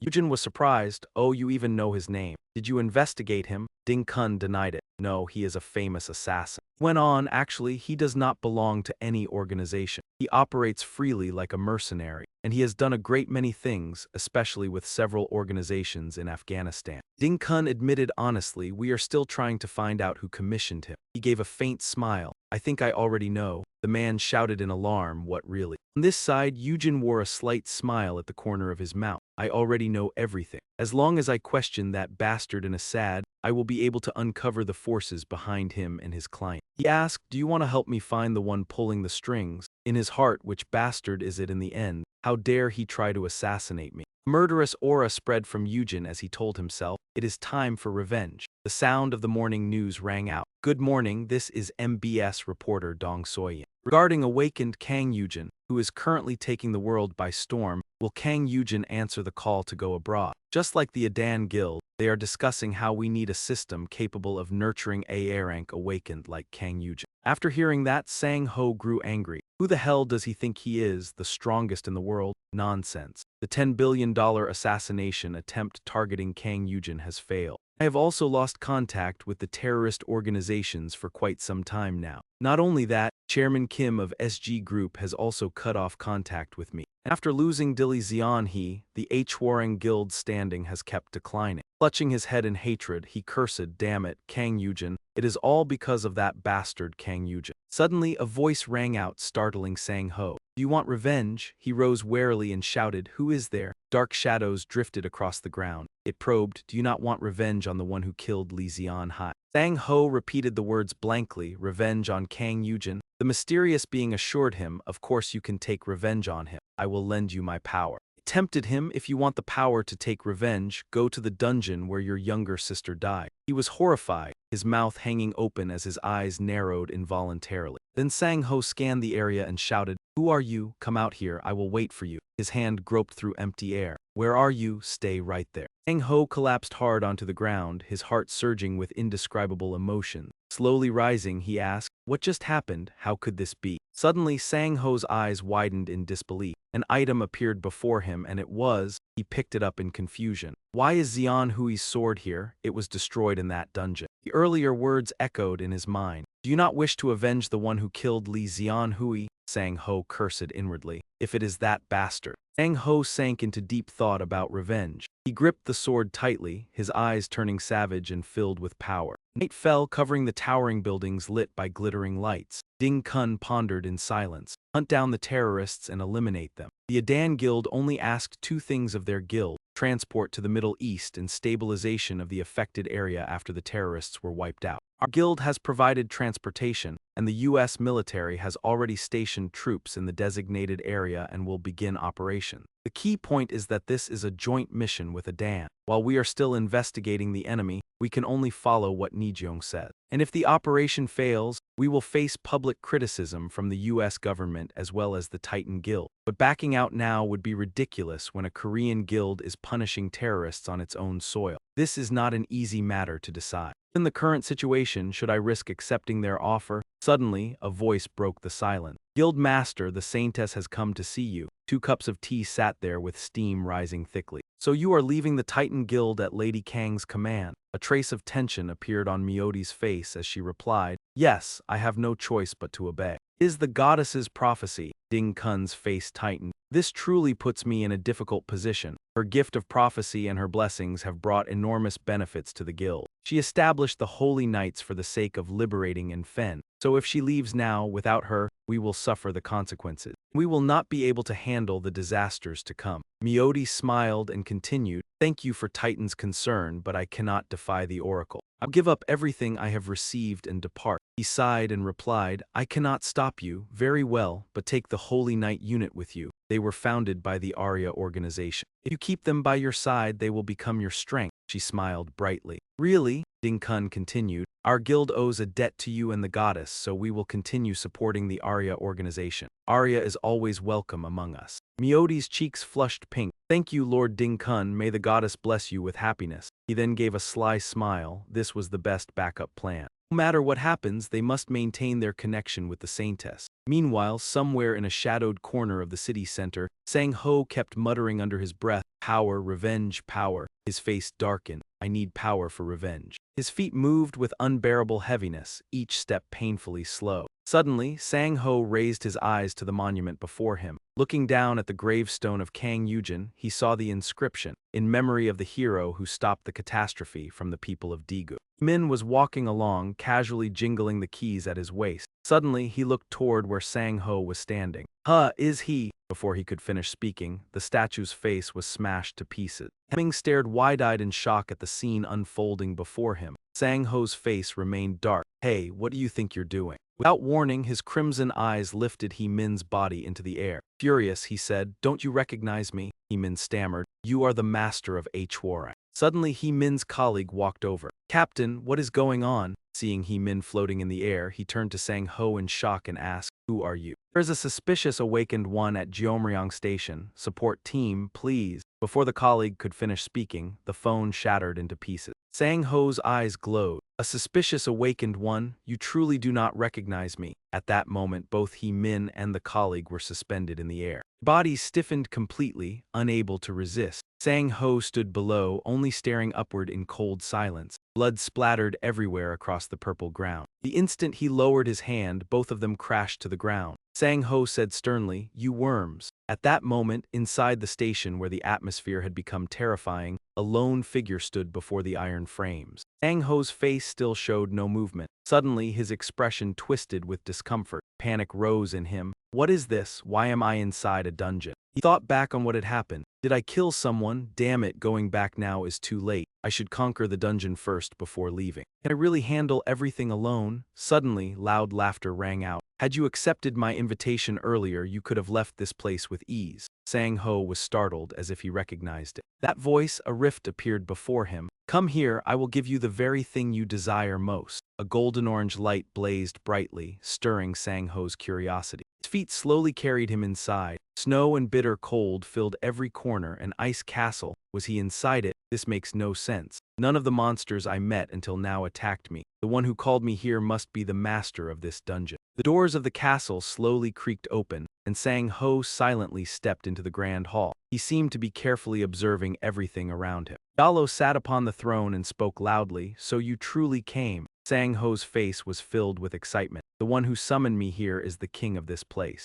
Sang-ho knelt before Yalo. Your senses are truly sharp, I like that. He slowly began descending the steps. Sang-ho also began to tremble. Raise your head, he stammered in reply. Yes, if I offend him I will die instantly. Yalo continued, I welcome you to my spatial domain. Sang-ho once again looked up at him in astonishment. On a fresh morning at the airport, bound for Afghanistan and about to depart, a young flight attendant said formally, it is our great honor to deliver you safely to Bagram. Modi smiled and replied, thank you, no other guild is worthy of using the Titan Guild's plane. Suddenly his gaze paused on Modi. Huh, she smiled awkwardly. Why are you here? Modi replied nervously, it is an honor to meet you, my lord. Eugene was sitting properly in the passenger seat. That damned woman, that disgusting stench is filling the cabin. My lord, please punish that woman. Eugene frowned to himself. Damn, they are so noisy. These death knights really know how to cause chaos. Why is she so determined to follow along? Could a holy maiden think she could serve as an assistant to a summoning mage? Modi turned and answered, please forgive me. The goddess's oracle is absolute. He let out a sigh. Forget it. If she says we have to go, then I guess we have no choice. Mudi let out an awkward laugh and thought, well, you understand how I feel, sir. Eugene pointed angrily and said, even so, do not come near me. If some holy energy happens to explode, Death Knight might charge in and attack. I am not trying to scare you, I mean it. Your head could fly right off your neck, so be careful. Mudi lowered her head in fear. Yes, sir, goddess, please bless and protect me on this journey. At this very moment, countless soldiers were busy. Afghanistan, Bagram military base. 2 days after Kang Eugene's team arrived, everyone was staring at the screen in the command room. On the display was Nasser Sanche. Based on Mr. Kang's testimony and the related documents, he used to be a merchant. He sold military weapons to both the rebels and the government, and we are being extremely cautious. Besides that, there were many other illegal dealings. We believe they are conducting major negotiations in this area. It seems there are commissions involved. Eugene suddenly cut in, so if we thoroughly investigate that man's activities, we can find out who ordered the assassination. His expression turned serious. Where do we need to go to get close to him? David spoke up, hey, slow down. If the suspect gets away or destroys the evidence, it will all be over. First, let us discuss it with the advisor, then we will provide the detail. U.S. Forces in Afghanistan, Commander David Morgan. Those words suddenly made Eugene fall silent in thought. Then he continued, what if I told you I have a way to track him without letting him notice? If you can lure him out somewhere visible, I will investigate everything. His movements, habits, transactions, backers, even his final deals. I will uncover it all. David's expression stiffened slightly as he looked at him. So that is how it is, the thought flashed through his mind. This man has the ability to gather top-secret information on the suspect. Sounds good, then let us begin discussing the battle plan. At that time, on a road crowded with traffic, 2 days later in Peshawar, Pakistan,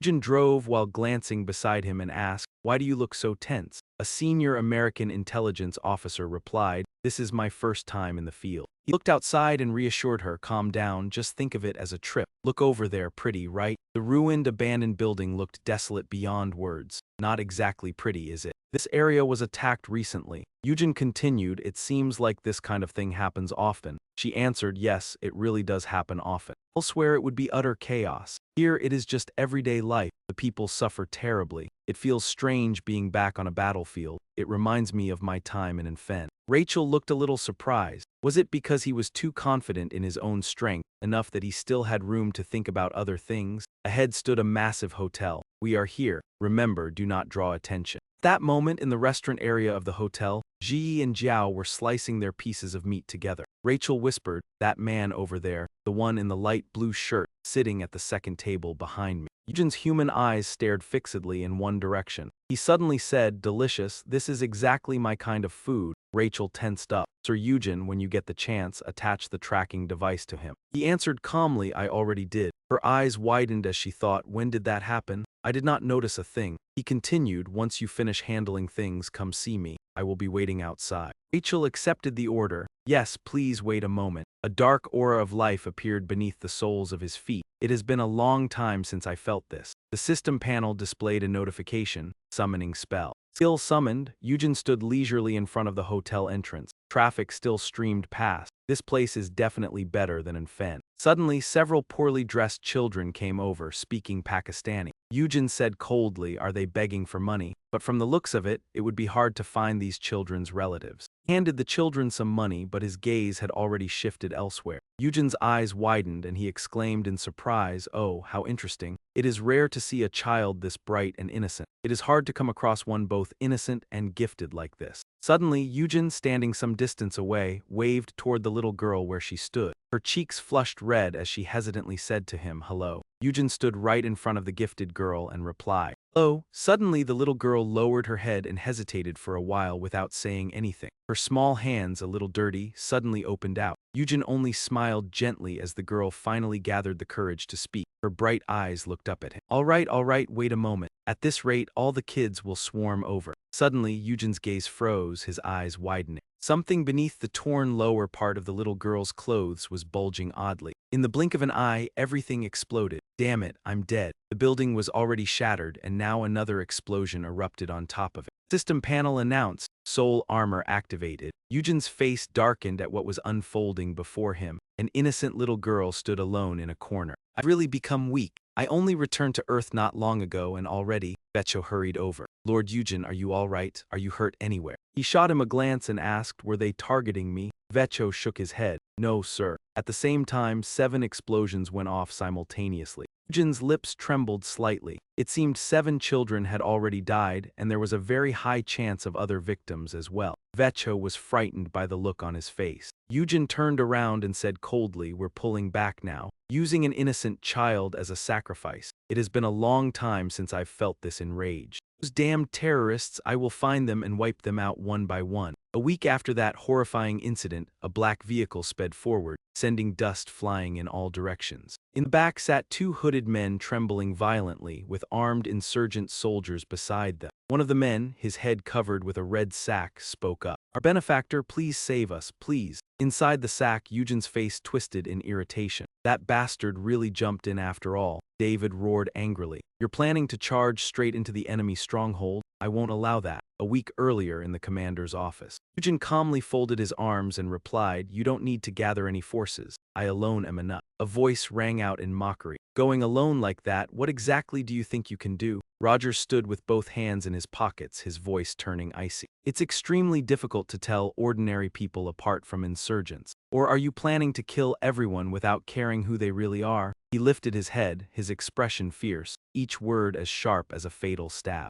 "Everything requires calculation and preparation. You can't just act on impulse." Colonel Rogers continued, "Besides, if you invade recklessly like that, the leaders of the insurgents will only become more inclined to hide and strike back at us even harder." David agreed with Rogers's words. He said, "He's right. I understand how furious you must be with the situation turning out like this. However, you need to understand that you can't solve this problem by yourself. What do you think about taking a little time to wait?" Eugene let out a disappointed sigh. David went on, "Actually, my superiors are considering sending additional troops to the area." Eugene rose to his feet, leaving David staring in shock with a trace of fear. He said, "It looks like there's nothing more to discuss." With that, he quickly strode outside. At once, Rogers ran after him and called out, "Hey, wait a second." Eugene halted, turned back, and challenged Rogers, "Do you really want to die by my hand? Why do you keep making things difficult for me?" Rogers let out a quiet sigh, his expression gradually softening. In a gentler voice, he explained, "I'm not saying we have no way to help you.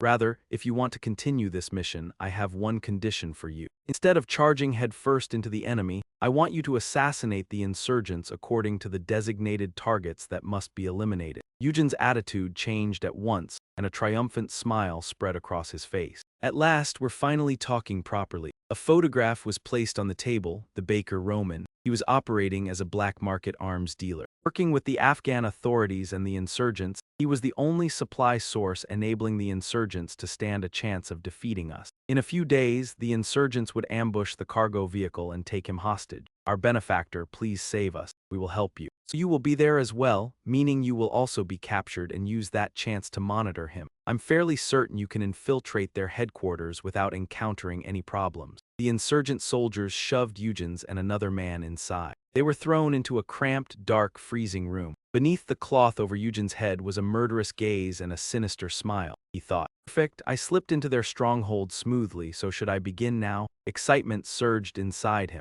Achievement points have been used to raise the goblin to level 50. The system voice rang out, level 50 Dark Goblin. The number of goblins you can control has increased to 6. You have acquired the skill Enhanced Perception. This goblin can camouflage itself within the surrounding environment. You have acquired the skill Soul Swap. You can now swap your soul into any one of the 6 goblins. You have acquired the skill Free Movement. A player who swaps their soul into one of the goblins can now move freely on their own without any restriction. The power of spirit amplification has increased by 50%. Goblin, Eugene ordered, I command you to exchange bodies with me. The goblin on the other side replied with a sly face, it is truly an honor to enter the master's body. A stream of black energy enveloped his entire body. Swapping places with a goblin sounds strange, but I don't think I have any other way to do this now. Delight filled his heart. Goblin moved. The goblin slipped outside through the cracks. Eugene, now inside the goblin's body, thought first, there are 2 men standing in front of the door. He continued, I will mark everyone who isn't a civilian with an X. He looked at 1 insurgent soldier and 2 more armed insurgents. They stood facing each other as if discussing something. Then a hand suddenly knocked on the door.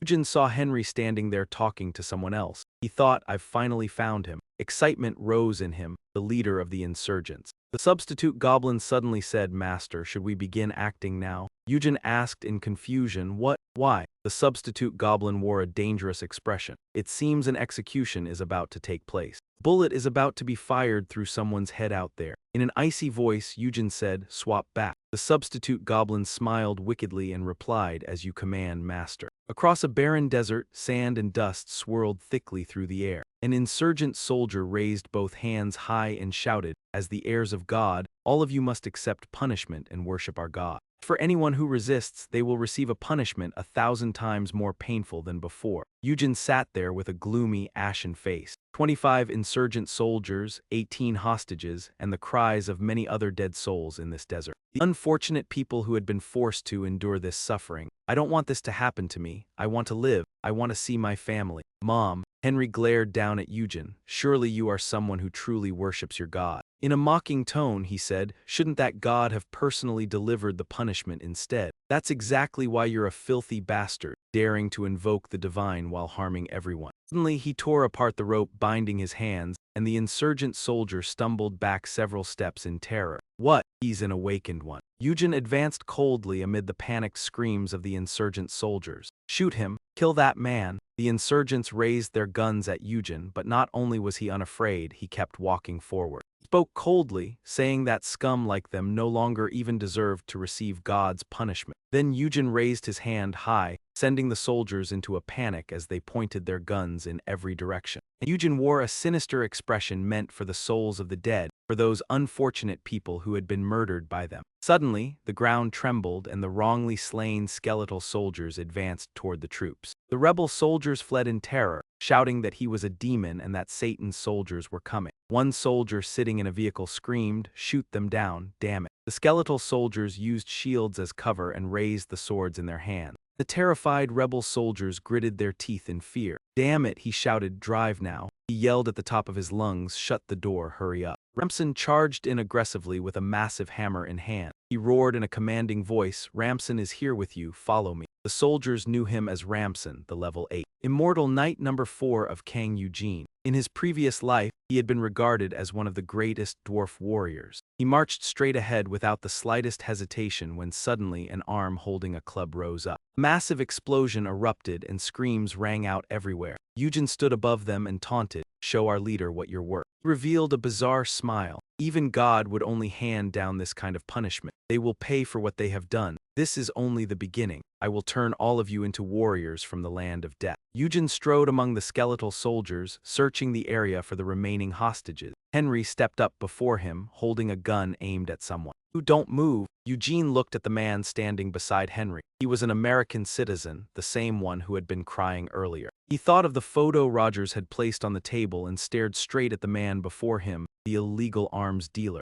Henry threatened, if you attack, this guy dies. The American citizen panicked and kept begging, please please don't kill me. I'll do anything you ask, just spare me. Eugene closed his eyes and let out a quiet sigh. He cast a spell that racked Henry's body with pain. Henry screamed in terror. Eugene raised his hand and used his power, snapping the rope tied around the American citizen's hands. The American hurriedly said, "Thank you for saving me. Are you a U.S. soldier? Tell me your name and I will definitely repay you." Eugene turned his head away. "There's no need." The American citizen laughed it off. "Since you're in the military, is that why? I'll secretly send you the money." Eugene cut him off. "Hey, too much talk." He pulled out a knife and threatened him. "Shut up, got it?" The other man recoiled in fear. "Why are you acting like this all of a sudden? I'm an American citizen." He threatened, "I won't forget this. You'll regret it." Eugene's expression darkened and he lowered the knife, leaving the American citizen staring in shock. He gave a casual smile. "Hey, sorry about that, all right?" The American citizen held out his hand. "It's fine," as a fellow American citizen. Suddenly, Eugene sliced a line across his throat. A knife rested in Eugene's hand and his voice was icy. "But I'm not an American citizen." Then Eugene stood there calmly, looking down at the American citizen's corpse. He said, "Instead of remembering this, remember the countless lives lost on the battlefield." In the distance, someone was secretly filming with a camera. Eugene had already noticed. His face sank and he spoke softly.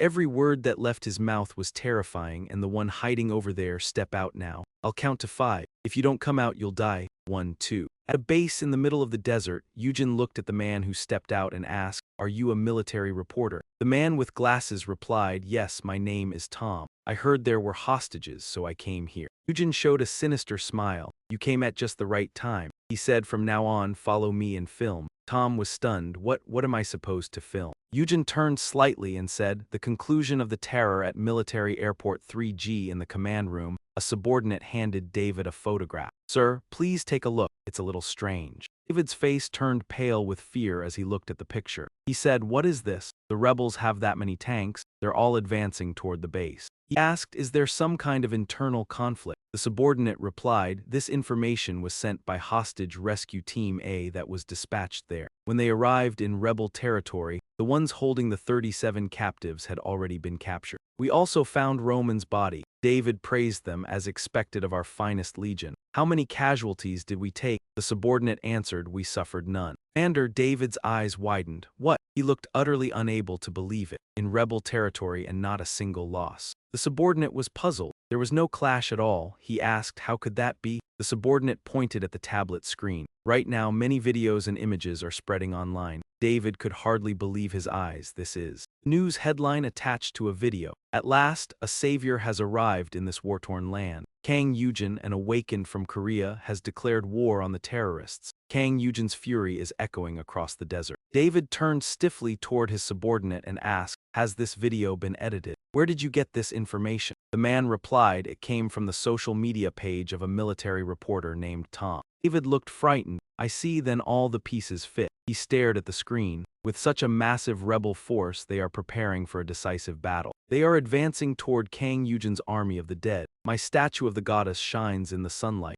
Mervy sat before the statue, praying. The Undying One was raging in fury, not only for this place but also for those in that distant land. She said sadly, "If you had protected Anfin instead of Adan, then could Anfin have been saved." She looked up at the statue as though hoping for some miracle. "O goddess, may your wrath destroy Janet." She prayed with all her heart, and afterward a new order would be established. Elsewhere, Henry slammed the table in frustration. "Damn it," he shouted. "What the hell are those skeletons? Every important rebel base has already been destroyed, including the legions in the cities under our control. Conventional weapons are useless against them. And it's as if they have minds of their own. They attack only the rebels." His eyes widened in horror. "I'm even certain they're following our route. Our position has been exposed." Henry said, "We can't just sit here and wait to die." He continued in a cryptic tone, "Prepare it. This is Kang Eugene the Necromancer's warning to the terrorists and an announcement to the entire world. The joint forces of the U.S. military and the United Nations are still discussing troop deployment and reinforcements. This moment, they still have not reached any decision. Meanwhile, Kang Eugene and his army of 10,000 are already on the verge of the final battle. Some people may feel uneasy seeing a necromancer leading such a massive force. But this is the first time I have ever seen hope inside this abyss of despair, and I have been a war correspondent for 15 years. I hope he will be reborn as a god and defeat even the Death King.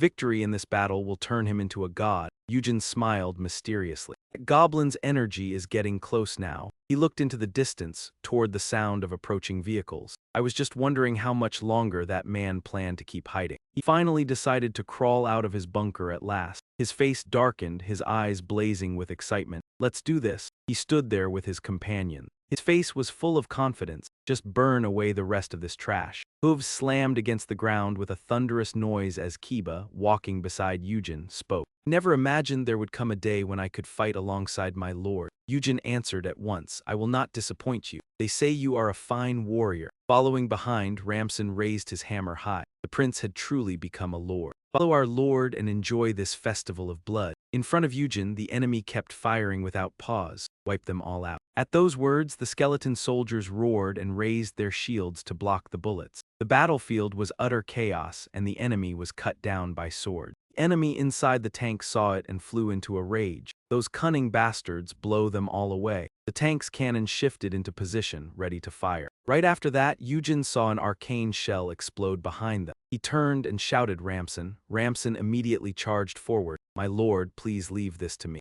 Seeing that, the enemy showed no fear and shouted loudly, "Die!" The tank fired another round. The shell tore through the wind straight toward Ramson as he rushed forward. His hand tightened around the hammer, emitting a purple glow. Ramson's eyes turned blood-red as well. Absorbed, the hammer in his hand erupted with power, and the enemy peering through binoculars was instantly horrified. Ramson leaped up and swung his hammer straight at the tank. The blow exploded on impact. Eugene turned and shouted, "All forces, prepare yourselves. Death Knights, stop those tanks first." At that moment, helicopters appeared over the battlefield. He looked up in shock and saw a great number of helicopters flying in. In the distance, someone was observing the battlefield through binoculars. It was Henry. "Damn you crafty bastards, all of you can go to hell." He spoke into the radio. "Fire." The pilot immediately replied, "As my lord commands." The pilot pressed the missile launch button, and the helicopters released long trails of white smoke. A barrage of missiles rained down from the sky. Each missile was packed with explosive rounds. Eugene lifted his head and watched the storm of fire falling. "Oh, have they turned on each other now?" He gave a sinister smile. "Their legion has been driven into a corner, so they do not even care whether we are friend or foe anymore." At that moment, the skeleton soldiers raised their staffs in unison. Mage Legion, magic missiles. Countless blue magical shots were fired upward to intercept them. The sky was filled with explosions of every size. The pilots panicked and slammed the button. They blocked all of them. "Hurry, get ready for a second volley." He stared in terror as Eugene leaped right in front of him. Eugene thrust his spear through the man's chest, and the helicopter lost control and crashed. Elsewhere, a stream of yellow energy wrapped itself around another helicopter. The entire machine was enveloped in that yellow light. The pilot in the cockpit panicked. "What the hell is this? Why will not the controls move?" Every helicopter was being forced to move. They were dragged together into one giant mass. The whole thing crashed to the ground, leaving the enemy stunned. "What the hell is that?" A glowing golden eye lit up. The people around them stared in shock as the helicopters turned into a gigantic robot. It began launching missiles. The enemy gaped in utter astonishment as the missiles blasted the ground apart. Eugene curled his lips into a grin. "This weapon is incredible." From afar, black smoke rose from the battlefield. Henry dropped to his knees. "Impossible, my army." Sweat poured from him as he turned around in terror. A man had appeared behind Henry. It was Eugene. Eugene looked straight at him. "So you are the leader of those monsters." Henry's two soldiers saw him and cried out in horror, then immediately abandoned Henry and fled. Eugene swept past them without emotion and launched attacks into both of their backs. Henry waved his arm and shouted, "You bastard, the Lord will be furious. He will never forgive you." Eugene remained silent, his expression unreadable, as he remembered meeting a very young little girl once. The little girl shyly raised her head. "Hello." Eugene lowered his head to look at her. "Hello." The city then exploded again and people ran in panic. When memory ended, a faint smile appeared on his lips. Eugene sneered, "I am just taking out the trash." Why would he be angry about that? Henry immediately roared in fury. "You bastard!" Eugene instantly darted forward. With a single slash, he sent Henry's head flying. Eugene did not even blink. "You talk too much." He looked down at the battlefield shrouded in smoke and fire.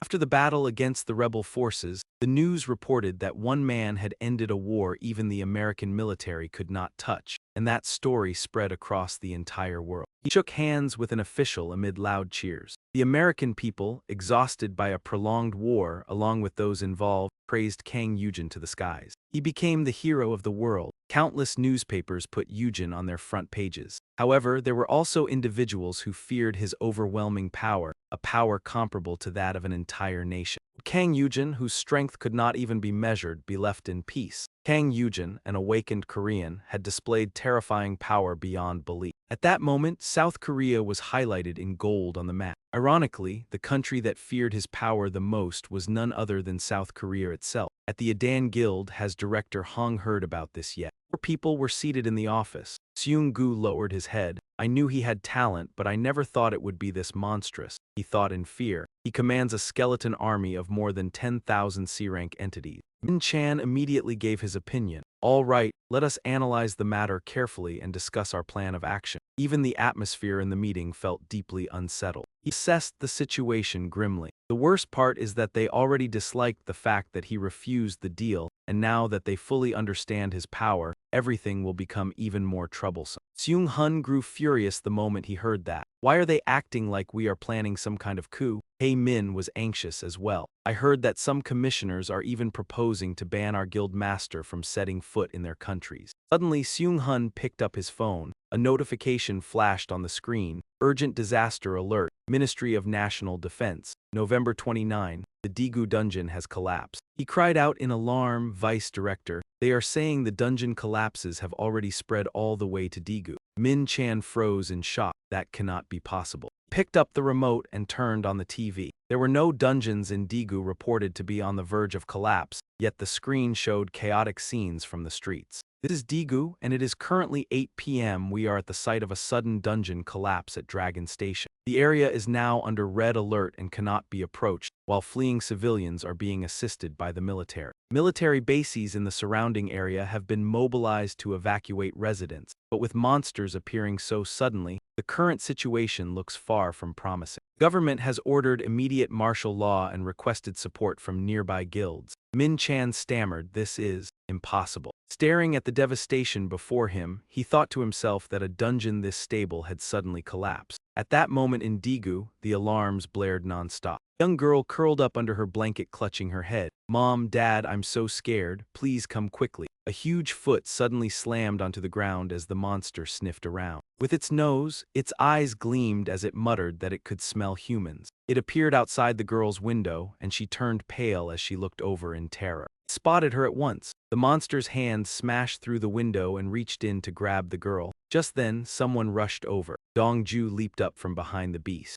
He swung his fist and activated body enhancement. The monster took a heavy blow straight to the head. Dong-ju smirked and said, how does it feel getting punched in the head? Pretty numbing, isn't it? Several men in suits ran toward him. Chairman, Dong-ju immediately gave the order, gather around here. Then he lifted his head and saw the girl who had been attacked by the monster. There's a child up there. Dong-ju asked, where are the soldiers? Haven't they arrived yet? The staff member beside him replied at once, they are all still deployed in the Eastern search and cleanup operation, sir. There are still many civilians without shelter. We can't just sit here and wait for the military to arrive. He clicked his tongue and said that luckily only B-rank monsters had appeared. Dong-ju's face turned grim. If it's only this much, we can still keep it under control. But he thought of the monsters chasing the civilians. Real problem is that dungeon collapses like this do not happen out of nowhere just once and end there. Thinking of that, Jong-du looked up at the distant blaze. If this were nothing more than a simple accident, that would be best. The scene shifted to the city, which had by then become a wasteland of ruin. 47 people were dead, 512 were injured,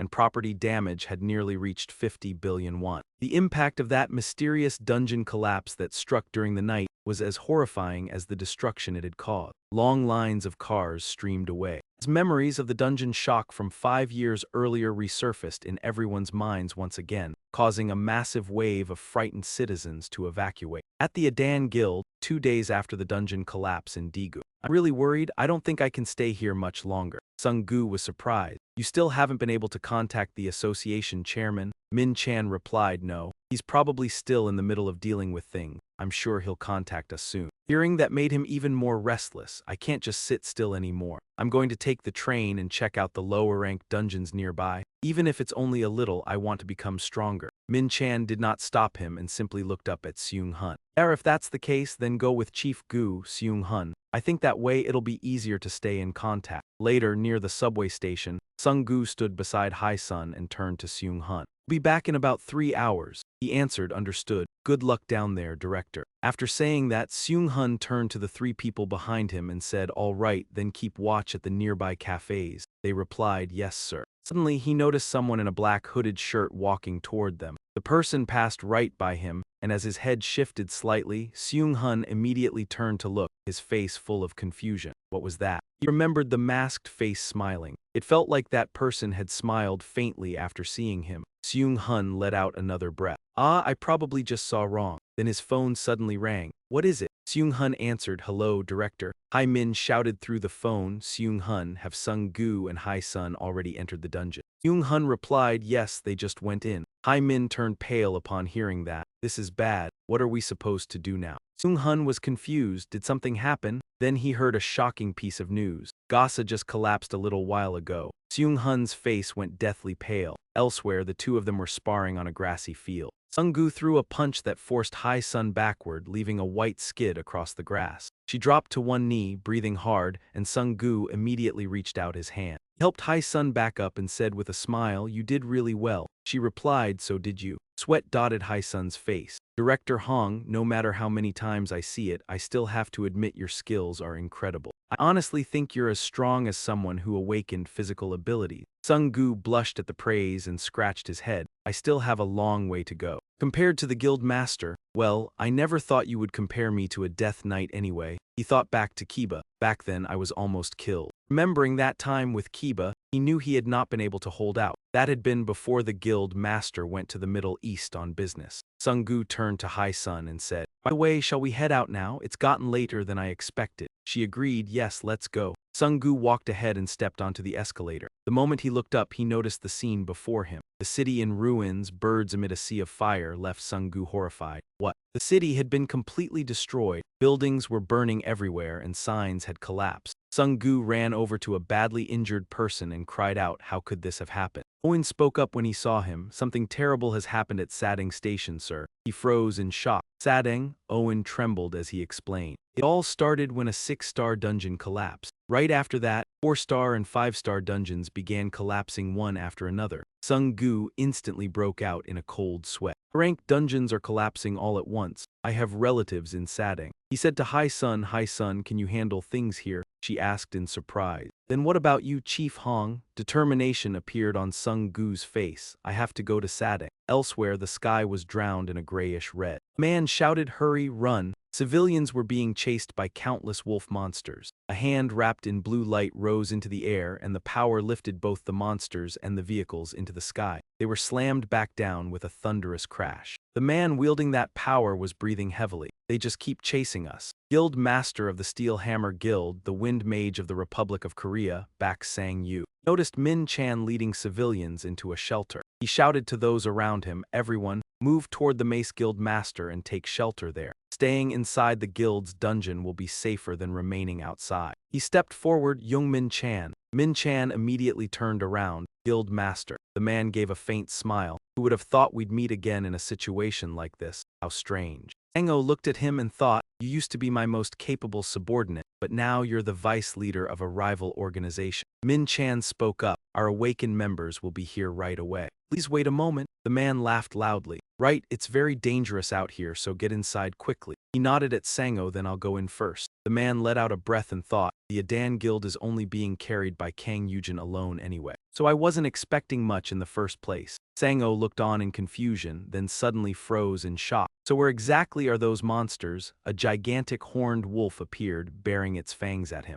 People below panicked the moment they saw it. It's that huge. Where in the world did it come from? Standing atop the building, it let out a long howl beneath the red moon. Wolf monsters emerged from a corner, every one of them with blood-red eyes and razor-sharp fangs. When Sango saw the monster pack appear all at once, fear gripped him. Is it summoning the rest of its pack here? Cold sweat broke out across the man's body. I have to hold it off so everyone can finish evacuating. The wolf roared and lunged straight at Sango. He clenched his teeth and hurriedly retreated backward. At that very moment, Sungu appeared and threw a punch that sent the wolf flying back. Everyone who saw it stared with their mouths open in shock as his hand pressed against the ground. Flames swirled around him as Sungu swiftly created a wall of fire that blocked the monster packed flame fortress. After finishing, he said spiritedly to everyone, "There are a lot of them, but we can still handle this. Come on, everyone." His words filled them with renewed strength. "That's right, we can handle them." Sango went slightly blank at the sight. Looking at Sungu, he thought to himself, who is that kid? Is there really such a powerful fire mage in Seoul?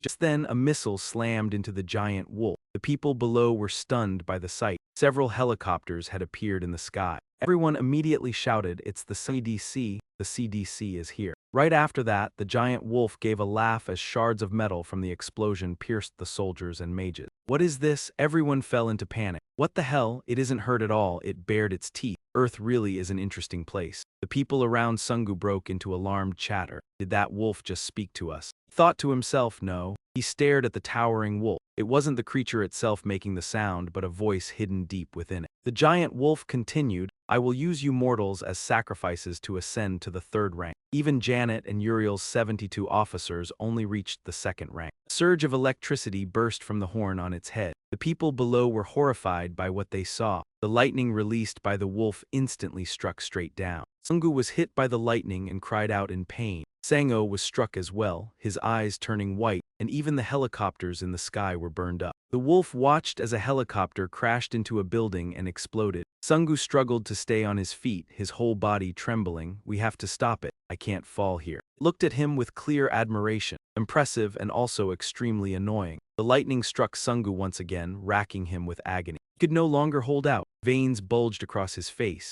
"Damn it, I can't." The wolf had already leaped down, its claws stomping onto the ground. It laughed several times, then strode past Sungu, who lay collapsed on the ground. "All you delicious humans have gathered here together." Then he suddenly noticed a black dot appearing in the sky. A missile was plunging down. A missile? Unbelievable. Has the government abandoned Seoul? Elsewhere, a soldier was typing on a computer. The missile defense system has been activated. Another missile was launched. The two missiles collided and exploded in midair, and then a flash lit up the sky once more. That beam shot straight downward, shattering the ground around it. The wolf turned in surprise and a man stepped out. "This place really reeks like a filthy mess." It was Eugene. He stepped forward until he stood before the wolf. It eyed him warily. "You," a smile spread across Eugene's face. "Was it you who made this whole mess? What's going on? Did you ride that missile all the way here?" Eugene smacked his lips and said something that left him speechless. "What else? Did you think I rode here on a camel or something?" The giant wolf began thinking of something. It remembered the moment its companion had turned away. That bastard Rasmus, he refused to say who defeated him until the very end. It looked at Eugene standing beside the shattered ground. "But who could have known an immortal would appear on Earth?" He asked. "How did you make that dungeon explode?" The wolf looked confused. "What nonsense are you talking about?" Hearing that, Eugene fell into thought. "So it wasn't this one?" Black smoke rose from his feet. "In that case, there's no need to say anything more. Rise." Skeleton soldiers instantly appeared behind Eugene. "Kill them all." The skeleton soldiers in Kiba roared, their eyes flashing red.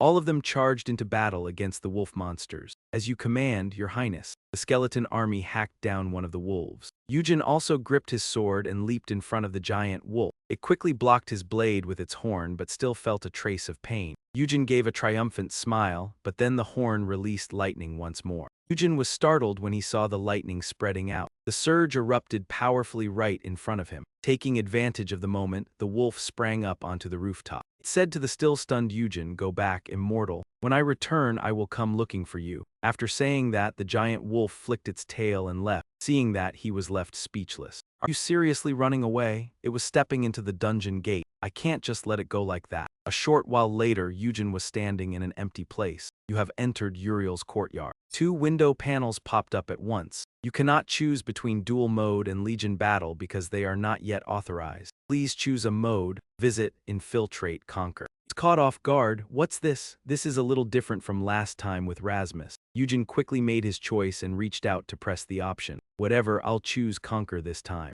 A pillar of light shot up in the distance. "You have selected conquer mode. If you complete the mission, you will obtain achievement points." Elsewhere, the giant wolf was resting with its eyes closed when the stone in front of it suddenly began to glow. Eugene appeared and walked toward the wolf. "You ran first and now you're giving up already?" The wolf glared and pondered for a moment. It looked at Eugene's self-satisfied face. Creating a gate on Earth really was a mistake. Who could have known someone like you would exist? He casually pointed. This place would make a decent hunting ground. From now on, I'll give visiting a try. The wolf said something that caught Eugene's attention again. What nonsense are you talking about? It bared its fangs. You know nothing at all. The wolf's legs were now wrapped in blue light. If this place is conquered, the gate will disappear. Its body gradually grew larger, which means I will never see you again. But now the wolf had transformed into a massively muscular form. Special Legion effect, defend the courtyard. Its eyes gleamed with golden light. If I deal with you here, it will amount to the same thing. A notification window appeared. All physical skills will be increased by 300% for 3 minutes. By the time the special effect of the Guardian Legion activated and Eugene summoned his weapon, you had rushed here so quickly because you still had this trump card left, didn't you? Right, but in the end, you're still nothing more than a black dog. It replied calmly, I will tear you into 100 pieces. He gave a mocking laugh, but you can't. The two of them took their stances, ready to clash. That's right, we can come back to life. Suddenly the wolf howled, but you won't be able to if I kill you the very first time. Lunged forward at high speed. Luckily, Eugene nimbly avoided its claws. He shouted, go. Eugene raised his hand and a surge of black power shot out. Go. Something black flew toward the wolf. When it saw that it was Bibi, it was startled. A cat. The wolf instantly swatted the little girl away. You arrogant bastard. It roared, if you don't fight properly, you'll lose your life. Ramson and Kiba charged in to attack. You won't get past us. Notice rang out, 10 seconds remaining on the field protection. Hearing that, the wolf ground its teeth and snorted coldly. It slashed with its claws and sent both of them flying. 9. It swiftly raised its claws and rushed at Eugene. I'll be at a disadvantage if I deal with them one by one. The system kept counting down. 7. The wolf's right claw lifted. It calculated quickly. I have enough time. I'll close in and kill him as fast as possible. Eugene gripped his sword tightly. He took a defensive stance. His sword was knocked away. Its claws had already pierced through his body. No, the Legion's effect had been nullified. Eugene immediately spat out a mouthful of fresh blood. Seeing this, the wolf laughed in delight. I killed him, the immortal one. His lips trembled as he said, even the high-ranking overlords couldn't do that. It stared at Eugene in shock as he laughed. How is this possible? Eugene had somehow appeared behind the wolf. No matter how clever you are, you're still just a dog. He was utterly stunned and roared, how? Eugene smiled and patted Bibi on the head. Our little devil has a few nasty hobbies. Little girl covered her face in delight. Watching you dance around by yourself is really fun. Cold sweat poured down the wolf's body. That's an illusion sorcerer. It recalled the cat that had rushed out earlier, so that cat just now. Eugene spoke up to remind the wolf, how long are you planning to stand there? Countless slash marks instantly appeared all over its body. Since when? Eugene rested his sword on his shoulder, watching the wolf cry out in pain. He smiled smugly. Don't even think about setting foot on Earth. After killing the wolf, the pedestal in front of Eugene began to glow. A floating blue fragment hovered there, making him blurt out, oh, this is.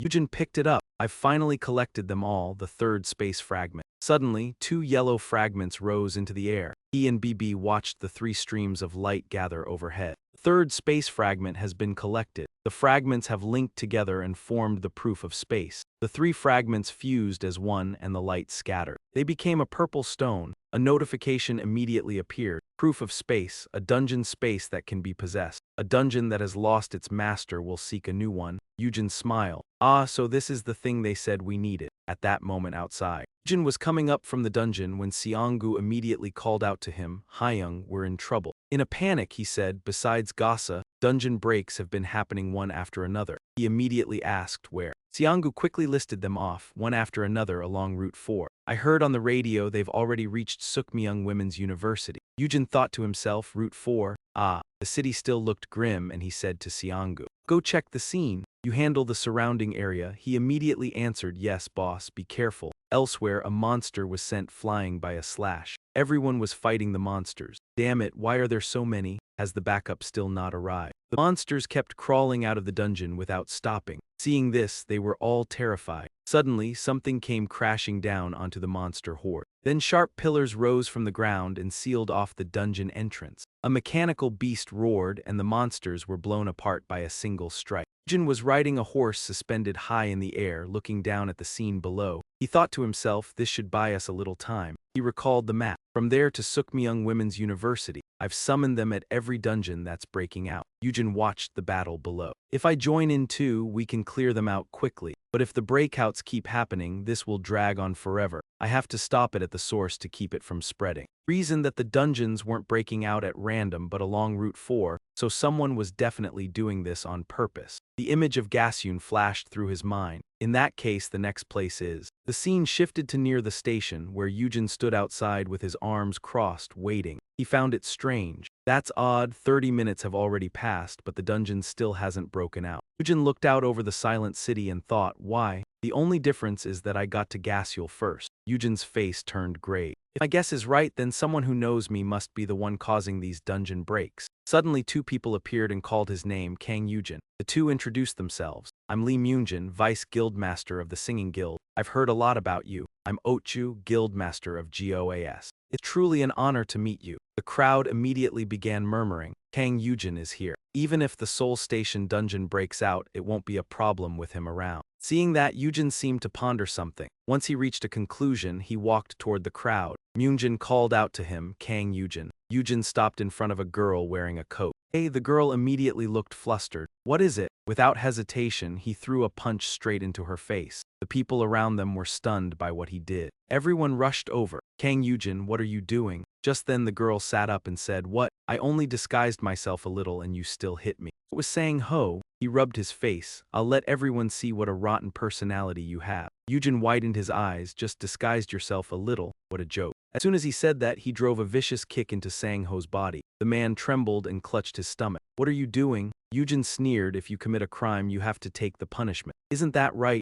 Sang-ho was shocked and thought to himself, a crime? A thought flashed through his mind. No way, has he found out? Sang-ho recalled the time he knelt before a 25th floor overlord in Daegu Station. I became his servant and was granted immense power. Sang-ho's face was filled with shock, and the moment I received that power I understood. A savage smile spread across that being's face. He is a god. And earth will be shattered to pieces beneath his power. I caused the dungeon breaks under his orders, but then Sang-ho snapped out of the memory and raised his hand to recover his power. What crime? You're the one trying to kill someone. Eugene turned and dodged his attack. He glanced at the sword floating in the air. Telekinesis, quite refined control. He looked at Sang-ho's vulgar grin and thought, is this guy really this strong? But small swords kept flying at Eugene, but he knocked them away with ease and arrogantly said to Sang-ho, they're nothing but cheap tricks. As soon as he said that, Eugene rushed forward and drove his sword into him. Everyone was horrified by the scene, and Sang-ho immediately coughed up a mouthful of fresh blood. He dropped to his knees before him. The world really is unfair. Even after becoming stronger, I still can't compare to you. Sang-ho mocked himself, but it won't matter. You can't stop this. If it's not me, someone else will do it anyway. Eugene frowned, so you're the one who caused the dungeon outbreak. Sang-ho looked surprised. You didn't know, then why did you? He gave a faint smile, you're pretty funny. Eugene then said something that left him horrified. Weren't you the one who sent people to kill me when I was in the Middle East? Did you think I wouldn't know? He smiled arrogantly. Things are different now. We should have a chat from time to time. In the pitch-dark hallway without a trace of light, he was kicked hard, thrown to the floor, and slammed down in pain. Eugene approached with an unfriendly air and threatened him. How did you cause the dungeon to erupt? If you want an easy death, you'd better talk fast. But he only laughed mockingly and shot back, do you really think I'll tell you? Instead of getting angry, he merely curled his lips into a smile. Step by step, Eugene moved closer and asked with interest, so that's what you want? He began to sink into confusion. Where am I? He turned and ran, suddenly remembering that he was inside the dungeon with that man. He looked back over his shoulder with determination. I have to get out of here. But Eugene, holding a club, closed in on him and demanded, where do you think you're running? He panicked when he saw the person in front of him and couldn't understand it. You were behind me just now. Then numerous clones of Eugene appeared and surrounded him, declaring, got you now, bastard.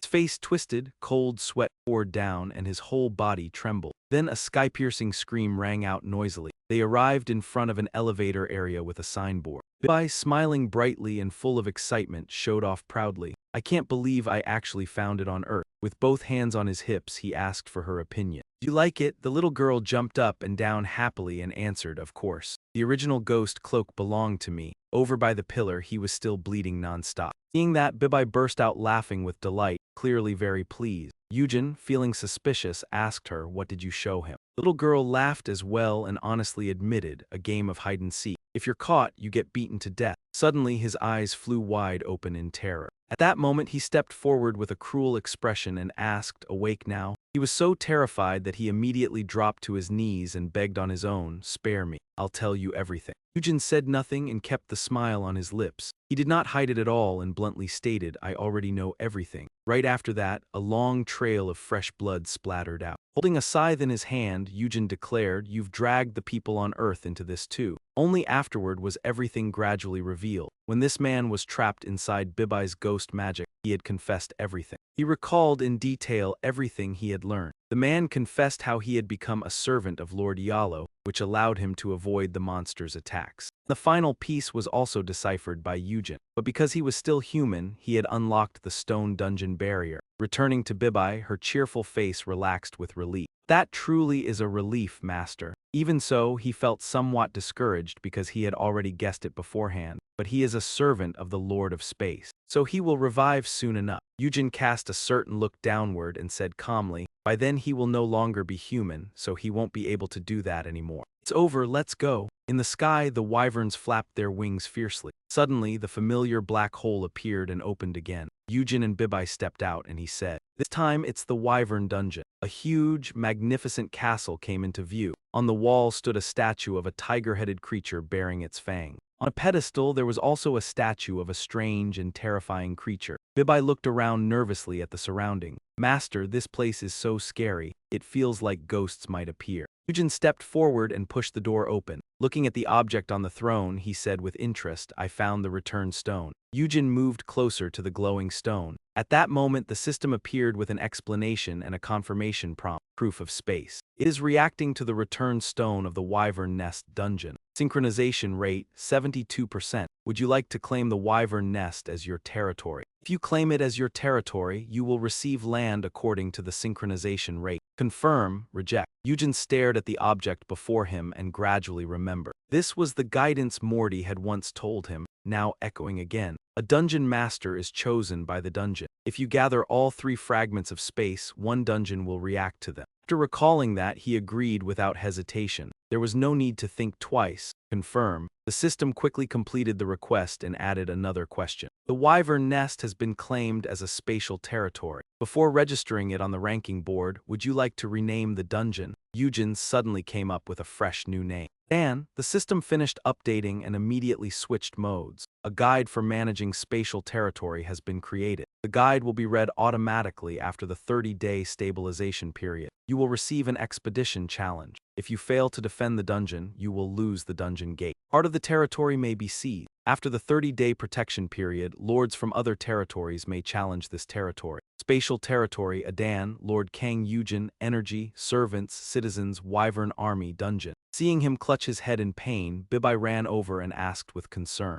"Master, are you all right?" Eugene gripped the arm of the chair tightly, trembling. Even though I planned for everything, they were still one step ahead. Only then did he realize the whole plan. Now I understand. This is a spatial territory where the lords and the 72 leaders fight for power. Anfin and Earth are merely breeding grounds for harvesting new energy. Eugene gritted his teeth, his face twisted in fury. "Bastards, I will bring every last one of them down." At that moment, the system displayed detailed information. Level 75, name Kang Eugene, class Soul Chaser, inheritance warrior, Lord rank. Achievement 713,279,644. Mana 1,320 out of 1,320. Energy 240 out of 240. The next morning, an announcement blared throughout the city. "Attention, citizens of Seoul. Present, all monsters from yesterday's dungeon outbreak have been eliminated." Once again, at that moment, standing before the familiar tall company building, Eugene walked inside and looked around in irritation. What a mess. His gaze shifted to the white shelves, leaving him speechless. Even the warehouse has been completely emptied out. Eugene turned back and gave a firm order, "Move out." Then he turned his head and clearly stated his demand. "Survey the area around Seoul Station and find a building that can be used as a fortress like the Guild Hall." Min Chan was startled for a moment, then accepted the order. "Yes, I'll go look for one." The 3 of them stared at the messy scene. Sungu looked at his phone and suddenly announced, "The network is back up." He immediately made a decision. "I'll call the staff back to work." All of a sudden, Eugene stared fixedly at the phone. He was startled by the name that flashed on the screen, Jai-gun. The moment Eugene answered, he heard her break into sobs. "Eugene, please save me." He waited tensely for Jai-gun to explain what was wrong. Jimn was, but unable to wait any longer, Eugene hurriedly cut in, "Jai-1, where are you?" Zemin panted heavily, his mouth hanging open to reveal his fangs. His eyes were bloodshot, his lips curled as he growled, then he suddenly let out a roar on the hospital bed. Scene shifted to a large hospital in Seoul. Jaewon sat slumped on a bench with her head lowered in despair. Then Eugene's voice calling her made her look up in surprise.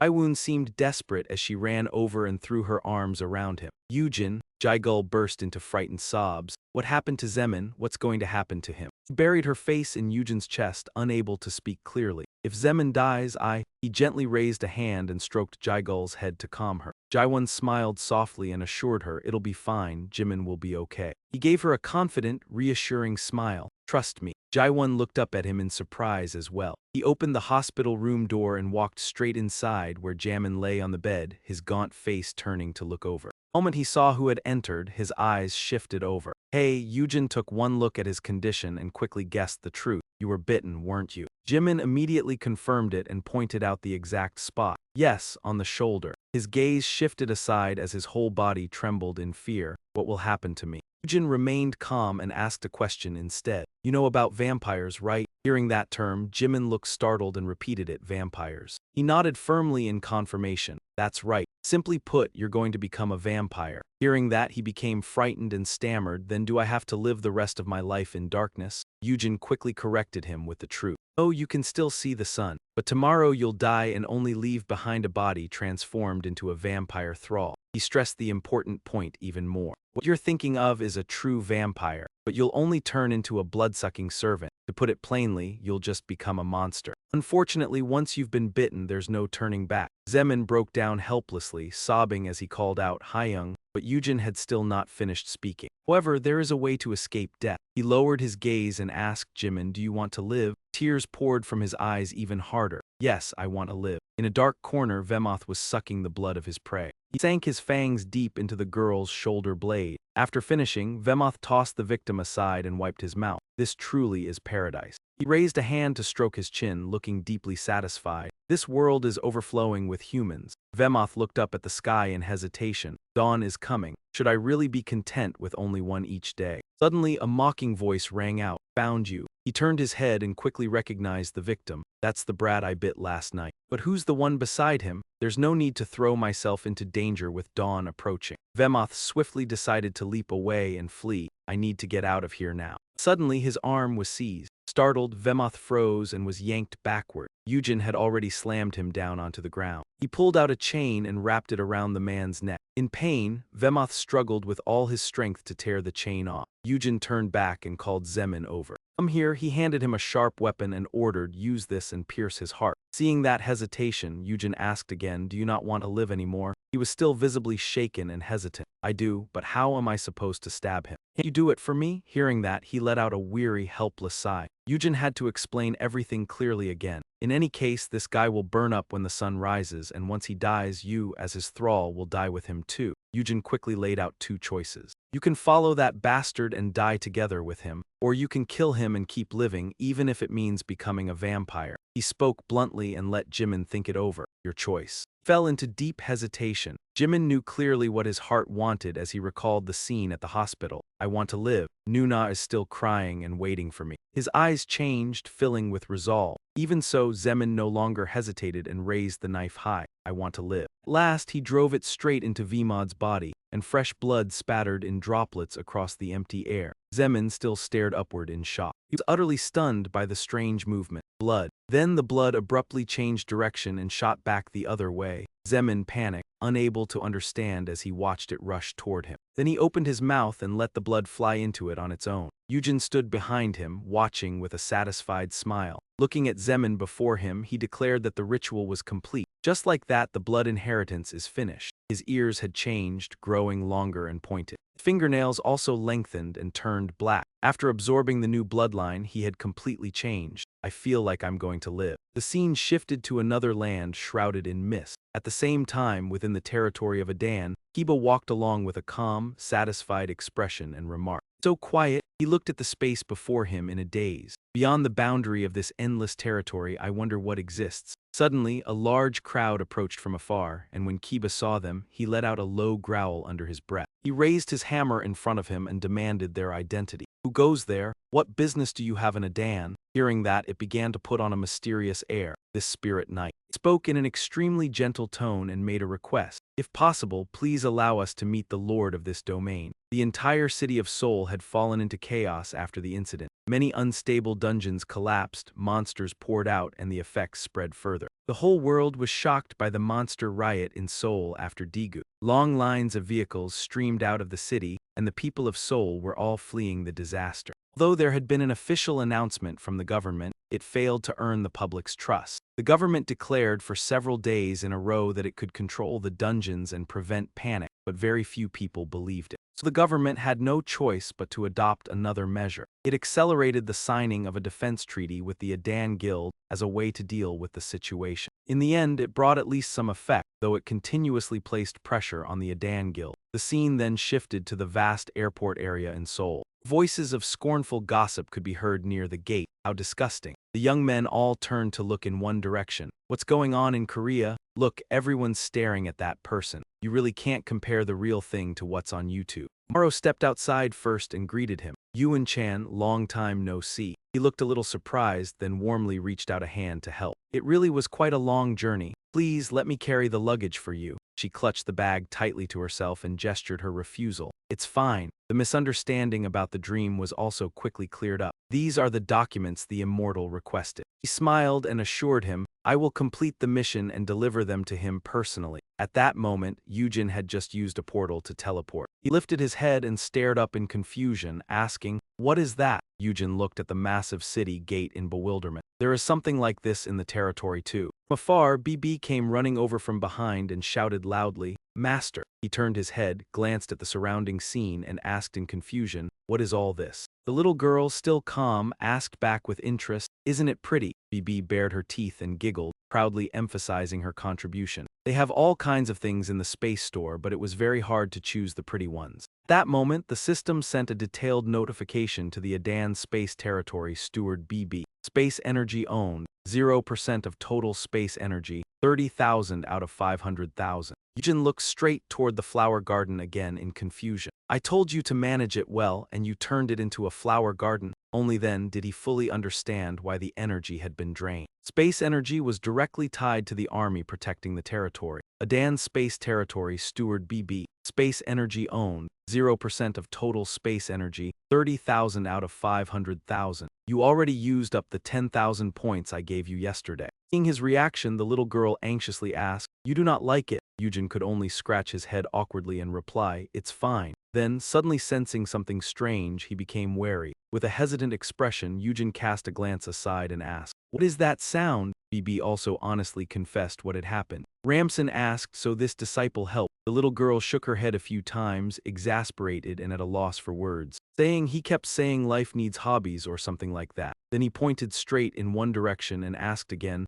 then what is that? Bibi laughed with great delight and explained, it is a small tavern. You can buy alcohol to drink with space energy. The moment he heard that, Eugene was suspicious and incredulous. They drink alcohol too. He decided he needed to personally manage the energy for now. Resting his hand against himself, he stopped asking any further worried questions. How has Zeman been lately? Hearing that, BB was initially a little surprised. That blood-sucking demon, you mean? The little girl then reported the situation in detail. Because he is still very panicked, this disciple gave him a house and also left him a few bags of blood, but he still has not drunk them. He stared at the blood bags in front of him while holding himself back. I want to drink blood, but I cannot. I am human. After hearing that, Eugene looked satisfied. Good. Suddenly, the sound of footsteps and a familiar voice appeared. My lord, Kiba drew Eugene's attention and reported, these people wish to see you. He had brought the group from earlier to meet him. The scene shifted deep inside the castle. He sat above them and looked down, asking about the matter. What business brings you to Adan? The man knelt sincerely and made a request. Please allow our family to remain in the territory. But suddenly Eugene's eyes shifted upward, his expression turning strange.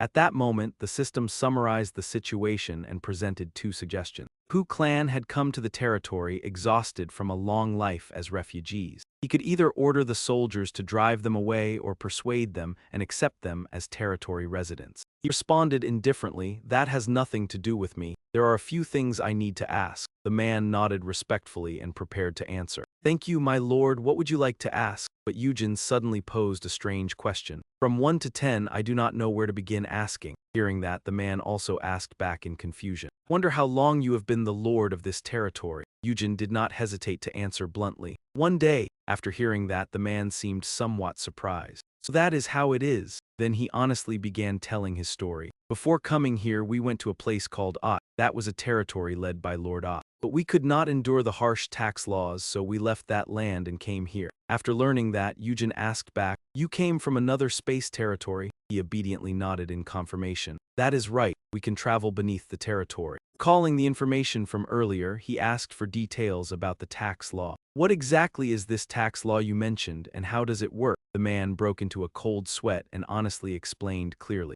The Lord taxes the settlers. Usually we pay with bloodstones as compensation for hunting. After hearing that, Eugene immediately began to feel suspicious. Hunting? Is there anything to hunt in this wasteland? The man suddenly smiled excitedly and answered with confidence. You need not worry, my lord, because we hunt outside. Eugene's face darkened as he began to wonder. What kind of world is connected to the gate? Then he finally realized the issue. There were 4 ways for a space territory to gain energy. First, kill and absorb the explorers who entered the dungeon to hunt. Eugene continued reasoning out the second method. Second, release the territory's residents and army into the outside world. In other words, sweep through the dungeon. He understood the gentlest option. Third, grow plants containing bloodstones or raise livestock, simply called production, though it was not very efficient. Then Eugene grasped the final method. Fourth, attack other territories. That meant going to war with other territories. This method brought in a lot, but the losses were also severe. In truth, letting the territory's people go hunting and then taxing them was the easiest method. Lost in thought, he was suddenly brought back by the man's call. My lord, Eugene stood up straight and declared his decision. I will not open the gate. The man was utterly shocked and stressed the consequences. If that happens, the energy could decrease and affect the other dimensions. Eugene let out a sigh and emphasized his own thoughts.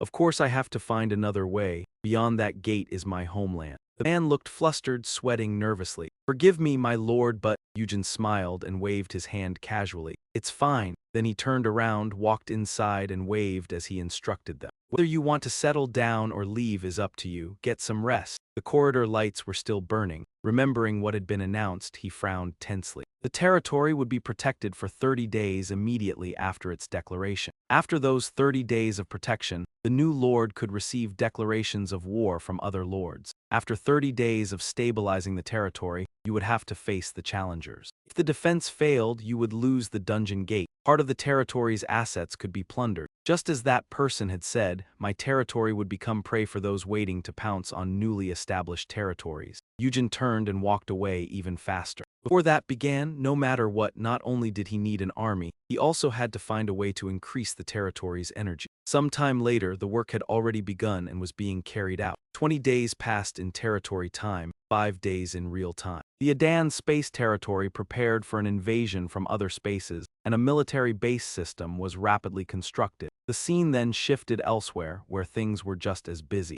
Meanwhile, the Adan Guild was relocating its headquarters near Gasu. Min Chan stepped forward and asked in reminder, Director, you have not forgotten today's 2 o'clock visit to the National Assembly, have you? Eugene quickly confirmed it once again. I knew it. Dream on. Did you bring the item the Americans asked us to investigate? She promptly took out the file and handed it over. Yes, I had it prepared in advance. Seeing that, he immediately looked satisfied. You've worked hard. The moment he saw it, the man asked in confusion, Director, what exactly is that document? Eugene answered frankly and revealed its name at once, the Death Note. Minchin only gave a bright yet puzzled smile. The Death Note? What is that supposed to be? A moment later, he realized it and turned pale as he screamed. Minchin stepped forward, his whole body trembling as he asked, May I read it? Eugene showed no hesitation and held the Death Note out in front of him. Read it. He picked up the list and after reading it, stood there stunned. This is a list of the people involved in the attempt to assassinate Kang Eugene. Could it be that this is why you agreed to their request to visit? Eugene curled his lips into a smile, already having a plan in mind.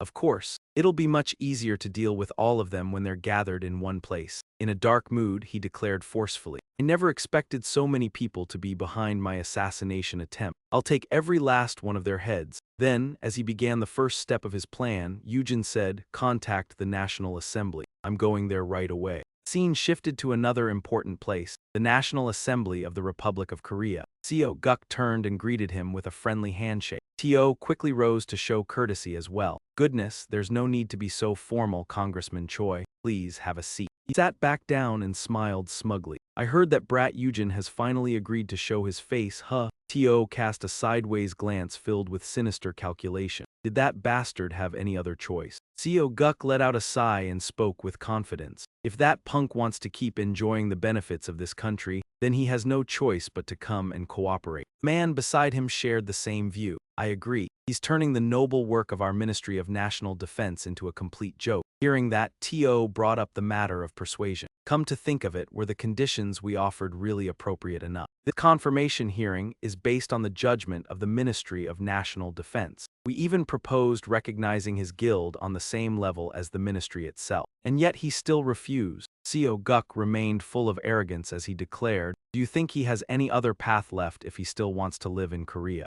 It's nothing but a facade he created to raise his own value." The man grew even more amused and burst into loud laughter before deciding, "In that case, I'll expose every one of his tricks today." Seeing this, Du Guk placed his hopes on him and said, "If Congressman Choi does that, then I will place my trust in you." The scene shifted outside, where the cars were moving along the road. Seung-hun glanced over with worry in his eyes. "Boss, you're not really planning to make this turn bloody, are you?" Sitting in the back seat with his arms folded, Eugene threatened, "If you keep asking, I'll turn everything upside down." The man panicked, his voice shaking and stammering. "Yes, I understand, sir." Seung-hun then fell silent and thought it over carefully. It seems the vice chairman really did everything he could to stop him. So the worst outcome probably won't happen, right? Over there, Nin-chan was doing everything he could to persuade him. "You can't do that, boss. If it happens, this will truly become a knot that can never be untied." Suddenly, the man sitting in the back called out, "Seung-hun." Startled, he turned around at once and waited for the order. "Yes, boss." Then Eugene unexpectedly gave the command, "Change the destination." The scene shifted to a vast private residence standing in the middle of a desolate place. President Bay turned and asked clearly about the situation outside. "They're still protesting, aren't they?" The assistant confirmed it while giving a precise report. "Yes, sir, the people are extremely furious." He pressed a hand to his head, looking weary and disheartened. This country is too incompetent to protect its own people. At this point, President Bay could only cling to hope. The only thing that can save us from this disaster is Kang Eugene's confirmation on the agreement. This hearing must succeed. Suddenly, someone anxiously pushed the door open and rushed in from outside.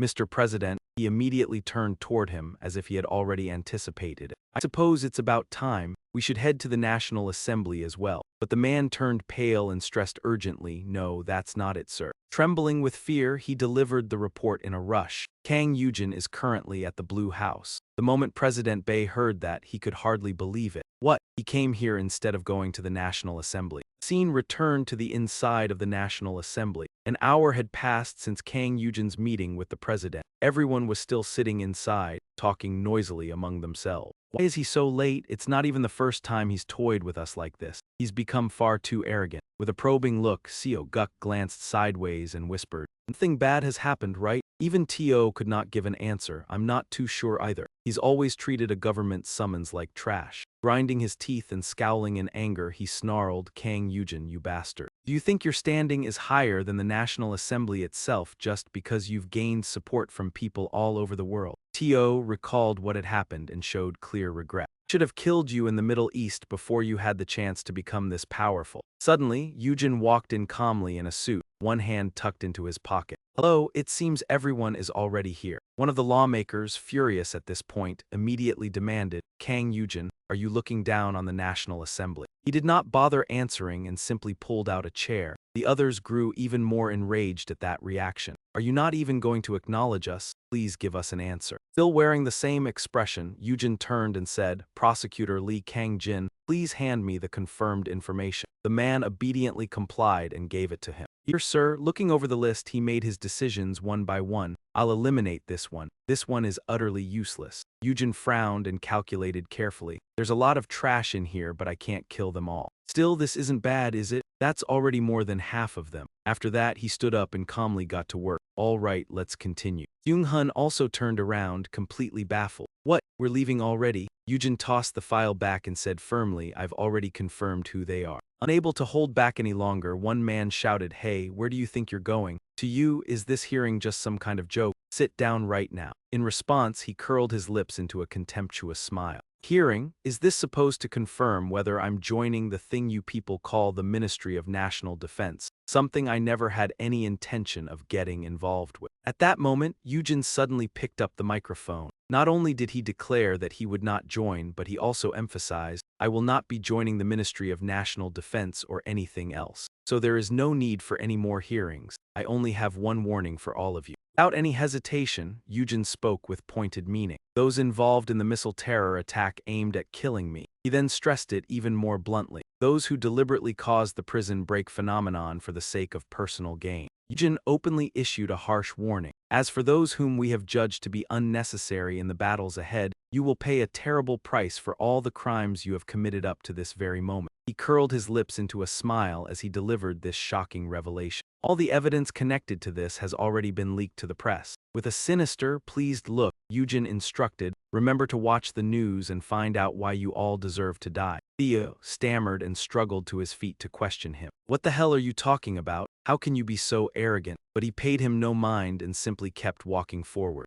"Let's go." Hearing that, Seung-hun quickly followed after him. "Yes, sir." Seeing that attitude, the man flew into a rage and chased after them. "Where are you going? Are you really not planning to sit back down?" But when Eugene turned around, the look in his eyes changed completely. Teo instantly froze where he stood, utterly unable to move. He remained there, lifting his face to the sky and screaming in pain. Aga quickly pointed ahead with a trembling hand and demanded, "What do you think you're doing in this sacred National Assembly?" Eugene turned back with an arrogant expression and warned, "You'd better pray that your names aren't on that list this time." He could not hold back any longer and kept cursing. "You've become far too conceited. Are we really entrusting the nation's safety to a brutal man like you? Did you even get that fabricated information?" Kang Eugene must be expelled from Korea immediately. Outside, the sky was clear and the weather pleasant. After stepping out, Seung-hun let out a sigh of relief and praised him. "You really did well to hold yourself back." At that moment, Kang Jin was drenched in anxious sweat. Unfortunately, he had wondered whether Eugene might really do something like that. Earlier, he had received a phone call. "It's me, man. Kang Eugene is on his way to the National Assembly, so please stay by his side and support him." Kang Jin was also shocked by how the situation had completely turned around. "By order of the VIP guest, I handed over all the information on the lawmakers involved in the dungeon corruption case, but I never imagined we would be forced into such a helpless retreat." He grew even more tense as he predicted what would happen next. Since we had already declared war, those bastards would erase all the evidence immediately. In the end, history would repeat itself like this, and we were trapped in an endless loop. Eugene suddenly lowered his gaze and spoke loudly. "Then it's about time we begin, isn't it?" At that moment, he gave a firm command in a powerful voice. "Appear." As soon as a large crowd appeared, Eugene ordered, "Wait until they come outside, then eliminate the ones whose faces I memorized earlier." Seung-hun panicked and reminded him, "Boss, didn't you say you wouldn't let anyone in the National Assembly shed blood?" But he turned back and explained clearly, "That's exactly why I walked outside." He was so stunned he could hardly believe it. That wasn't what the vice chairman meant at all. After standing outside for a while, Eugene grew bored and complained, "Waiting for them to stick their heads out is such a drag. Let's provoke them a little." Suddenly, a panic scream rang out from outside. "Fire!" The alarm blared loudly, and everyone immediately began rushing out in chaos. "It's on fire, evacuate now." But then they noticed everyone standing there in a cluster. "Move aside. Why is everyone just standing there like statues?" Teo shoved people away without caring about anything else. Out of the way. He ran excitedly toward the door, filled with hope. "I did it, I'm still alive." But Teo stopped cold when he saw the scene outside. "What is this?" A man clad head to toe in armor turned around and reported, "Target confirmed." Teo broke into a cold sweat and turned back in shock. "What is this?" Teo turned in panic and ran back toward the crowd. "Move aside, I'm Choi." Teo moved. But unfortunately, a huge hand clamped tightly around his neck. Teo was effortlessly lifted into the air and kept screaming, "Let me go." From the distance, familiar footsteps drew near, and Eugene curled his lips into a smug smile as he swiftly ordered, "It's Choi." Teo, deal with him. His gaze dropped and his whole body trembled as he asked, "Why are you doing this?" Eugene replied with complete indifference, "You'll know if you watch the news." Teo refused to accept it and shot back, "If I'm dead, how am I supposed to watch it?" Eugene's expression grew even more satisfied as he gave a crooked smile. "Damn it." Sweat poured down Teo's face as he continued to demand, "Do you think this power can turn you into a god?" Unable to endure it any longer, Teo struggled to turn back and roar, "At the very least, I deserve to know why, you bastard." Just then, Eugene suddenly revealed the real reason: your ties to Lee Sang-ho. He slowly exposed the man's monstrous crime. "You deliberately exploited the prison break to earn hundreds of millions in dirty profit. You also invested in the missile launch with the intention of killing me." Resting his hand against his side, Eugene arrogantly asked, "Is that enough reason to send you off?" At that point, Theo could only pretend not to know and stubbornly resist. "I have no idea what you're talking about. I'm innocent." "How can you, as someone who acts under the law, kill an innocent man whenever you please?" The people around them all voiced their support at once. "He's right. We should follow the law and let the law decide."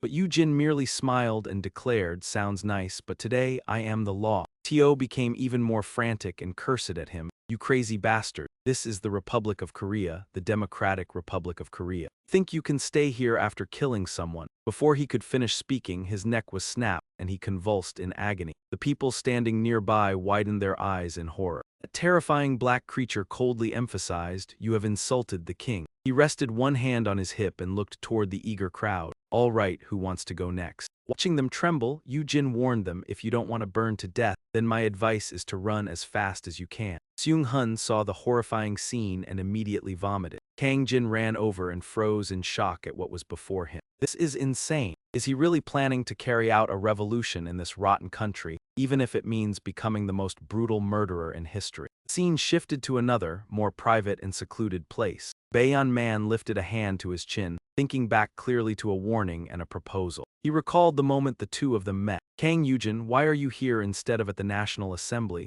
Seeing the stack of documents tossed onto the table, Baeyeon Man was stunned. "This is..." He then arrogantly made his purpose clear. "Before I carry out this revenge, I have a warning and a proposal for you." Eugene turned back and waited for the other party's response. "What is it?" On television, the host stressed, "This is an act of treason against the nation. Kang Eugene of the Adan Guild has ambushed the national conference." Baeyeon Man struggled to correct himself. "No, what I mean is his proposal," but the secretary could only sigh helplessly and report, "That's not something we can decide." Suddenly, a voice call came in. The Minister of National Defense quickly passed along the order. "Kang Eugene has issued a warning that he will attack if the area is not cleared within 5 minutes. Please give the order to attack. We need to seize the initiative." Hearing that, he immediately broke out in a cold sweat. Baeyeon Man felt overwhelming tension and worry. "If we strike first, can we even capture him?" Even stronger than the Middle Eastern terrorist forces. He tried to stay calm and asked about the situation. "How many casualties are there already?" The person on the other end reported carefully and in detail, "There have been 57 casualties so far." Starting with Representative Baksaga. Hearing that, Baeyeon Man could not help but marvel. He really kept his word. After a moment, he made his decision and gave the order, "Clear the area."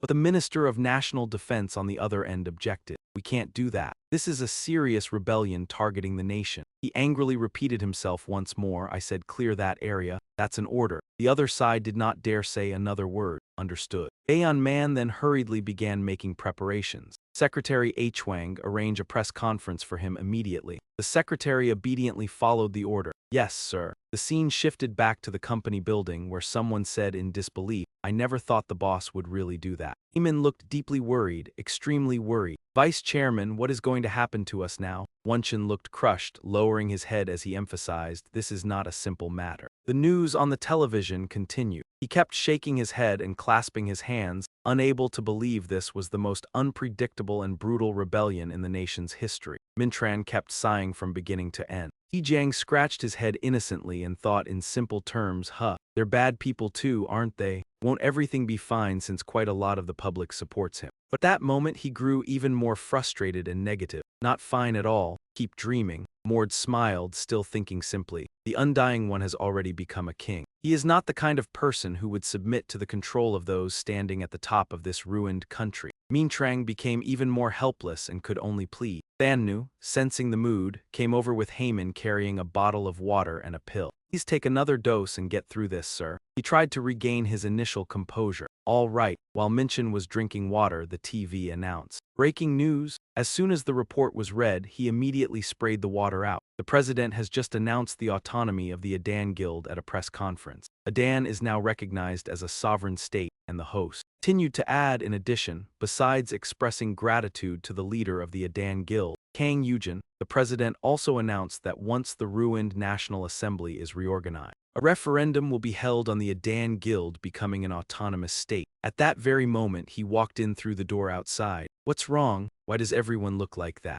Seeing him, they all jumped and shouted in unison, "Boss." Mintrang turned to him helplessly and complained, "Boss, I contacted you and begged you not to. Did I spill even a little blood inside the National Assembly building?" Eugene calmly sat down in his chair and asked, "Is that why you didn't do it inside the building?" He lowered his face, dark and exhausted with helplessness. "Do you know how worried I was when I saw the National Assembly building on the live broadcast?" Minchin suddenly remembered and turned back to the topic. "How did you turn us into an independent state?" He quickly recalled that matter as well. That Eugene gave an extremely simple reason. "The government kept harassing us, right? So I just created a country for us. That way, no one can interfere anymore and everyone can work in peace." He was even full of himself as he arrogantly added, "Where else are you going to find a boss who thinks this much about his employees?" Minchin's face darkened as he grasped the real issue. "All this does is give us even more work." The more he heard, the more confused he became. "But how did you even speak with the president?" Eugene leaned back in his chair and stressed what he had done. "I only made a proposal. I said I would kill all those rotten scum, create a country, and wanted his cooperation." He honestly recounted the details of the negotiation. "I said that as long as he didn't obstruct us, I was willing to form an alliance. It seems he agreed to that." Lord lowered his face slightly, full of admiration. "I revere His Majesty's compassion." Mintran still tried to explain clearly, "Maybe this worked for now, but it's far too dangerous. I understand the boss's desire for revenge, but the future." But suddenly Eugene turned and emphasized, "This is not only because they tried to assassinate me." He expressed the fury in his heart. "Countless victims have suffered for the sake of their power and interest. Only 57 deaths to soothe their souls is far too cheap." Eugene then turned and made the question unmistakably clear. "Do you understand?" Hearing that, Mincheng immediately changed the way he saw everything. So the boss had such a profound motive behind that sudden action. His gaze suddenly sharpened and he had one more instruction. "Anyway, Minchen," he looked over in slight surprise, waiting for the words. "Yes," Eugene declared and emphasized the title. "From now on, you're the Prime Minister." Minchen's eyes widened in disbelief. "Excuse me, Prime Minister?" His face turned serious as he firmly confirmed it again. "That's right, Prime Minister." Eugene then made the plan he had in mind clear. "If we're building a nation, then someone should shoulder all the responsibility in my place." Minchen shut his eyes, his face darkening with deep regret. "I may really be ambitious, but this is still far too wrong." Then he turned and emphasized each person's role. Xianggu would be the military commander. The moment he heard that, he burst out laughing in delight. "I have to brag about this online." His whole body trembled as he imagined the scene, a pile of puffed-up nonsense. After that, Eugene continued, looking conflicted. "Hun, what should you do then?" He quickly offered a persuasive suggestion. "How about I handle diplomatic affairs? My powers of persuasion are pretty impressive." He also seemed excited and swiftly made up his mind. "Manage the Ministry of Foreign Affairs, or should I be the minister? Whatever works, just do it." Having gotten what he wanted, Xiang-hun burst into laughter and praised him. "Your generosity truly knows no bounds." Only Min Chan had completely collapsed. "This really is a washed-up company. No, a washed-up nation." At the Space Sanctuary, Le Cosmos, rank 3213. The space was dark, desolate, and terrifying. An image appeared on the system screen. Space Sanctuary Adan, Sanctuary rank 3213, Lord Kang Eugene, new duplicate race human. A vile laugh echoed out. Kang Eugene, the monster, licked its lips greedily. "So this guy is the first human to become the lord of a sanctuary. In other words, a rookie among rookies." Screen displayed a notice, Space Sanctuary Adan. Protection time countdown, 0 days, 5 hours, 2 minutes, 32 seconds. A look of anticipation appeared in its savage eye. It thought to itself, the protective barrier will be removed in 5 hours. I can't let the others steal this chance from me. The ugly monster, with its hunched back and goat beard, drooled in excitement. He would make a delicious meal. Top of the castle, the flag fluttered in the wind, and 2 guards were already stationed along the wall. Modi could not hide her surprise as she looked at the scene before her. "So this is Space Sanctuary Adan." Eugene, his face full of pride, asked, "What do you think of this place?" Modi did not answer and only marveled inwardly. As expected of a saint, he created a sanctuary this quickly.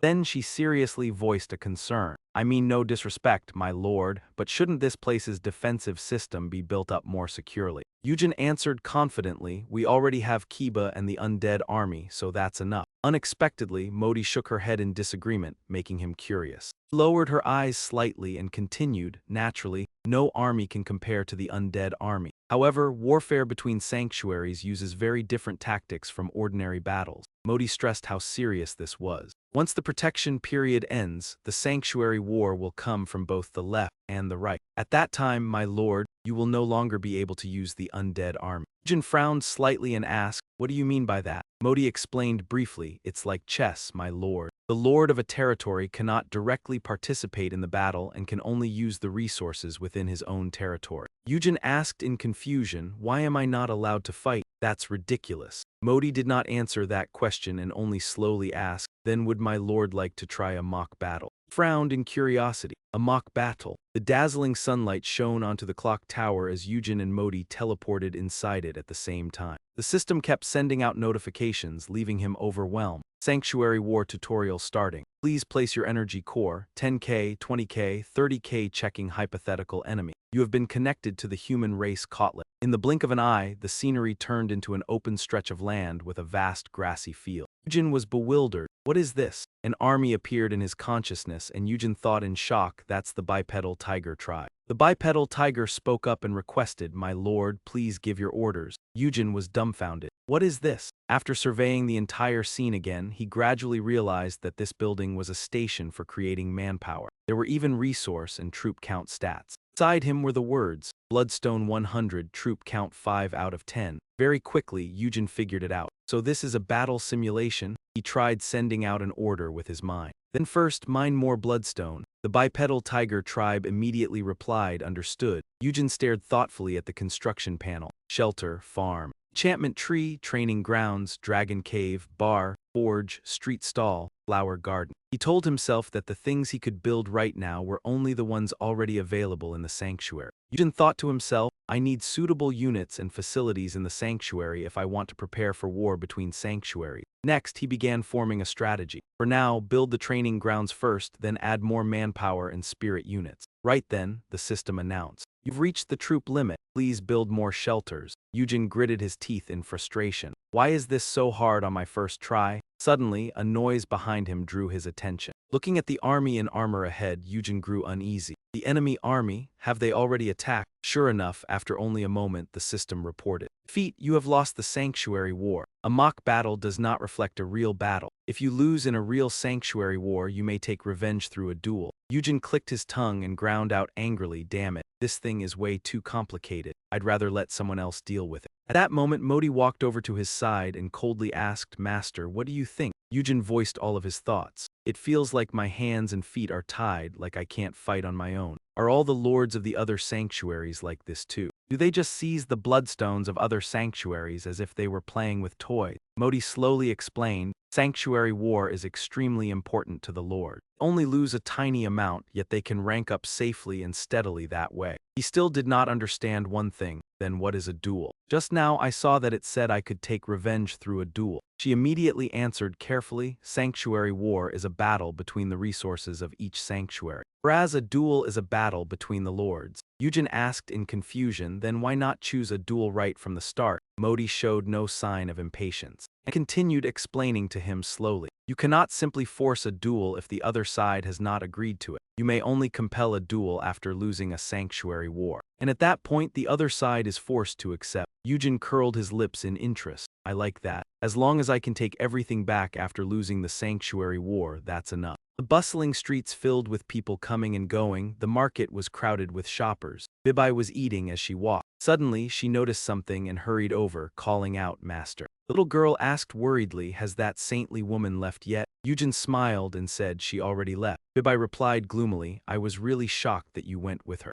Then Eugene handed the little girl a book. Here, take this. We might need it at any time, so get familiar with it quickly. Bibi took the book, then remembered the news she needed to report. Right, Zemin has recovered. He even went hunting monsters and went out to eat. Eugene said in slight surprise, really. Quickly moved to Zemin's place and knocked on the door. Zemin, are you there? As soon as he entered, he sat by the bed and asked, how are you feeling now? Are you adjusting to this place? Zemin answered honestly, I'm mostly fine now. Eugene then asked seriously, do you want to go see your sister right away? Zemin lowered his head and said with a complicated expression, she can't come here, can she? Still haven't gotten used to going somewhere with a lot of people either. Eugene folded his arms, pretending not to catch the implication in those words, and calmly agreed. It must be hard for her too. She is not an awakened one, so she cannot pass through those gates. Jimn fell silent for a moment before making a request. I really do need to go outside, so please tell her to wait just a little longer for me. Not press him, all right, then take your time. Suddenly he called out again, also sir. Eugene listened, what is it now? Zemin asked hesitantly, are you really a god? Eugene rubbed his chin in thought. A god? He looked at Zemin and thought to himself that perhaps after seeing everything that had happened here, spatial lord who created everything from spatial energy. With that in mind, Eugene curled his lips into a smile and asked in return, I am only human, so what exactly do you mean by God? Jimn let out a relieved sigh and replied, then that is a relief. After that, he asked again, right, everyone seems pretty afraid. Is everything all right? Not understanding what he meant, Eugene asked, what do you mean? Zemin answered grimly, the people. He explained that they feared losing the sanctuary battle because of the new lord and that he did not even collect taxes anymore. Eugene joked, do I look like someone who is going to lose? Jimn hurriedly shook his head. No. Then Eugene said slowly, they will know who the real loser is when the time comes. Last, he rose to his feet, his face full of confidence, and reassured him, stop worrying about such pointless things. Right now, you only need to worry about your own situation. When he returned to the clock tower, it was still not dark. The system appeared. You have received a challenge from Mew. Do you wish to decline? You may decline up to 3 times and the next battle will be mandatory. If you win, you will receive 4 days of protection. And if you lose, you will receive 12 days. Eugene smiled in excitement. It has finally come. He placed all his trust in the little girl. Bibi, it is fine if you lose, so just lose with all your might. Bibi said confidently, I am going to win, so do not worry. The little girl arrogantly asked. If I win, then let me use half of the sanctuary's energy like you promised. Eugene said generously, fine, go ahead. He calculated in his head. If the little girl wins, then good. If she loses, it does not matter either. I will immediately win it back in the duel. On the other side, the ogre cheered excitedly. He accepted it right away. What an idiot, I will take everything from you. The two-legged tiger tribe busily carried materials inside, while the ogre tribe guarded the outer area. Eugene was astonished as he watched this efficient system at work and called for Bibi. Looking at the orderly and bustling scene, he marveled, is this really her first time, and she is already doing this well. After struggling for quite a while, Bibi finally let out a sigh of relief. Suddenly, the system announced that the enemy had appeared. An army of warriors was approaching in overwhelming numbers. Bibi smiled excitedly. So you are the ones who declared war first. She quickly gave the order. Ogre warriors counterattacked. The enemy did not fear them at all and charged forward. As Eugene watched both sides fight, he nodded and remarked, just as I thought, her way of commanding troops is still not as good as the enemy's. If this keeps going. Sure enough, the screen displayed a notice, defeat. You have lost the sanctuary battle. Bibi sat on the ground, unwilling to accept it, while Eugene merely thought to himself. Just as expected. Then all at once a flood of information came in. You have lost 10,000 points. Cobbett is enforcing the victor's law. The sanctuary warehouse is being plundered. You have lost strength stones. You have lost Lining's feathers, wolf claws, and giant soldier ant fang. Eugene muttered angrily, let us see what this bastard is up to. He could not help but feel astonished. They are even taking the items in the warehouse and the wagered points too. Fortunately, these guys only took a bunch of useless things. Just then, Bibi rushed over, crying as she threw herself into his arms and called out. Master, the little girl said resentfully, Disciple is truly sorry. Disciple only wanted to win the battle. Eugene softened and comforted her, all right, it is fine. We can take everything back when we get our revenge. He gave a cold smile and said, now we should take back double what they stole, should we not? The system appeared. You have requested a duel with Comet. The revenge of the defeated has begun. The monster on the other side laughed in excitement. He used another strategist in his place. He does have some understanding after all. His system reported, you have won the sanctuary battle. Check the points and items you have received. He muttered, but even that is meaningless in the end. Then he suddenly saw the screen display, Kang Eugene has requested a duel. Will you accept? The monster laughed excitedly, his eyes flashing with malice. This is exactly why I like little weakling. If he lost, he should be arranging his troops to defend himself at a time like this. He is truly far too impatient. The system kept appearing. You have been summoned to the sanctuary battle at the frozen plateau. If you win, the victor's law will be applied. If you lose, the revenge of the defeated may be carried out. If you lose, you will die and you will revive after 12 days. Eugene thought, revive after 12 days? This is why people would not accept a duel unless it was necessary. He seriously considered the match and thought to himself, if I lose this sanctuary battle, then I will get 12 days of shield protection. But if I also lose the duel, then I will lose even more days to choose a new sanctuary. It will not be easy to accept the risk of having to go back, choose another sanctuary, and rebuild everything from the beginning. Suddenly, a figure appeared before Eugene, along with a notice that his dual opponent, Comet, was being summoned.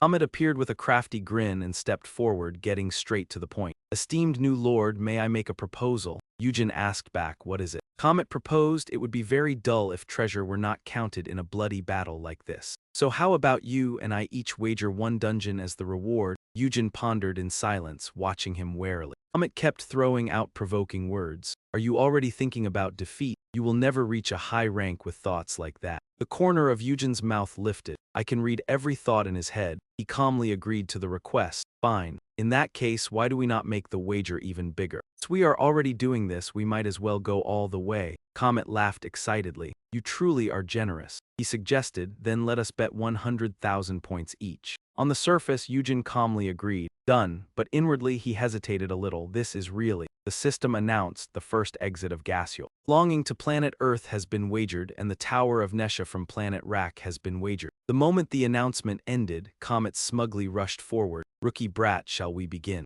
Eugene did not move and only observed him slowly. He analyzed calmly, a full-force straight charge. Is this stupid brute really attacking in such a simple way? Eugene summoned his weapon and said with a sneer, let us see what you can do to me. The two sides charged at each other. Their weapons collided and released violent power. Comet stepped back, his guard rising sharply. People from Earth have a great deal of power on the battlefield, but very quickly his arrogance took over again. However, I am also a tribal chief. Comet charged forward once more and shouted, I cannot be compared to an ordinary human like you. Giant mace slammed down and shattered the ground, but Unzi swiftly slipped behind him. He struck Mitch in the leg joint, making that man cry out in agony. Mitch's knee buckled from the blow. He collapsed to the ground but still seized the chance to counterattack. Eugene immediately raised a wall of bones. His eyes flared brightly, radiating a fierce crimson glow. Mitch was unable to resist. He could only watch helplessly as Eugene destroyed him. A single slash split Mitch's body in two. System's notification rang out as a smug smile spread across his face. You have successfully taken your revenge. You have received the reward for conquering Nesha's tower dungeon. The scene shifted to Nesha's tower planet. Inside the dungeon, countless skeletons patrolled back and forth. The Ratty clan army appeared, wondering if the dungeon had just regenerated the skeletons. Their leader pointed at one of them and instructed, they are not hard to deal with, you only need to knock off its head. Deep down, they all told themselves that if they conquered it successfully, their clan would survive. Larrick, the mightiest warrior of the Ratty clan, thought to himself that he had to make sure he cleared it out and protected the planet, protected everyone. As the Ratty moved deeper inside, Larrick warned them, this is our only heavenly dungeon left. Stay alert, because we have no idea what might happen. The Ratty immediately answered in a serious tone, understood. A loud noise erupted in the sky. Larrick looked up warily, and there they were. A flock of flying monsters hovered overhead and surrounded the Ratty clan, a pack of wyverns. Larrick quickly pulled out his scepter and began chanting Luxia. He unleashed Lightning Spear, sending a beam of light toward the wyverns. But every one of those attacks was nullified before it could reach the wyverns. Larrick cried out in shock, Luxia's magic vanished. How can there suddenly be a beast-riding mage? A man with a signature smile appeared on the back of a wyvern. Larrick's eyes widened in alarm. Sitting atop the wyvern, Eugene greeted them in a friendly tone. Welcome to Adan, Larrick asked cautiously, who are you? What is your identity? Eugene replied calmly, then arrogantly declared, your master. Eugene looked at them with great interest. You seem quite strong. You have made me curious about the tower planet. Larrick frowned and said impatiently, Do you think I would reveal that so easily? Eugene let killing intent seep into his voice as he threatened, did I ever say I wanted to have a chat with you? Feeling an overwhelming pressure descend on them, the ratty clan were all horrified. Lyric quickly realized what it was and urgently warned them, it is soul art, everyone fall back. The ratty clan instantly obeyed and retreated. Eugene, together with his mighty army, confidently ordered, no matter what, capture one of them. His subordinates answered in unison, as you command, my lord. Lyric ran for his life, gasping for breath as he glanced back, only to see his clansmen being brutally slaughtered by Eugene's forces. Gritting his teeth, Lyric thought unwillingly, this is insane. I cannot fight this many death knights in such a huge army. At this point, I at least have to save the teammates who are left. In the end, he turned back and decided, use the return stone and run. I will hold them off. The others cried out in panic, great warrior. They screamed in terror. My lord, stop! Lyric poured mana into his scepter. With all his strength, he unleashed the skill lightning cage, and countless bolts spread everywhere, lighting up the entire area. Eugene's army was forced back by that power. When the technique ended, the dust and smoke slowly cleared. Lyric panted heavily in exhaustion, gripping his scepter tightly as he thought to himself, I used up all my mana on that move. Of the hazy scene, Lyric thought that should have bought them a little more time. Suddenly, a voice rang out and made him freeze in shock. You exceeded my expectations. Eugene stepped forward and declared, you passed. Lyric asked blankly, passed, what do you mean? A pair of glowing eyes appeared behind him. Feeling the pain of a blade stabbing into his body from behind, he was horrified. Possible he can still move, Eugene said cheerfully, congratulations on becoming the 54th knight. The system announced, you have imprisoned Lyric's soul inside the sealing stone. Looking toward the empty road nearby, he pondered, so those others escaped through the gate. They probably will not dare come here again. Just then, a report came in. My lord, Reed has come to visit. Eugene was startled as he remembered. That is right, there is still that guy. 2 days earlier, after Eugene took over the tower planet, many visitors had come to Adan. They were the 3 space lords from other nearby planets, each one savage and terrifying. The dungeon on the tower planet had nearly finished synchronizing, so because Adan also had a dungeon, they were able to visit under the tower's friendly access rule. Eugene asked in puzzlement, why have you come here? Reed, the space lord visiting Adan for the 3rd time, answered, neighbors should greet each other. We ought to maintain a close relationship. Eugene frowned and impatiently threatened, if you come here one more time, I will destroy your gate. Dream hurriedly pulled out something he had prepared in advance. Smiling ingratiatingly, he said, do not be angry. I have this fruit with me. The system analyzed it, Poka's prayer. If placed inside the castle, the chance of bloodstone appearing will increase. Bloodstone appearance rate plus 1%. Unzi accepted the item and thought in slight surprise. There are items like this too. Drill shamelessly demanded, I am always the one bringing you gifts. You should give me something too, he sighed and said. And how about we eat together? Drill happily agreed, sounds good. That fellow kept sweeping food off the table nonstop with his massive tentacles.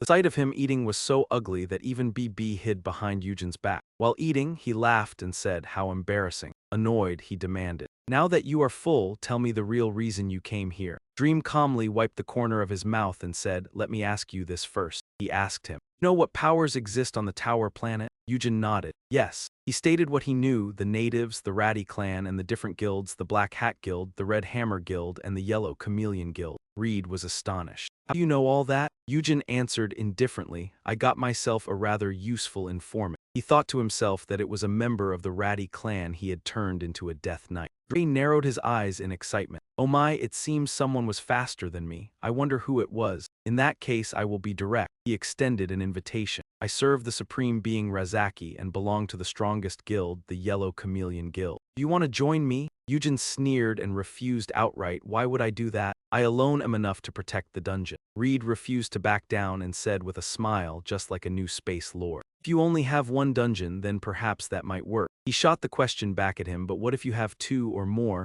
Which side will you defend if both are attacked at once? Eugene's face darkened. I did not think of that. He asked coldly, then what? Ren mocked him, you really are still green. He explained, if those declaring war enter through 2 dungeons, then each dungeon will have enemies declaring war. Your forces will have to split up and you will only be able to defend one location. You will have no choice but to abandon the other entirely. The more dungeons you have, the harder they are to defend. Think carefully. Reed left those words behind, then waved and departed. Eugene turned and gave the order, Bibi, turn away all the other guests. The girl did not understand anything, but she still obeyed. Yes, master. Eugene fell into thought. There were only 30 days left until Nesha's main stronghold dungeon was fully synchronized with Planet Rat. Calculated carefully. If he chose to act alone, Nesha's main stronghold would be attacked the moment the gate opened. He had to level up as quickly as possible. After meeting with Reed, Eugene returned to Earth and went back to his guild. His most important goal was to level up quickly. His current level was 75 and he could summon even stronger beings now. That was why he had accepted the request to clear the hardest dungeon, one that every country in the world had already given up on. As the plane took off, Dong-ju greeted him excitedly. Brother Kang Eugene answered him cheerfully as well. Bishop came over saying warmly, "It's great to see you again, you know I still owe you." He generously added that lending him the private jet was nothing at all, just a small matter. When Zhang finished speaking, he turned and asked, "So this is the fiery Mr. Sungu?" Sungu flinched the moment his name came up. "You know about that too?" Eugene cut in and asked, "What kind of name is that?" Zhang looked at him in surprise. "You really don't know?" He pulled up Sungu's profile page, then said with a laugh, "He's really popular on social media." Ignoring the two of them happily walking ahead, Eugene asked, "Seung-hun, where are we going first?" Zhang suggested, "Take a picture with me." Sungu agreed, "Sure." Seung-hun took out the map report and said, "First, we'll head to the nearest dungeon out of the 12 dungeons we accepted." At last, he revealed the destination they needed to go to, Japan. The plane then took off and soared through the sky. At Kansai Airport in Osaka, Japan, the crowd buzzed noisily, everyone curiously staring their way. Eugene's group grumbled in annoyance. "Didn't they say they would come pick us up? Try calling them." Seung-hun answered awkwardly, "That's right, but my Japanese is a little." Eugene shot him a look. "Seriously, and you still said you'd become the Minister of Foreign Affairs." Helplessly, he said, "Fine, open your mouth." Before Seung-hun could even react, Eugene had already stuffed a vial of medicine into his mouth. "I couldn't bring any with me, so just drink it." Seung-hun coughed violently for quite a while before finally calming down, and then he suddenly heard a strange voice. "What is Kang Eugene doing in a place like this?" Murmurs of the crowd were translated straight into Seung-hun's ears. "Because of that, the dungeon at Namba Station has already failed 3 times, so I thought they would give up." He exclaimed in astonishment, "Oh my god." Eugene only smiled calmly and said, "Now that the medicine's working, hurry up and call them." The scene shifted to Osaka 53 Station. Inside the building, a cold voice rang out, "Thank you for making the long trip here." Ice Guild Master Takuchi of the Sensei Guild, an A-rank water mage, spoke with the same stern face as always. "I'll briefly summarize the situation at Ganamba before we head there." Growing impatient, Eugene said, "We still have a lot of places to go, so skip that part." He then made a proposal.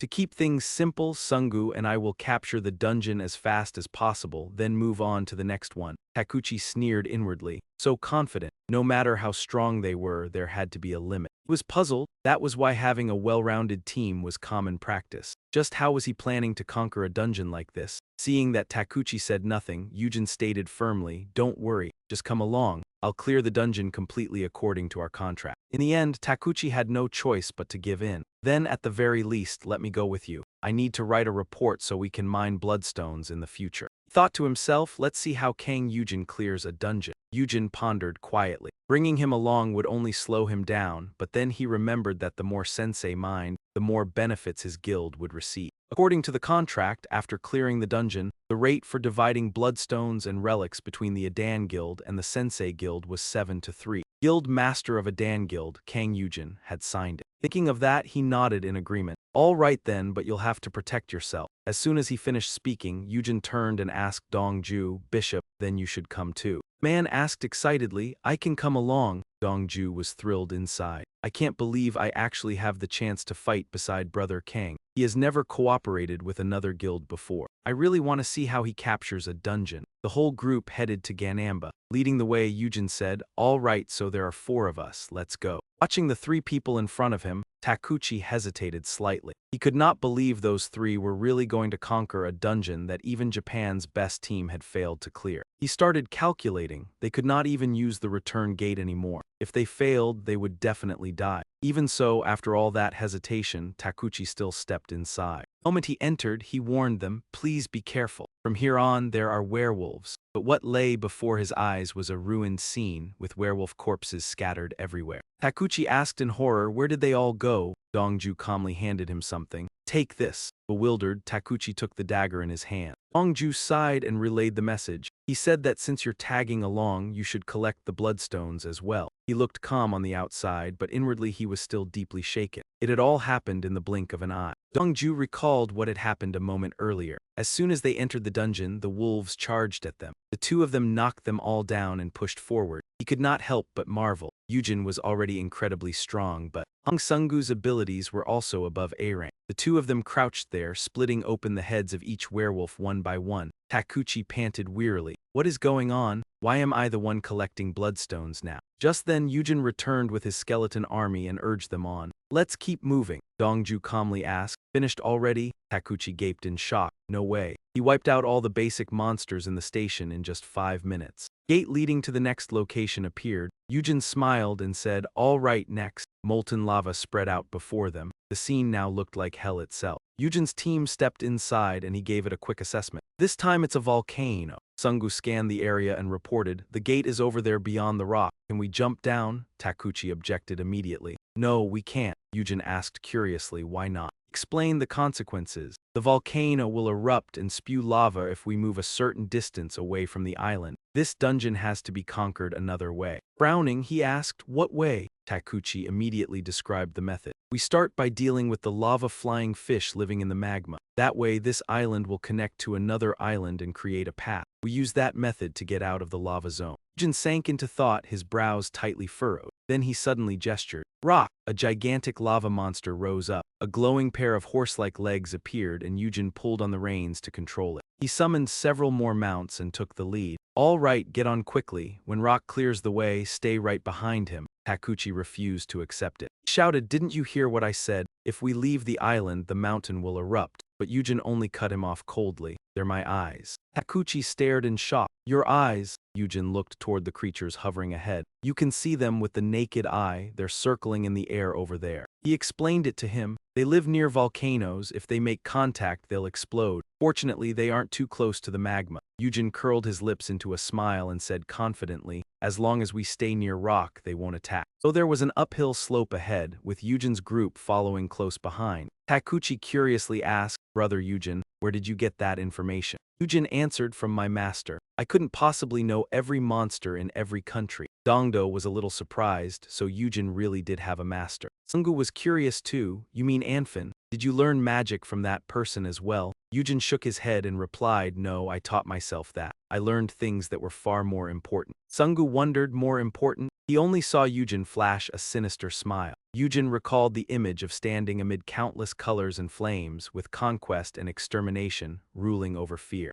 Sungu continued asking, then is your master on planet Anfin too? Eugene immediately said, no, he's dead. His face instantly showed regret. I'm sorry. Eugene remained calm and said, it's nothing. He then gave a sly grin and reminded him, you'll understand soon enough. He was a fire mage too, so you'll be able to learn a lot from him. Sungu happily cried out, I'll get to learn from your master. What an honor. Eugene let out a chuckle and said, all right, just survive first. Sungu asked in alarm, what do you mean by that? Then a sphere displayed the image of that magma mountain. It was Harith's memory, an item capable of recording both sound and images inside the dungeon. The gigantic monster was restrained by chains, thrashing and roaring madly. A masked man used magic to control the chains. In the distance, another person wielded a bow and fired arrows, while someone in front charged in as the vanguard. The three of them worked together to kill the giant monster, making it scream miserably, when suddenly a voice rang out, skill. The monster jolted and its eyes flew wide open. Eugene appeared and used the soul sword to slay the monster. He muttered with a pleased grin, with this, the Osaka dungeon is officially clear. The image of Eugene from back then had been recorded and was now playing on the screen. An urgent voice cried out, this is impossible to understand. Gato, the chairman of the Sensei Guild, asked seriously. How could he conquer a dungeon so easily when even Japan's best team failed 3 times? Takuchi had no idea how to answer. You've seen it with your own eyes already. Gato shrugged and asked back, even so, I still can't believe it. What team could possibly compete with him? Seeing that Takuchi could not answer, Gato turned to the person beside him and asked, where is Kang Eugene now? The other person replied, he just issued a warning about the dungeon in Tokyo. He's heading straight to China now, sir. Hearing that, he was horrified. He's already gone, the other person stammered, yes, sir. Gato was so angry he burst out laughing. All I can do now is laugh. This is the first time I've ever felt jealous of Korea because of that awakened one. Suddenly, Takuchi spoke up. Isn't he no longer a Korean citizen anymore? Gato frowned in confusion. Are you talking about Adan? Korean government already issued an official recognition, didn't they? Then Takuchi calmly said, who has the right to recognize whom? He gave a sly smile and said meaningfully, the weak or the strong. After dealing with the dungeons in Osaka and Tokyo, Eugene still had to close 3 more dungeons in China. It took him only 1 day to conquer 5 dungeons. After that, Eugene's team headed straight for the next destination, India, and the plane took off once again. Zhangzhou asked Eugene, hey brother, have you thought about those offers? He asked back, what offers? Zhangzhou reminded him, the immigration offers you received from Japan and China. Only then did Eugene remember. That, in order to take Kang Eugene away from his homeland, Japan and China, 2 countries that acknowledged Eugene's outstanding contribution in shutting down the dungeons, quickly contacted the Adan Guild. They proposed unimaginable conditions, including granting territory and recognizing independent authority. Eugene let out a sly laugh. He said firmly, I'm not going anywhere. Zhangzhou said happily, just as expected of my brother, you don't really look it, but you're truly patriotic. Eugene looked puzzled. What are you talking about? If Gasyun is still there, why would I move away? Zhangzhou was stunned. Because of Gasyun, what the hell is going on with gate number 1? Eugene rubbed his chin thoughtfully. Where should I even start? He explained with difficulty, well, it's a multi-dimensional space. Everyone immediately grew curious. A multi-dimensional space? Eugene then told the entire story on the plane. After hearing it, Zhangzhou was horrified. That's unbelievable. I had no idea those dungeons hid a secret like that. Eugene folded his arms and said seriously, there's a chance the high-level dungeons about to appear will have a space overlord. I have to deal with this before those dungeon overlords link up with the ones on Earth. Sungu curiously asked, hey boss, is there no way to make the dungeons disappear completely? That way, they wouldn't be able to connect to them. Eugene shook his head and objected, impossible, because the dungeons are protected by extremely powerful barriers. In any case, by the time society learns the truth about the dungeons, we'll find a way. The scene shifted to India's capital, New Delhi. 2 sides shook hands to show cooperation and the whole team walked toward India's gate. The system announced that you have entered the Beach of Terror. Eugene muttered smugly, right on target. He and his teammates entered the dungeon. He rested his hand and stated with certainty that this dungeon was linked to a space overlord. If so, then it must be Rin. He recalled the name of that beast. A man from India suggested, I am a physical type awakened and I will pray for you. He was Branka of the Vishnu Guild, an A-rank enhancement type awakened. Sungu scratched his head awkwardly. Eugene was someone whose power was weakened by prayers. Soul Lord said bluntly, what do you mean by pray? If you do that, I'll lose all my strength, so just stay there and wait. The Soul Lord's power was reduced by prayers. Branka said unwillingly, I'm an A-rank awakened, I can help everyone. Dongdo scratched his head and sighed helplessly. If he told you to wait, then just wait. In the dark dungeon where not a single person could be seen, Branka sat there with Dongdo and asked sadly, entered the dungeon as a team, so why are they refusing our help? Even if they treat me like this because they don't want outsiders to see their combat techniques, then why is even Chairman Bitch being treated the same way? Dongdo answered frankly, because I don't need to go with them. Even if I did, I wouldn't gain anything from it. Sure enough, the moment he finished speaking, the teleportation gate appeared. Branka was utterly shocked. What? It's already over. Zhangzhou calmly stood up and said, Japan and China reacted the same way. Why is everyone so persistent? Looking toward Eugene as he walked over, he reminded them, all right, let's go. Remember to close the dungeon gate. They all passed through the gate together. Sungu shouted excitedly, boss, this place is amazing. He happily dashed toward the beach ahead. Branka shouted anxiously, it's dangerous. He warned Sungu, your foot. Following Branka's cry, a monster suddenly burst up from the sand.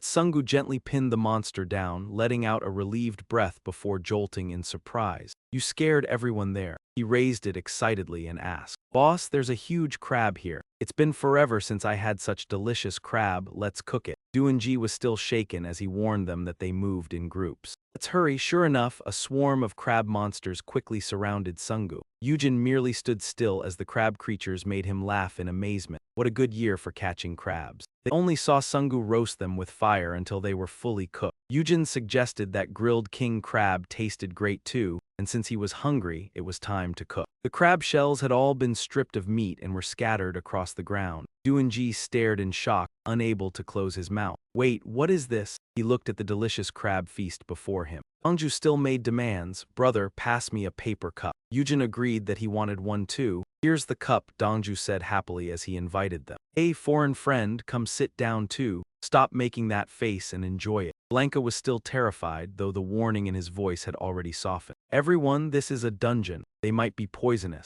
Not a single person paid attention to him as Sungu cried out excitedly that it was insanely delicious, boss. Eugene said with delight that Amphin's beer was always the best. Unzi grimly wondered why, inside a dungeon, they did not seem to feel any danger at all. Hey, this is a 6-star dungeon. At the same time, Ladrin was already lying in wait beneath the sea. Duan quickly came to his senses and told the group that this was not the time for this and that they needed to work out a defensive plan first. Like a speaker presenting a strategy, he laid out the plan. We may have killed all the crabs, but the final destination is under the water, and fire magic is useless down there. Unzi kept listing the unimaginable consequences. Hundreds, no, thousands of jellyfish would surround them. Taking the return stone would be extremely difficult, and on top of that, their paralyzing poison could not be cured. Eugene rose to his feet with a smile full of interest. 1,000 of them? That sounds interesting. He looked out at the sea and proposed that they should set sail now. Eugene walked into the water and only stopped when it reached his chest. He thought to himself that right here was enough. Suddenly, a noise nearby drew his attention. The surface of the sea stirred and water splashed wildly. 2 monsters shot up from below and lunged straight at Eugene. He only curled his lips into a smile, as if everything were still within his expectation. Eugene summoned the bone mages, and under his command they all unleashed poison nova at once. Light spread out and enveloped the monsters, and the monsters' bodies rapidly melted away. Eugene raised his hand with a smirk and summoned even more bone mages. Another chain of poison nova bursts was released, and the corpses of countless monsters floated across the sea. Eugene calmly walked back to shore, and the moment Dongju saw him, he could not stop praising him. So this is what you call setting sail. Brother Kang, you're unbelievably good at hunting. Eugene smiled arrogantly. Well, when you're fighting weaklings, this is the kind of result you get. He calmly added that since they were poisonous, they should just leave them there. He will not be able to endure it and will have to reveal himself soon enough. Dongju asked curiously, reveal himself? Who? Sure enough, the sea stirred the moment the words left his mouth. Jimn surfaced with a vile grin and asked what exactly Eugene thought he was doing. His glowing eyes widened as he said he could take this as a declaration of war, right? Eugene showed no fear as he retorted that Drin was the one who started this war. Who told him to link a dungeon on Earth in the first place? Drin bared his teeth and cursed. Arrogant bastard, do you really think the dungeons on Earth belong to you? He stared fixedly at Eugene, thinking to himself that he could not believe Eugene had conquered this territory as if it were some kind of expedition. If he struck now, he would seize the upper hand. Drin laughed smugly, thinking that this truly was a territorial war. With that thought, he moved several of his tentacles and threatened that they would pay for challenging his dungeon. We'll show you the true power of terror. Eugene still looked utterly calm as he asked whether those were Drin's dying words. He then used the corpse explosion skill. A beam of light instantly flashed beneath Drin's feet. His eyes flew wide in horror as he looked at the light, only to see countless explosions erupt one after another. Unzi struggled to raise a shield. Sweat drenched his brow as he fought to keep himself from being affected by the blasts. When the explosions stopped, all that remained was a shoreline with an entire section blown away. The system announced a level up. You have reached level 76. Eugene curled the corner of his mouth in satisfaction as he looked at the fragments floating on the water. Regretfully, he said that unfortunately, even the corpse was no longer intact. He wanted to make butter-grilled octopus. Sungu suggested that after they returned to Korea, they should go eat. Just then, Blanca coughed up blood, and Eugene asked in confusion, "What's wrong with you?" Blanca looked at him reproachfully. "If you had a plan, you should have told me first. I had to suddenly use magic, so I suffered backlash." Eugene wore an innocent expression. "You did not need to do anything at all. I already had a soul shield protecting me, so why did you bother doing that?" Blanca screamed inwardly that Eugene should have told him first. He quickly used healing magic on himself, and only then was Blanca finally able to breathe in relief. He straightened up and reported that he was fine now and had already healed himself. Eugene was slightly surprised. "You already have an A-rank combat skill, and now you can even heal yourself too." Interest flashed in his eyes. This guy is actually useful. Eugene seriously asked what his name was again. Although Blanca did not understand, he still answered that it was Blanca. Eugene immediately asked how much money he made. Blanca stared blankly. "What? Eugene extended an offer. Come to Adan. I guarantee I can give you better benefits than the Vishnu Guild. Blanca was stunned in disbelief. What? He looked at Eugene warily.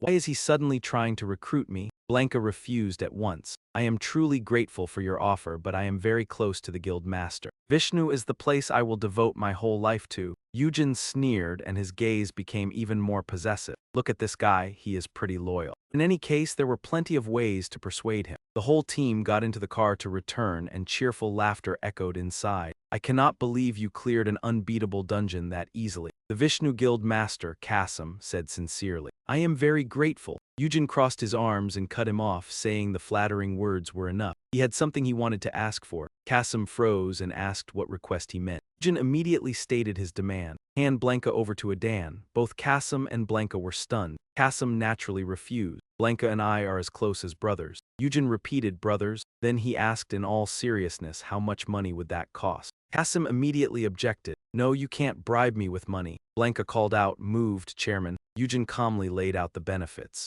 I will give you full authority over managing the dungeons. He went on listing the advantages for the man. Next time, if one of these dungeons opens, I will close it. Of course, I will give you complete freedom to arrange everything. What do you think? Sure enough, Kasim began to hesitate. Blanca cried out in alarm, Chairman. Adan stroked his chin and immediately changed his tune, thinking in the long run, keeping you here would be far too selfish of me. As your beloved older brother, I should send you to a bigger stage. Blanca said in disappointment, Chairman. Eugene raised an eyebrow and looked at him in triumph. Welcome you to Adan. Blanca despaired, so I'm being sold off, huh? Kasim patted his shoulder to comfort him. Who cares if you're being sold? I was treated like collateral and ended up drifting here too, so cheer up, stay positive. Eugene also offered some comfort, though in a rather strange way. Besides, you're lucky you didn't join us after dying. Thinking of the soldiers Eugene had subdued staring at Blanca as Night 53. And Assad burst into tears as he was surrounded and questioned. Is he the newcomer? State your rank and name at once. Who is this? The new guy? Blanca broke out in a cold sweat and prayed inwardly. Someone please tell me this is only a dream.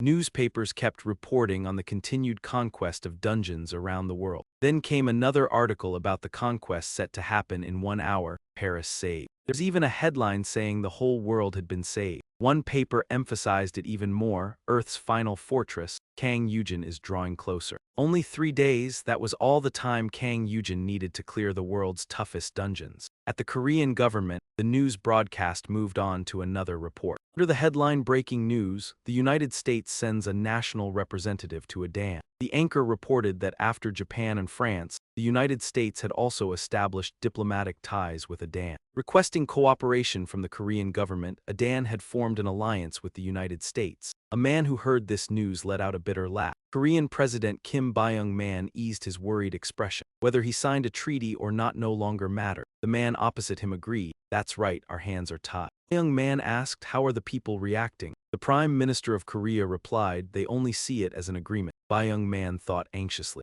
I can no longer stop him. Even so, at the very least, we must become Adan's strongest ally. The scene shifted to a Korean airport where reporters had gathered early. The moment they saw Eugene's group, they rushed forward. There they are. Under the flashes coming from every direction, Sunggu smiled smugly while marveling to himself. Wow, I'm pretty famous too. Seung-hun teased him. With the boss around, no awakened one is more famous than Director Hong. Without showing any irritation, Sunggu turned to look at him and praised him. Chief Secretary Gu, you look pretty stylish. Seung-hun smiled and held up his overcoat. Thanks, but I'm not the chief secretary anymore. I'm the Minister of Foreign Affairs now. Sunggu congratulated him, you've done pretty well yourself. Seung-hun spread his hands and said, isn't this all the result of devoting myself wholeheartedly to supporting the boss? He recalled the days before. I lived by selling phones for 8 years. You've made it, Woo Seung-hun. A female reporter ran over to interview them. I'm Lee Saizian from Jiuang Media. Please say a few words. It seems Kang Eugene isn't here.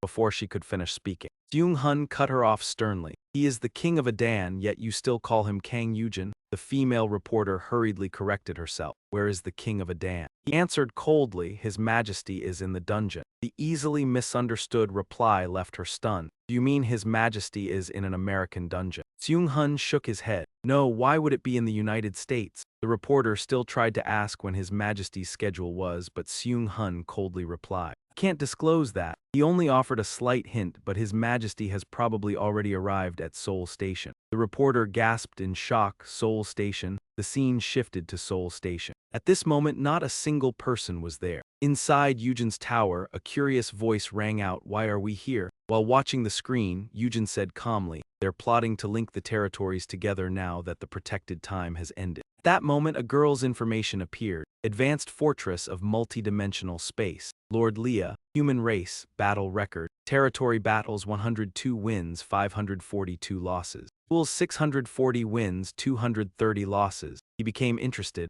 Oh, a human. She was someone confident in her own strength during territory battle. Excitement flashed clearly in Eugene's eyes. "Should I try fighting her today?" So Eugene said, "Do your best, Bibi." The girl answered confidently, "This time I'll play properly." The system quickly announced, "Territory battle with Leah has begun." It was unclear how the fight unfolded. The only thing known was that the system soon reported, "Success, you have won the territory battle." Eugene was startled in astonishment while Bibi cheered happily. "That's a full 1,000 points, right, master?" He gave her a vague reply, but inwardly he could not help feeling bewildered. "How did she pull that off so well?" Eugene asked. "Who taught you that?" Bibi giggled and covered her mouth. "It's a secret." But Eugene guessed it immediately. "It was from Zeman, wasn't it?" Seeing the girl jolt in disbelief, he let out a helpless sigh. "So I was right, wasn't I?" Bibi scratched her head and laughed. "Bullseye." Eugene thought to himself, in truth, territory battles were similar to a strategy game. Even if that guy was a bookworm, he was still just a Korean high school student. Korean high school students were said to be especially good at online games.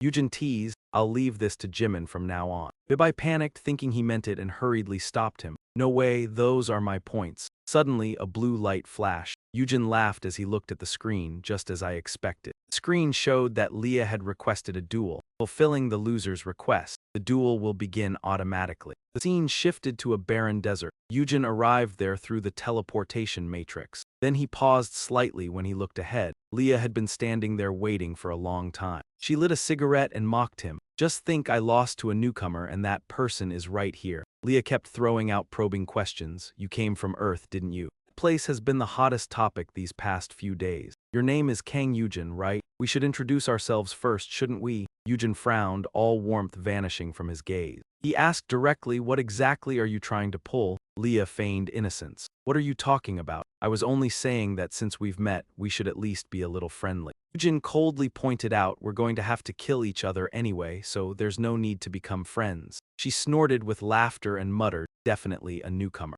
The corner of Leah's mouth curled into a sly smile as she signaled, "All right then, let's begin." Eugene immediately became alert and stood ready. Leah pulled out her rifle and joked, "You're so cute and naive, huh? You're even afraid I'd load a semi-automatic rifle." She pulled the trigger to announce that the game was over. A pitch-black darkness swallowed Eugene. He remained standing there without resisting, letting the filthy splatter hit his face. Seeing his hands suddenly trembling in a strange way, Eugene guessed that it was no ordinary gun, but an artifact with a special ability. That was why she had still sounded so confident before the duel. Leah's arrogant laughter echoed through the darkness. "It looks like you're hopeless in one-on-one duels because you're only used to fighting territorial battles, huh? Have you already given up?" Eugene gave a scornful laugh and shot back, "What are you talking about?" Leah still confidently declared, "That cloud of death isn't just ordinary smoke. It's a trap that imprisons challengers. There's no light inside it, is there? You'll only be paralyzed by its poison. I'll grant you a peaceful death." The moment she finished speaking, she fired at Eugene, but he was no pushover either. In the blink of an eye, Eugene summoned his weapon. Every bullet that came flying at him was knocked away. Still hidden in the darkness, Leah murmured in admiration, "Pretty impressive, you can still react even with your body paralyzed." Eugene carefully observed his surroundings. There was no sound at all. Leah laughed teasingly and asked, "But can you block attacks coming from every direction?" She confidently added, "You might feel as if you're fighting hundreds of enemies attacking you from all sides." Sure enough, a sword suddenly shot toward Eugene from behind. He casually caught the blade, and before Leah's shocked eyes, Eugene said indifferently, "Hundreds? That's hilarious." Standing before her with his undead army, he smugly asked in return, "Then what about thousands?"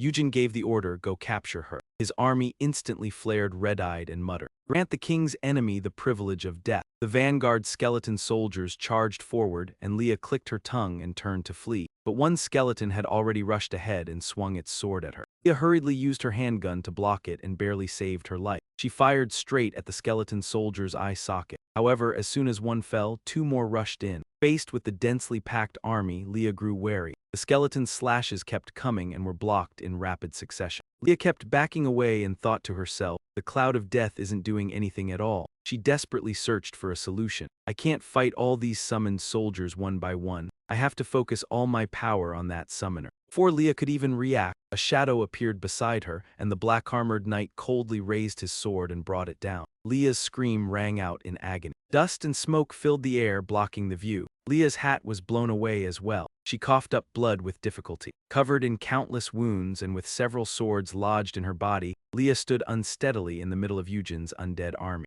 At that moment his voice suddenly came from behind her, making her flinch. So the cloud has finally cleared. Eugene laughed mockingly. Was that the cloud of death? The name sounds pretty frightening. With the posture of a victor, he looked down at Leah. But it doesn't work against an undead army, does it? Leah angrily shouted in unwillingness, "Bastard, this isn't over yet." Eugene did not even let her finish before swinging his sword down. The beautiful arc of the blade cleanly split Leah's head from her body. Her eyes widened, as if she still could not accept that she had lost like this. Eugene, meanwhile, cheerfully called out, "Then you're welcome to challenge me again anytime." The system appeared with a notification. You have won the duel. Lion's revenge has failed. The winner's rights are now being applied. Please choose between plundering the warehouse and plundering the territory. Plunder the warehouse, plunder the territory. Eugene hesitated between the two choices. This time, should we plunder her warehouse goods instead? The moment he made his choice, the screen reported, "Warehouse plundering has begun. The items in storage will be selected at random." Watching the screen change continuously, Eugene was a little surprised. Finally the screen displayed the item. Skia's boots, boots worn by the divine explorer of planet Anfin, Skia. Item effect, speed plus 2%, defense plus 40%. Eugene nodded in satisfaction. What incredible luck. At this rate, if I'm lucky, I might complete Thorax's full set before I even reach Anfin. It was said that Thorax's 5-item set, Thorax's glory, Thorax's protection, Thorax's fury, Thorax's punishment, and Thorax's march were the strongest equipment I could use on Anfin. Eugene thought to himself, if I can gather Thorax's full set again, that outfit can boost my magical power to the highest possible level. It would be an unstoppable power unlike anything seen on Anfin before, he recalled. One of the key materials needed to create Thorax's march is Skia's boots. I had almost given up because I couldn't find it on Earth, but now it has appeared right before me in a territorial battle. What incredible luck! Then Eugene suddenly realized something. Wait, if I perform well in territorial battles, then with some luck, couldn't I gather even more items like this? He immediately began calculating. Bibi mentioned that Zeman was the one who taught her, right? At that moment, Zeman and Bibi were busy controlling the match. He excitedly gave orders, "That's right, stop them from escaping," and herd them together. Meanwhile, Leah sank into the darkness. The system announced, "You have lost the duel. You will be revived after 12 days. She could not help thinking to herself, no matter how many times I go through death, it still feels absolutely horrifying. Recalling Eugene's image, she wondered, that bastard. He said he came from Earth. Leah steeled herself inwardly. You'd better watch yourself. I'll get my revenge no matter what it takes. The two-legged fox tribe farmed and raised livestock while the orc tribe trained for battle. In the central district of Adan in the multi-dimensional space, Eugene stood in the street in satisfaction. Now the scale is much bigger. Suddenly, something beside him caught his attention. Not far away, Zeman was sitting in a cafe drinking something. Eugene happily walked over. I was looking for you. This is great. What are you doing here? Zeman looked a little surprised. You're here too, he explained. I saw they'd opened a new cafe, so I stopped by. Then he turned to the server and said, give me the same thing he's having. The server immediately replied, yes, sir.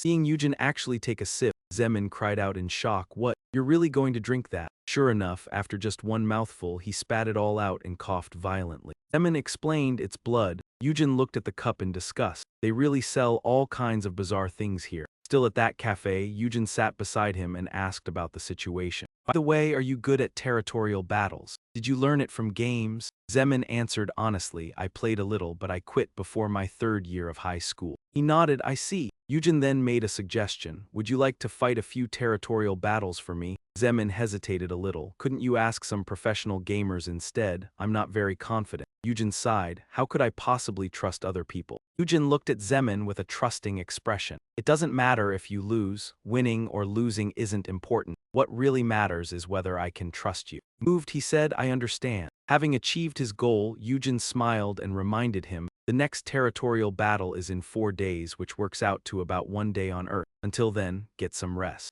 Jimn stared wide-eyed in astonishment and delight. At that moment, beyond the boundary of death, an evil soul was trying to awaken once more, and mournful cries rang out. I want to live, I do not want to die again. The stone cracked apart, fragments flying everywhere, and a man fell out from inside, coughing violently. Voice cursing from across from him made him flinch. Useless fool. Yalo coldly declared, I will give you one more chance just as you wish. Sang Ho hurriedly begged. Please grant me another opportunity. This time I will launch an attack without failing. But Yalo still shouted at him, you idiot. Yalo reminded him. While you were caught between life and death, he already restored everything on Earth. Now, you are nothing more than a servant. My power has not recovered, so how can I fight him? Sang Ho asked with difficulty. In a situation like this, what should I? Yalo gave a sly laugh. There is still one reason for me to revive you. He produced something glowing and ordered, take this and go to planet Zaqu. Yalo instructed him. Find the dragon named Rajakui and tell it this.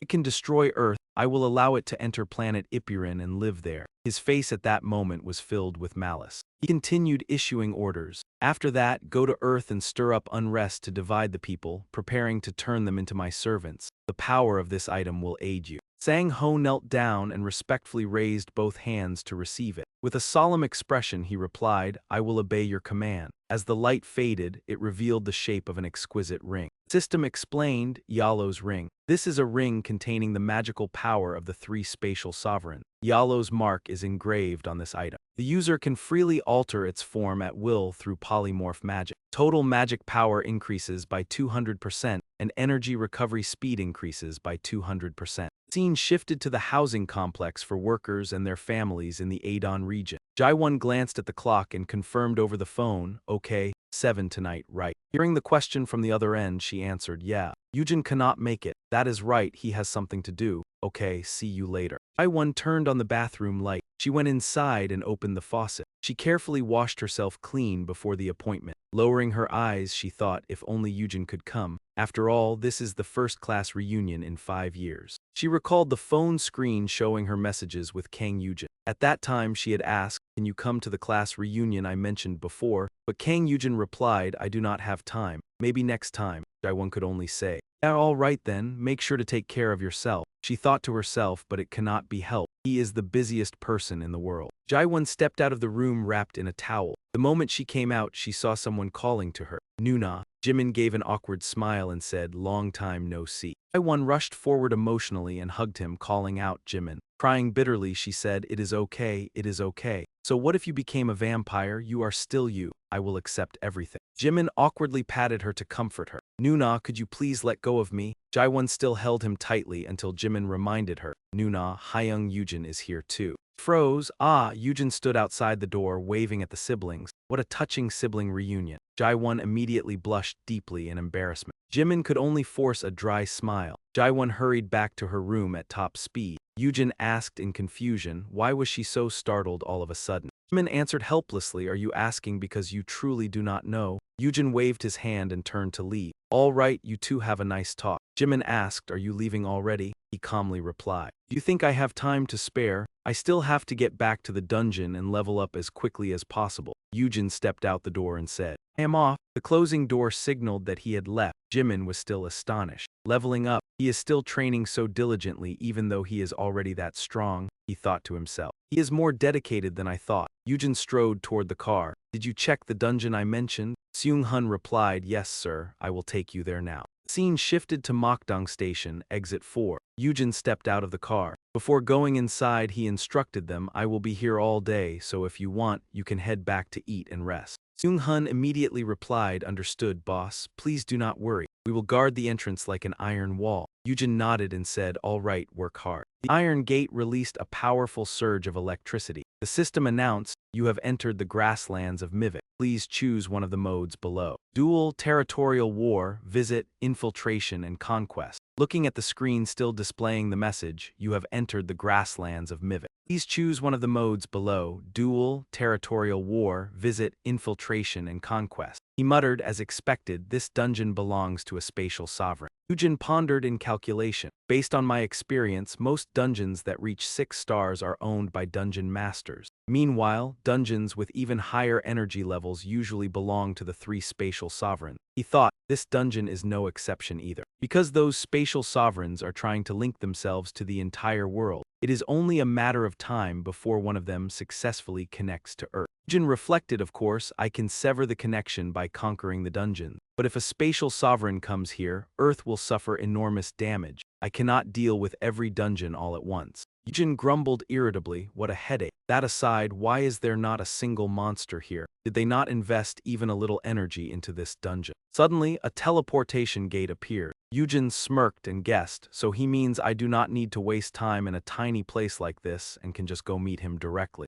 6 hours after Eugene entered the dungeon, Seung-hun stood outside hugging himself and complaining, it is freezing. T-Gang spoke up and asked, Captain, is it really okay for us to keep patrolling around out here? He answered absent-mindedly.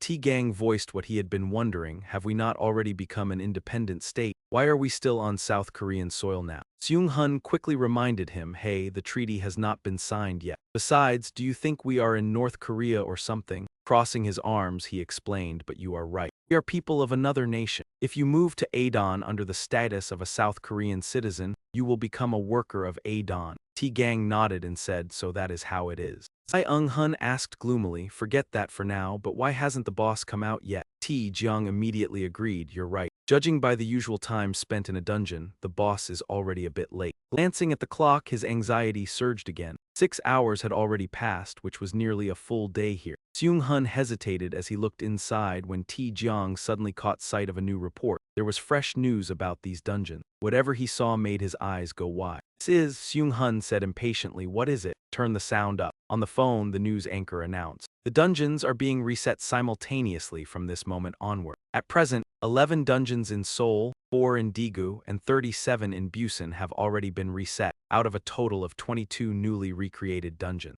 Urgent broadcast continued. Based on the energy assessment process, 8 of those dungeons are considered above level 66. Seung-hun cried out in shock, what? The dungeons are being reset at random? How could something like this suddenly happen? Watching the footage of the current global dungeon reset status, Seung-hun blurted out in surprise, there are some in Korea too? 3 more dungeons just appeared in Seoul. T-Jeong was horrified. Has something major happened? Seung-hun looked worriedly toward the station entrance and muttered under his breath, boss. The winter sky was quiet and gentle. A man hurried through the crowd, repeatedly muttering to himself, bread, bread. He was gasping for breath, yet he still kept saying bread. Recalling the monstrous thing he had encountered, he hesitated. Was it real? What was that ghostly figure? The man thought to himself, I don't care whether it was God's holy grace or the devil's temptation. Then he remembered the little girl lying in the hospital breathing through an oxygen tube. He made up his mind that as long as his daughter Hee-yeon could recover her health, that was enough. Staring at the entrance beside the embankment, he told himself, I have no other choice. Hiding behind a wall and watching the guards, the man thought to himself that he was really doing this. Very quickly, someone noticed him and warned, oh, please step back, it's dangerous here. But the man vanished from the spot. In the blink of an eye, he slipped past the guards and ran inside, leaving everyone in panic. Who is he? Catch him. Gritting his teeth, the man poured all his strength into running. In another dark place, a sinister voice echoed out, a link has been completed. That being said to Sang-ho beside him, just as you said. The monster excitedly called for its offspring, come here, my lovely children. He cried out in delight today, eat as much as you want. The monster speaking was none other than the ruler of space disguised as Planet Zaku, a member of the Golden Dragon Alliance and the loyal left hand of Golden Dragon Rajakant. The scene shifted to a high-rise building with a sign hanging inside. 13th reunion of M. Liu High School alumni. A teasing voice rang out, oh, who is this? Everyone met up and laughed happily together. It's great to see you. How have you been all this time?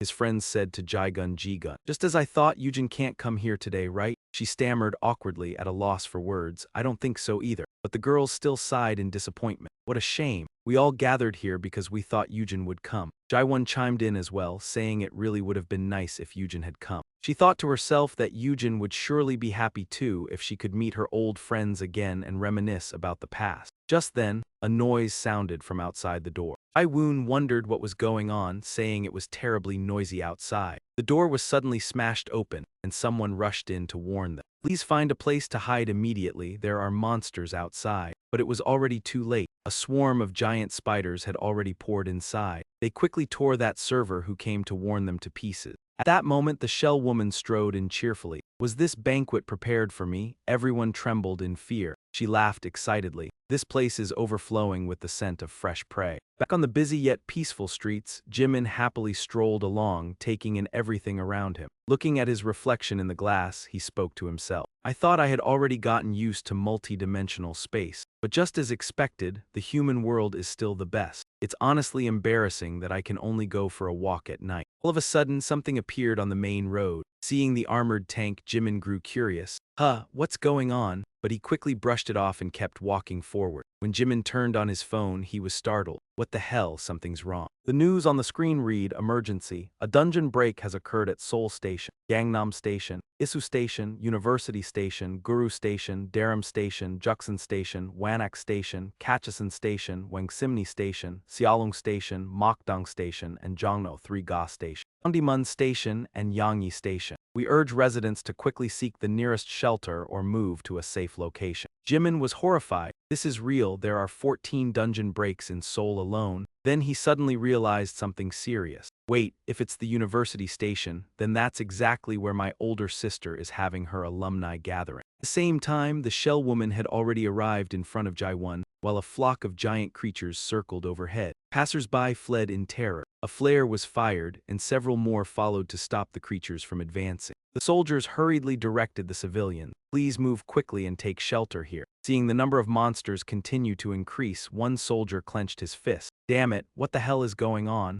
Another gritted his teeth and thought to himself that the civilian evacuation still wasn't finished. Soldiers were at a loss for what to do. It would be very difficult to attack them freely. Too many dungeon breaks have appeared, and we are severely lacking support from the awakened. One of them muttered in frustration, this is really bad. Suddenly someone shouted, Captain, look over there. The moment he turned, his eyes went wide. He saw the observation tower being wrapped up by a monster. What the hell, what is that gigantic monster? It was a colossal golden dragon scanning for prey everywhere. Meanwhile, Eugene had already entered Mivix's multidimensional space. He walked up to the figure whose face was completely concealed. Eugene bluntly asked, are you Mivix? The other person stayed silent for a moment before answering. As he lowered his hood, he said, I never thought I would be able to meet you again. Strongest swordsman on planet Anfin. Mivix laughed as he said, long time no see, immortal. Eugene sized him up. You really do look familiar, but what is a warrior of Anfin doing here? Are you following the Saintess?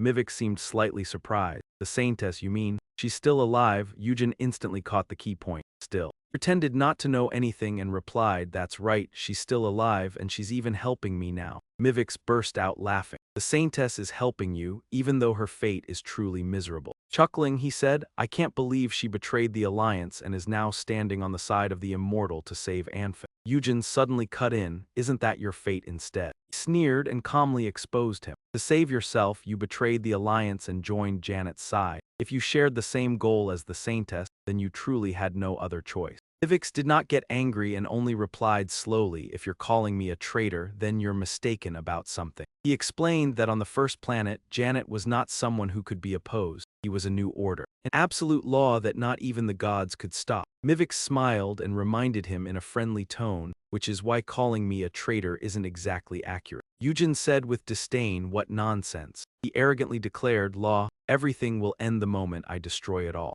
Mivix pondered for a moment before saying, it seems you still know nothing. He reminded him, you yourself only exist under Janet's law. Your actions will only lead you to eternal death. Eugene grew even more scornful as he said, death. If I feared death, I wouldn't be standing on this battlefield. The moment he finished speaking, he drew his sword and rushed forward and the two blades clashed. Eugene laughed mockingly. Since when did you learn to use a sword? Eugene proudly replied, swordsmanship is easy as pie. Mivix countered and knocked Eugene backward. Eugene gritted his teeth and watched him warily. Before he could prepare himself, Mivix charged in to attack again. Suddenly, Mivix's eyes widened and he halted. Black-armored knight summoned by Eugene had attacked Mivix. He quickly pulled back to widen the distance. Mivix said awkwardly, that's a little unfair, isn't it? 30 against 1. Eugene had summoned all of his strongest soldiers. he shamelessly replied in a calm tone, "This isn't some sword duel we're having, is it?" The city was now being mercilessly ravaged by monsters and massive explosions were erupting everywhere. "What is this?" Sungu worried about the current situation.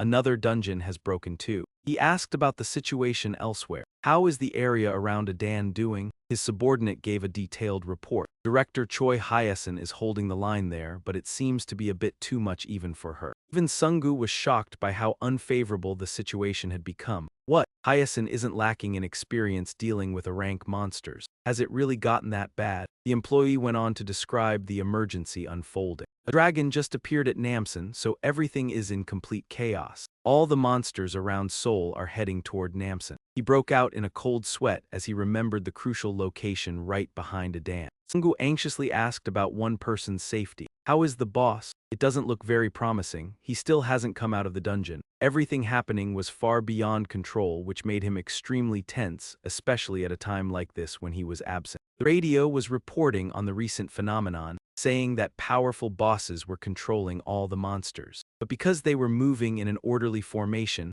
our side was finding it very difficult to fight back. The female broadcaster's voice rang out steadily. "Even heavy weapons cannot inflict damage on them." Seung-hun listened to the report and cursed in frustration. "Damn it." He angrily grabbed his head and thought. Monsters are uniting into a single force, including Namsan, Mokdong Stadium, Hongdae, Gangnam, Sinsa, and Seongsu-gu through Ksha. This is no mere monster sweep. This is a war. Even the driver carefully reminded Seung-hun, "Chief, if we keep waiting, we'll be in danger too." But he did the exact opposite, leaving that man baffled too. "Damn it, get me some paper first." You slowly stepped onto the stairs beneath the tunnel. When he reached the top, there was no one in sight. "What is this? Where did everyone go?" Then a sheet of paper posted nearby caught Eugene's attention. "I really want to get something hot to drink and warm myself up." That was the message Seung-hun had left for him. "Damn it, emergency situation. Total of 14 dungeon explosions have occurred within Seoul. The monsters are currently moving toward their gathering point, and that location is Namsan, Mokdong Baseball Stadium, Seunghun Bibi Hotel, and Gangnam. We already went back to Adan, so contact us if you see this." Forget it, even if I had 10 lives it still would not be enough. Even so, Namsan still had the mood to complain about him. "That Seunghun guy told me to get in touch, but he did not leave a phone number, so how am I supposed to contact him?" Elsewhere in the city, Jimn moved swiftly from place to place to get a better grasp of the situation. He skillfully used his power to keep the overall situation under control. Bang! Right at that moment, Jimn was connected to him again. "Jimn, where are you?" He was stunned by this telepathic ability. "Hyung, I can hear a voice inside my head.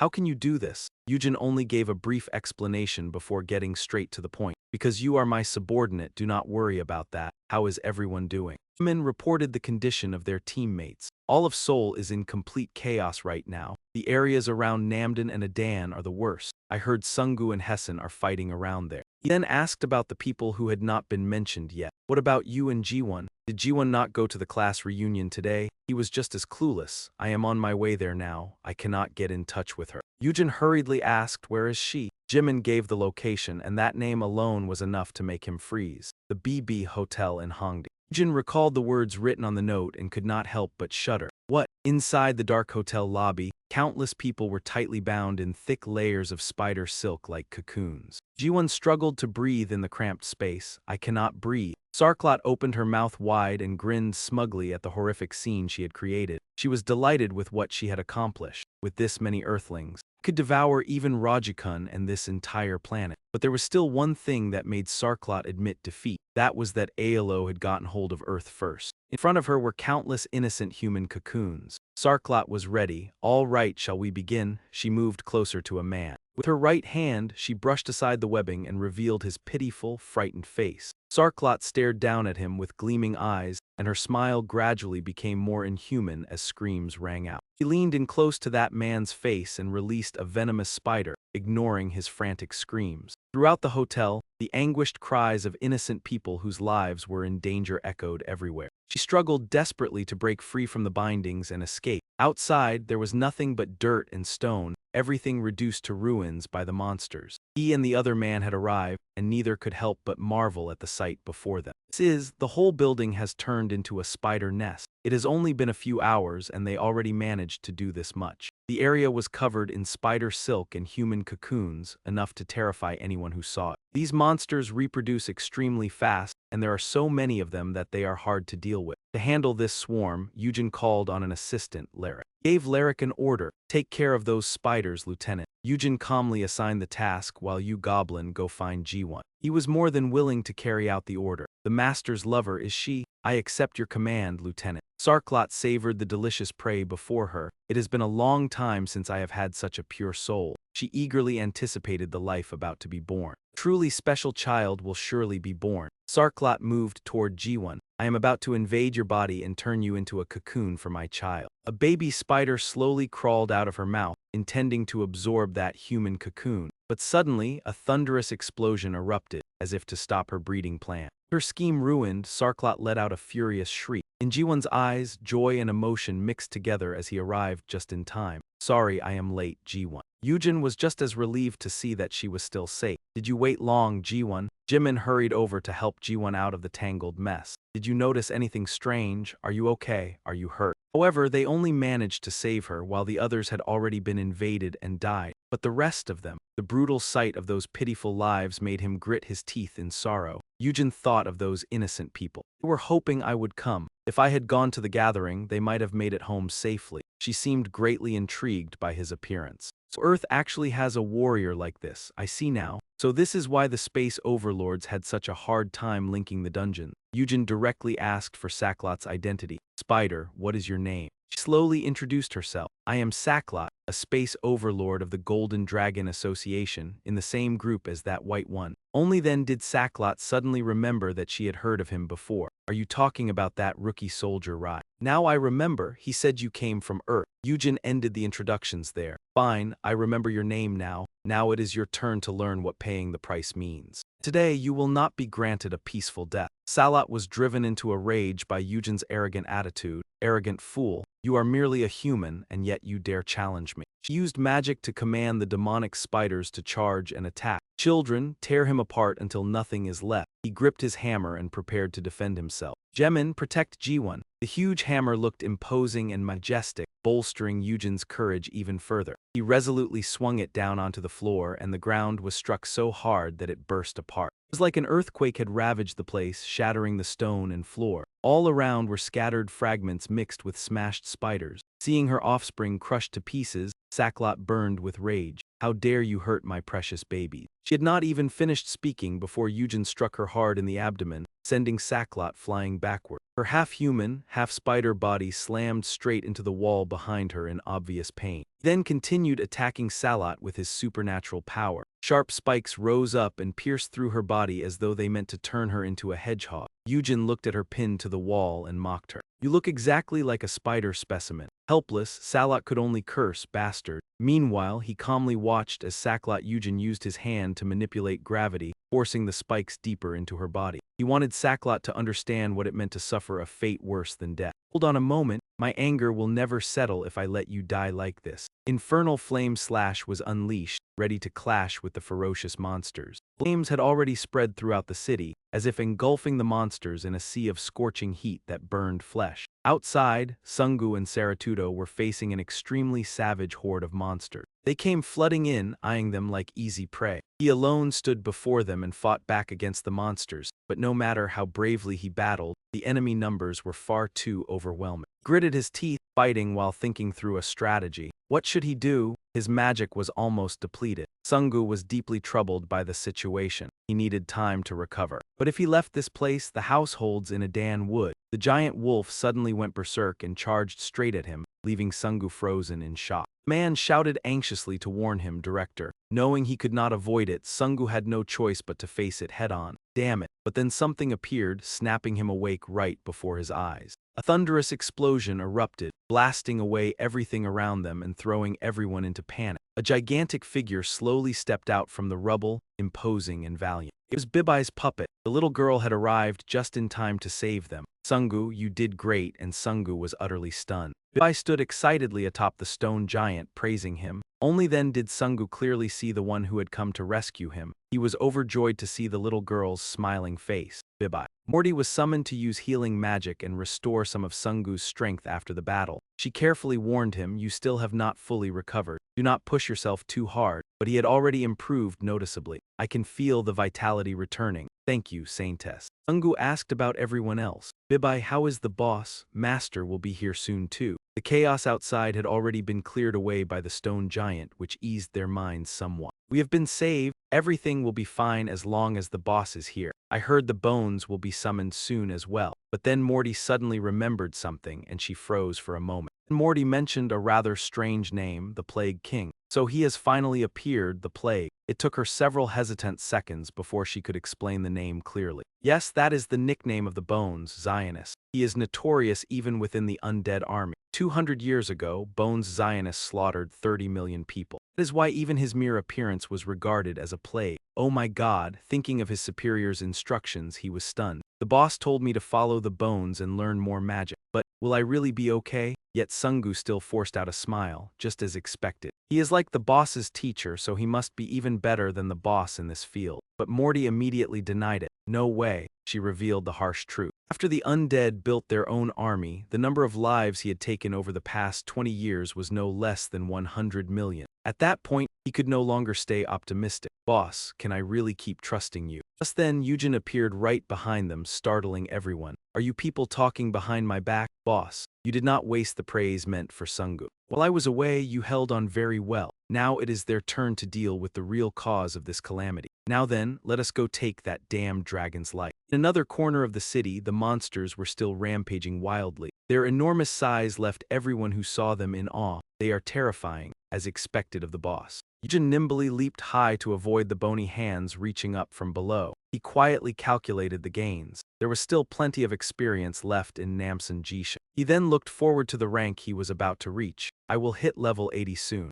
Level 79, EXP 99.9%. Now standing before Eugene was the golden dragon, its massive wings spread across the sky. The two sides confronted each other, one a dragon radiating overwhelming might, the other a human with surpassing power. It drew in a deep breath, absorbing the surrounding essence and turning it into a weapon. He realized that move would be troublesome. Dragon breath is going to be a problem. Defending against the dragon's attack would be extremely difficult. Although I can protect myself with the soul shield, Adan and all the awakened are right behind me. A brilliant sphere of energy gathered in its mouth, ready to explode at any moment. This critical moment forced Eugene to act immediately without another second to think. Damn it! Its breath surged forward like a violent storm, intent on sweeping away every living being. The blinding, oppressive light kept him from looking at it directly. The energy sphere exploded like a sun, engulfing nearly the entire city. Even the people below would have found it hard to withstand. What kind of explosion is this? But fortunately, it was stopped in time, so it did not truly detonate and instead scattered into golden dust. He let out a sigh of relief. That was close. The dragon, meanwhile, was greatly astonished. A staff had been raised to accomplish it, seemingly able to diminish the pressure of incoming attacks.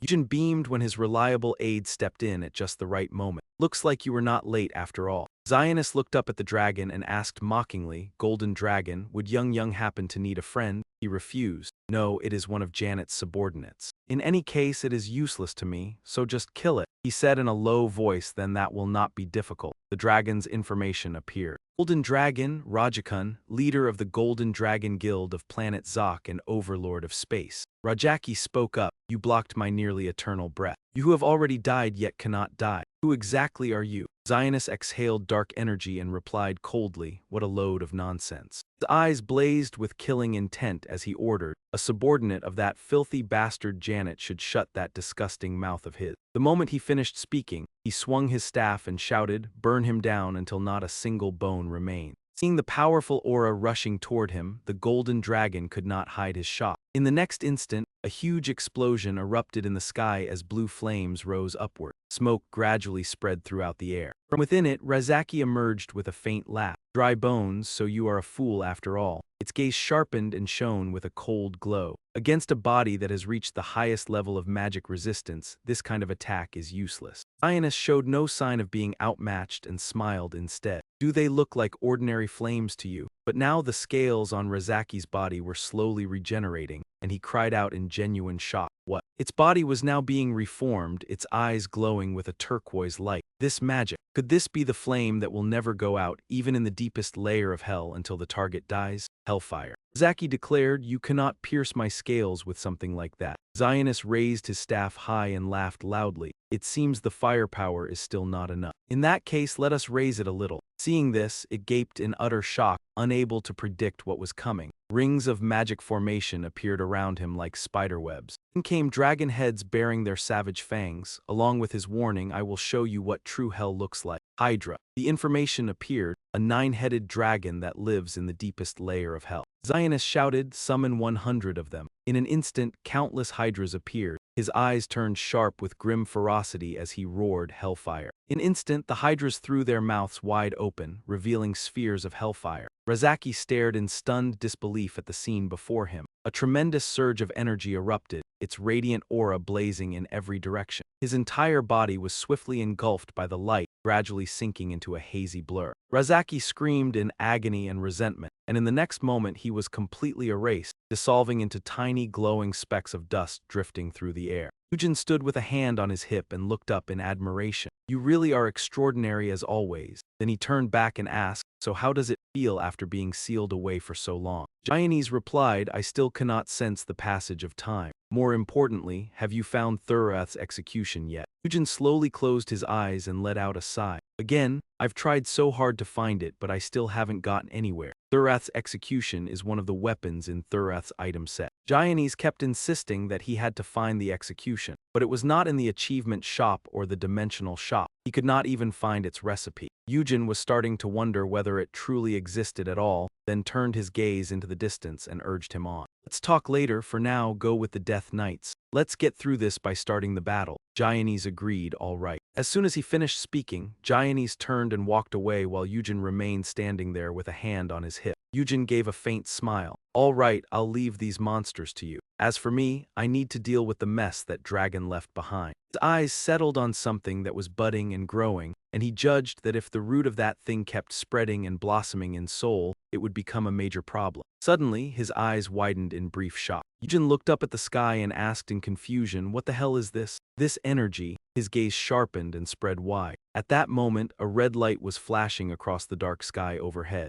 Above him, a giant sphere streaked with countless trails of flame was plunging downward at full speed. A meteor. He clenched his teeth and stared up. A meteor right in the heart of Seoul. Doing something like this? A call echoed in his mind. Giannis. Eugene lifted a hand to scratch his head and complained, "Namsen is no longer the problem. All of Seoul is about to vanish at this rate." Elsewhere, the footage showed chaotic gunfire as blazing shells were fired straight ahead. Then the recording captured the city sinking into a sea of artillery fire. Someone let out a breath and said that this had not even reached the level of total chaos yet. A man sitting leisurely in a chair spoke up. "Even so, I'm glad the subjugation is almost over." The cameraman turned and asked, "Mr. PDA, should we move in any closer?" The director immediately answered, "No way. Do you want to get hit by stray fire? Just wait until the cannon barrage dies down." Suddenly, a purple horse's leg touched down on the ground, leaving him baffled, and the director turned to look as well. Two of them exclaimed in unison, filled with surprise, "Kang Eugene." He pointed and asked, "Is that a live broadcast?" The screen displayed Newsline, and the editor's voice rang out as the camera turned toward Eugene. Breaking news. The report announced that hero Kang Eugene had discovered a meteor summoned by a dragon. The image then shifted toward that massive object, and the editor continued.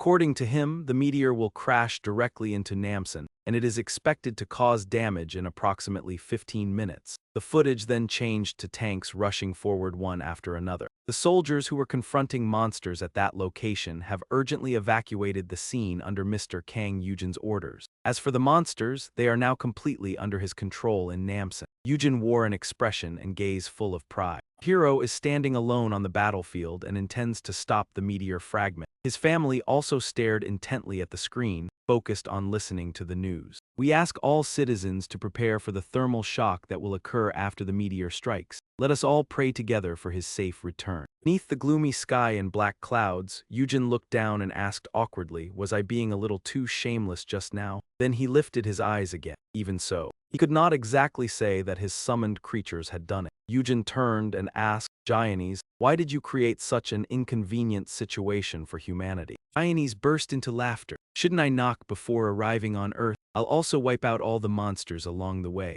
Eugene remarked, "If you insist on courtesy like that, Earth will be destroyed all over again." He chuckled softly. "It is only a small greeting, so no life will be in danger." Eugene blurted out, "Humanity on Earth would die from the thermal shock alone." Now the meteor had come much closer, its light spreading across the sky. He smiled faintly. "Let's put an end to our little conversation, shall we?" Eugene warned Giannis, "Get ready." At that moment the meteor was crashing down toward the city with overwhelming force. Giannis let out an eerie laugh. "Who would have thought I would use magic to save mankind?" Watching the meteor draw near, Eugene could not help but urge him on. "Hurry up, it will be here soon." Giannis obeyed. "Of course, I should follow my lord's command." A sharp ringing sound came from Giannis' staff. He lightly swung the staff and controlled his magical power. Area-wide barrier open. The monsters below were all horrified by Giannis' action. Blazing meteor had now come fully into view, and Eugene simply watched it all in silence. The city could not avoid a massive explosion. The news bulletin quickly released a report. "Today is the second day since the dungeons that appeared across the country were dealt with. In Seoul, Gyeonggi, Busan, Daejeon, and Daegu are in the middle of repairing the damage. The destruction caused by the explosion was extremely severe.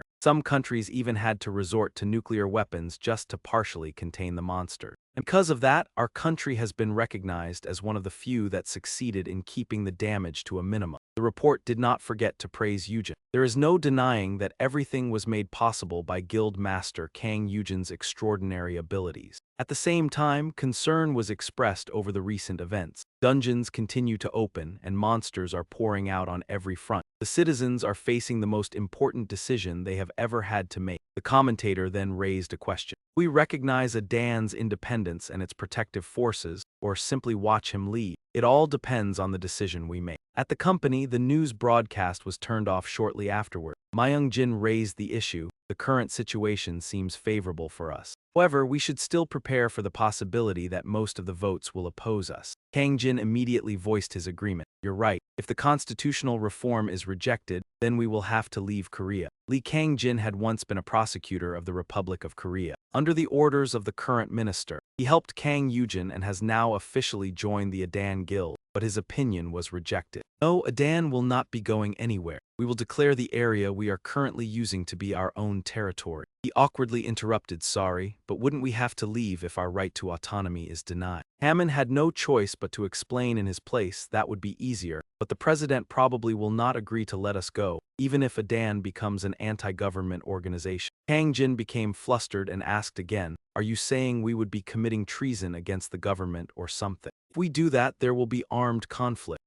Jin added, "That is why I said we need a plan to prevent that." Kang Jin tried to suggest a more peaceful approach. "Let's persuade President Sungu instead," but seeing his stubborn attitude, he ended up making a mocking remark. Overthrowing the government would be easier than trying to persuade him. Going back to Eugene's plan at this point, we might as well just pray the voters approve it. The members of the Adan Guild were racking their brains together. Eugene, who had cleared every dungeon in the country, was heading toward the stronghold of the current crisis at the request of other nations. Accompanying him was Saintess Muddy. She could not help but exclaim about that bastard space lord. Eugene slowly spoke, saying they were all focusing everything on it now. He then turned to speak with Muddy. "It is similar to Anfin, isn't it?" She did not answer at once. After pondering for a moment, she replied softly, "Reminds me of a horrifying nightmare." Eugene immediately agreed. "That's right." His face turned cold as he recalled that dreadful nightmare. The monster created from the stronghold was truly troublesome. Eugene fell into thought again. Based on his judgment, the stronghold was being used to allow the Space Lord to wield his power. Space Lord would buy monsters from the shop and release them through the stronghold. He remembered his own past. "In Anfin, I really only had to deal with monsters invading my territory, but the situation here is different." Eugene made his decision without hesitation. "I need to deal with that damn stronghold as quickly as possible if I want to protect Earth." In Rome, Italy, where the air was shrouded in a bleak hue, gunfire rang out without pause, and the waves of attacks were growing more and more intense. For the moment, the monster was being held back by the army's firepower. Suddenly, it burst forth with power, broke through the hail of bullets, and targeted a soldier.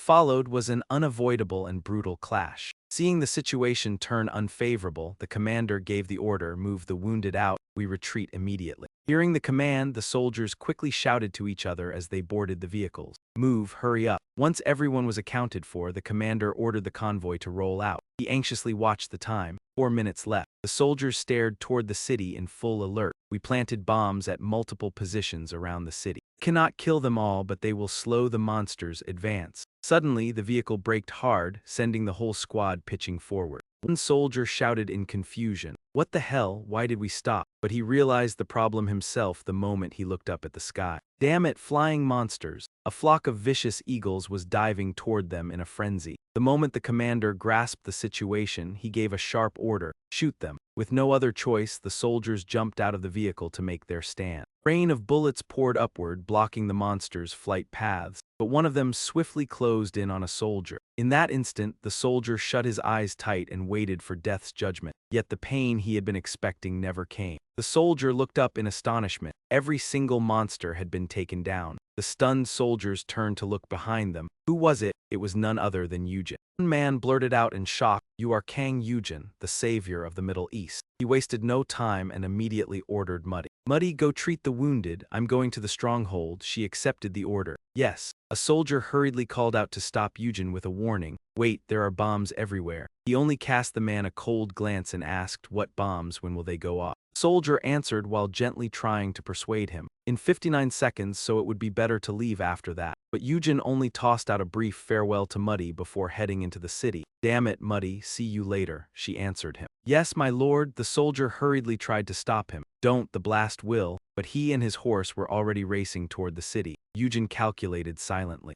"Can't let all that XP go to waste." He softly called out to Janies.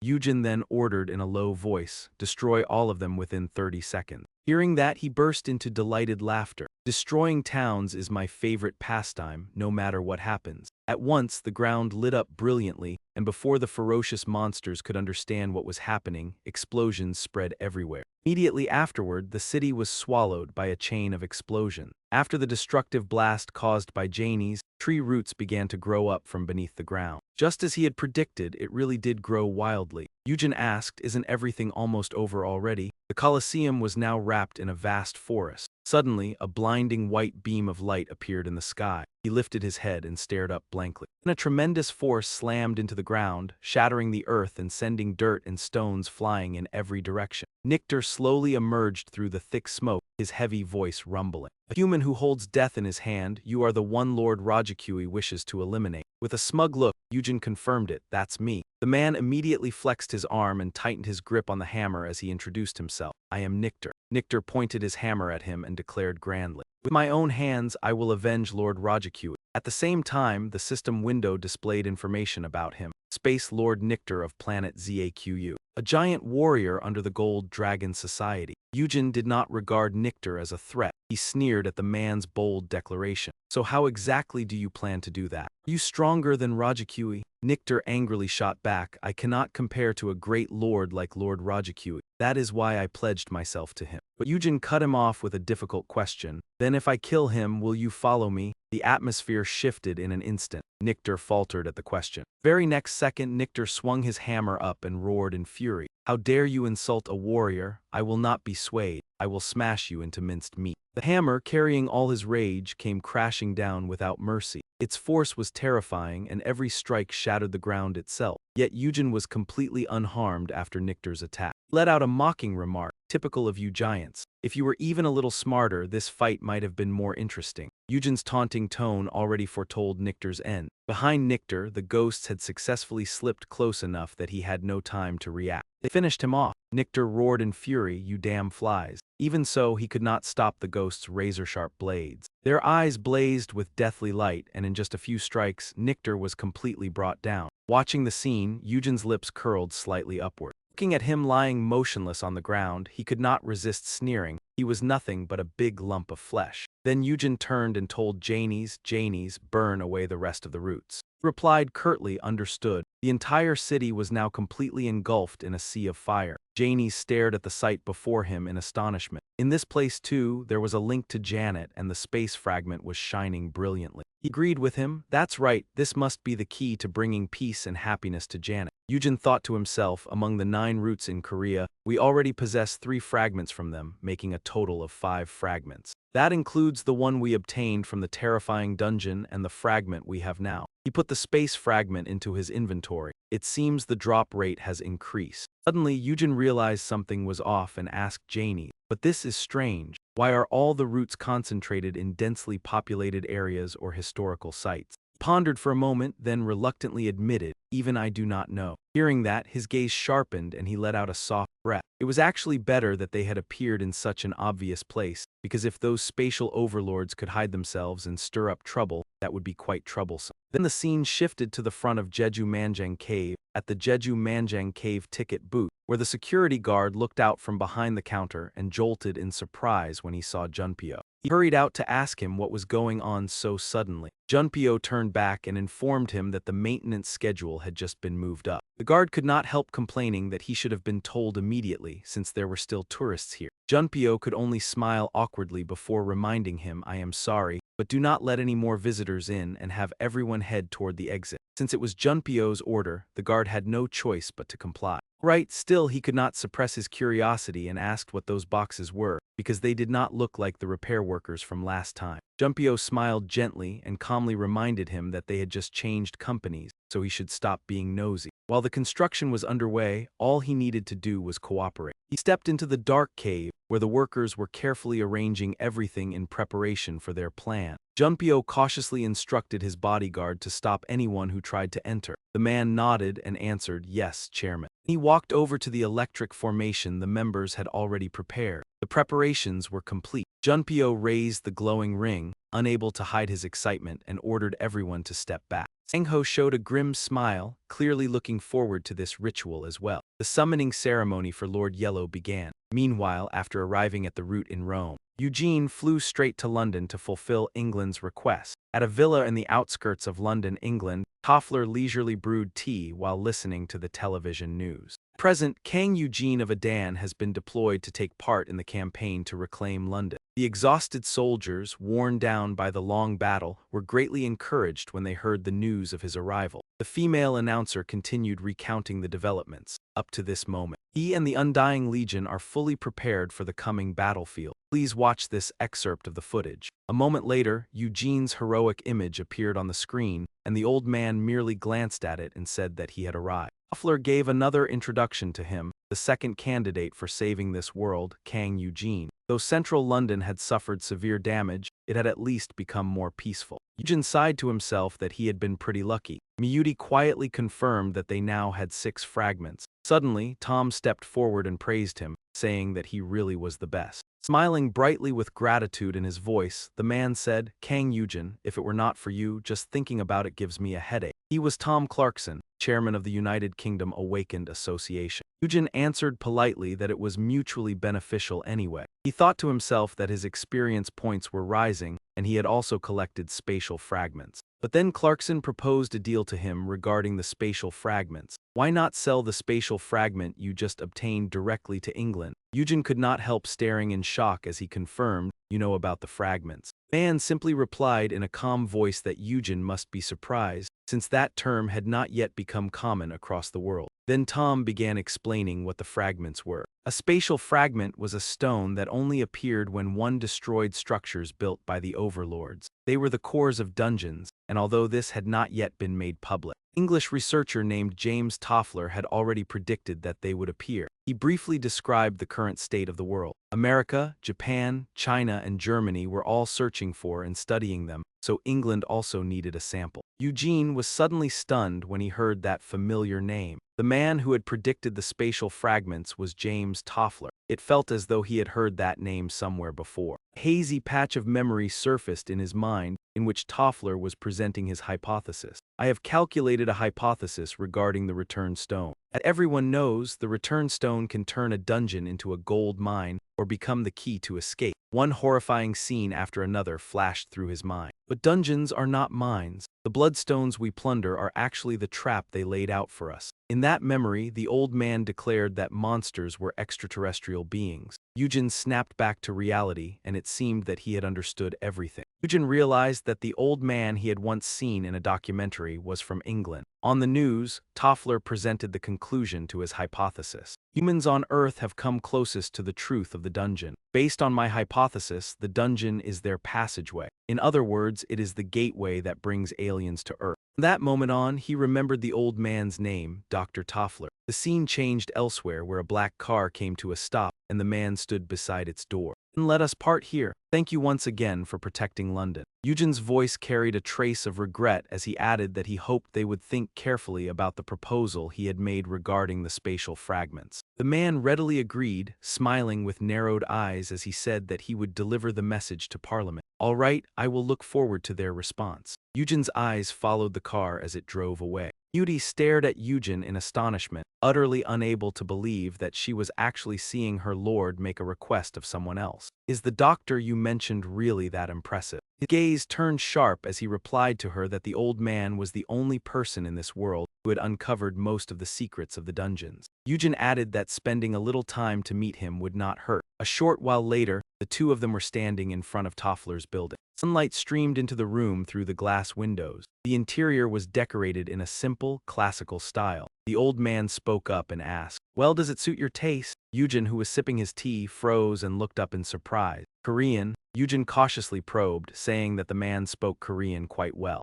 "You have some connection to Korea?" Toffler answered calmly that one would learn everything after reaching his age. He then looked toward Miyuti, who was standing beside them, and said, "All right, young lady, please have a seat, both of you." Her eyes widened in shock when the old man addressed her in the Anfenian language. Eugene was no less surprised than Miyuti. His voice dropped, carrying a deadly edge as he asked who the man really was. Like a shadow, Eugene instantly appeared beside Toffler and threatened him with a dagger. "How do you know the Anfenian language? Are you a spatial overlord?" Toffler answered without the slightest fear that he had merely studied the language a little. In the end, Eugene growled, "Who are you?" As Eugene warily lowered his gaze, the old man suggested that they could speak in Korean. Eugene stared fixedly at Toffler, silently assessing him. The man was not afraid of death, but what was even stranger was that, after a brief pause, he voiced the thought in his heart. "Why do you have no soul?" It was the special ability of a soul necromancer. "I can see and sense the souls of every monster, animal, and even insect, and of course humans as well. Until now, nothing without a soul has ever existed." Eugene thought in confusion. "I cannot sense even the slightest trace of this man's soul." Toffler did not answer right away and only laughed loudly. The old man reassured him that there was no need to be so cautious. "You and I share the same goal. I will skip the idle conversation and reveal my identity." Toffler's eyes were deep beyond measure as he delivered his conclusion.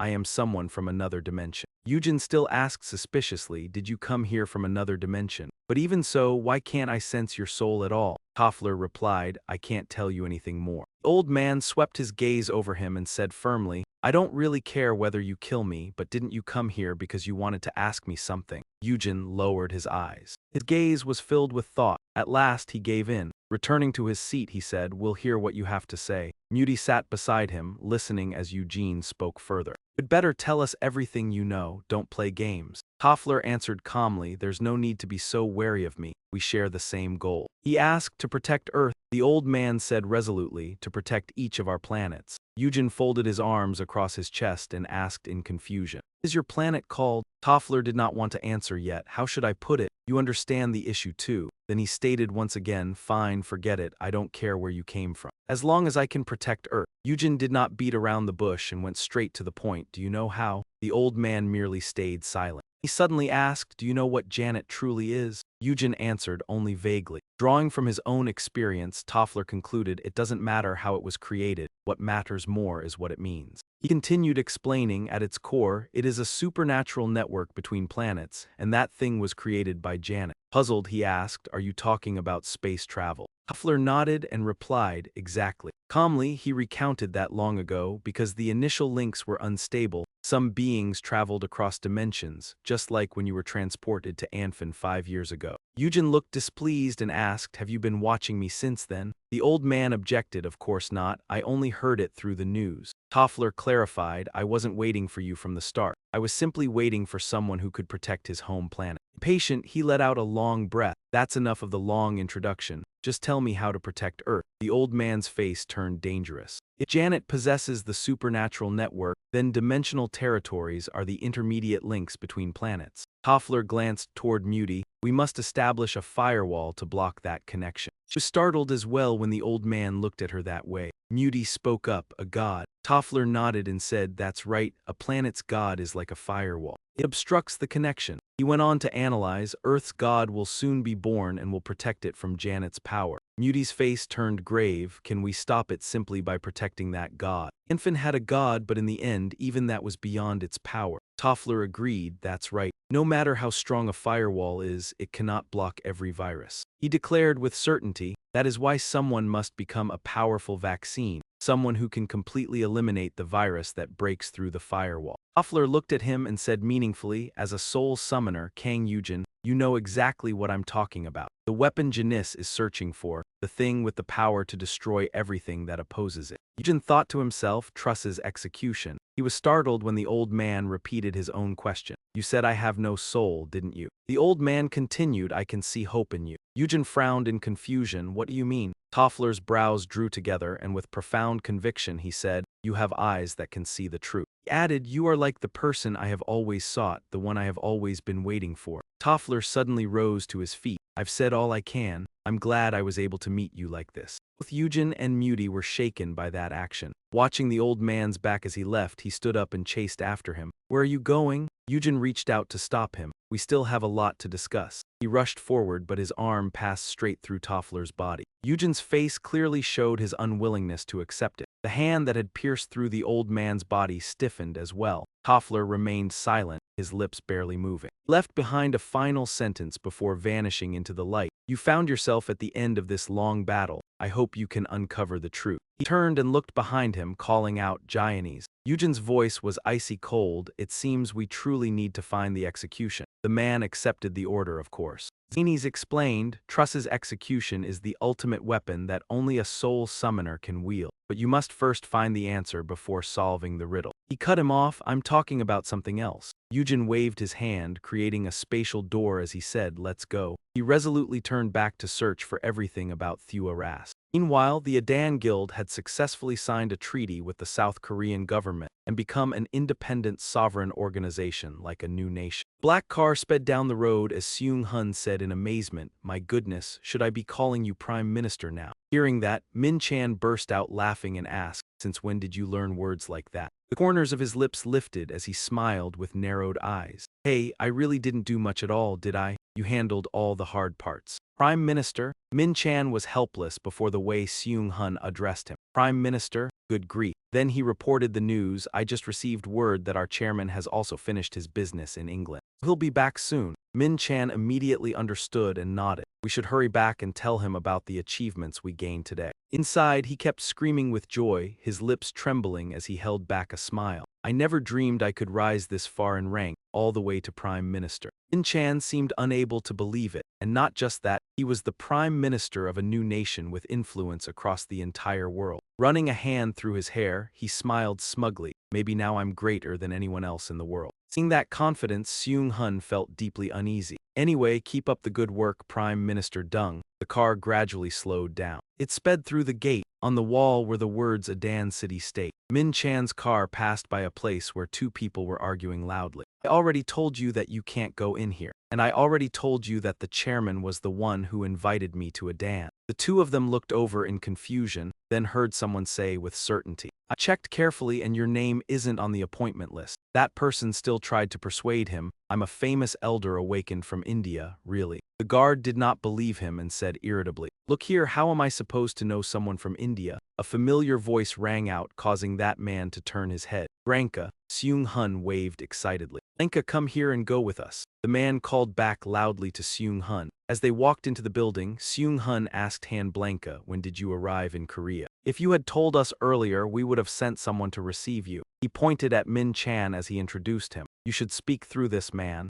This is President Dung Min Chan. He said warmly, pleased to meet you, I am Branka. Min Chan replied with equal courtesy, I am Min Chan. Let us go inside and talk. He placed his hand on the doorknob and gently pushed the door open. A surprised voice came from inside. Eugene was already seated in his chair. You kept putting it off. You finally decided to come now? Min Chan exclaimed happily. Chairman, Duanji smiled awkwardly and defended himself. Well, I was not putting it off. I was only delayed a little because of personal matters. He answered coldly. How amusing. Eugene showed him no mercy as he exposed the truth. You were trying not to leave India, were you not? You could not bear to part with your boss, could you? Duanji answered in alarm, of course not. I wanted to come here. Eugene let out a breath. Whatever, in any case, welcome to Adan. Then he turned his attention to the other two. Eugene looked at Seung Hun and Min Chan in confusion. By the way, why are you two smiling like that? You are irritating me. He handed him a stack of documents. We only just returned after confirming this treaty. He pushed the documents aside and said, give me the summary.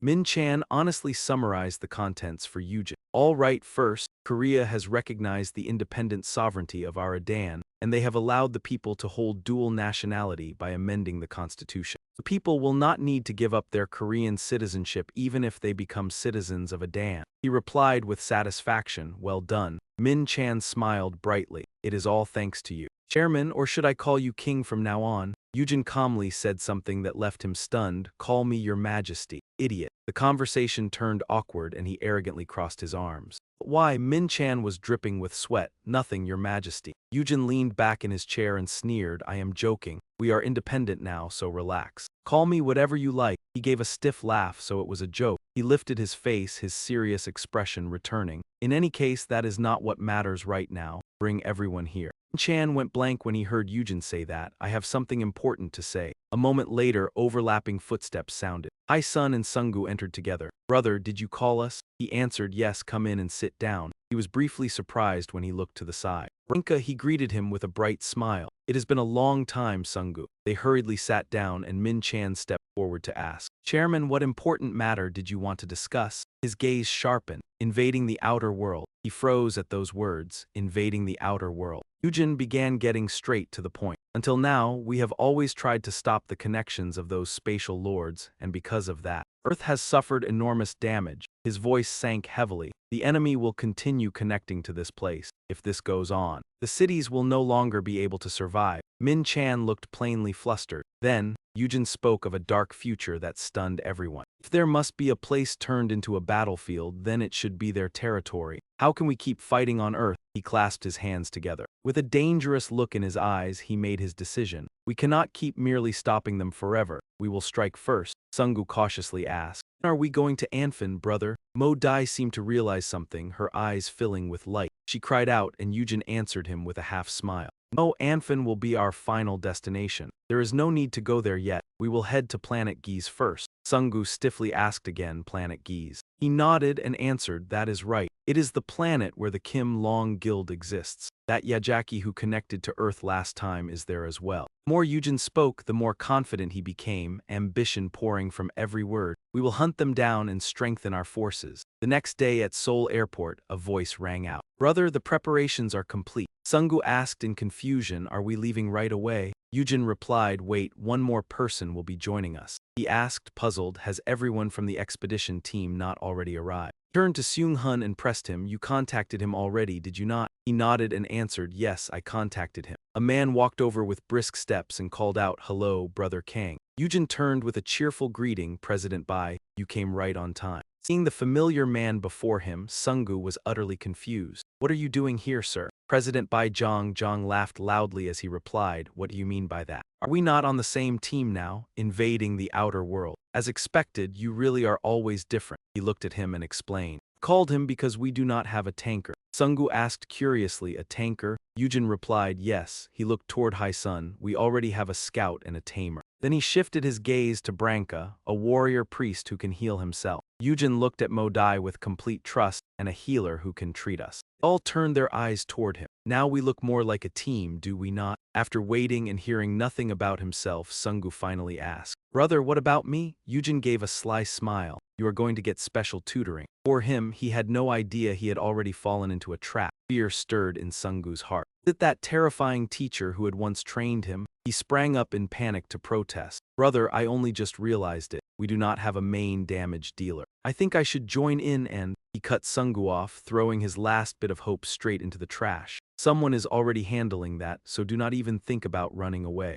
I already told Giannis about this." Sweat poured from him like a stream. "There is no way for me to escape now." Thinking of the terrifying figure of Janice, the one who would tutor him, Sungu trembled. "I am scared to death." A warp gate opened in a city somewhere on planet Adan. Sungu and Heesun stared wide-eyed in shock at the scenery here. Countless dragons were circling through the sky above the city. Eugene introduced it. "This is planet Adan, the place our lord once ruled. Till now, we had only heard of it." Unzi was no less shocked than the other two when he looked up at the sky. "This place is truly amazing," he muttered inwardly. "I once thought Eugene was only a dungeon raider, but who could have guessed he was a spatial overlord?" Jimn came over while leading Bibi along. "Master," the little girl excitedly looked at the group behind him. "There are many guests today, right on time." Eugene's voice suddenly turned much gentler. "Can you take my guests on a brief tour of the holy site?" You smiled and said, "There are some people you haven't met yet. Let me introduce them to you. This is the person who will be working with our exploration team." He looked puzzled when Eugene introduced him, slightly surprised by Jimn's manner. The city's architecture resembled a bit of a glass bridge, with black moss clinging to the walls of the building. Bibi smiled with excitement, eagerly leading the group. "Please follow me. The tour of the holy site begins now." Zeman looked at Eugene with confusion and asked, "Hey, is it all right if I join the team? What if I end up being a burden?" You sighed helplessly after hearing that and reassured him, "I've chosen the best team from Earth. Cooperate with them and you'll be fine." Ahead, Bibi suddenly mentioned, "There are even many street vendors here." The girl smiled with squinted eyes and added, "You absolutely have to try the specialty beer in Adan." Eugene turned to Jimn and asked, "Have you learned all the skills I told you to?" He nodded and replied, "I've learned everything." You added, "Practicing is just practice. Real combat is always better." Eugene reminded him, "The battle will be a great experience for you." You lightly tapped Jimn's chest and asked, "Don't you think it's time you should be able to protect your sister on your own?" The scene switched to a tall castle showing signs of age. Eugene placed his hand on the spatial circle. He turned to look at everyone and confidently asked, "Is everyone ready? They are strong enough to withstand the city." "Yes, we are ready." Eugene gave the command, "All right, after we get through the dungeon. Sungu will begin training with Giannis." He continued, "The rest will attack the junk planet. I'll act separately, so contact me only through Zeman if anything needs attention." Group shouted in unison, "Understood." After reaching the dungeon of the celestial anomaly, Eugene placed his hand on the fragile barrier. After his hand made contact with it, the barrier shattered into dust. He gave orders to his team, spread out immediately. "Now, Sungu, come here with me." He responded right away, "Yes, sir." Eugene's gaze sharpened when he heard the roar of a monster. Nigan, leading his subordinates, stood opposite Eugene's group. He slowly closed the gap between himself and Eugene. Nigan's body was covered in metal plates. The sound of clanking metal rang out as he moved. When he reached an appropriate distance, Nigan stopped and said, "Greetings, warriors. Welcome to the junk planet." Eugene spoke up to probe, "Are you waiting for me?" He introduced himself, "I am the Space Lord Nigan, serving Chen, the leader of the Black Hat Society." Eugene curiously asked, "Are you waiting for me or something else?" Nigan, without hesitation, responded, "Yes, I've heard about you destroying the Golden Dragon Society. Lord Chen is quite pleased with you and wishes to meet you." The corner of Eugene's mouth secretly curled up upon hearing his words. "Lord Chen promises you a high position, so take your axe." Eugene moved at the speed of light, passing by Nigan. His head fell off, rolling on the ground. Eugene stood still holding his weapon. Nigan, not yet losing consciousness, mustered some strength to ask, "What does this mean?" Eugene smirked. "What do you think?" "It means the invasion has begun." Just moments later, Nigan's subordinates were wiped out by Eugene's group. "Perfect." Ong remarked in astonishment, "In the time we've been apart, he's grown stronger." Watching Eugene charge ahead with grace, he couldn't help but admire him. In his heart, he couldn't stop being impressed. Taking down the Space Lord with just one move, how much stronger could he possibly be? Heesun spoke to everyone. "Now let's begin." Dongdu questioned, "How are we supposed to find the dungeon in this endless ocean, and do we even know where the enemy is?" She didn't respond, only looking up at the sky and nodding quietly. Heesun raised one arm. The sound of flapping wings and increasing screeches neared them. A A little bird with purple feathers landed on her finger. Sun confidently said, "This little creature will guide us." Dongdu nodded, seeming to understand. Sungu and Eugene rode freely in the air atop the little creature. From above, Eugene saw a place emitting thick smoke. "We've spotted a base." Eugene gave orders. Sungu will continue training with Janies while in this dungeon.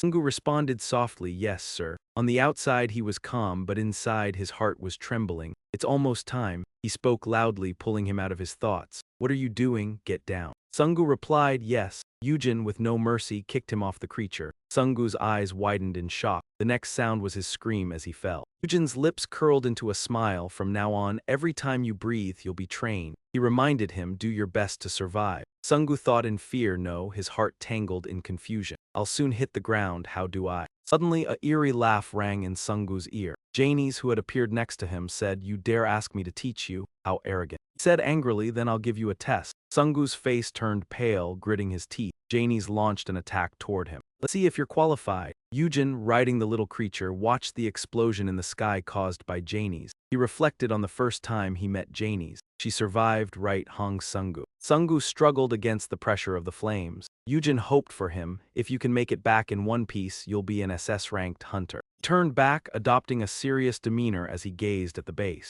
Eugene assessed, more importantly, this base is built in the style of a robot city. A system notification appeared. The Space Lord's fortress has been activated. A group of skeleton soldiers marched forward. All the skeletons stood behind Eugene, ready to follow his command. "Advance." The skeleton army charged forward, wielding their weapons with imposing aura. Eugene smiled confidently, watching as the skeletons rushed toward the base at his command. The fortress from the base continuously fired at the skeleton army. Explosions rang across the battlefield, but the number of skeletons remained unchanged. Eugene tightened the reins. This battle would not be simple. Some skeletons had already fallen on the battlefield. Deep in the ground, pieces began to connect, forming a massive monster to clear the way. The monster charged quickly toward the headquarters. The fortress continued firing, its firepower strong, but it couldn't stop the monster. It used its bare hands to block most of the fire from the fortress. The monster punched the ground with great force. It charged forward, carrying chunks of earth. Eugene coldly laughed. "Everyone, move forward." The monsters rushed together. "Move forward, kill them all." They all shared the same goal, to destroy the base. Ayakra stood silently behind a boulder, watching the base. He didn't know what he was thinking, but tears fell. Larik, on the other side, punched through the skull of a monster. Zoxa sorrowfully thought that the powerful warrior of the Ratty clan had become a subordinate of the enemy. His voice carried a trace of pity, a hunter now being hunted by another. Zoxa looked toward Eugene riding on the back of Zin.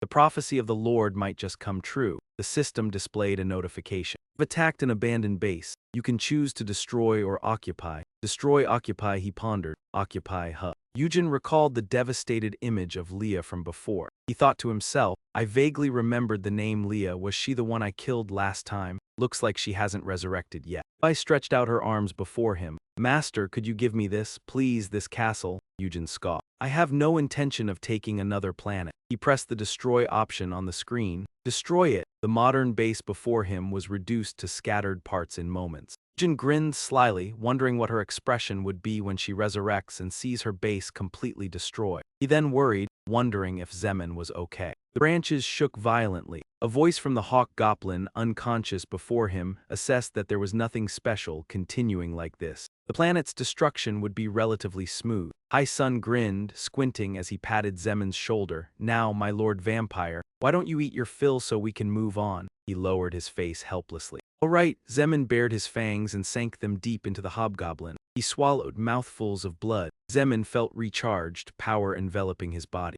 Zeman's body trembled, his face wrinkled from the strain, then suddenly the light faded and Zeman returned to normal. He said, "I'm done." High Sun replied, "Seems like you're getting used to it." He was startled and looked up at the sky. Small birds flew in circles above them. High Sun spoke to everyone, "Don't just stand there, let's go." The group followed her lead. They remained cautious, glancing around. High Sun's eyes widened in shock as 3 rat monsters suddenly charged from the wood. High Sun gritted her teeth, irritated. She raised her hand and used the skill mind sharing. Zhang heard a voice in his mind. 3 monsters are surrounding us, bitch clan leader, deal with one. Blanca heard High Sun's instructions. Blanca, support him immediately. She spoke again, Jimn, take care of the other two. Dong Du landed a punch, taking down one of the monsters. Blanca supported the others from a distance. Zemin unleashed his power, using his claws to shred the remaining monsters. He grabbed one's leg. Zemin utilized his strong jaw to bite through the monster's thick skin. His hand went limp, confirming it was dead. Jimn gathered his strength,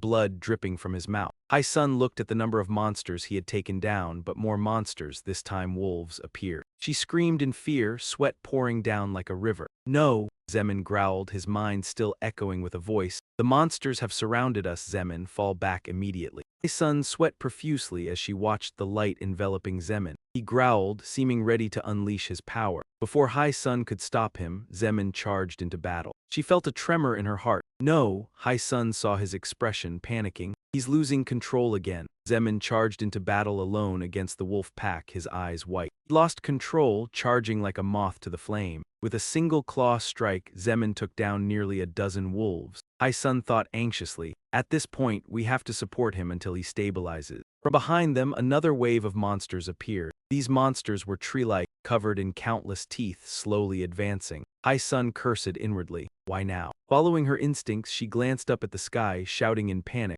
Hai-sun, the flying monsters are coming. The monsters let out loud, shrieking calls. Dove toward Hai-sun at their maximum speed. Realizing the danger, she warned everyone, we need to get out of here now. Bitch clan leader Rongro charged into the middle of the wolf pack, grabbing Zemin by the collar. Zemin responded, okay, thrashing wildly before glaring at him with hostility. Zemin bit down on Rongro's hand with his fangs but couldn't pierce through its thick skin. Rongro chuckled triumphantly, my skin won't be burned by a mere fledgling vampire. Dong-du grabbed Zemin by the neck and started running, with Hai-sun leading the way. Everyone, retreat! Meanwhile, another large explosion erupted near Sunggu's location. He struggled against the inferno. Just as he thought he might survive this calamity, another disaster struck. The elemental fire forced Sunggu to retreat and defend himself. Zeanhi looked down from above, his voice dripping with mocking intent. How long have you been running, I wonder? You thought learning my skill would be easy. Sunggu didn't respond, merely grunting as he thought to himself. What kind of teaching is this? He stared at Zeanhi, his frustration growing. He said he would teach me to become the greatest fire mage, but isn't he just trying to kill me?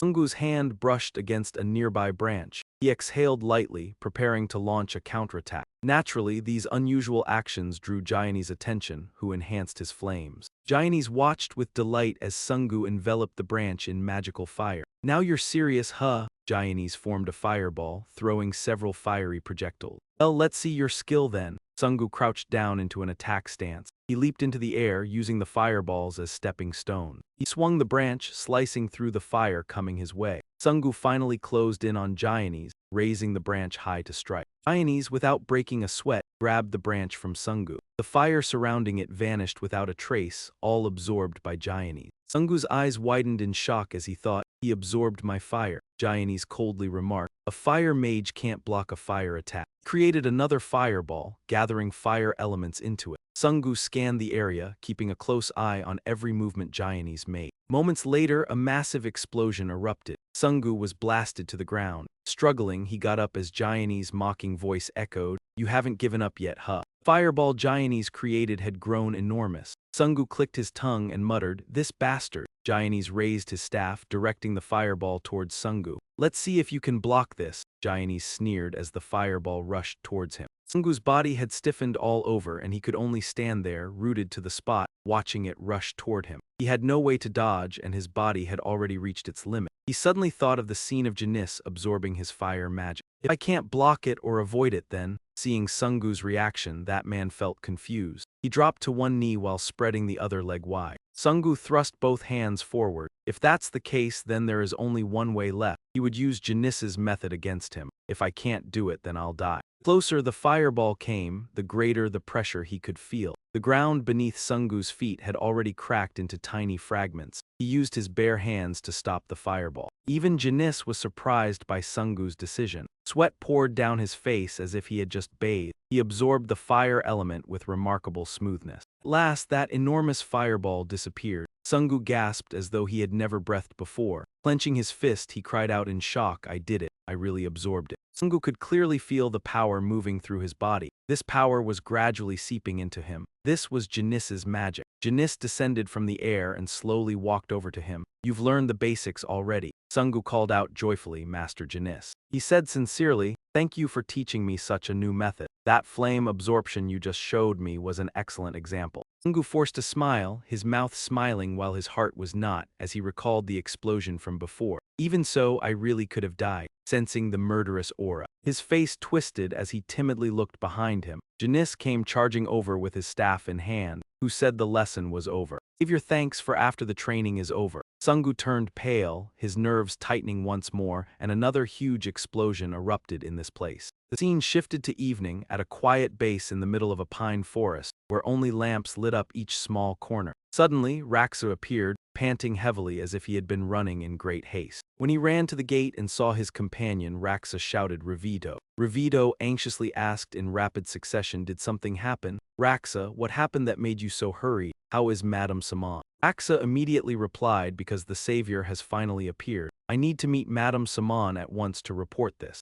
Inside the base, the surroundings were still sunk in silence, with the lights continuing to flicker faintly. In the room, the figure of someone sat quietly before an incense burner with 2 incense sticks glowing as they burned. Suddenly, Raksa burst in and shouted, Lady Satsusa. Hearing that, she slowly shifted her gaze and calmly said, calm yourself. What did you see that startled you so much? By then, his face was drenched in sweat, and he could no longer keep his breathing steady. Raksa dropped to his knees to report. Rai's fortress has collapsed, and it was not done by the allied side but by the new hunter, the very one who killed Larry. Satsusa was fairly surprised when she heard it. She let out a snort and asked, so it really is the new master of the heavenly judgment. After that, Satsusa stroked her chin and thoughtfully analyzed the situation. If it was Rai, then he had to be a member of the Black Hat Guild, which meant he must be working with the Fire Hammer Guild and the Alchemy Guild. Hearing that, Wak Jiang immediately responded, Madame Saman, that is not the case. According to the spies, both the Fire Hammer Guild and the Alchemy Guild are in conflict with him. When Satsusa heard that, she closed her eyes, let out a breath, and calmly said, in that case, the outcome is not hard to predict, because he has made enemies of all 3 guilds at once. He will soon be forgot. Her words made Saksa immediately lift his head. He gave his opinion, Madame Saman, you say that only because you have never met him. He easily defeated the warrior Larix, and even Rai's fortress could not hold out for long. Perhaps he really will become a legend. After hearing this, Satsusa suddenly paused, her eyes filled with thought.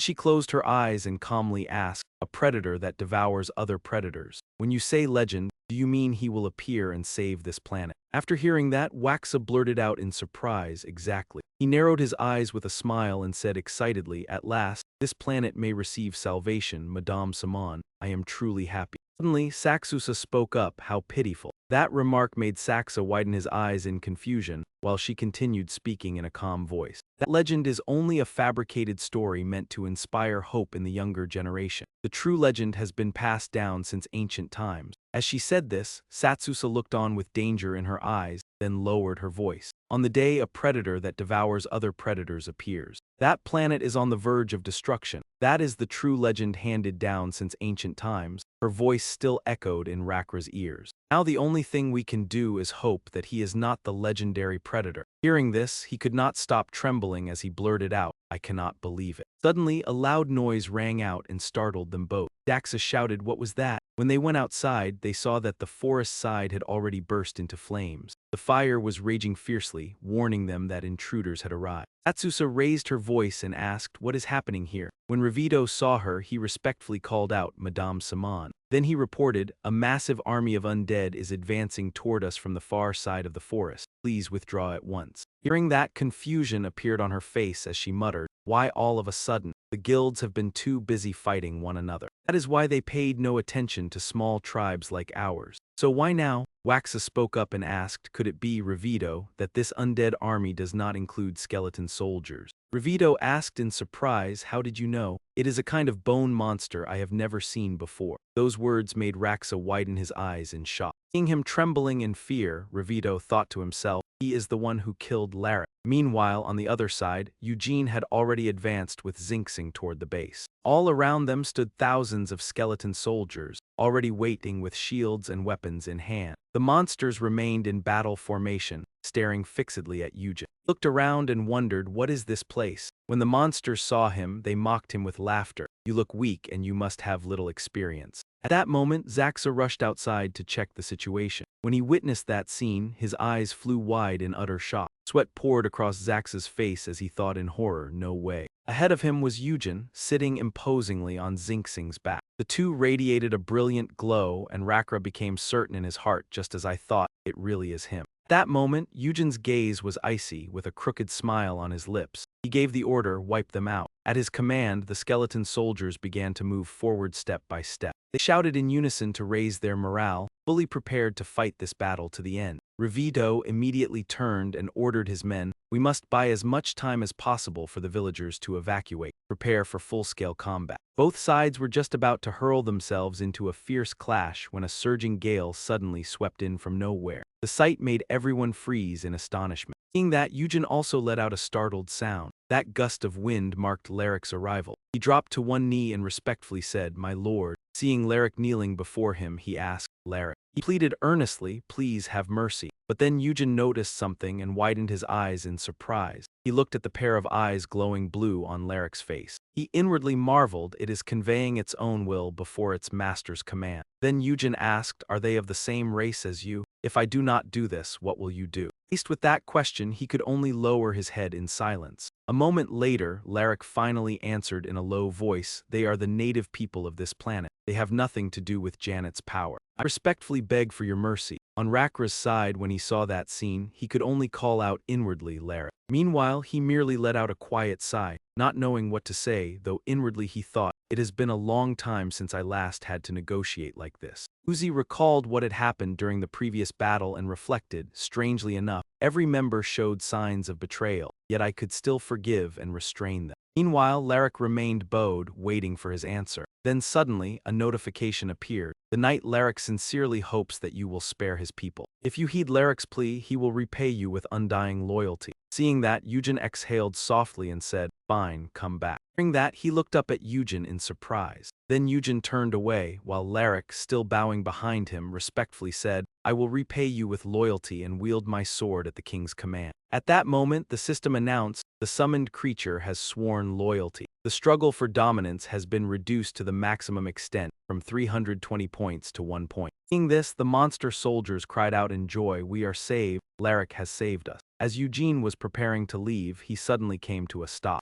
"Wait." That single word made those who had been rejoicing abruptly freeze, unable to understand what was happening. He cast a sharp gaze toward one direction. There at the top of the tower, something was fluttering in the wind. Eugene muttered, "That thing looks familiar." It was a tattered cloak flying from the summit of the tower, and as he stared at it, he wondered, there is no way it came back from that place, right? Eugene turned and called to Larix, "Bring that thing here." But it seemed that Larix was hesitating because of something. Seeing that, he coldly said, "Kill anyone who gets in your way." Larix answered without hesitation, "I will obey your command." Seeing this, Satsusa immediately tried to stop him and shouted, "Larix, no." Facing Larix, whose killing intent was surging violently, Satsusa still shouted at the top of her lungs, "That is the sacred cloak that protects our village. We cannot hand it over to an ordinary hunter." At that moment, he pressed his weapon to Satsusa's neck, leaving her no chance to say another word. Laric threatened coldly, "If you still want to live, then do not stand in my way." Held down and powerless, Satsusa had no idea what to do and could only cry out. After taking the cloak, Laric respectfully presented it to Eugene. With a satisfied look, he picked up the cloak and muttered, "So this alone is enough to uncover one of Thurath's items." The information panel immediately appeared. Thurath's shoulder guard, life ward, cloak, and guardian armor. The chest guard and shoulder plates are gone, leaving only a tattered cloak that cannot display its true function. Effect: Authority of Dominion plus 100, the limit on the number of souls that can be possessed is removed, all other effects are sealed. At that moment, Satsusa was seething with rage as she shouted, that belongs to the god of destruction. It is not something an ordinary hunter can take. Hearing that, Eugene calmly asked, "So you also know about the god of destruction?" Satsusa replied, "The god of destruction is the first god of chaos." She went on to explain, "Hunters like you may wander about like gods, but that is truly a sacred relic, and the moment you put it on, your body will be erased by a curse." After hearing that, he stared thoughtfully at the cloak in his hands and wondered to himself, if a spatial lord wears Thurath's item, will their body also vanish? Vagra finally spoke up and asked, "What are we supposed to do now? If the sacred relic is taken away, we will have to live like wanderers." Even so, Satsusa said calmly, "Do not worry, the moment you put it on, you will be cursed to death." The instant she finished speaking, Eugene had already started lifting it to put it on. Seeing that, her eyes widened in utter shock. At that very moment, he had already draped the tattered cloak over himself, and a mysterious red light radiated around it. Eugene said confidently, "It may not look good, but it fits me just fine." Everyone who saw it was stunned. Satsusa trembled all over and stammered, "How can that be? Not tell me you are the legend." He curled his lips into a faint smile and said in a low voice, "This thing was mine to begin with, so I am merely taking it back." Hearing that, Satsusa could no longer stand, and she collapsed to her knees in complete despair, while Vagra called out in alarm, "Madame Saman!" Satsusa's whole body shook, her face pale as death, and she spoke weakly, "A hunter who devours other hunters. The omen of the god of destruction has arrived." Watching Eugene's back as he walked away with the cloak, Satsusa kept muttering, "Was this planet fated from the start to be destroyed?" Time passed until 3 days after Eugene and his group arrived on planet Jakku. Its place was filled with steep and perilous cliffs. Looking upward, Dongdo gritted his teeth in anger and said, "Damn it, you pests trailing us, how much farther do you plan to follow us?" On the cliffs were vicious-looking orcs, holding weapons in their hands and growling without pause. Suddenly, a blue light reflected across Dongdo's face, catching him off guard. It was the glow from Miodi, who was transferring energy to him. Seeing that, he said slowly, "Thank you for everything. If not for the Saintess, I would have died long ago." After that, Miodi turned to Zemin and asked, "More importantly, is the immortal still alive?" He answered, "I have contacted him, but he seems to be quite far away, so it will take about half a day." Miodi said slowly, "Until then, I will find some way to keep in touch." At those words, guilt filled Jimin's eyes, and he clenched his teeth as he thought to himself, "This is all my fault. I got drunk on the feeling of becoming stronger and ended up neglecting the plan." But then, a gentle hand rested on his shoulder. Hyacin comforted him softly, "Do not be so hard on yourself. If not for you, I would never have been able to hold on until now." Zemin regained his spirit and said firmly, "All right." Then a loud roar suddenly rang out, making both Hyacin and Zemin jerk their heads around. At that moment, the orcs came pouring in, looking terrifyingly aggressive. Hyacin inwardly exclaimed, "This is insane. How are there still so many of them?" Sweat poured off him as he gritted his teeth, thinking there was nowhere left to run. Seeing that, Dongdo hurriedly blurted out, "Damn it, am I really going to die before I even get married?" Hearing that, Hyacin froze, turned to look at him, and thought to himself, "Big brother is still single." Suddenly, Dongdo's eyes widened as he looked up into the sky as if he had spotted something. From above, a mass of fire was hurtling straight toward them. He wondered, "Wait, what is that?" Jimn also looked up and added, "It is coming this way, is it not?" Then it crashed down and exploded with a deafening boom before anyone could react. Everyone instinctively raised their arms to shield themselves. After the explosion, the orcs were burned alive by the flames, screaming endlessly in unbearable agony. Out of nowhere, a hand emerged from the fire. As the tremors gradually settled, Zemin slowly opened his eyes and looked ahead. He saw a figure standing proudly amid the scorched ruins of smoke and flame, and wondered, "What is that?" Realizing it was Sungu, Jimn cried out joyfully, "Brother Sungu." He hurried over and asked, "Brother, what happened?" Sungu answered calmly, "Well, as you can see, Brother Eugene sent me ahead first." At that moment, Hyacin was still breathing hard after the recent explosion. He stared fixedly at Sungu and thought in amazement, "Such incredible magic power, is this really the Sungu I know?" Still full of astonishment, Hyacin kept his eyes on Sungu, who was smiling and chatting cheerfully. He continued thinking, what kind of training did he go through to become this strong in only 3 days? The scene shifted elsewhere, where Dansu was using his hand to pin a lizard's head down, while Hyacin's group had only just managed to survive thanks to Sungu arriving in time. Eugene was meanwhile confronting another spatial lord. He asked coldly, "Which side are you on, the Golden Eclipse Society?" The lizard replied indifferently, "I belong to the Black Hat Society." Hearing that, Eugene said thoughtfully, "Just because it is a lizard does not mean it belongs to the Golden Eclipse Society." As he spoke, he took off the cloak. "In that case, it does not matter. What matters more is is that I need to confirm something. Eugene held the cloak close to the lizard, but it showed no reaction at all. Seeing that, he found it puzzling and let out a short sound. Eugene held the cloak. He stood up and asked, "What is this thing? You are not dead. Perhaps you need to wear this too." Hearing that, the lizard sneered, "You fool. Who would dare wear a cursed item without a passcode?" As he put the cloak back on, he asked in surprise, "A passcode, what does that mean?" The lizard still did not answer and only kept muttering. "It is impossible to understand. Someone who does not know the passcode can still wear them and remain unharmed." Eugene ignored its words and said slowly, "Just tell me what it is." The lizard spoke as if testing Eugene's patience. "I think I will obediently answer you." By now he could no longer endure it and his anger flared up. His eyes turned pitch black as Eugene snarled, "You bastard. Today you won't die peacefully." But suddenly the lizard's body started to glow. It smiled in satisfaction. "If there is a chance, I'll see you next time." Seeing this, you widened your eyes in confusion, not understanding what was happening. From the lizard's body, the light grew stronger, blinding, forcing Eugene to turn his face away to avoid it. Now it had vanished, leaving only a few sparkling white spots floating in the air. Eugene clicked his tongue, muttering to himself. Then you stared into the distance, mumbling to yourself, "The more I learn, the more confusing things become." Eugene turned his gaze to the dark, ominous mist and called out, "Zeanhi,"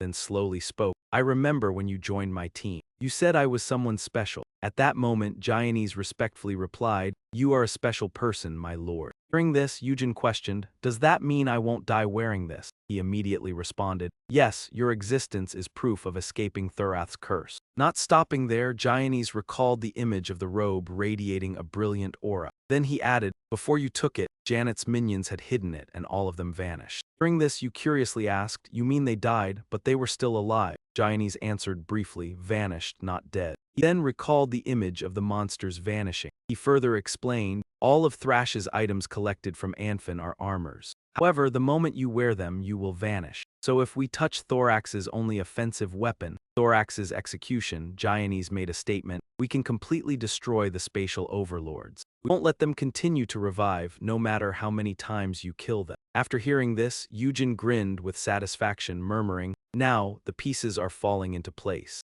Zeanhi cautiously spoke, "My lord, may I ask something?" You curiously responded, "What is it you want to ask?" He immediately inquired, "May I train him here?" Eugene sighed, puzzled, "Sungu, why, you don't like him?" But Zeanhi calmly replied, "Just his magical abilities alone have surpassed the master level." Thinking of the image of Sungu holding a branch, surrounded by flames he conjured, Eugene thought to himself, "Sungu has reached that level already." And he smiled with pride, feeling a deep sense of admiration, thinking, "I really envy him." Even Zeanhi recognizes his talent. After thinking this, Eugene resolutely said, "Do whatever you want. How you train Sungu is up to you." Zeanhi confidently declared, "I will create the first living subordinate for my lord." Immediately, you asked, "If he dies, will he become the second corpse?" Upon hearing this, Zeanhi chuckled and agreed, "That might be a good idea." Elsewhere, Sungu was suddenly startled, a chill running down his spine. Seeing this, Jimn asked with concern, "Are you okay? What's wrong? You're sweating." Turning to respond, he simply said, "I just felt a sudden shiver." Then, Sungu's face grew dark, a sense of unease bubbling up. He thought to himself, "What is this? I have a strong feeling about something." The scene panned out into space with the galaxy stretching endlessly. It had been 4 days since Eugene arrived on the Chakra planet. Eugene and Zemin had left Sungu and Heesun's group behind. At this moment, a solemn image appeared with radiant sunlight shining through. Eugene and Zemin had returned to the Adan spatial kingdom. Eugene ordered him, "The protection time for the domain is quickly passing. Although it's only been 4 days, Zemin, after receiving the declaration of war.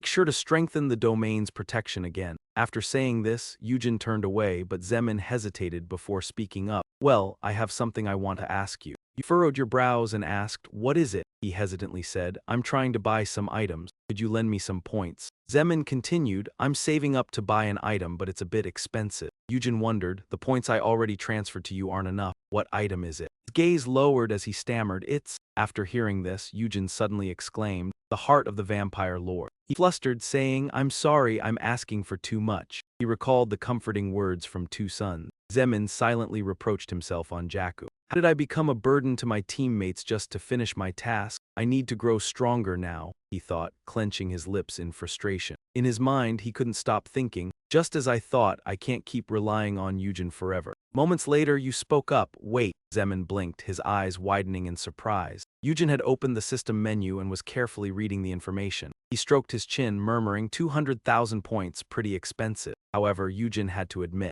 considering it's for the heart of Macadong, the most crucial element, the price isn't surprising. The information about the heart of the Vampire Lord appeared on the screen. The heart of the Vampire Lord, when absorbed through the blood ritual, allows you to inherit the position of the Lord. Once you become the Vampire Lord, you'll not only be a bloodsucker, but also gain the ability to turn others into your subordinates. Without hesitation, you took out the space box containing the vampire heart and handed it to Zeman, saying, "Absorb it." In response, Zeman thanked you. Zeman expressed his gratitude. "This time I'll repay you." You calmly responded, "Don't speak nonsense. If you can defeat more monsters without dying, that's enough." Then Eugene walked towards the spatial gate, not forgetting to remind Jimn, after completing the ritual. "Test your abilities on Jakku. You need to fully adapt before moving to another planet." He asked curiously, "Another planet?" At that moment, Eugene's gaze grew sharper. He replied, "Not long. Before you leave for Anfin, I'll move to Adan City." In the office, Seung-hun was focused on reading documents. He was a former mobile sales employee and was now the Minister of Foreign Affairs, overseeing negotiations from around the world. Seung-hun began complaining, "These people have so many demands, I should let them know who's holding the knife." Suddenly, the landline phone rang. When he picked up the phone, the voice on the other end reported, "Minister, a group just arrived at the Prime Minister's office." Seung-hun replied, "All right, go immediately."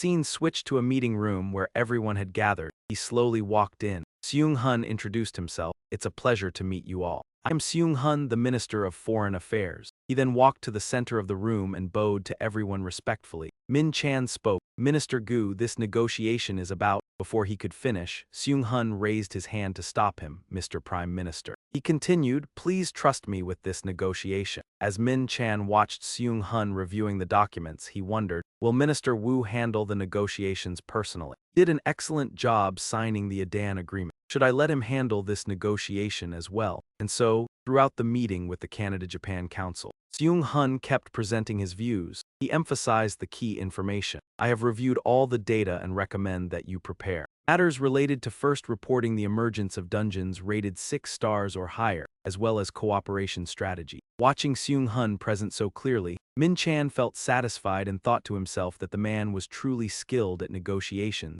had prepared the documents thoroughly, and was capable of leading the talks. The delegates continued listening attentively to Seung-hun. "Now then, next." While speaking, he suddenly stopped and said, "It seems the negotiation team from the United Kingdom has arrived." Seung-hun asked in confusion. However, why has the Canada-Japan Council suddenly come to visit without sending any documents in advance? At that moment, Ma Shan finally spoke up. "King Adan asked me to come speak with the people of my homeland, so I came here." He suddenly let out an exclamation and said, "The boss already sent it." He added, "We want to purchase the space fragments directly." Seung-hun asked curiously, "You came to buy those items. How much are you willing to pay?" Ma Shan hesitated before saying, "King Adan has made an offer." Then his voice turned clear. He said to treat it like an aircraft carrier. This sentence left both Seung-hun and Min Chan staring in shock with their mouths open. Seung-hun could not believe it and asked again, "What? Excuse me, you are asking for an aircraft carrier." But Ma Shan calmly replied, "Yes, that is exactly what he said." He turned and whispered to Min Chan, "What are space fragments? Are they expensive?" He stammered in reply, "I have never heard of such a thing." Seeing that, Ma Shan cleared his throat. Then he presented his reasoning. After careful consideration by the British government and the royal family, all parties reached the conclusion that space fragments are indeed extremely valuable. Exchanging them for an aircraft carrier is quite unreasonable. Even so, this proposal will remain valid for the next 5 years. Then Ma Shan ended with a question. "Any nation stationed in the East Sea will be responsible for Adan's national defense and security. So, what do you think?" Hearing this, Seung-hun could only clutch his head in dizziness, unable to say another word. He did not stop there and even added another question. "In addition, what do you think about Adan and the government entering into a 5-year agreement on the aircraft carrier's operating costs?" The startled expression, Seung-hun said, "This seems to be something I cannot decide on my own. I will meet with the king later." And suddenly someone's voice rang out, making Seung-hun flinch. "I left the negotiation in your hands, so where exactly has your mind wandered off to now?" How are things going? It was Eugene's voice. He had appeared out of nowhere, standing there with his arms crossed and an imposing presence. Seeing him, Seung-hun cried out, "Your Majesty." In a firm voice, Eugene proposed, "Just give us the ship. We do not need the military." While the meeting continued outside the office building, Ma Shan's voice echoed, "Maintaining and operating an entire aircraft carrier requires thousands of personnel." Mr. Ez said, "Even if we did intend to hand it over to a Dan, I am afraid your manpower would still be insufficient to use it." Eugene still spoke with complete confidence, "We will handle that ourselves. You only need to leave everything on the ship as it is." Hearing this, Ma Shan was baffled and could only fall silent. As soon as he finished speaking, Eugene gave a crooked smile. Inwardly, he wondered why they were so determined to obtain an aircraft carrier in the first place. Then Eugene continued questioning the negotiation team, "So why do you need the space fragments?" They were visibly taken aback by the question. After a moment, Ma Shan hesitantly said, "Space fragments are something extremely necessary for our research purposes. However, I still do not know exactly what they are." After hearing that, he let out a breath and sneered. Eugene said with certainty, "You could simply buy a spatial gate leading to another planet, and then you would have a dungeon of your own." Those words left everyone stunned and wide-eyed. Then his gaze sharpened and he spoke in a probing tone, "Well, isn't this deal a bit too excessive?" Sometime after the meeting ended, Eugene returned to the presidential office, and Min Chan's voice rang out with confusion. "Mr. President, why did you use something so precious to trade for an aircraft carrier?" Inside the office, there were now only 3 people. Min Chan continued asking, "Given Adan's current situation, an aircraft carrier is not something truly necessary." In response to that question, Eugene calmly answered, "I only want to try a little experiment." He then continued, "Do you intend to create a golem?" Hearing that, Eugene gave a faint smile and said in a low voice, "We already have done Shuo, so why would we need an aircraft carrier for something like that?" Hearing this, Min Chang found it deeply puzzling. Suddenly, Eugene asked him, "By the way, are you all still recruiting new awakened ones?" Min Chan immediately replied, "We are currently accepting applications, but because there are so many applicants, we need more time to review them." After hearing that, he instructed, "Do not waste time on that like this. 3 days from now, gather them all here. I will personally choose the individuals who truly have ability." He obeyed, "Yes, sir." Min Chan remembered something and asked, "Eugene, there is one more thing. Mr. President, what are your plans for the meeting of the awakened ones 6 days from now? Do you wish to attend in person?" Hearing the question, a thoughtful look briefly crossed his face as Eugene recalled the meeting of awakened ones from around the world. The image of the battle against the ferocious wolf pack surfaced in his mind. A month earlier, after repelling Juriel's invasion, there was also the image of the alliance between the 2 guilds, with Adan, Bura, and Ka-Hat in Korea taking part. At that time, the world had agreed to organize a global meeting to unify future response strategies. Returning to the present, he pondered in silence. The awakened ones of the world needed to know the whole truth and stand united, because the danger that was coming was not something he could deal with easily. In the middle of those thoughts, Eugene stood up and said, "Good. Before we go to Anfin, send out invitations so that all the Ryu can attend." Min Chan and Seung-hun answered in unison, "Yes, Mr. President." After saying that, he turned and walked away, not forgetting to say softly, "All right. Things here are more or less settled, so I am leaving now." The 2 of them immediately bowed. "Yes, sir." But suddenly Eugene called out, "Seung-hun." Startled, he replied,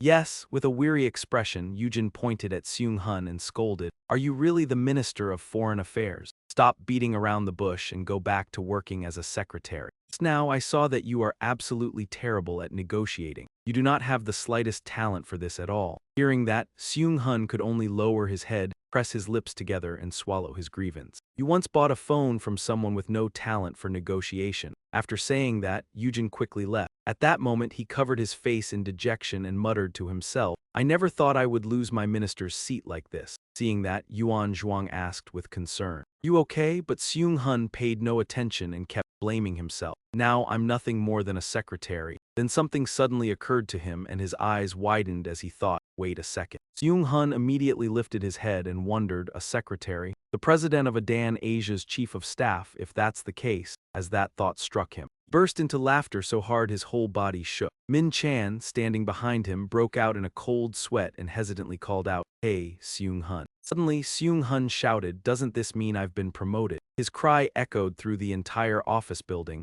leaving Min Chan utterly helpless. Meanwhile, on planet Yaku, a brutal assault was underway, with smoke and flames everywhere and thunderous explosions resounding across the sky. Engi stood there with the other goblins, glaring viciously yet unable to do a thing. He then immediately ordered, "Tell the mages to defend the fortress with everything they've got and set up a barrier." "Yes, sir," one goblin obeyed respectfully. Suddenly, a brilliant golden spatial gate appeared. From within it strode out a majestic monster, the spatial lord of the Crimson Hammer Alliance, King Mang. In a deep voice he asked, "Who dares attack my fortress? Which guild is it?" Engi quickly reported, "The enemy isn't any alliance at all. A mad human suddenly appeared on planet Zaku." "My lord," Mang asked in a grave voice, "is it the one who annihilated the Yellow Trace Alliance?" Without waiting for an answer, he flew into a rage and roared, "Activate the fortress's highest-level magical defensive weapon at once." Hearing that, Engi was terrified and stammered that. When he finished saying it had already been destroyed, Mang's eyes went wide and he blurted out in disbelief, "What?" He then hurriedly asked, "Then how many soldiers do we have left?" Engi awkwardly replied, "Most of them are still alive, however. The enemy's firepower is far too strong, so we can't get close at all." "My lord," the more Mang heard, the more shocked he became. In fear, he thought to himself, "What is going on here? Our ultimate weapon has been destroyed. And yet most of the soldiers are still alive." With that thought, Mang bellowed furiously, "Then who exactly is fighting out there?" Engi immediately answered, "Two intruders have entered our territory and they're fighting each other, sir." Looking out at the chaotic battlefield, smoke and flames streaked everywhere and explosions rang out without pause. Mang continued, "They're fighting each other on our land." After hearing the reply, "Yes, sir," he flew into a rage and roared, "How dare they? I'll personally kill them myself." Suddenly, a blaze shot straight toward Mang's face, catching him completely off guard. A devastating explosion then erupted, blowing apart a whole section of wall, its roar shaking the very air. A moment later, thick smoke and dust filled the area, and from within came someone's groan of pain. "My back." As the haze slowly cleared, Sungu was revealed inside. He was sitting against a badly cracked wall, looking as though he were in tremendous pain. Gritting his teeth, Sungu muttered, "That last one really hit me dead on." Then he looked upward, saw something, and blurted out in shock, "What is this?" Meanwhile, Engi was trembling all over, his eyes wide as he stood speechless, as if he had just witnessed something horrifying. It was Mang's body, no longer intact after that collision. Engi clutched his head as though mentally shattered. He screamed, "Lord Yanhu." Sungu, on the other hand, calmly said, "So you're the spatial lord here? I thought I'd just crashed into something." Who would have thought? At that moment, beneath the gloomy sky, Zeanhi shouted, "What are you still doing down there? Do you want to be burned to ashes along with that castle?" Seeing that, Sungu hurriedly got to his feet, waving his arms over and over as he urgently said, "Wait, let's take a 10-minute break. You said if I defeated the spatial lord, we'd get 10 minutes to rest." Hearing that, Zeanhi could only laugh. What a shame, truly. Down below, Sungu let out a long breath of relief. Then behind him, a figure appeared and slowly walked closer. It was Eugene. Sungu looked rather surprised when he saw him and asked, "Boss, when did you get here?" Eugene did not answer, only smiled faintly and said, "Looking pretty capable now, aren't you? You even managed to defeat a spatial lord." Sungu shyly scratched his head and said, "It's all thanks to Lord Zeanhi." At that, Zeanhi burst into loud laughter and praised him. "That brat has finally grasped the basics." After finishing, he said clearly, "Now let's start having some real fun." Those words stunned Sungu and he blurted out, "What? So this whole time we haven't been fighting seriously?" Eugene merely let out a quiet breath and said in a stern tone, "Get your act together." Looking at the scene sinking into smoke and fire, Eugene slowly spoke, "In any case, from now on, I can trust this place to you."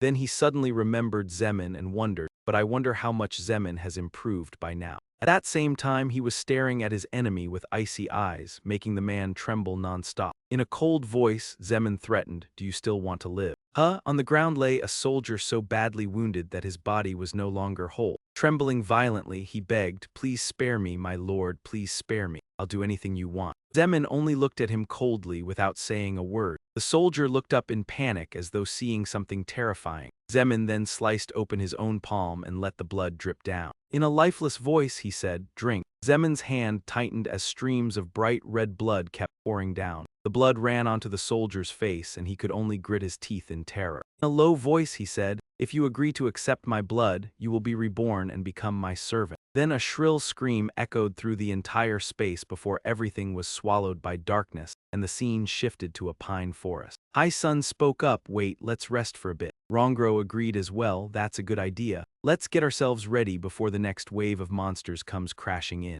Suddenly, someone's figure appeared. Everyone instinctively turned in the same direction. When they saw Eugene, Dongdo cried out and asked, "Dang, when did you get here?" With a serious face, he replied, "Just now. What about you? Is everything still fine? You all still have the situation under control, right?" The man laughed heartily and said, "I'm actually finding this pretty thrilling now. I keep pushing my limits. So I can feel my own abilities growing stronger." Eugene smiled brightly and said, "If you need it, I can go with you." Dongdo answered uneasily, "No, that's not necessary, but thank you for saying that. Still, we shouldn't keep letting outsiders interfere." He then said firmly, "I've gained a great deal from this expedition. When I get back to View, I'll use what I've learned here to do what I should be doing. I ought to make the most of this expedition, shouldn't I?" Hearing that, Eugene replied at once, "I understand." At that moment, Hai-sun spoke up, "Mr. President, it has arrived." Eugene gave a soft grunt and asked, "Where is Jimn?" He replied he infiltrated a nearby fortress. Eugene blurted out, "Alone?" Hai-sun quickly answered, "Yes, he only went to scout, so he should be fine." After hearing that, Eugene's eyes sharpened and he immediately guessed, "I don't think he just went out to scout." Suddenly, strange sounds rose from afar, startling him and making him turn warily toward them. From the gloomy sky above, a flock of bats swept in, their eyes glowing crimson as they closed in with horrifying cries. He shouted, "What the hell is this? Swarm of bats?" Then Zemin's figure suddenly appeared in the distance at the edge of the forest. His entire body kept giving off a red, sinister aura. Zemin's face was pale, while his blood-red eyes flashed without pause as he stood there silently staring ahead. Above them, the bats still circled in an eerie and terrifying way. Down below, everyone looked up in obvious panic. Only Eugene stayed calm as he asked why he had brought these creatures here. Zemin raised a hand tipped with sharp claws, and at once the forest began to shake violently as a gloomy atmosphere flooded the air. In the next moment, countless other vampires appeared around him, all of them looking soulless and terrifying. They were Zemin's servants. Only then did he speak, saying that gathering more forces to attack was far better than fighting personally, and hearing that made Eugene let out a sigh of admiration. Is that so? He stepped forward toward the vampires one slow pace at a time. Seeing someone approach, they bared their fangs and growled. Eugene stood right in the middle of them, drawing their greedy gazes toward himself without end. "Human, the sweet scent of a human." At those words, Zemin started to panic. Drool streamed from their mouths as they kept muttering, "I can smell such an incredibly sweet scent." Seeing that, Zemin shouted no. Suddenly the vampires lunged madly at Eugene, roaring, "Give us your blood at once, human." Yet he showed no fear at all and stood there motionless like a statue. Zemin immediately tried to stop them. He shouted, "This is your master's command, stop right now." Just as they were about to attack Eugene, a crimson light reflected over them. He fixed the vampires with an icy stare. In an instant, every one of them was hurled into the air, and at the same time a stream of energy pierced straight through their bodies. The sight made Zemin tremble violently. He did not believe it and let out a cry. In the end, all of the vampires were wiped out, their bodies strewn across the ground. Eugene naturally remarked, "These servants of yours sure work hard, don't they?" He turned to Zemin and said, "Zemin, it looks like you're trying to learn from me, but it seems the result hasn't been very promising, has it?" Those words made him feel guilty at once. Eugene looked down and said in a stern voice, "Look carefully, the ground is covered with vampire corpses. They were slaughtered in a miserable fashion." He continued with his assessment, "Their bloodlust isn't merely ordinary hunger. If you can't use your own ruling power to suppress them, then your subordinates will be nothing more than a pack of monsters." Eugene explained it so Zemin would understand. The key factor here is not their number. What matters is whether you, as their master, can truly control your subordinates. After hearing that, he said sadly, "Brother, even with so many subordinates, you still can't keep them under control, so how could I?" He smiled faintly and continued his analysis. "No matter how many there are, my bones and living dead are still only expendable resources. Look at the people who follow me." Eugene thought of his own guards, then said in a low voice, "I fought at Anfin for 20 full years and only managed to gain 54 death knights for myself. Do you understand now?" At that, Zemin lowered his head and softly replied, "I understand." Eugene gently rubbed his head and spoke in a comforting yet teasing tone, "Why are you looking so dejected? Why so tense? What, are you going through puberty or something?" Hearing that,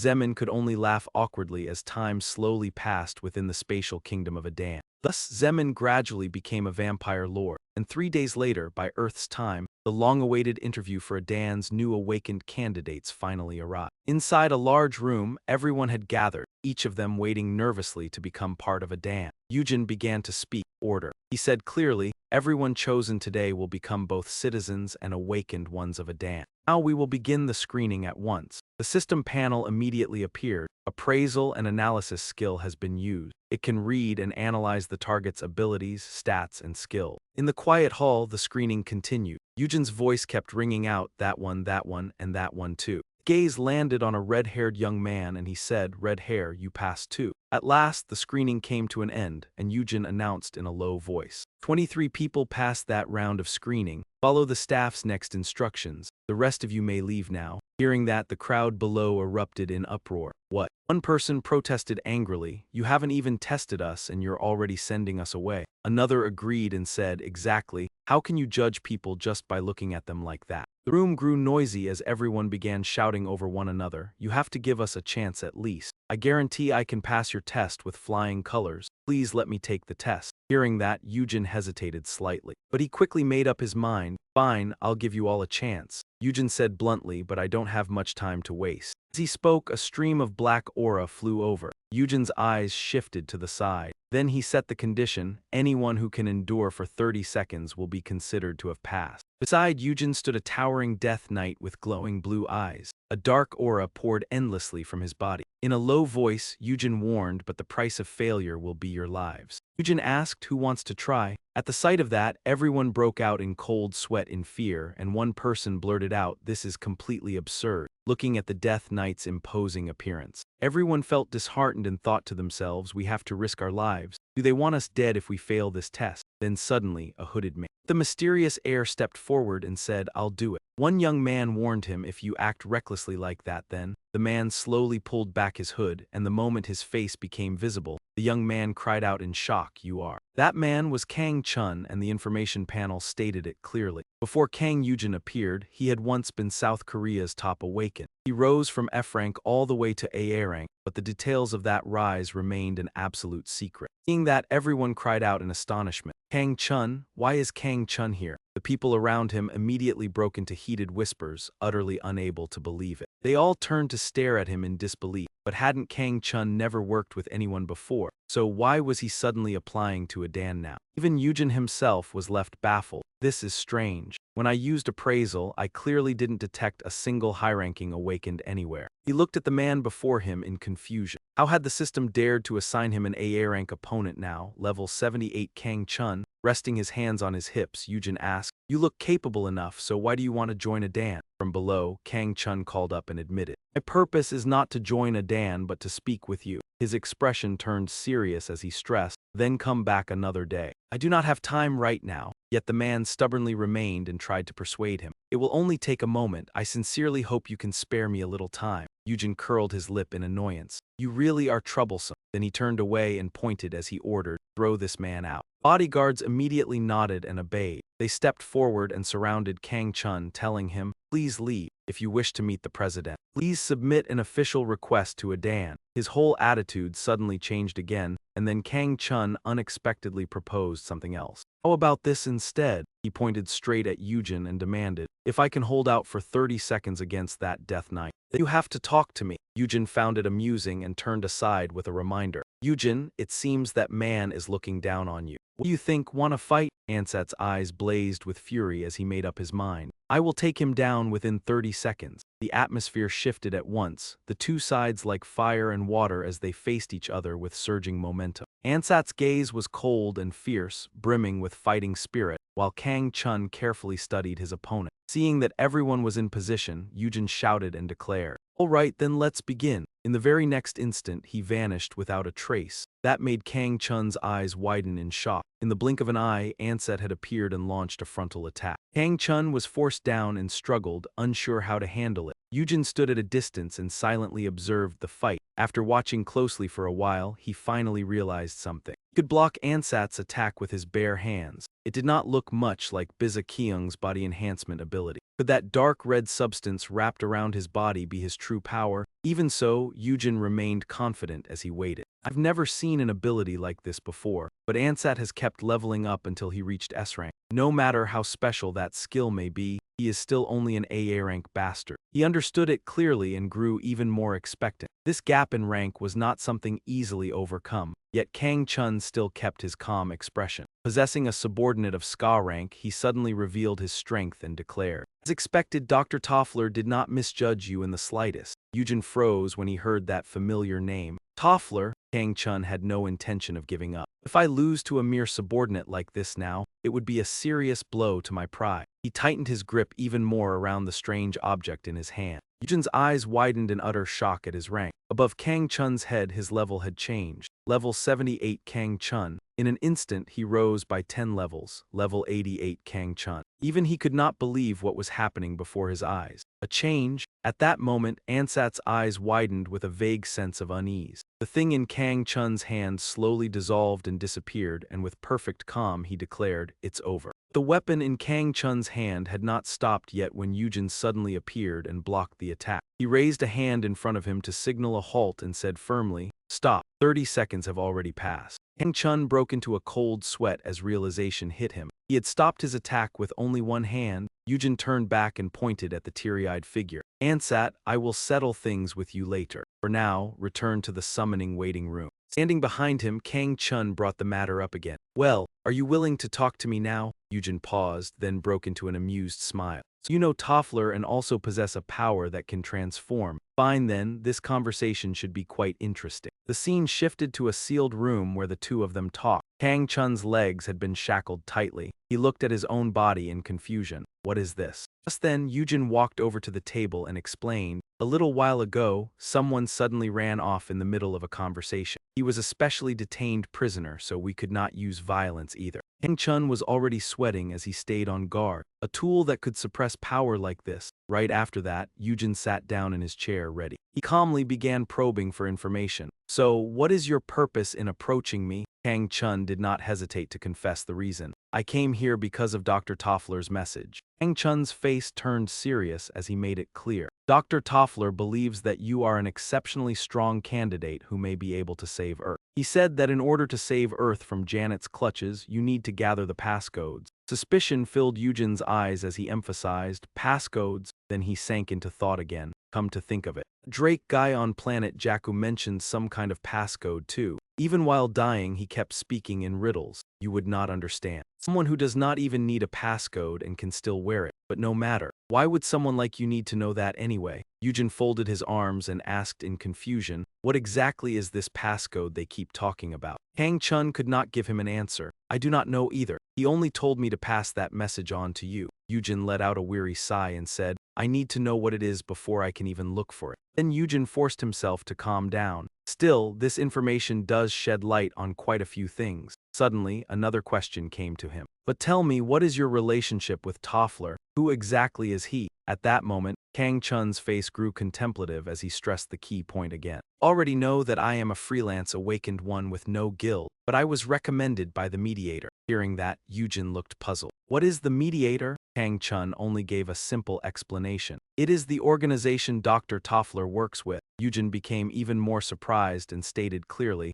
"I have never heard of such an organization." "Is that the name of some planet?" Kang Chun merely nodded and answered simply, "You can think of it that way if you want." Just then, Seung Hun rushed in from outside. "Mr. President, please come quickly at once." Eugene turned around with complete calm and asked, "What is it?" Seeing that reaction, Kang Chun seemed somewhat surprised. "What happened? Why are you reacting like that?" Seung Hun shouted out, drenched in sweat. "MS." The moment he mentioned the name, Eugene's expression changed. "Ms. Sua," Seung Hun anxiously and fearfully delivered the urgent news. She collapsed. The scene shifted to outside the large hospital. In front of a door marked clearly with the information 301, Kang Suha. The space was silent when Eugene suddenly pushed the door open. Woman, worried and frightened, rushed over and threw her arms around him. Eugene, holding him tightly, she spoke in a voice full of helpless misery. "Sua just will not wake up at all." Eugene gently pulled her away and comforted her in a firm, reassuring voice. "It's all right, mother." He gave her a bright smile and said with certainty, "No matter what it takes, I'll help her recover."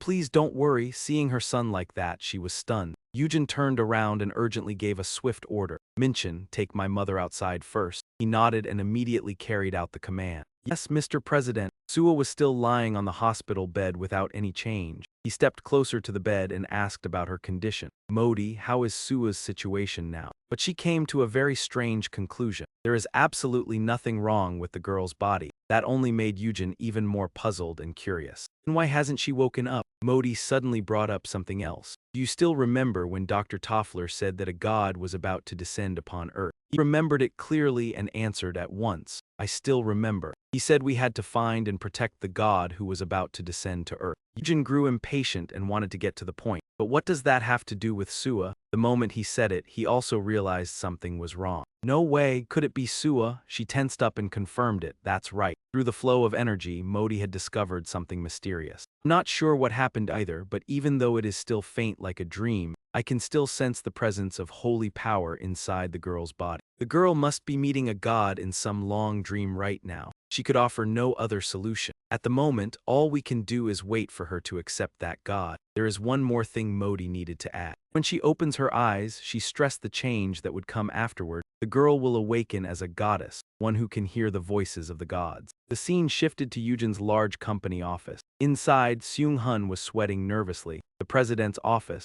I heard the girl was sick. What the hell is this all of a sudden? Clutching his head in distress, he could only hope that it was nothing serious. Suddenly, Kang Chun, sitting behind him, spoke with certainty. Nothing in this world happens out of nowhere for no reason. Seung-hun, not understanding, turned around in confusion. What do you mean by that? He stood up, broke free of the restraints, and emphasized his point. Everything we think is a coincidence actually has a cause behind it. Only then did Seung-hun realize something was wrong and demanded an explanation. Hey, how did you even get in here? While he was panicking, he was attacked. When the boss gets back, he won't let this slide. Kang Chun revealed an extremely displeased expression. He realized what was coming. The cruel gears of fate had already begun to turn. Kang Chun lifted his face, his brows furrowed with worry. Kang Eugene, will you really be able to escape this? At the hospital, Eugene stood watch over his sister with a tense expression, while Sua lay on the bed with a mark already appearing on her forehead. The scene of the house appeared dimly before his eyes. The glass doors shattered open to reveal the late-night sky and a crescent moon.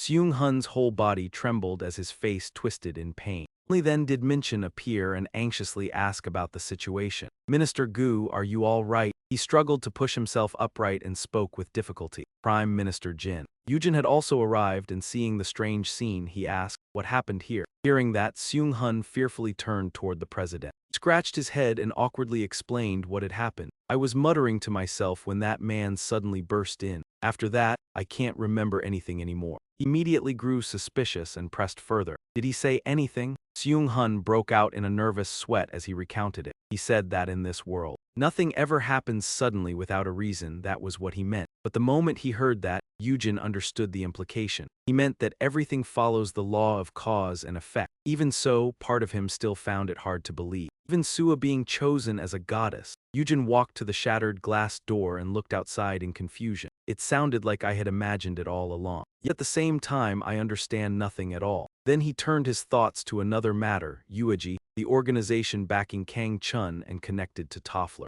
Eugene had long sensed something strange. They claimed they were on his side, yet they acted with extreme caution and wariness. It seemed they had been hiding in the shadows all this time, watching him while concealing their true identity. Then he turned back and carefully instructed them. Seung-hun, go get some rest and recover soon. He was quickly helped up and answered at once. Yes, Mr. President. Then Eugene turned elsewhere and assigned another task. And Minchun, keep an eye on Kang Chun. He pointed outward, making his resolve unmistakably clear. Even if we have to seek cooperation from the Korean side or do whatever it takes, we must find a way no matter what. The story then shifted back to the past, when they were still in the forest. 3 days before Eugene and his team arrived in Anfin, there were only 12 days left to prepare for the expedition according to Danjian's timing. To train the army, Eugene assigned his son the task of drilling the 23 new awakeners. After receiving the order, she quickly made the announcement. All of you will begin this hellish training course for the next 12 days. The goal is to become B-rank awakeners. Through that process, they made remarkable progress under his son's extremely harsh training. They were also generously supplied by Adan with skill books and enhancement stones so they could improve quickly. By the end of it, they had become a force known as. After successfully completing their training, they came to be known as the Fandom Branch, operating under the direct command of General He-sun. The scene then shifted to another side that was also nearing the end of its process. Meanwhile, Gaia Enix's hell training had also entered its final stages. It grinned smugly as it prepared to attack. Now this is finally getting interesting. Everything was truly nearing its conclusion, and although Sungu had gradually realized his dream of becoming a fire mage, he was already preparing to unleash a powerful strike. Now try absorbing the flames of hell. His face became incredibly tense, but there was one truly sad thing about it. For some reason, he did not feel happy at all. At last, the scene shifted to his side and to the current situation of the vampire Jimn. He finally agreed to accept the advice after hearing Eugene's counsel. It seemed he had begun to restrain his abuse of his own power and was starting to control it. Jimn lifted his head and declared confidently, "See that? This is the difference in rank between the two of us." Suddenly, Jindu spoke up from behind to remind him, "Jimn, stop fooling around and get moving." He immediately waved cheerfully and answered in a pleading tone, "Yes, Hyung, just give me one more minute to deal with this, then I'll catch up with everyone right away." He spoke up awkwardly as if trying to bargain. "What have you even been doing this whole time?" I think his personality is actually pretty good. It seems the dignity of a noble creature of the night has completely vanished. The scene then shifted to Eugene standing above, looking down below with a satisfied expression. It looks like everyone is finally more ready now to trust one another and share responsibility, doesn't it? Eugene said with a smile, already having plans of his own. "One more day, I'll return to Earth. The moment Rio world is fully integrated, the Anfin expedition will begin right away." On the side of the enormous experimental base, that was none other than the very thing you mentioned before, the dimensional realm. The clacking of keyboards rang out without pause as data was steadily entered and synchronized on the computers. A voice suddenly called out, making the old man turn around. "Dr. Toffler, it's time to eat." He looked a little surprised and replied with a few brief words, "Is it already break time?" "Think so, just leave it there." The girl obediently did as she was told. "Yes, sir, enjoy your meal." The lid of the lunchbox was carefully opened. Toffler looked at the food inside and let out a weary sigh. "Soon, I probably won't even be able to eat porridge anymore." Then he lifted his face and stared upward. "This time, I definitely will." Toffler had already made a firm resolve in his heart that he would successfully complete the plan. The scene then shifted to an important day in Korea, where the leaders of the world's Rios had gathered at Busan Port, South Korea. Min arrived and placed his hands on his hips in delight. "This really is incredible. Just how huge is this place exactly?" The bodyguard standing beside him quickly answered. "This place is about 280 meters long." Then he turned, his face filled with worry and doubt. "What do you think? Do you really believe we can pull this off?" Asu turned around and pointed out several important details. Once the handover process is completed, there will be no issue at all with the aircraft carrier itself. However, we'll need an enormous amount of money and time to transfer all the accompanying weapons, including the aircraft on board and whatever pilot personnel we can mobilize. But Min already understood that perfectly well. Of course, that's how it would be. He lifted his gaze upward in confusion. What on earth is the president planning to do with an aircraft carrier in a country with so little population like Adan? Something suddenly appeared, catching everyone off guard. The moment Min saw Eugene arrive, he was stunned. "Mr. President," he hurried over and stressed the schedule. "Don't you have a meeting with the Rio leaders today?" Eugene remained completely calm as he gave a simple explanation. "I was going to plant a tree and then head over right away." Hearing that only made Min even more confused. "A tree?" Eugene stepped forward with his hands on his hips and looked at the man in front of him. "So this is the newly appointed captain." Jiasu immediately raised his hand in salute. "Greetings, Mr. President. I am Park Jiasu, captain of the aircraft carrier." He smiled confidently and briefly introduced himself. "I'm a former naval colonel. I have 6 months of aircraft carrier experience as an officer." As soon as he heard that, Eugene's interest became obvious. "So you're someone with experience. I look forward to working with you." Min turned with a worried expression and asked for his opinion. "Mr. President, how do you plan to operate this place from now on? Because of communication issues, I haven't been able to prepare in time. We don't have enough aircraft or escort ships, nor do we have sufficient weapons, equipment, or manpower to operate them." His unease was plain to see. Right now, it's nothing more than a gigantic ship in motion, but Eugene confidently emphasized that very point. "That is exactly the most important thing." He raised his hand high and stressed it again, "a huge ship that is moving." But hearing that only made Min even more puzzled. "Why is that?" Eugene strode forward with a confident look. "Then that's perfect." Right after saying that, he suddenly threw out 2 objects. Everyone was hit by a sudden flash of light and raised their hands to shield their faces. What the hell? Then the system suddenly updated with two new notifications, combining two-dimensional fragments, establishing base. Base is being developed. A massive tree trunk abruptly appeared and branches began bursting forth and spreading wildly. Jimn looked up, teary-eyed, and staggered back in shock. It's just like when that dragon once built its nest on Namsan Tower. The tree kept growing larger along with a countdown notice. 24 hours remain until Lord Kang Eugene's base is complete. Only then did Eugene turn around and issue a warning. Right now, Seoul Station is surrounded by all kinds of dungeons. It's extremely dangerous. If it gets stolen while we're in a dan, everything is over because the portal back to Earth will disappear immediately. Jimn's mouth hung open in shock. Then that means, at that point Eugene firmly confirmed it again. That's right, Seoul is being moved to Anfin. Scene shifted to a major meeting elsewhere. Meanwhile, at the World View Hotel in Seoul, the conference of the leaders was underway. Min Chan was standing at the podium delivering a speech. Thank you all for coming to today's event. I am Min Chan, the Prime Minister of Adan. Before the president arrives, his expression grew tense as he explained simply, we will briefly reveal the information about the dungeons we have discovered so far. Outside the hall, everyone was chatting noisily. Then Hee-sun approached from outside. Still no news about the president yet, Seung-hun. With an excited expression, he recounted the situation. I just received a call from him. He said he'll go straight from Busan to the portal at Seoul Station. Her face showed some concern and all she could do was hope. Let's just hope he won't return too late. And Seung-hun quickly reminded her, we should hurry back to our seats as well. The first assembly conference of the World Rio Federation. The scene returned to the inside of the conference hall. Min Chan got straight to the main question. Why do monsters appear inside dungeons? To answer that question, you must first understand what Chan F is. He furrowed his brows and gave the definition. Chan F is an interplanetary network. Min Chan then explained its characteristics. It allows all kinds of raw materials to be transported regardless of distance. At present, no one knows its true identity or origin, but then he had to warn them about the danger. However, one thing is certain. The monsters appearing inside the dungeons are all creatures from outer space. Earth was connected to outer space long ago through Chan F, and monsters have been pouring continuously into the city. Min Chan also gave the council a special warning, and if synchronization is completed in the future, dimensional lords and even more bloodthirsty monsters than the ones we face now will invade Earth. He quickly brought up the dangerous consequences. When that happens, the bloodstone trade will no longer be the only problem we face. The survival of humanity itself will also be under threat. Someone raised a hand, wanting to ask clearly about the solution. Then what are we supposed to do? Aren't dungeons protected by a barrier so they can't be destroyed?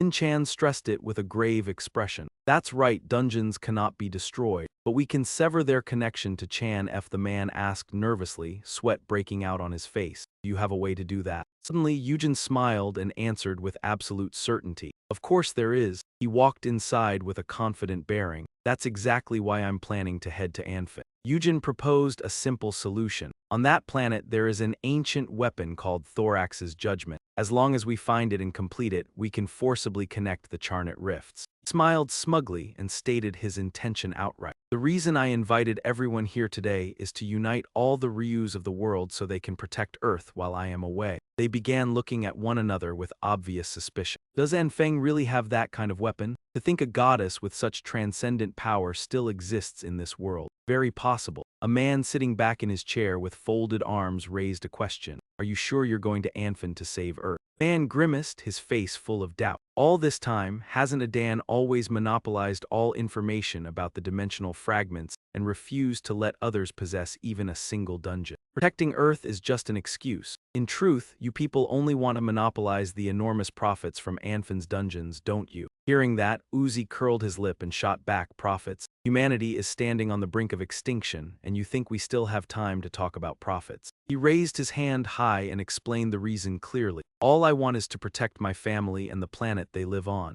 If you don't trust me, then go to Anfin before I do. Eugene remained utterly confident as he challenged them. Go there first and see the situation with your own eyes, and I can follow after you. The man frowned as soon as he was refuted. Then Eugene quickly turned and gave an order as a reminder. Mention the screen. He looked over and immediately understood the true intent. Yes, the screen clearly displayed a profile and identifying details. Name, Lee Sang-ho. Information: former chairman of Ryu Warang B-rank awakened, possesses extrasensory abilities. Important note: he has become a subordinate of the dimensional Lord Layla, the one responsible for throwing the dungeons off their original course of development, including the dungeons in Korea. When that man saw it, his face turned pale and sweat broke out all over him. With both hands on his hips, he gave a brief introduction. This man's name is Lee Sang-ho, the representative of Ryu Wa Lang. He is the one who caused the dungeon outbreak under the instigation of a dimensional lord. Uji quickly explained the entire matter in clear detail.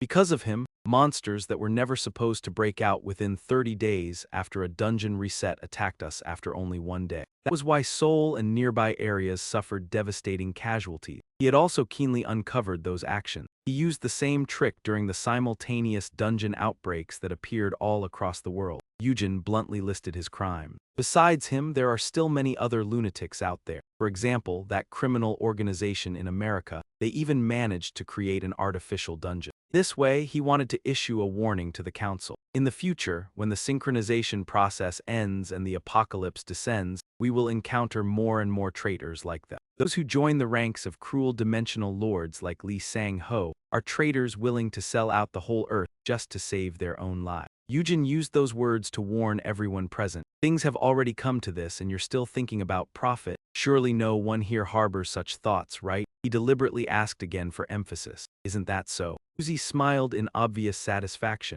I assume you all understand now. I've already made it perfectly clear, so I'll say this one last time. He repeated his schedule for the final time. Tomorrow morning, I and Adan's warriors will head to Anfit. Eugene also stated with absolute certainty, and we will definitely return after finding a way to save Earth. He grinned as he reminded them, from now until then, unite and protect the Earth. The scene shifted back to the hospital where Suwa was lying. Outside one of the rooms, the nameplate clearly read, 301 Kang Suwa. Mio Dai was sitting in the room with the girl. She lowered her head, her expression tense. In the end, there is only 1 day left before we head to Infant. The Allied forces gathered together really be able to withstand the attacks of Janet's Legion commanders? Suddenly, a blinding light made Mio Dai flinch. She widened her eyes in astonishment, unable to believe it. Mio Dai stared at Suwa in shock. It was because of the girl's reaction. Seeing Suwa, she also realized that the moment of the god's descent had arrived. The setting remained the hospital, but the sky had already turned to evening. Suwa was still surrounded by that beam of light. Eugene looked toward his younger sister with deep concern. I thought you said the god was awakening, so why hasn't there been any reaction at all?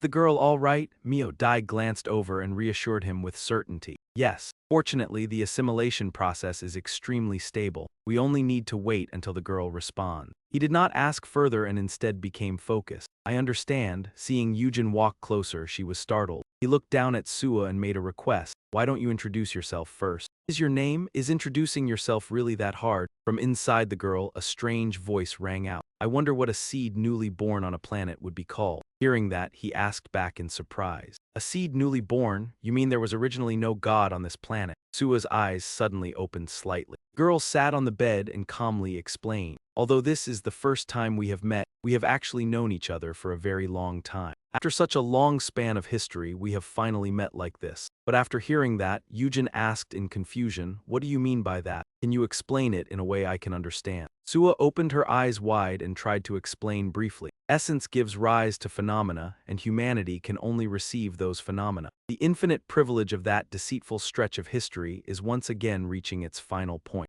Her face darkened and grew tense. A deceitful history. The girl gradually lost energy as she wondered whether he could stop this endless cycle. Sua's final words startled Eugene. I will be watching you. At that moment, the girl lost all strength and fell forward. After that, Suwa woke up again and called out to him. Eugene smiled gently and patted the girl's head. I'm here. Do you recognize me? At that moment, Suwa innocently recounted what had just happened. Big brother, I just had a dream. Eugene tried to hold her and comfort her. You held on very well. Now don't say anything else and just rest. He lowered his gaze and thought in silence, letting out a relieved breath. Fortunately, Suwa accepted the god smoothly and nothing unexpected happened. If something had happened just now, the girl's body and mind would have been harmed immediately. Eugene once again recalled what Toffler had analyzed before. Something was acting like a firewall, blocking this planet's connection. Earth's god will soon descend, so protect that being from Janet's forces. He was utterly shocked by his younger sister's identity. Sua was actually the seed of a god. That was far too much of a coincidence. Then Eugene gave the order to proceed with the plan. Minchin, move all the staff, their families, and the equipment onto the aircraft carrier according to the plan we already discussed. The man standing behind him nodded and accepted the order.